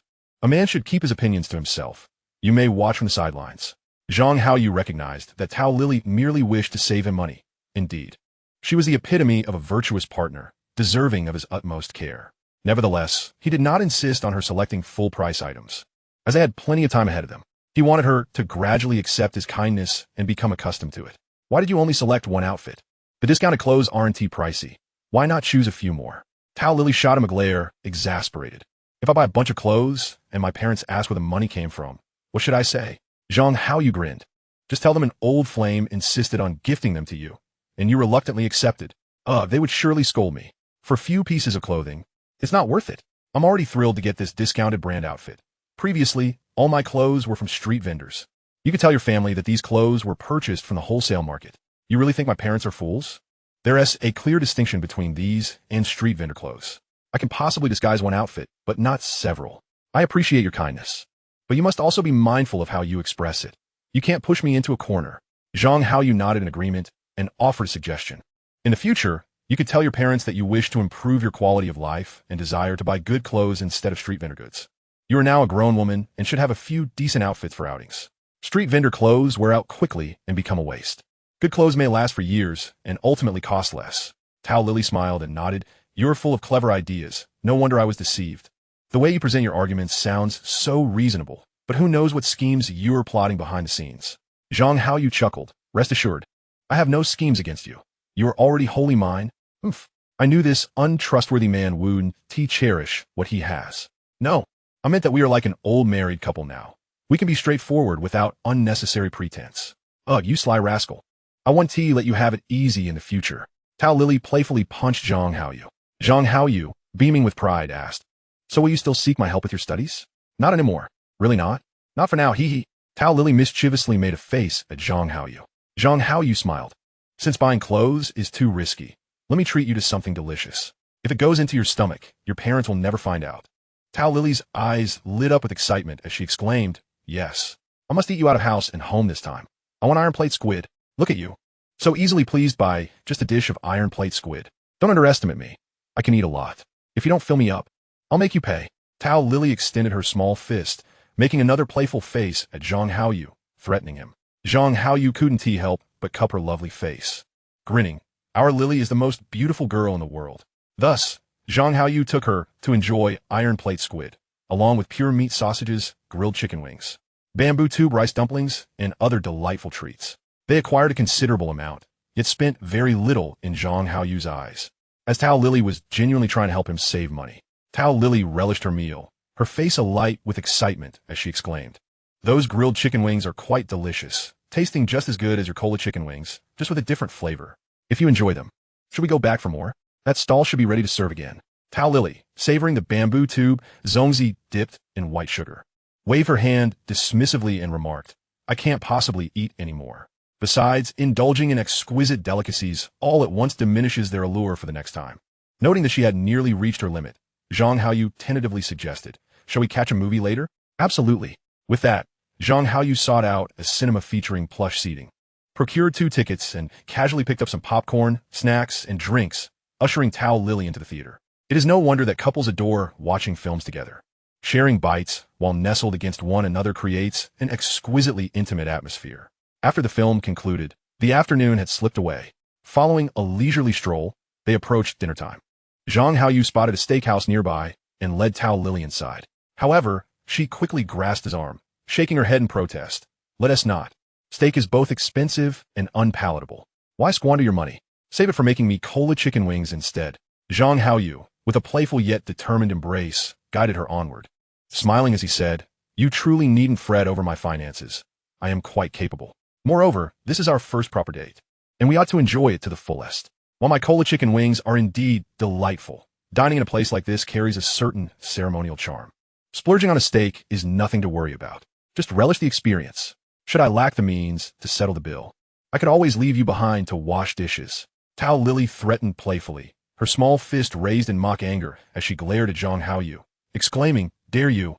I'll smite you, you big rascal." Upon entering the steakhouse, despite her protestations about the cost and taste of steak, Tao Lily's appetite proved to be quite honest as she relished the meal with exuberance. "If you enjoyed it, I shall bring you back again." Zhang Haoyu teased. But Tao Lily quickly interjected, shaking her head, "Once is sufficient. You're navigating the city on your own, so you ought to be frugal. You've already spent quite a bit today." With deep affection etched on his face, Zhang Haoyu softly replied, "I earn money to spend on you. You should save up for your future husband. How do you know I want to be your future wife?" Tao Lily smiled, cautiously affirming their connection. "I've truly enjoyed our time together today, perhaps more than I ever have in my life. Can we refrain from discussing any disheartening topics?" "Agreed." Zhang Haoyu nodded earnestly. He then added, "In this life, meeting is fate, and enduring to the end is also fate. Regardless of whether we reach that point, I firmly believe that cherishing the present is the best attitude toward life." With a joyful clink of their glasses, Tao Lily exclaimed, "To cherishing the present. Indeed, to cherishing the present." After their meal, Zhang Haoyu noticed Tao Lily appeared somewhat fatigued, so he offered her a ride back on his motorcycle. During the journey, she clung tightly to him, her form pressed intimately against his back, resembling a couple in a blissful reverie. Upon reaching the location near the hardware store, Tao Lily suddenly embraced Zhang Haoyu, passionately kissing him. After a prolonged moment, they gradually released one another. Hesitating for what seemed like an eternity, she finally mustered the resolve to speak, her tone tinged with regret. "Haoyu, I've had a wonderful time today, but my heart feels tumultuous, and there are matters I need to contemplate. Starting tomorrow, could you refrain from calling me? I need to sort through my thoughts, and once I have clarity, I will reach out to you, all right?" Zhang Haoyu was momentarily taken aback, yet he smiled and nodded, "All right," as he watched her walk away until she vanished from sight. He rode back to his modest home on his scooter. Zhang Haoyu could surmise the complexity of Tao Lily's emotions, recognizing that her rationality and feelings were at odds, creating significant turmoil. In truth, he too was grappling with similar sentiments. Initially, his pursuit of Tao Lily stemmed from a desire to alleviate the solitude and desolation that often accompanies a young man's life. Merely a quest to indulge in the exuberance of youth without a sense of obligation towards her. Yet, as their relationship deepened, so too did their affection, blossoming into a sensation of lifelong commitment, reminiscent of a love that matures over time. However, Tao Lily was bound to a childhood sweetheart, an ambitious university graduate from the provincial capital, a stark contrast to Zhang Haoyu, a self-taught individual from a broken family. Any rational person would deem the university graduate a more suitable match for her. Meanwhile, Zhang Haoyu, a reincarnated soul, was favored by destiny, or so he believed. After failing his college entrance examinations, he ventured to the provincial capital with a modest sum of 100,000 yuan, vowing to make a name for himself. More importantly, Zhang Haoyu possessed concrete advantages as a reincarnated individual, with foreknowledge of lucrative stock opportunities that had transformed him into a millionaire. With this initial fortune and his prophetic insights, whether in real estate or stock trading, he was destined for a future of immense wealth. In this lifetime, Zhang Haoyu was fueled by ambition. His original intent was to navigate the realm of romance with the grace of Su Jima as his mentor and A Tai as his model, flitting through love's garden without leaving a trace. Yet, at this moment, he found himself straying from that initial path, unwittingly spiraling into the depths of love for a young woman, oblivious to his own predicament until she applied the brakes. Gazing at the luminous moon in the night sky, Zhang Haoyu couldn't help but smile wryly. The influences of his upbringing were palpable. Kindness, while a double-edged sword, suited ordinary lives but was ill-fitted for the strong. This world was fundamentally one where the powerful seized resources from the weak through lawful means, hoarding them for their own enjoyment. Reflecting on this, Zhang Haoyu gently slapped his own face, murmuring to himself, "Zhang Haoyu, you've forgotten your original intentions. Are you truly going to repeat the mistakes of your past life? If a girl is aware of the importance of planning for her future and that love cannot sustain her, then as a man who has lived 2 lives, he must not forget his own purpose." With a firm rub of his face, he settled onto a stool on the balcony, quietly gazing at the moon while reminiscing about his past life. At his age in that previous existence, he had been kind, proud, and possessed a strong sense of self-worth, believing himself to be a person of noble character. Yet, these traits appeared laughable to others. The innocent stirrings of love had not yet blossomed when, just as he hesitated over whether he could commit to the girl, she had taken another's hand, swiftly becoming intimate with someone else. A 2-year online acquaintance, once filled with mutual affection, had faded into nothingness due to the distance between them. Later, Zhang Haoyu finally resolved to abandon long-distance relationships and online connections, opting instead for a more tangible romance. Yet, love succumbed to reality, defeated by materialism, leaving him helplessly watching his girlfriend become another's bride. Subsequently, Zhang Haoyu transformed into a libertine, mastering the art of seduction. However, no amount of skill could rival the effortless charm of those who could navigate a Ferrari with a single hand. In time, he ventured into entrepreneurship, faced failures, and attempted again, only to discover that the business wisdom espoused in books was but a facade. Truth lay in the ruthless nature of commerce, where every glamorous success was often drenched in blood, and triumphs were seldom replicable. Ultimately, Zhang Haoyu, harnessing his understanding of human nature and his adeptness in romance, engaged in modest business ventures, leading a life of ordinary tranquility, free from unnecessary turmoil. Reflecting on the past, he found life replete with regrets. Fortunately, fate acknowledged his lamentations and granted him another opportunity. With this thought, Zhang Haoyu slapped himself playfully, smiling as he remarked, "I've never seen anyone as foolish as you." After this, he turned away from the moonlight and prepared for slumber. Chapter 72. The nickname Zhang Haoyu gave to Xia Xiao. A new day dawned. Zhang Haoyu awakened from his dreams, stretched lazily, and glanced at the balcony, as if someone outside was calling to him. Zhang sang, "The sun is splendid today." Zhang Haoyu chuckled, joy illuminating his face. After his morning routine and breakfast, he hopped on his scooter, procuring the books and study materials necessary for October, and immediately commenced his memorization. Discipline may not be the hallmark of the strong, yet all strong individuals possess discipline. Additionally, emotional stability is a quintessential trait of the formidable. A steady demeanor allows them to forge ahead, undeterred by negative sentiments. Should one be granted the chance to relive a life, they would realize that the speed of progress is not of paramount importance. What truly matters is the relentless pursuit of advancement. At noon, he dined and indulged in an afternoon nap. Upon awakening, as Zhang Haoyu prepared to resume his studies, he received an unexpected phone call. It was Xia Xiao. "Is this whale feeling lonely? Are you free this afternoon?" "I am. Let's meet at that cafe from last time." "All right." Riding his scooter, Zhang Haoyu arrived at the cafe where he had previously met Xia Xiao, only to find her already seated in a corner by the window, awaiting his arrival. As he settled down, she smiled and remarked, "You're not too bad. I initially thought you were like that loquacious fellow, but it seems you are quite different." "What do you mean by that?" Zhang Haoyu inquired, perplexed. "Because you haven't lied to me. Everything you said was the truth." Zhang Haoyu, taken aback, pondered for a moment before cautiously asking, "You didn't have someone investigate me, did you?" Xia Xiao chuckled, offering no words but beckoning to the waiter. "1 Americano and 1 juice, please." With a faint smile, she added, "Last time you treated me, so this time I'll treat you.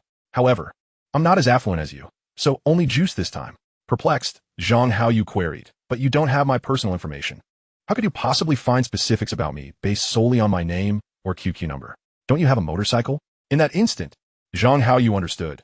Xia Xiao had traced his identity through his motorcycle license plate and subsequently unearthed details about him. She smiled sweetly. Please don't take offense. It's my first time making friends with a stranger, and, as a girl, I feel more at ease knowing a bit more about you. Zhang Haoyu rubbed his face vigorously, smiling as he replied, No worries. I had no intention of hiding these matters from you. Otherwise, I wouldn't have shared them. He continued, Besides, my past is nothing to be ashamed of. If one cannot confront their history, what prospects lie ahead? To be honest, the more I converse with you, the more I feel regretful. If only you could resolve to repeat a year, you could surely gain admission to university. Zhang Haoyu chuckled lightly, responding nonchalantly. And what of that? What would it yield? Merely a job to earn money after graduation. I can already earn money now, so why waste so much time? Xia Xiao shook her head in resignation. I didn't expect you to be so stubborn. However, everyone has their aspirations. I respect your choice. She then, with keen interest, turned to Zhang Haoyu and said, What I'm most curious about now is your impression of me. To be candid, I know that those around me tend to flatter me, uttering insincere words. I crave an outside friend to provide genuine feedback. What aspect do you wish for me to evaluate? I impose no restrictions. I simply wish to know your initial impression of me, ideally the most instinctive, unfiltered response. Upon hearing this, two words immediately sprang to Zhang Haoyu's mind, killer whale. He couldn't contain his laughter, bursting into fits of giggles, laughing so hard that he clutched his stomach, gasping for breath. What is so funny? Am I amusing to you? What do you find so laughable? Xia Xiao questioned, bewildered. Nothing. I just suddenly recalled something unrelated to you. No, I sense it must be connected because you've been looking at me while laughing, as though mocking me. After some contemplation, Xia Xiao firmly shook her head. Zhang Haoyu, feeling a bit embarrassed, smiled awkwardly and fell silent. The more he thought about it, the more accurate he felt his nickname for Xia Xiao was. Indeed, this spirited girl was remarkably clever, much like the intelligent creature she resembled, the killer whale. Hand me your phone. What do you need my phone for? Less chatter. Just hand it over.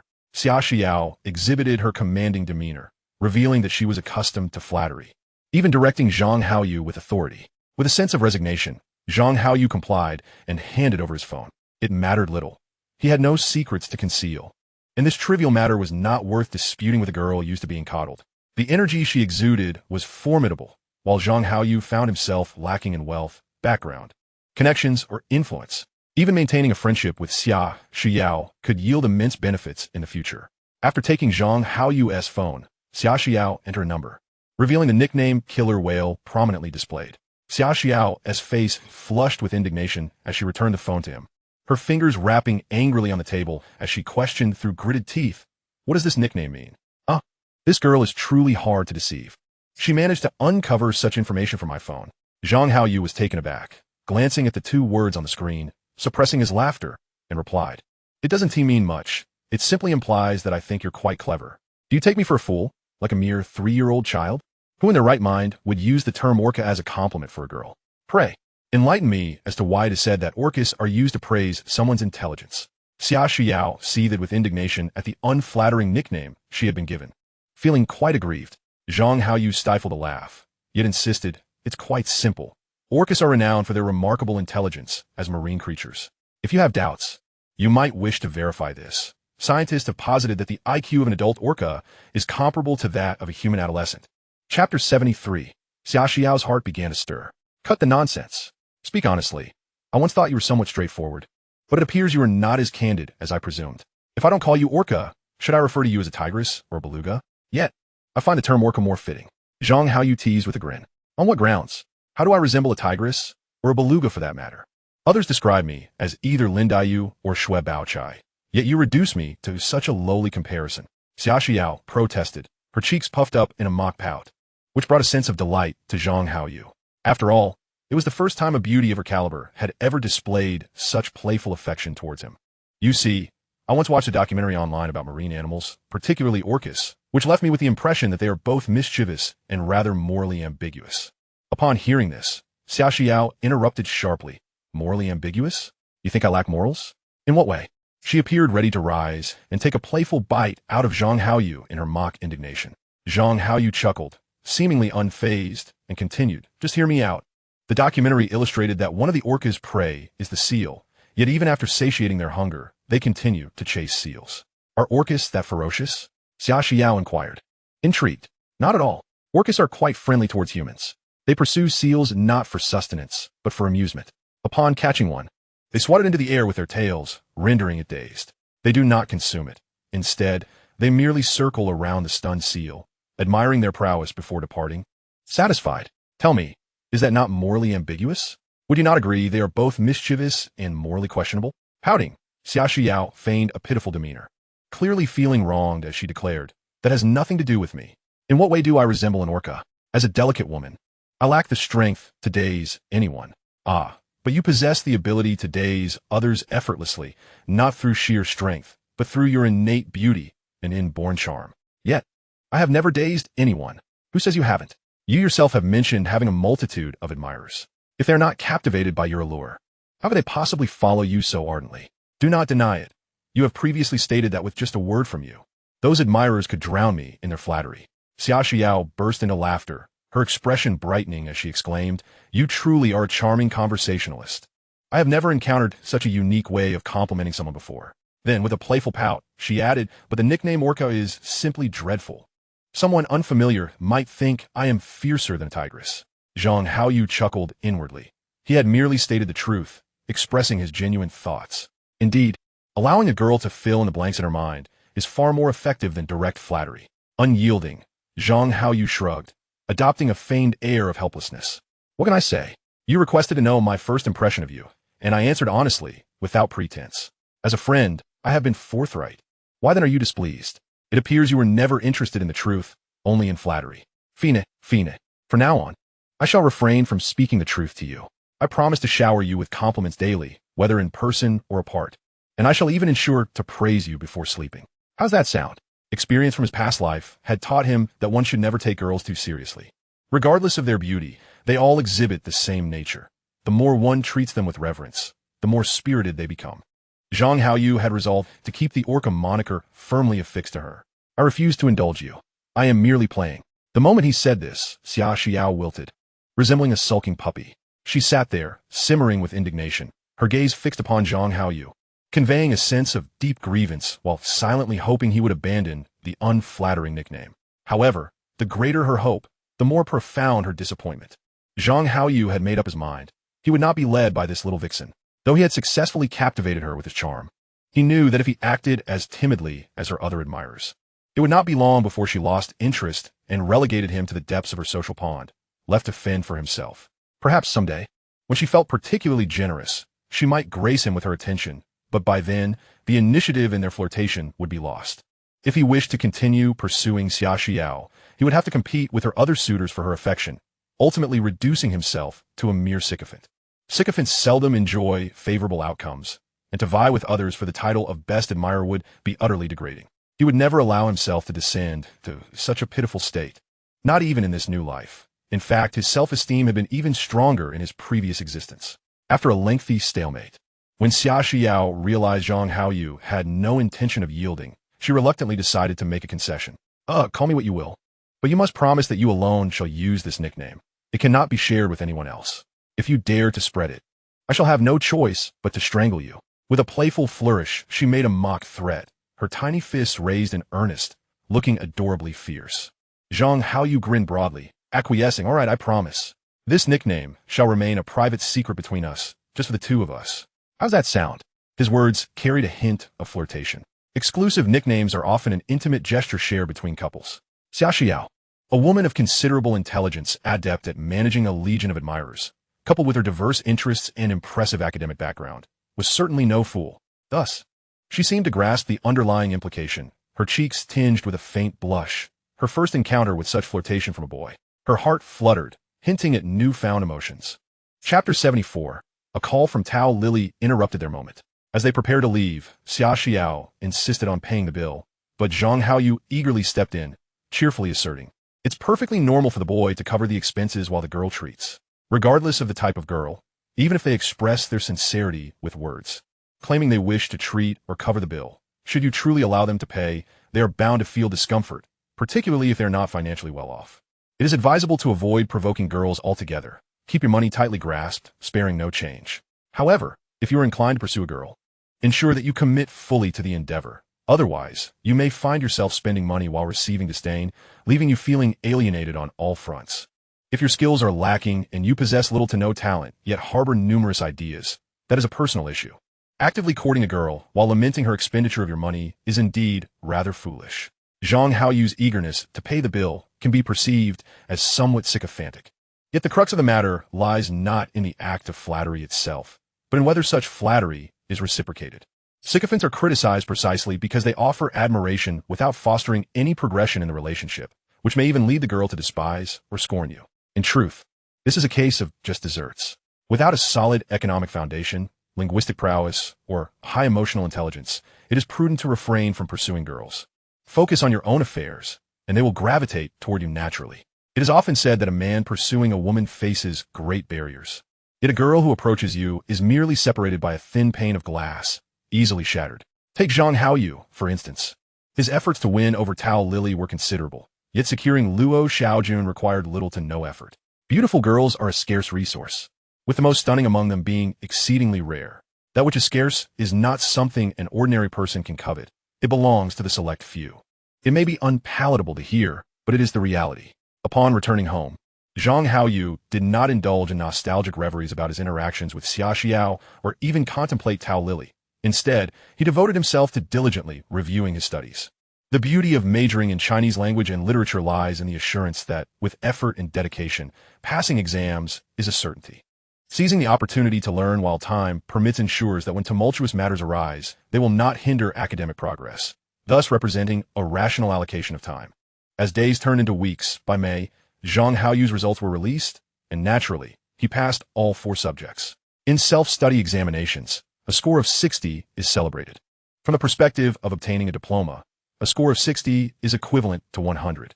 The day after Zhang Haoyu checked his grades, Tao Lily called him. Haoyu, do you know? I passed 3 subjects in the April exam. 3. Thank you for your previous encouragement and assistance. Haha, this is fantastic. If I put in a bit more effort, passing all 4 subjects in one sitting is definitely within reach. Her voice crackled with excitement, and understandably so. Last year, while studying computer information management, she had only passed 1 subject. In the self-study examinations for Chinese language and literature, the associate degree consists of 13 subjects, while the bachelor's degree encompasses 14, with the addition of a thesis. If she continues at this pace, obtaining a self-study bachelor's degree within 4 years is certainly feasible. If someone like Zhang Haoyu consistently passes 4 subjects each time, he could secure his bachelor's degree in just 3.5 years. Congratulations! It seems you've chosen the right major. With diligent effort, you'll soon attain your degree. Zhang Haoyu shared in her joy, yet his feelings had shifted from before. Could you help me stay motivated in my studies? Tao Lily's tone carried a hint of guilt, evoking a sense of bashfulness. Of course, that is not a problem at all. As long as you apply yourself, you'll surely succeed. Then could you refrain from treating me the way you used to? From her voice over the phone, Zhang Haoyu could easily envision Tao Lily biting her lip, appearing quite shy. He did not respond directly, instead saying, "Weren't you supposed to go home and think things through? What are your thoughts now? It might be inconvenient over the phone. Why not come over with your backpack? And we can discuss things properly?" "You can't. Stop dawdling. Hurry over. It's easier to clarify matters face to face." "All right, I'll wait for you at our usual spot." Zhang Haoyu rode his scooter to the hardware store's entrance, where he met Tao Lily and headed home. On the way, Tao Lily did not lean against him. Her hands merely grasped the edge of his clothing. Zhang Haoyu sensed the difference, but chose to remain silent as they returned home without a word. Once inside, Tao Lily placed her hands protectively over her chest, following Zhang Haoyu cautiously. "What's wrong? Are you afraid I might bite you?" Tao Lily smiled and nodded. "Something like that." Neither ventured into the bedroom. They settled onto the small sofa in the living room. Tao Lily set her backpack down on the coffee table, deliberately maintaining some distance from Zhang Haoyu. He pretended not to notice and refrained from approaching her directly, instead crossing his legs and leaning toward the other side, his gaze intently fixed on Tao Lily. "So, tell me, what are you truly thinking? We've been together for quite some time, and our relationship has developed significantly. There is nothing we can't discuss, right?" Tao Lily hesitated, biting her lip for a while before finally speaking softly. "Haoyu, you know I have a boyfriend, and my parents highly approve of him. I cannot change that." "I know." Zhang Haoyu nodded with a smile. Seeing that he seemed unfazed, Tao Lily sighed in relief, yet continued with a troubled expression. "Therefore, we cannot continue this way. If we keep developing like this, how will I face my boyfriend in the future? How will I live with him? What Are you afraid of falling in love with me? Unable to extricate yourself from these feelings? After marrying your boyfriend, you'll be living with him, yet your heart will be with me. Caught in a bind? Zhang Haoyu's face broke into a grin, his tone teasing. Please don't phrase it so harshly. Tao Lily pouted, clearly displeased. But the truth can be blunt. Tao Lily replied softly. But I feel I cannot continue developing this way with you. If I do, I might genuinely fall in love with you. What then? Zhang Haoyu smiled and said, that is easily resolved. I'll be a bit harsher with you, act a little rougher, and if you think I'm terrible, you want to fall in love with me. Right? Huh. Tao Lily was momentarily taken aback. Chapter 75. I want to be your male best friend. Seeing Tao Lily's reaction, Zhang Haoyu chuckled. You need not worry too much. I've also contemplated this over the past few days. We indeed cannot continue developing this way. I believe our relationship should transition from being together to being good friends. Don't you agree? Tao Lily nodded excitedly. Now that we're friends, we must remember the principles of friendship, which involve reciprocity. Isn't that right? Tao Lily nodded in agreement once more. Since we both concur with this viewpoint, let us not delay. Starting now, we officially become good friends, and let us not overstep boundaries. Whoever crosses the line will be the little dog. All right? All right. That sounds perfect. I was thinking along those lines, but I just didn't know how to express it. Now that you've articulated it, don't blame me. On Tao Lily's face, there was a mischievous smile. Rest assured, I would never shy away from confronting issues. I have always faced problems head-on. To cast a dilemma onto a girl and then retreat into hiding is decidedly unmanly. Wouldn't you agree? It seems you possess quite the masculine charm. Tao Lily complimented casually, yet her expression radiated pride, as if a great weight had been lifted from her heart, bringing her genuine joy. Flattery, flattery. Well then, from this moment on, we must adhere to the principles of friendship. We cannot treat friends with the same unconditional kindness reserved for lovers. If one were to do so, it would indicate ulterior motives, an intent to cross boundaries and transform a friend into a romantic partner, which is a most dreadful notion. Such behavior deserves scorn. Do you not agree? Indeed, I wholeheartedly concur with your sentiment. Those with nefarious intentions ought to be met with disdain. Tao Lily's face gleamed with excitement. As though after lifting a heavy stone, an additional layer of security had been placed atop it, rendering it utterly perfect. However, before Tao Lily could revel in her elation for long, Zhang Haoyu, grinning, countered Tao Lily, having come to me for assistance with your studies. What do you intend to offer in return? Tao Lily was momentarily taken aback. She had never contemplated this question before, nor did she see the need to do so. Yet, after Zhang Haoyu's earlier remarks, she found herself at a loss for words. Tao Lily, what do you mean by that? You wouldn't have any ulterior motives, would you? Such behavior deserves contempt, you know? Zhang Haoyu mercilessly employed his cunning tactic, delivering a heavy blow to Tao Lily. She bit her lip and glared at him, visibly vexed, yet Zhang Haoyu showed no sign of guilt, meeting her gaze with unwavering confidence. Those who lack shame are invincible. Tao Lily realized she was no match for Zhang Haoyu and soon succumbed. So, what do you desire in return? I must clarify. I am quite impoverished and cannot offer you any money. Tao Lily feigned a nonchalant demeanor. Money is of no concern. As a single young man, barely 20, what I seek is not financial gain, but rather physical companionship. Before he could finish, Tao Lily seized a nearby pillow and hurled it at him with fury, exclaiming, "You scoundrel! I knew you harbored ill intentions. Everything you said before was merely an excuse." Zhang Haoyu raised his hands to shield his head, exclaiming in mock distress, "What I said is merely the truth. Moreover, this isn't a matter of emotions, but rather a physical one. I don't wish for it to be this way, but my hormones are in disarray, and seeking assistance from friends to resolve such issues is hardly improper. Zhang Haoyu, your intentions are abundantly clear. You wish for me to assist you with your studies, and in return, you expect my company at night. That seems highly unfair. You claim friendship should be reciprocal, but such exchanges must be somewhat equitable, mustn't they?" Zhang Haoyu replied with a playful smile. "Lily, at our age, while it's true that boys may have stronger urges, I refuse to believe that girls lack any desires. Helping me resolve my issues ultimately aids you as well, and with my support in your studies, doesn't that balance the scales?" At Tao Lily's age, had she not been thoroughly awakened by Zhang Haoyu, she might indeed have felt no need. However, she had already been completely inspired by him. The saying, "Once you taste the marrow, you crave more," aptly described her situation. Thus, when she lay alone at night, thoughts of Zhang Haoyu would inevitably resurface, along with cherished memories of their time together. "I do not," Tao Lily protested, turning her head away defiantly. Zhang Haoyu leaned closer, wrapping his arms around her, playfully pleading. "But I do. Please assist a friend in need."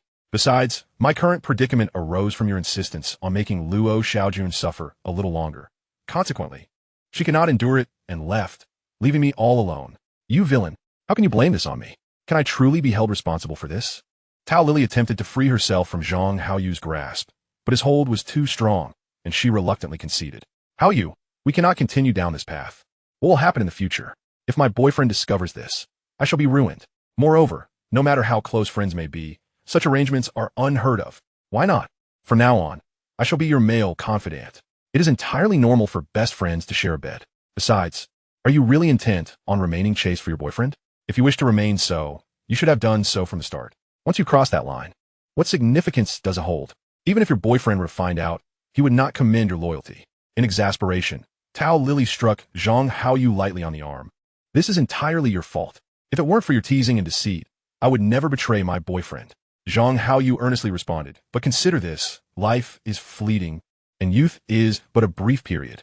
Do you genuinely intend to confine yourself to your boyfriend alone for the rest of your life? Would you not want to enrich your youth with more vibrant experiences? When you grow old and reflect on your past, would you not feel a tinge of regret? Tao Lily's face was etched with worry. But Haoyu, what if I fall in love with you? Chapter 76. I have acted according to your wishes. Zhang Haoyu confidently patted his chest, asserting, this matter rests upon me. You will fall for me, not merely because of my past kindness, but because you will come to love me more and more. In the future, if I treat you with slightly less affection, even if you develop a mild annoyance towards me, we can maintain this friendship. Furthermore, you should not remain here perpetually. After an intense study period, return home for a while. This way, you might gradually learn to study efficiently on your own, alleviating my role in your education and minimizing any suspicions from your family and friends. Wouldn't you agree? Tao Lily remained hesitant, sitting silently. Lily, ask yourself sincerely, do you truly have no desires? Are you genuinely willing to sever ties with me now? Will you truly commit to your boyfriend for life? When you reminisce about your youthful days, will you not feel a sense of loss? Rest assured, I adhere to principles. I will not disrupt your family without your consent. Once you are married, our relationship must conclude, understood? Suddenly, Tao Lily turned around and tightly embraced Zhang Haoyu, her voice filled with resignation. I cannot bring myself to sever ties with you so easily. Then you must promise me not to fall in love with me, nor compel me to fall for you. After I marry, our relationship must end, agreed? Rest assured, there is not a single issue at hand. As I have previously mentioned, the mere fact that the two of us encounter one another is a manifestation of fate. Even if we ultimately do not end up together, it matters not. What is essential is to cherish this bond we share. Wouldn't you agree? Tao Lily tightened her embrace around him. 2 hours later, Zhang Haoyu felt utterly relaxed, his spirits soaring as if he were on cloud 9. However, beside him, Tao Lily wore a dissatisfied expression, pouting as she indignantly exclaimed, Haoyu, what is going on with you this time? You seem like a completely different person, treating me with such rudeness, showing no regard for my feelings. Isn't this all according to your wishes? Previously, I had to tread carefully around your emotions, fearing that a negative experience might lead you to develop feelings for me. Now, since I must prevent you from falling for me, I've ceased to consider your feelings and am focused solely on my own enjoyment, which has surely resulted in you harboring a hint of disdain towards me. She continued, moreover, I may have been a bit rough, but you don't appear to be too uncomfortable. Rather, it seems to have excited you. Does it not? I am not. Tao Lily's face flushed as she buried her head into the pillow. With a resounding smack, Zhang Haoyu playfully slapped her backside. Get up, it's time to study. We cannot be perpetually indulging in leisure. Tao Lily retorted irritably, who is always thinking about play. I'm here accompanying you, aren't I? Why did you hit me so hard? Look, you've left a mark. Enough with the chatter. I've acted according to your requests. Now, do you still think you might develop feelings for me? I love you, my foot. I'd rather bite you to death. Well, that settles it. This aligns perfectly with your conditions and serves to motivate your studies. Perhaps one day, you'll grit your teeth and decide not to rely on me for encouragement anymore. Wouldn't you agree? Tao Lily, clutching her backside, huffed. Your mouth is so full of nonsense. You can twist any absurdity into something believable. I suggest you find yourself another girlfriend soon, lest I have to endure your nonsensical whims. Being with you is quite the misfortune. I must have drawn the short straw for 8 lifetimes. Zhang Haoyu chuckled. Lily, I advise you to be more perceptive. Let's not forget the pact we made. I must have you in my embrace 3,000 times before you may wed. You better think of ways to ensure we reach that number, or by the time you're nearly 30, you might find yourself unable to marry. Wouldn't you agree? You think too highly of yourself. 3,000 times? Who agreed to that? That's merely your fanciful imagination. If we're truly as you say, I'd never need to marry. Lily, such words should not be spoken lightly. Being together brings you numerous unexpected benefits. What benefits? I feel I gain nothing but being taken advantage of. That is quite incorrect. Have you not noticed how increasingly beautiful you've become? Is that so? I haven't noticed. Of course, you wouldn't see it yourself, but I certainly can. Women are like flowers, needing the nurturing of men. I assure you, consult any reputable doctor, and they will tell you that women lacking male companionship often suffer from hormonal imbalances, while those with men experience fewer gynecological issues. Furthermore, women in relationships tend to be in better spirits, and a joyful heart is the finest cosmetic, reducing ailments significantly. This is all scientifically substantiated, not mere conjecture. Is that true? Tao Lily questioned, skepticism evident in her expression. Absolutely. Have you not observed how your skin has grown increasingly smooth and radiant? I refuse to believe your outlandish claims. I must strive to study diligently and prove my worth, working hard enough to cast you, that loathsome man, aside. Then you must put in the effort. Otherwise, you shall suffer greatly. According to your own stipulations, I shall not be as gentle with you in the future. I must instill a tinge of resentment towards me. Zhang Haoyu wore an enigmatic smile, a hint of smugness gracing his features. Tao Lily, like a moth ensnared in a web, indignantly protested, "Pa, you wicked man, unleash your malicious schemes upon me if you dare. I am resilient and can withstand any challenge. You shall not revel in your triumph over me. Very well, memorize this passage. I shall grant you 20 minutes. Failure to do so will result in punishment." What? What do you mean? I have already memorized this section. I could recite it in less than 20 minutes, perhaps merely 15. I do not believe you. You are merely trying to bully me with this excuse. Disbelieving, are you? Then produce a significant passage, and I shall recite it for you. With determination, Tao Lily found a passage of similar length, and Zhang Haoyu managed to recite it in just 11 minutes. Haoyu, I did not expect you to be quite so impressive. Tao Lily regarded Zhang Haoyu with newfound respect. Chapter 77. Parting ways with Tao Lily once more. With Tao Lily accompanying him in his studies, Zhang Haoyu enjoyed a particularly pleasant and swift passage of time. Before long, over a month had elapsed. Consequently, the effectiveness of Zhang Haoyu's companionship in her studies was remarkable. She made significant progress and became increasingly self-disciplined.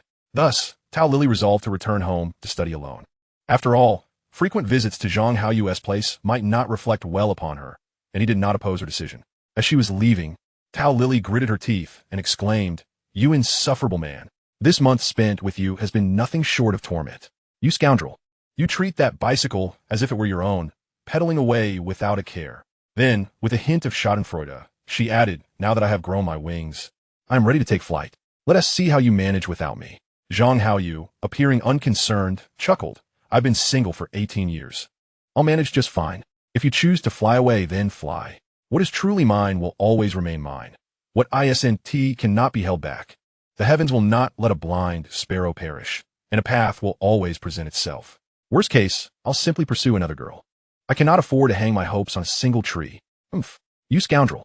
Go ahead. I shan't accompany you any longer. I will devote my time to my boyfriend and infuriate you." Zhang Haoyu laughed heartily. "Why should I be upset? If your boyfriend discovers our situation, let us see who will truly be angered. Besides, I have been with other girls for countless encounters from the first to the 100th, or rather, at least several hundred times. If those girls choose to be with their rightful partners, should I become upset? That would be utterly absurd. One must be magnanimous in life. Don't you think, Lily? You infuriate me. I shall bite you to death." With that, Tao Lily lunged at him, only to find herself ensnared once more. And 2 hours slipped away in a heartbeat. Tao Lily clung tightly to Zhang Haoyu, curiosity gleaming in her eyes as she asked, "Scoundrel, do you truly not mind if I am with my boyfriend?"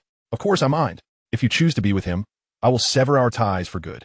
Tao Lily, in a fit of anger, sank her teeth into Zhang Haoyu's arm, leaving a deep mark. Despite the pain, Zhang Haoyu endured it, gently stroking her silky hair while smiling at her. After leaving an indelible bite mark on his arm, Tao Lily, still fuming, exclaimed, "You scoundrel! What do you take me for? I regard you as my girlfriend. Our bond has grown so intimate. Are you not my girlfriend?" Zhang Haoyu replied, with a serious demeanor, his tone earnest. Suddenly, Tao Lily leaned in, pressing her crimson lips against his, engaging in a fervent kiss. After a prolonged moment, she gasped, "You dog of a man! Before I marry, I shall only be with you. Even if my boyfriend were to kneel and plead, I would not allow him to touch me." As for how long we can be together, that depends on your capabilities. If you have what it takes, perhaps we can be together for a lifetime. But if not, we might part ways by tomorrow. Don't mistake me, Tao Lily, for a fool, thinking I am merely a lovesick girl, submissively allowing you to bully me. I only admire the strong.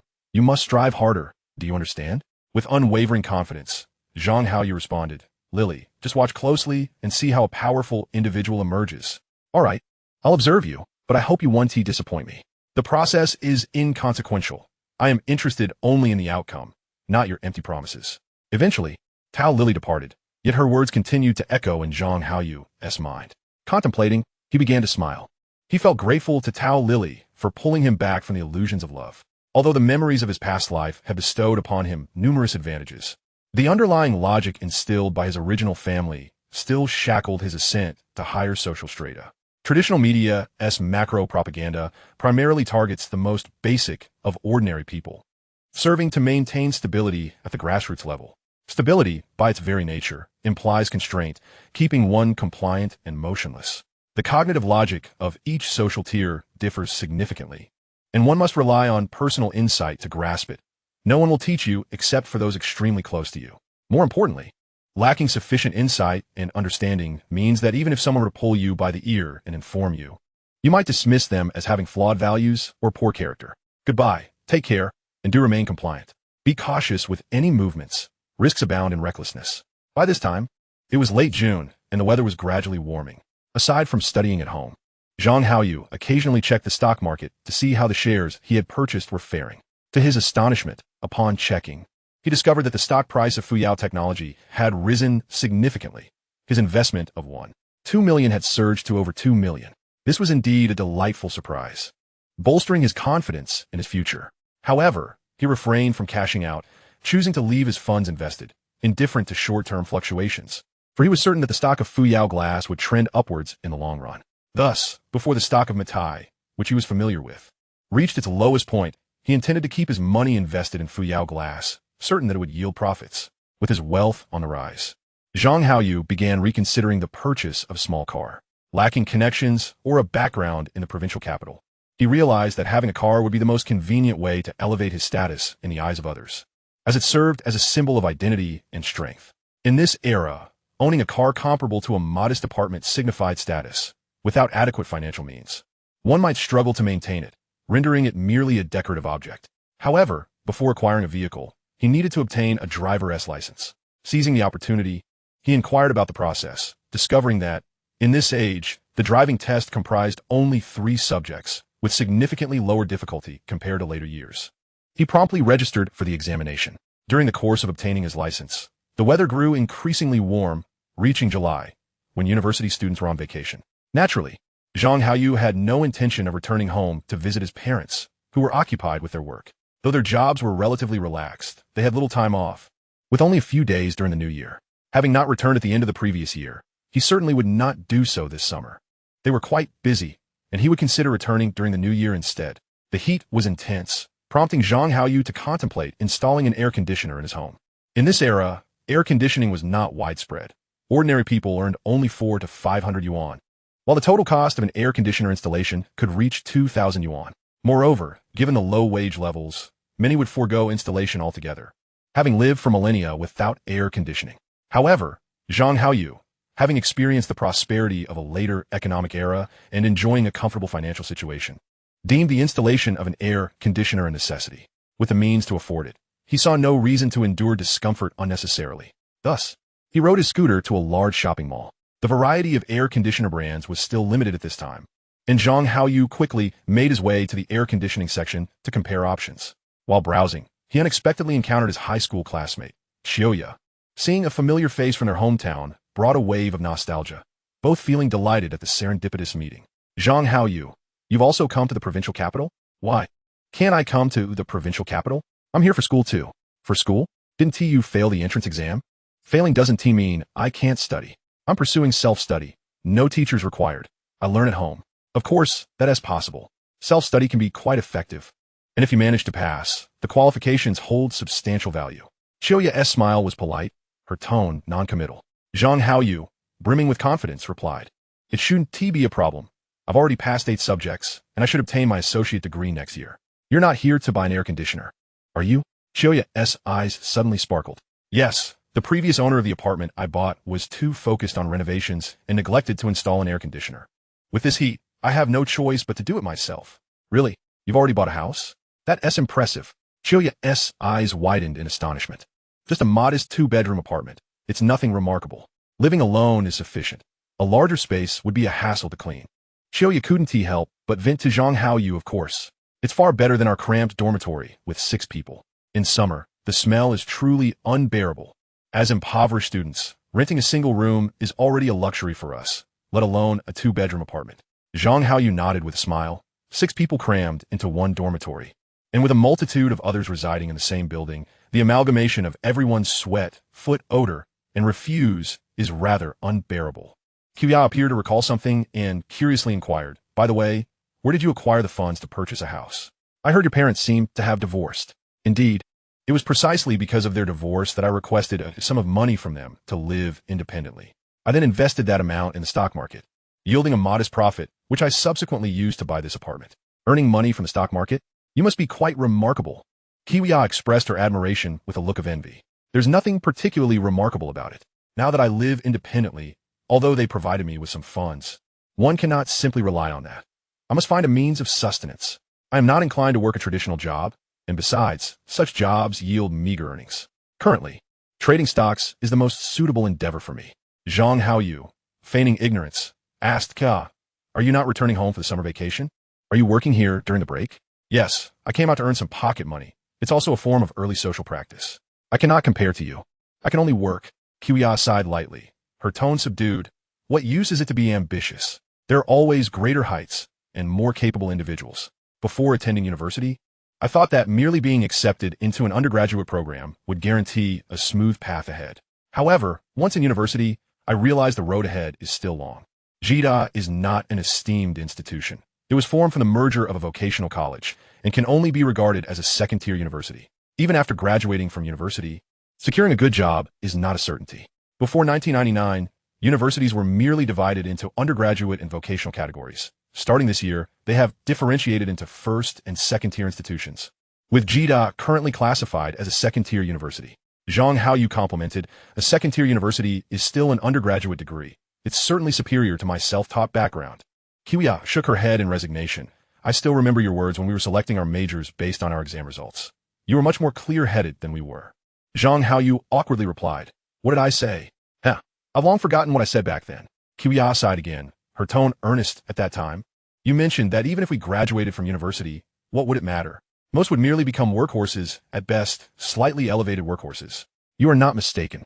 Individuals like us from second-tier institutions are likely to struggle just as much as those who never attended university in finding decent employment. Even aspiring to be a higher-level workhorse is no simple feat. Zhang Haoyu scratched his head awkwardly, smiling as he said, "At that time, Yuan Hua mocked me for failing the college entrance exam and claimed you had already promised to be his girlfriend. I couldn't stand it and argued with him over trivialities." You weren't secretly in love with me back then, were you?" Qiya giggled behind her hand. Zhang Haoyu displayed no signs of embarrassment, boldly stating, "You, Qiya, were not only the belle of our class, but also the most beautiful girl in our school. I cannot speak for other classes, but very few boys in our class did not harbor a crush on you. Well then, I shall grant you an opportunity to pursue me. Would you take it?" Qiya's gaze seemed to hold a hint of challenge. Chapter 79, The Ways of Successful People. "Are you serious? You can't be joking with me."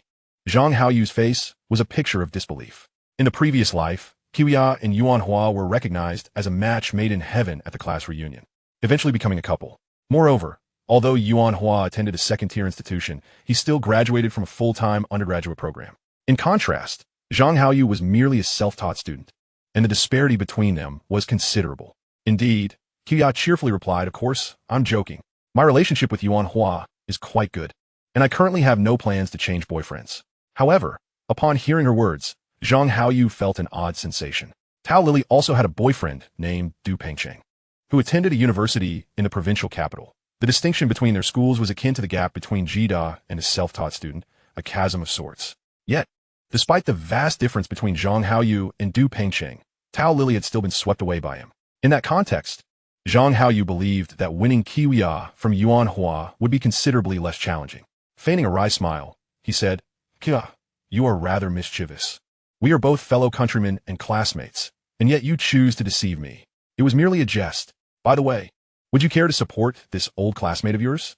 Zhang Haoyu spoke with a grand tone. Of course. Since we've encountered each other, I must offer my support. After all, I purchase from whoever offers a good deal. In truth, he had already perused most of the air conditioning stores in the mall, and the model at the store where Kiwiya worked was the most cost-effective in the entire mall, boasting a reputable brand. Then I must thank you. Kiwiya's face radiated happiness, albeit devoid of surprise.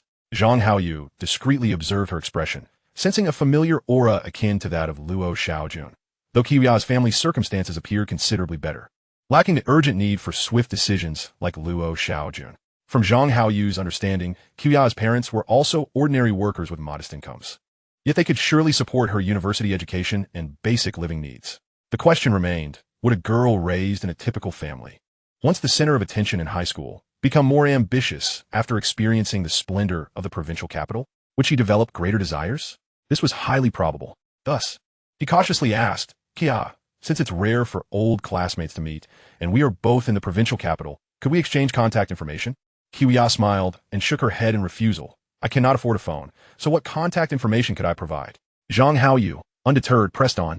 Does your dormitory not have a landline? It's quite noisy in the dormitory, but I already possess your contact details. I'll reach out to you when I have the time. Kiwiya remained steadfast in her refusal.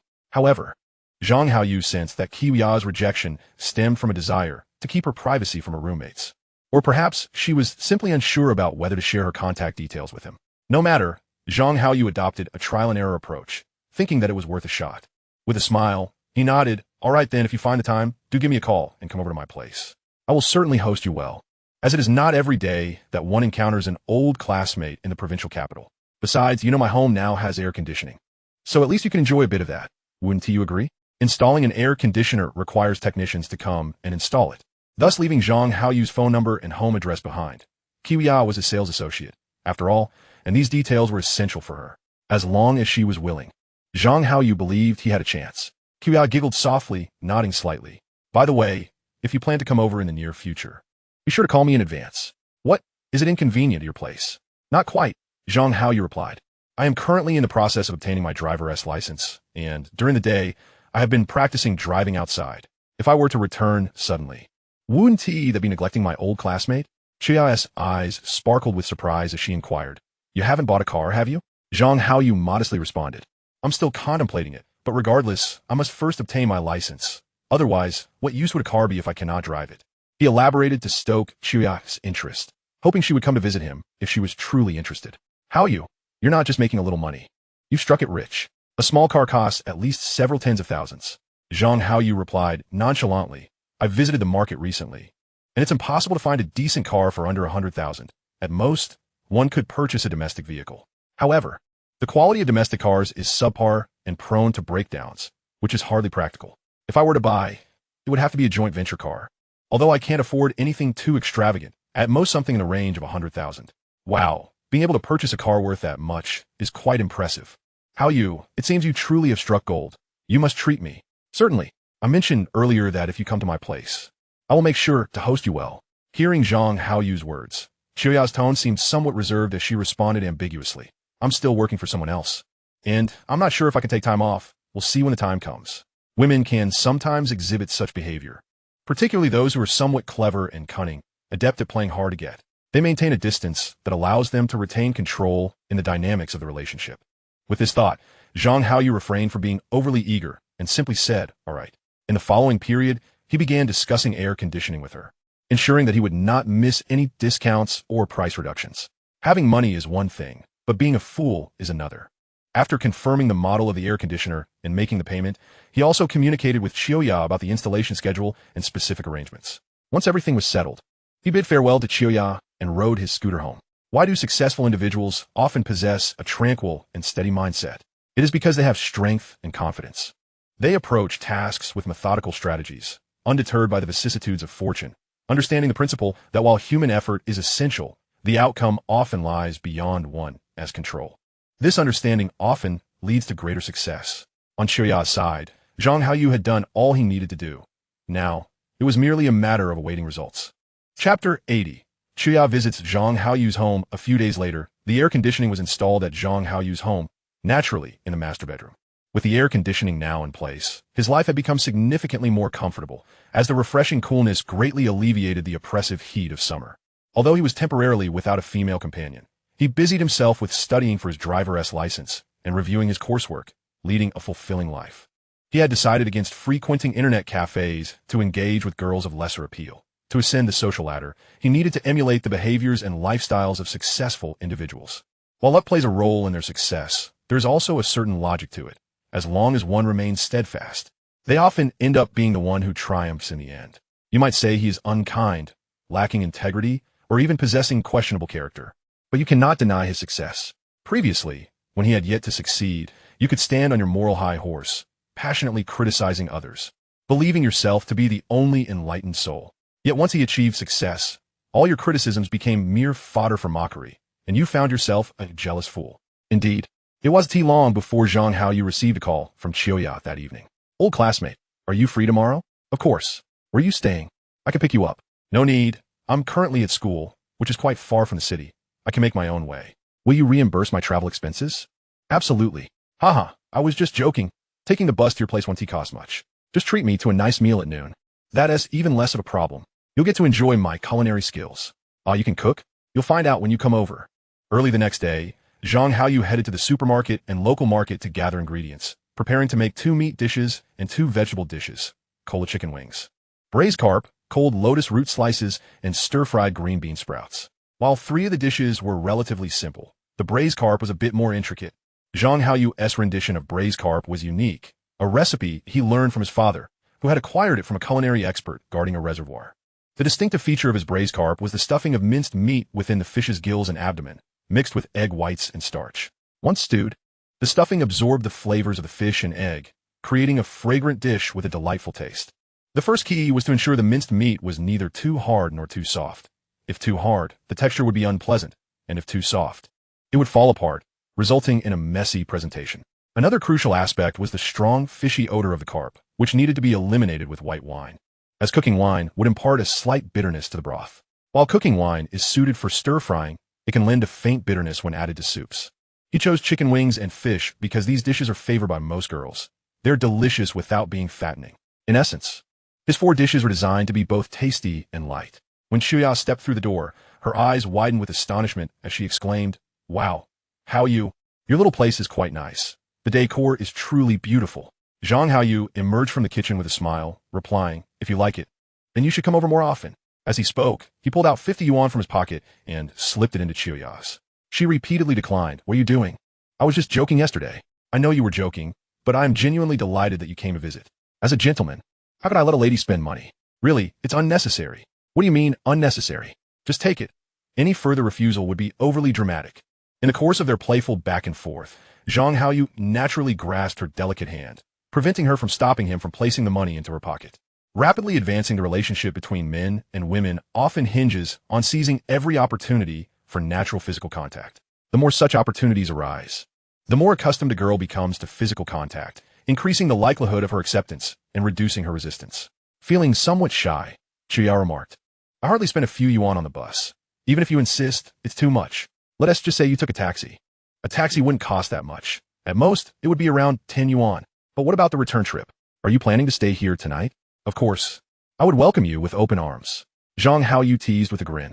Chiyoya's face flushed slightly as she shot him a glance, as if, continuing, she spoke in a somewhat timid tone, "Besides, I won't need so much when I go back." Zhang Haoyu feigned impatience, saying, "Girls can be so talkative. We still have several years of school in the provincial city ahead of us." "Are you saying you won't come over to my house to play anymore?" "Then I would have the advantage. We're old classmates. What advantage is there to speak of? Why don't you come sit in my master bedroom? It's quite cool in there. The air conditioning has just been turned on. If I leave the door open, it will take a while for the living room to cool down." "That's all right. I'll just sit in the living room." She replied, "Why be so polite with me, an old classmate? You just came in from outside, so you must be quite hot. There are no wolves in my bedroom. It won't eat you. I'll have the food ready in a bit. Once it's done, I'll call you to the living room for dinner." Noticing that Chiyoya still appeared somewhat shy, Zhang Haoyu took the initiative and pushed her into his master bedroom. This served 2 purposes. One was to facilitate physical contact with Chiyoya naturally, and the other was to help her acclimate to his bedroom, easing some of her tension and laying the groundwork for their evolving relationship. "Chiyoya, wearing a helpless expression, could not help but complain to Zhang Haoyu, "You are truly domineering." Then, with a hint of excitement, she glanced around the room and tested the mattress, exclaiming, "Haoyu, you really know how to enjoy life. This place is both beautiful and comfortable." Zhang Haoyu chuckled, saying, "If you find it comfortable, feel free to lie down on the bed. Sitting certainly isn't as relaxing as lying down, and after such a long journey, you must be quite tired. Treat this place like your own home. There's no need to be polite with me." Those words seemed courteous. His intention was to help Chuya adapt to her new surroundings as swiftly as possible. "Never mind. I'm afraid I might dirty your sheets," Chuya responded, her expression somewhat exaggerated. Chapter 81. Warm hospitality for Chuya, steadily advancing the relationship. Zhang Haoyu smiled and replied, "Oh, come now. What girl is dirty? If you want to lie down, just go ahead. If you keep being so polite with me, I might just have to make you lie down." As he spoke, he pretended to make a move towards her. Chuya, startled like a frightened little rabbit, raised her hands defensively. Hey, don't. However, upon seeing that Zhang Haoyu had no intention of actually doing anything, merely smiling at her in amusement, she relaxed. At this moment, he could not genuinely act. Doing so would be too obvious and could make her uncomfortable, perhaps even prompting her to leave abruptly. One must balance the ebb and flow, the art of both restraint and action, ensuring that one does not rush and inadvertently create complications.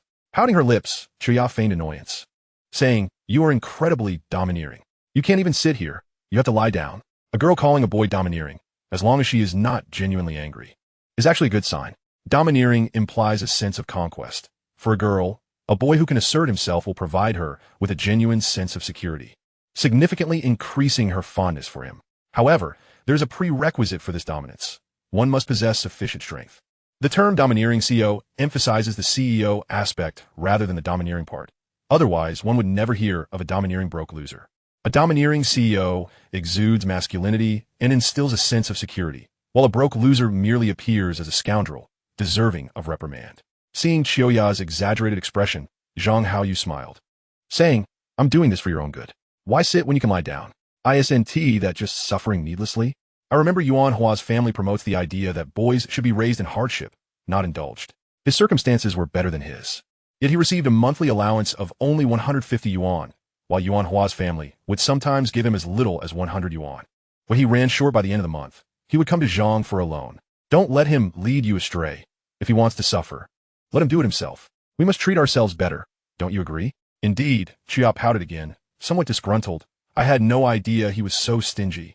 I only discovered that after starting university. Just before summer break, he ran out of money and, knowing I was planning to work during the vacation, borrowed all the cash I had, promising to return it when he came back. Who knows if he ever will." Zhang Haoyu should. I never realized Yuan Hua had the potential to be a freeloader." "What? Why do you have to say it like that?" Chuya playfully punched him. But upon seeing his nonchalant demeanor, she felt reassured and continued, "It's just borrowing a bit of money. How is that freeloading? Freeloading is always a gradual process, starting small and becoming more significant over time. Furthermore, didn't our teachers always tell us that bad habits are developed little by little?" Then, as if recalling something, Zhang Haoyu abruptly dashed out and into the kitchen. "Thank goodness I added enough water, otherwise I would have embarrassed myself in front of you today," he exclaimed, relief evident in his tone. Watching Zhang Haoyu busily in the kitchen, Chuya surveyed her surroundings a few times and then stretched her arms wide, lying flat on the bed with a blissful expression.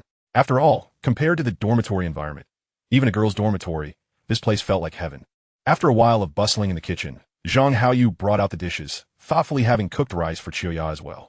Southerners typically prefer rice, while Northerners usually opt for steamed buns. However, it is not that they do not enjoy rice, especially in this day and age. Indulging in a meal of rice can be quite delightful. Nevertheless, boys might find it uncomfortable to eat rice at every meal, feeling as though they haven't had enough. Whereas girls, often seeking to manage their weight, find rice quite suitable. As expected, Chuya decisively chose the rice. "Wow, Haoyu, I never would have guessed. Your culinary skills are truly impressive. The dishes here are even better than those at restaurants. This cold dish and the stir-fried mung bean sprouts are delicious. You could easily become a chef." Zhang Haoyu beamed with pride, saying, "If you find it tasty, eat as much as you like. I wouldn't dare compare myself to a professional chef, but at least I can guarantee that my cooking is clean and hygienic, using quality ingredients." With the scandal surrounding gutter oil surfacing in recent years, many people remain wary of restaurants and eateries, and Zhang Haoyu is no exception. Clearly, as a university student, Chiuya is well informed about current affairs and is aware of the gutter oil issue, nodding in agreement. That's true. This fish you prepared is quite special. The filling inside is delicious. This is the first time I've tasted such a fish with this kind of filling. Chiuya placed a piece of meat from the fish in her bowl, enjoying it immensely. Indeed, this is a unique skill passed down from my father. I usually don't prepare it for just anyone, as it's more labor-intensive than simply stewing the fish. Truly, your culinary skills are quite remarkable. I used to avoid eating carp because of its muddy taste, but your preparation has eliminated that odor, and the flavor is delightful. Zhang Haoyu smiled, saying, "That's thanks to the filling, which masks the fishy taste, and I added some white wine to neutralize the odor. The timing is crucial in cooking. Just take the white wine, for instance. Too much will make the dish taste alcoholic, while too little 1 tea effectively remove the fishy smell." I truly did not anticipate that you would be a domestic chef, chuckled Chiuya, emphasizing the word chef with a playful tone. Zhang Haoyu, with a face full of resignation, replied, "No one cooks for me, so I have no choice but to fend for myself." After residing in the provincial capital for quite some time, Chiuya inquired curiously, "Haven't you found a girlfriend?" "I would love to, but how can I find someone as beautiful as you?" Zhang Haoyu lamented. Internally, Chiuya felt a flicker of joy. Yet she maintained a serious facade, saying, "You shouldn't set your standards so high. Something more suitable will suffice. That simply won't do. Finding a girlfriend is a significant matter. One cannot be hasty. It's essential to find someone who truly satisfies you. Otherwise, how could you bear to spend every day together?" "That's true." Chiuya nodded with a smile, before eagerly taking a large chicken wing and savoring it. Zhang Haoyu also dug into his meal, knowing that only a full stomach would provide the energy he needed. After they finished their meal, Zhang Haoyu suggested, "Shall we move to the bedroom to chat? The living room has hardly any air conditioning and feels a bit warm. I think it's quite pleasant here." "Cowardice. What could be so pleasant?" "The bedroom is much cooler. Please, don't force yourself to endure discomfort if you remain in the living room." "How could I feel comfortable going to the bedroom alone to enjoy the cool air?" He added, "Moreover, go to the bedroom will save some electricity when living at home. One ought to be mindful of expenses." With that, Zhang Haoyu's intention was not merely to conserve electricity, but to close the bedroom door, thereby crafting a relatively intimate environment under the guise of practicality. If he were to close the door suddenly during their conversation, it would surely frighten her. Conversely, leaving the door open would create too expansive a space, diminishing any flirtatious atmosphere. All right, I'll go over." Coincidit. Recognizing the validity of Zhang Haoyu's reasoning and longing for the cooler air in the bedroom. In the sweltering summer, couples often find themselves worn out from outdoor activities and seek refuge in a room to cool off and perhaps watch some television, with high success rates. However, despite Zhang Haoyu's smooth progress thus far, he faced resistance at this final hurdle, with Chiuya struggling genuinely, not in a feigned manner. Consequently, Zhang Haoyu decided to halt his advance. Forcing the issue could lead to undesirable repercussions, which he deemed unworthy. Nevertheless, he did not abandon his efforts and resorted to his silver tongue to persuade her. Having come this far, to retreat now would mean forfeiting any future with Chiuya. Even if she continued to visit him, progressing to this stage again would be far more challenging than their initial encounter. The pursuit of romance demands seizing the moment. Delaying only complicates matters further, with unexpected developments lurking at every turn. If someone else were to seize the opportunity first, one would be left lamenting. He had no desire to be naive like in his previous life, hesitating and ultimately allowing someone else to benefit. In most cases, once a woman has surrendered her body, her soul follows suit. Having experienced intimacy once, she is unlikely to resist a second time. The allure of the reckless suitor often leaves the honorable man in envy, left to consume the remnants of another's endeavors. Moreover, even if one succeeds, the woman often finds it difficult to reject the advances of an ex, revealing the duality of her affections. Noticing Zhang Haoyu's lack of further action, Chiuya ceased her struggles, her face etched with desperation. "Haoyu, please don't do this. I truly cannot. I have a boyfriend, Yuanhua. Up until now, we haven't even kissed. If I were to be with you, how could I explain that to Yuanhua? He would surely leave me." "Chiuya, you are being too traditional. In this day and age, there is no need for such concerns. Science indicates that a woman's first experience may not necessarily involve bleeding. Besides, there are numerous ways to navigate the night of consummation. For instance, you could intoxicate Yuanhua or consider some restorative procedures. I've heard there are even replicas available that are indistinguishable from the real deal." Chiuya turned her head away, her expression stoic. Why should I resort to such measures? Observing her resolute demeanor, Zhang Haoyu decided to lighten the tense atmosphere with a jest. "Chiuya, let me tell you, Girls should learn to care for their boyfriends. When their boyfriends are too busy to accompany them, they should seek out other boys for companionship to prevent their boyfriends from suffering. They ought to be understanding. Xiaoya burst into laughter at Zhang Haoyu's words, but quickly stifled her amusement, biting her lip and attempting to suppress her smile, retorting, "Huffed, you really have no shame." Seeing her smile, Zhang Haoyu, with a serious tone, said, "Xiaoya, think about it. Every woman deserves a first experience. Would you prefer to share that with me in this clean and comfortable environment, or with Yuan Hua in a shabby, disheveled motel, or a dimly lit, cramped apartment?" He continued, "I'm not disparaging Yuan Hua. I'm merely offering the best scenario I could envision. Who knows, in an effort to save money, Yuan Hua might take you to a park bench at night." Xiaoya pursed her lips, stubbornly turning her head away in silence. Zhang Haoyu persisted. You must know that in university, it's commonplace for students to rent rooms together. I believe very few can withstand the temptations over 4 years. And I doubt you and Yuan Hua could resist. Life is fleeting, and youth even more so. We only have these precious years to live. Why not make the most of your youth and allow it to be more exhilarating? Xiaoya licked her lips, yet her head remained turned. Those students without much money lead rather meager lives, and you are well aware that Yuan Hua often borrows money from you. Can you truly depend on him? However, if you were with me, you would know the kind of life I could provide for you. I can assure you that I can fulfill your desires for food, clothing, and other necessities. More importantly, Xiaoya, I am not some middle-aged man with a beer belly, nor a balding old man. We are of the same age. I am even taller than Yuan Hua, and if I may say so, I find myself more handsome than him. I can only guess that you chose Yuan Hua as your boyfriend because you believed he had a brighter future than I do. Handsome? I say you resemble a cricket, Xiaoya quipped, suppressing her laughter, only to turn away again. Now you have the opportunity to choose between us. Why would you let it slip away? Furthermore, I can guarantee I won't interfere with your relationship with Yuan Hua. After you graduate, and after we have spent enough time together, if you still feel that Yuan Hua is a better choice, you are free to marry him and lead your little life. I shall never entangle you. Chapter 83. Fulfilling the Dreams of Our Youthful High School Days.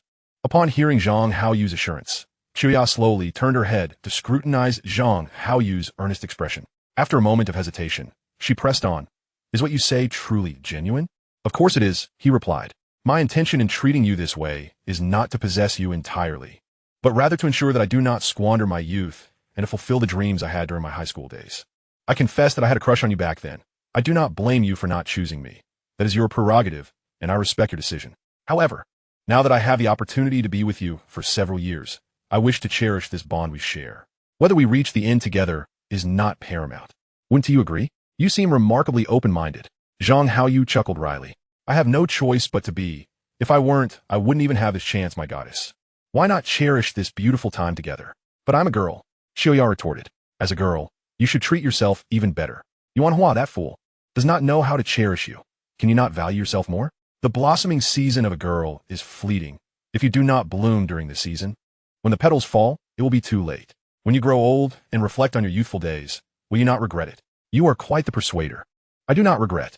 Xiaoya bit her lip, her tone resolute, revealing her inner turmoil. I find it hard to believe you have no regrets. While others spend weekends with their boyfriends, enjoying delightful meals, shopping for beautiful clothes, watching movies, and leisurely strolling in parks, what about you and Yuan Hua? I can only guess that your most romantic moments are either studying together in the library or on a stone bench in a grove. Frugality seems to be your theme, does it not? How dare you? Yuan Hua is not as you portray him. Xiaoya seemed momentarily shaken, unable to suppress a retort toward Zhang Haoyu. Wiping his face with his sleeve, Zhang Haoyu deliberately inhaled and laughed. It actually smells quite nice. Then, with an innocent expression, he added, Xiaoya, denying it one tea changed the facts. In this day and age, what can one accomplish without money? I truly cannot fathom what romantic gestures can be made without funds. Even as a college student, one must still spend, albeit modestly. I acknowledge that money does not equate to everything, yet resolves most of life's dilemmas. Having financial means can enhance the quality of life, and when life improves, so too does one's mood. Let us not deceive ourselves into thinking that money is not crucial. There is no such thing as an all-powerful entity in this world. Wouldn't you agree? Xiaoya turned her face away once more. Sensing the moment was ripe, Zhang Haoyu cautiously leaned in and gently kissed her cheek. She remained still, unwavering. Success! Zhang Haoyu silently celebrated. 2 hours later, feeling quite content and invigorated, Zhang Haoyu embraced Xiaoya, who nestled against him like a little kitten, and reveled in the bliss coursing through him. How could he not feel elated? He had fulfilled even the dreams of his past youth. Is there anything more exhilarating in this world? Chuya playfully nibbled on Zhang Haoyu's arm, her tone laced with mock reproach. You rascal. Are you satisfied now? You finally got me. Are you happy? Of course I am. Zhang Haoyu responded, planting a kiss on her cheek, smiling. But I feel discontent. I owe my boyfriend an apology. You, however, are quite the scoundrel. Once you obtain something, you no longer cherish it, am I wrong? Not at all. It's just that I adore you too much. I can hardly restrain myself. Please be a little more forgiving of my shortcomings. Not a chance. Chuya deliberately turned her head away. I've heard that shopping can elevate a woman's mood. Since I am somewhat inept with words, how about I take you shopping to brighten your spirits? Sound good? Chuya remained silent. At such moments, a man should take the initiative. Must he really wait for the woman to express herself? How embarrassing. Especially at the outset, a woman's first impression is crucial. If one can touch a woman's heart and speak to her soul, surely everything else will follow. Thus, Zhang Haoyu promptly decided to act, hastily dressing while cheerfully addressing Chuya. Goddess what? Are you waiting for me to dress you? Not a problem. I am more than willing to serve my esteemed goddess. You're full of yourself. You've already taken the lion's share of the benefits. Haven't you? Chuya feigned displeasure, yet her smile betrayed her. Zhang Haoyu first took her to a mobile phone market, where Chuya browsed and ultimately chose a second-hand phone. Why opt for a second-hand phone? Zhang Haoyu inquired, puzzled. Chuya chuckled softly, her tone nonchalant. To save you money. Is that true? Of course not. A new phone costs at least over 1,000. Where'd I find the funds for a new one? You needn't worry about the expense. But how would I explain it to my classmates or Yuanhua?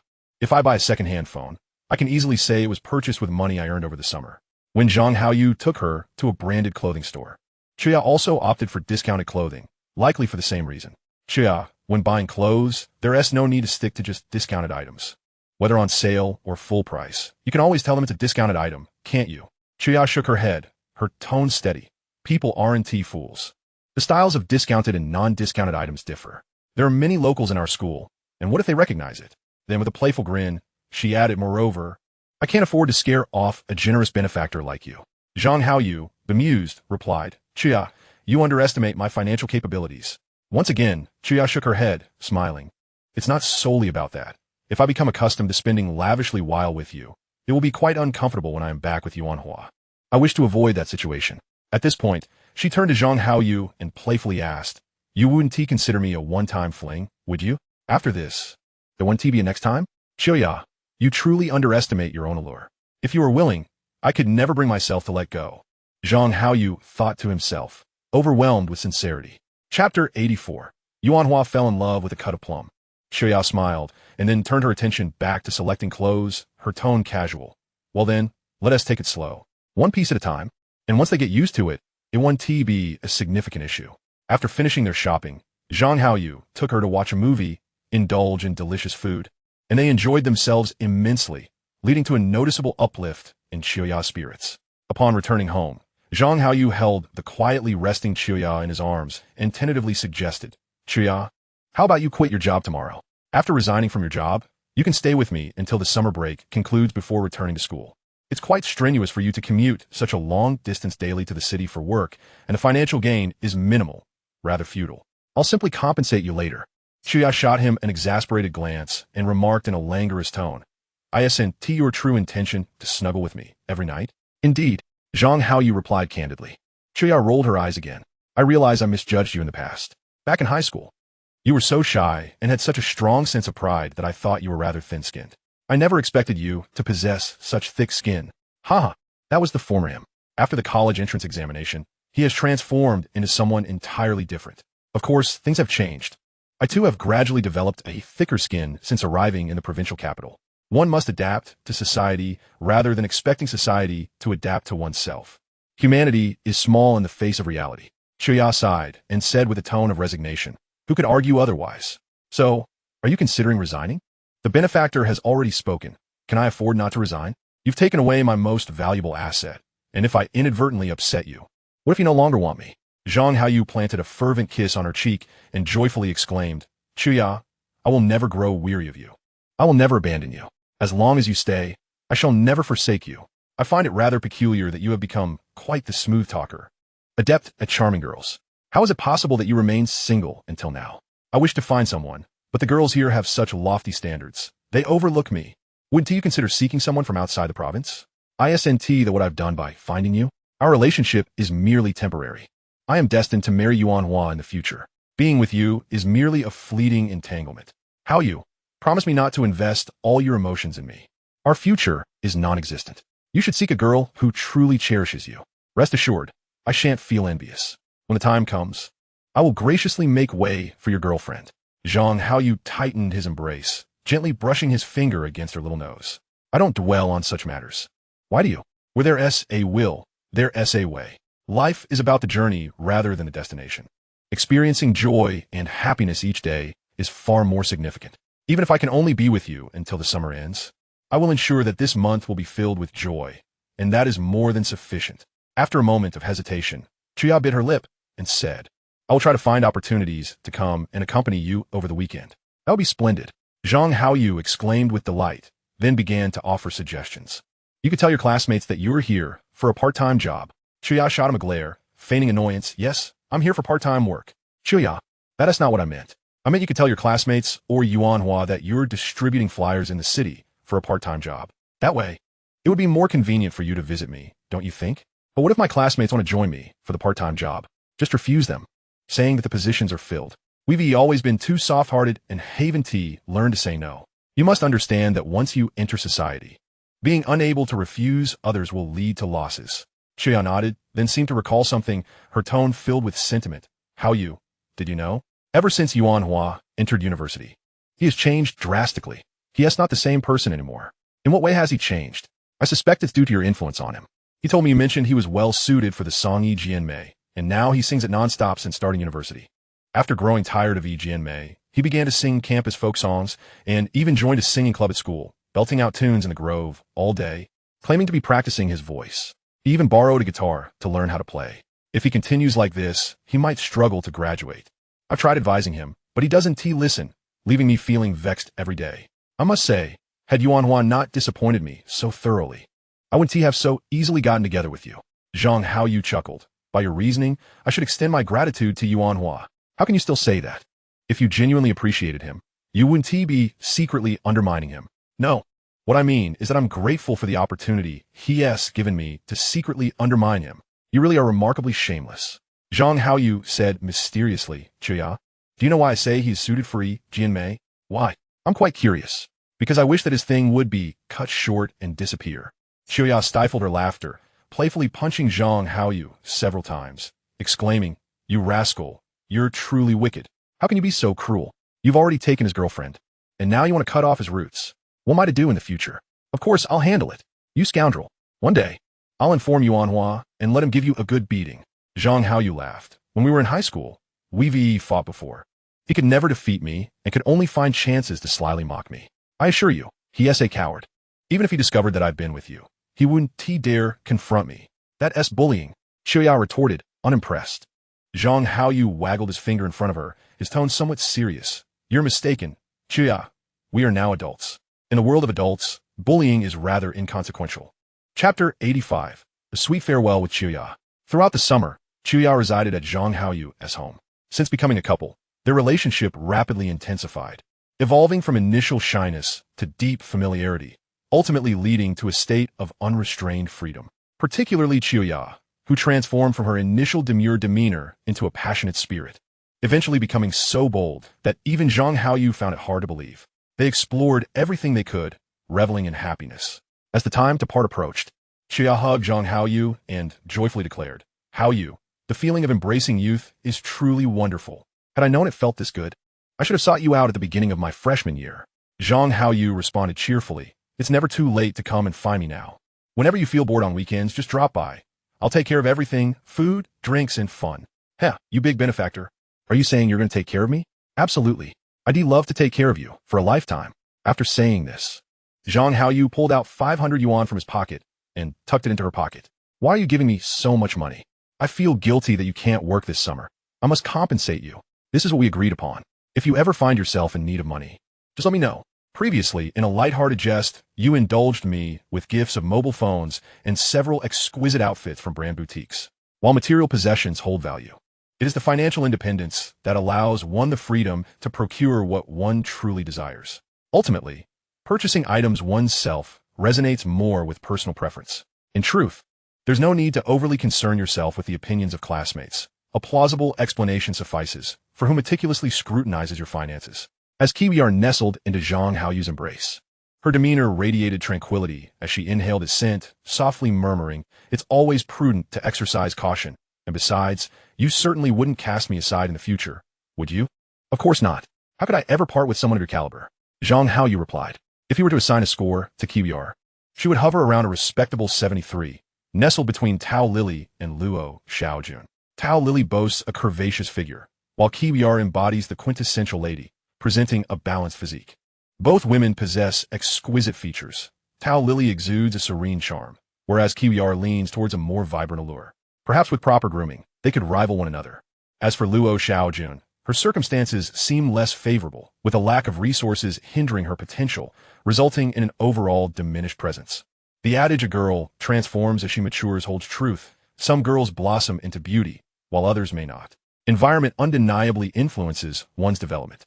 Upon hearing Zhang Haoyu's remarks, Kiwiar pouted playfully, feigning discontent. "You rascal, do you truly fancy me, or is it merely a matter of physical attraction?" With a playful grin, Zhang Haoyu replied, "Isn't that the essence of love at first sight? All such infatuations stem from physical allure. Men and women alike are susceptible to this." "That's absurd," she retorted. "Consider this. If I were to age into a middle-aged man with a beer belly, a ruddy complexion, and a receding hairline, would you still cling to me so tightly?" Kiwiar paused, then with a look of distaste, pushed him away, exclaiming, "That's utterly revolting. You see, my point stands. Science suggests women can be even more captivated by appearances than men." He chuckled, drawing her back into his embrace, though she resisted slightly. "All right, I merely exaggerated. A height of 1.76 meters, with a well-proportioned physique and striking features, I embody youthful vitality. While you are indeed a stunning beauty, often hailed as the school flower, I too could stand as a school heartthrob, if only our institution had such distinctions." Kiwiar, nestled against him, teasingly remarked, "You are indeed vibrant, perhaps too lively. In just over a month, you've nearly exhausted me." Zhang Haoyu laughed. "Did I not say you were the one exhausting me? Perhaps we should label this experience as savoring the pleasures of life." "Ugh, you scoundrel. You've led me astray. I was once quite reserved and demure." "That merely indicates a tranquil exterior concealing a wild spirit within." "Don't say such things," Kiwiar protested, playfully stamping her foot and pouting adorably. "It's you who has corrupted me." Zhang Haoyu, relenting, chuckled. All right, it was I who led you astray. Can we agree on that?" "Yes, indeed, you're to blame," she declared, her lips pursed in a playful yet definitive manner. "Yet you succumb to temptation rather easily. I have barely begun to influence you, and already you are quite the rogue. Clearly, we are a perfect match. Don't bite me," Kiwiar warned, playfully threatening him. "Go ahead, I dare you. Let us see if you can silence this scoundrel." He retorted, feigning fear. "You are incorrigible and deserve a good scolding. But know this, I am not intimidated." Kiwiar clenched her tiny fists, playfully threatening him once more. Observing her delightful demeanor, Zhang Haoyu couldn't resist pulling her close once more, stealing a kiss. The two lingered in a tender embrace reminiscent of young lovers until he finally escorted her to a taxi, handing the driver a $20 bill in advance. "I have money," she exclaimed. "That's your money. Save it for later." As the taxi pulled away, Zhang Haoyu waved until it disappeared from view before returning home. Chapter 86. Stock investments surge, temporarily shifting focus to real estate. After bidding farewell to Kiwiar, Zhang Haoyu reflected on why he often found himself enamored with others. Yet upon deeper contemplation, he found solace in his choices. Men are not blind. All are drawn to beauty, yet attractive women are a scarce resource, surrounded by many suitors. The saying, "Beautiful women often meet misfortune," holds a kernel of truth. In a patriarchal society, particularly in ancient times where women held no societal status, beautiful women became objects of fierce competition among men. Such rivalry was brutal and ruthless, making the notion of a woman's fleeting beauty unsurprising. In contemporary society, while the competition for beautiful women remains fierce, the methods have evolved into a more civilized pursuit of emotional value and showcasing one's capabilities to win a woman's heart. One must ponder, if a man remains passive, merely reclining at home, waiting for love to find him, will it truly materialize? One may adopt a relaxed lifestyle, but an active attitude towards life is essential. Otherwise, even the most sumptuous feast may elude one's grasp. As the summer break concluded, Zhang Haoyu obtained his driver's license.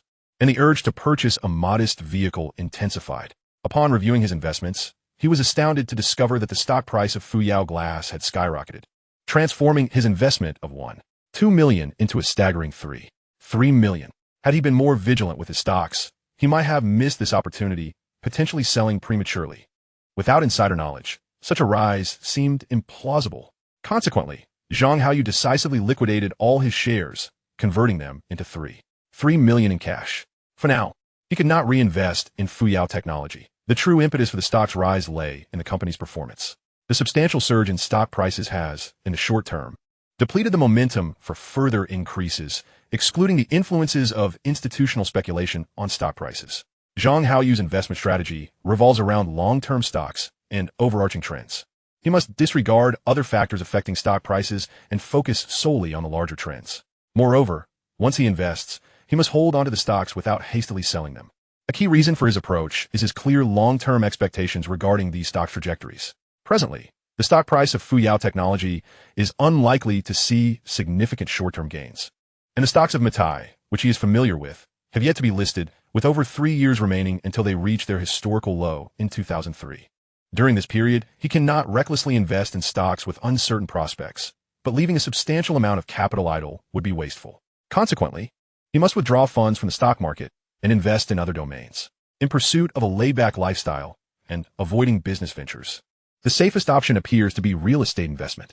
In recent years, investing in commercial properties such as shops and office buildings has proven more lucrative than residential real estate. With the nation recently joining the WTO, the foreign trade sector has begun to flourish, and domestic commerce is progressively thriving, leading to an increasing demand for commercial spaces from business owners.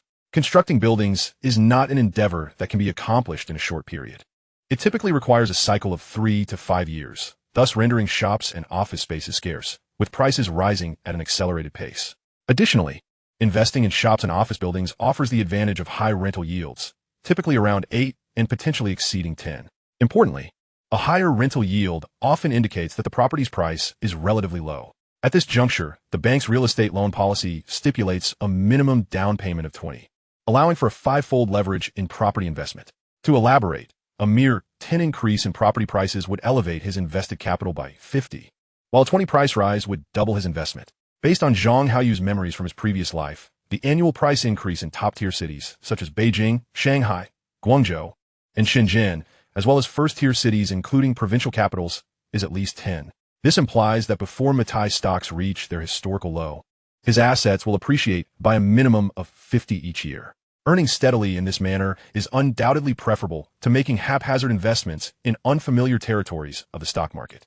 Thus, Zhang Haoyu commenced his journey by signing real estate brokerage contracts with several large intermediary firms in the provincial capital. He intended to self-promote, retaining the brokerage fees for himself. At that time, selling shops and office buildings was relatively challenging, and brokerage fees were typically around 2, borne by the seller.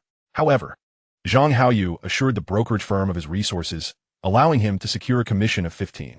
With plans to invest 3 million, he could acquire properties worth 15 million at a 20 down payment ratio, resulting in a brokerage fee of 25 million. This sum is substantial. Rather than allowing others to profit, it is more prudent for him to earn it himself, as this amount could easily fund the purchase of a modest car. Furthermore, he could engage directly with sellers to negotiate prices, potentially saving more than the brokerage fees. A lower property price not only conserves his funds, but also enhances the rental yield and alleviates his repayment burden. Thus, Zhang Haoyu began to negotiate with sellers. Armed with property listings from the brokerage, he adhered to several principles. In addition to seeking high rental yields, the size of the shops or office spaces should not be excessively large or small. Too large would complicate future sales, while too small would hinder rental prospects. Moreover, it is preferable that the purchased properties come with leasing contracts to avoid vacancy periods during the initial investment phase, as unoccupied properties would incur significant daily losses. This hands-on approach enables him to precisely manage his investments. After a month of diligent effort, he successfully completed the acquisition of real estate valued at 15 million, yielding an approximate first-year return on investment of around 11, with the lease agreements stipulating an annual rent increase of 10. However, the first year's rental income does not yet cover his monthly mortgage payments, which account for 12 of the total investment. Zhang Haoyu had already anticipated this and was unconcerned. The increase in monthly payments is around 150,000, yet he currently possesses 300,000 in cash, alongside an impending commission of 25 million, which is sufficient to cover the costs. When the second-year rent rises by 10, meaning an overall increase of 155 million, this will completely offset his monthly mortgage obligations.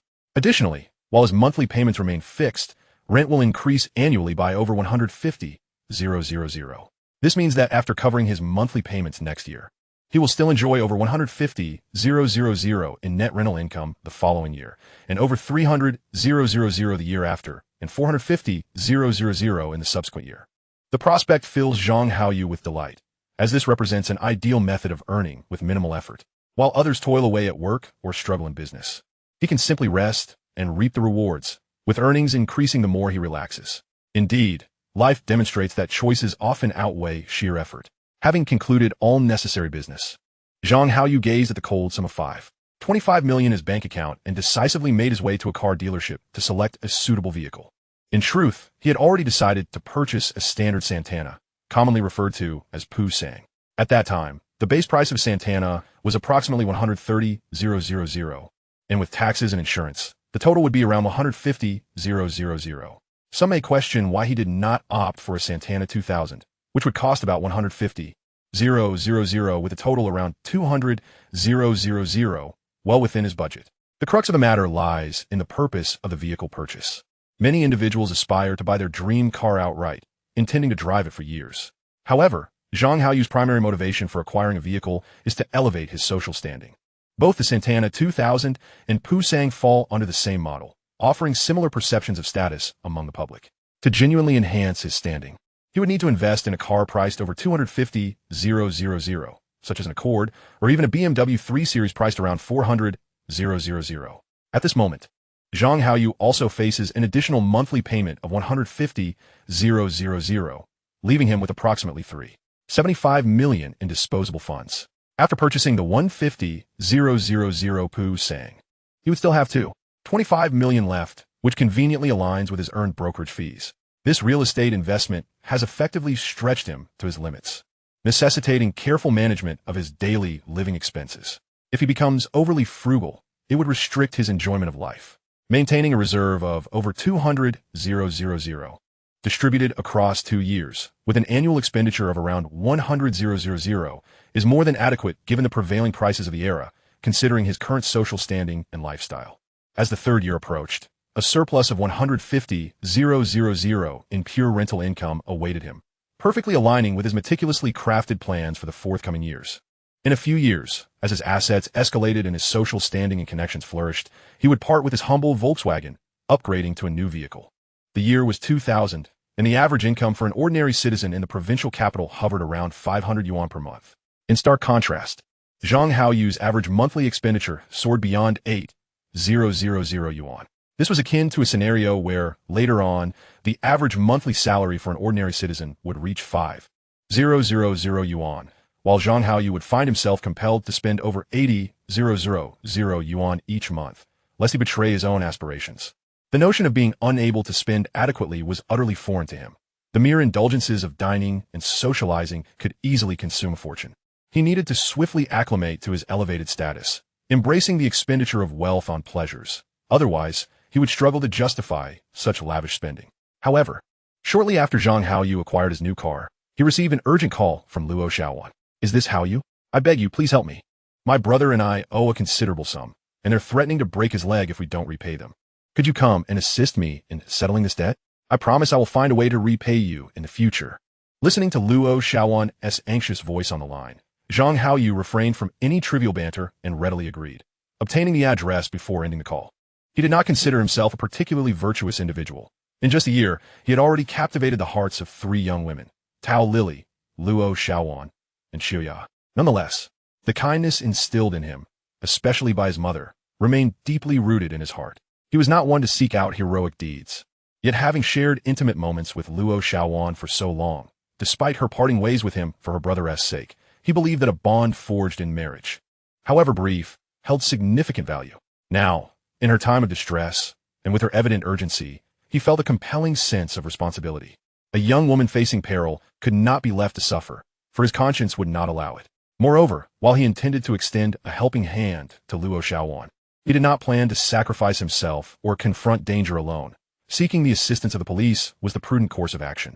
Occasionally, Zhang Haoyu found it perplexing why many people insisted on dramatizing situations that could be resolved with external aid, complicating matters unnecessarily, as if scripting a film. Despite the absence of genuine hardship, it was as if they sought to replicate the trials of Tang Sung on his pilgrimage, insisting on encountering 81 tribulations. Such adversity, he mused, was not something to be revered. Times had changed. It was no longer the era when a group of thugs could wield a kitchen knife and reign with impunity, necessitating severe crackdowns to deter wrongdoing. In this current age, the light of justice had grown increasingly formidable and intimidating. Driving his new car, Zhang Haoyu accelerated straight to the police station, where he spotted Officer Lin on duty. Approaching him, he explained the situation. "Officer Lin, this is quite urgent.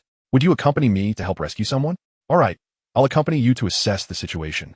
Officer Lin readily agreed. As they traveled, Zhang Haoyu elaborated, "The place we're headed to is called Dreamland City KTV. Once we arrive, I will enter first to locate the individual. I'm concerned that if we charge in without a plan, we may not find them. Please wait in my car until I contact you. Once I find them, I will call you. You may not be able to reach me, but when you enter, simply call my name, Zhang Haoyu." Although Zhang Haoyu had interacted with Officer Lin previously, the officer's daily encounters with numerous individuals might have obscured his memory of Zhang's name. Officer Lin nodded in agreement, adding, "For precautionary measures, let us set a time limit of half an hour. If I don't hear from you or you don't emerge within that time, I'll come in to find you.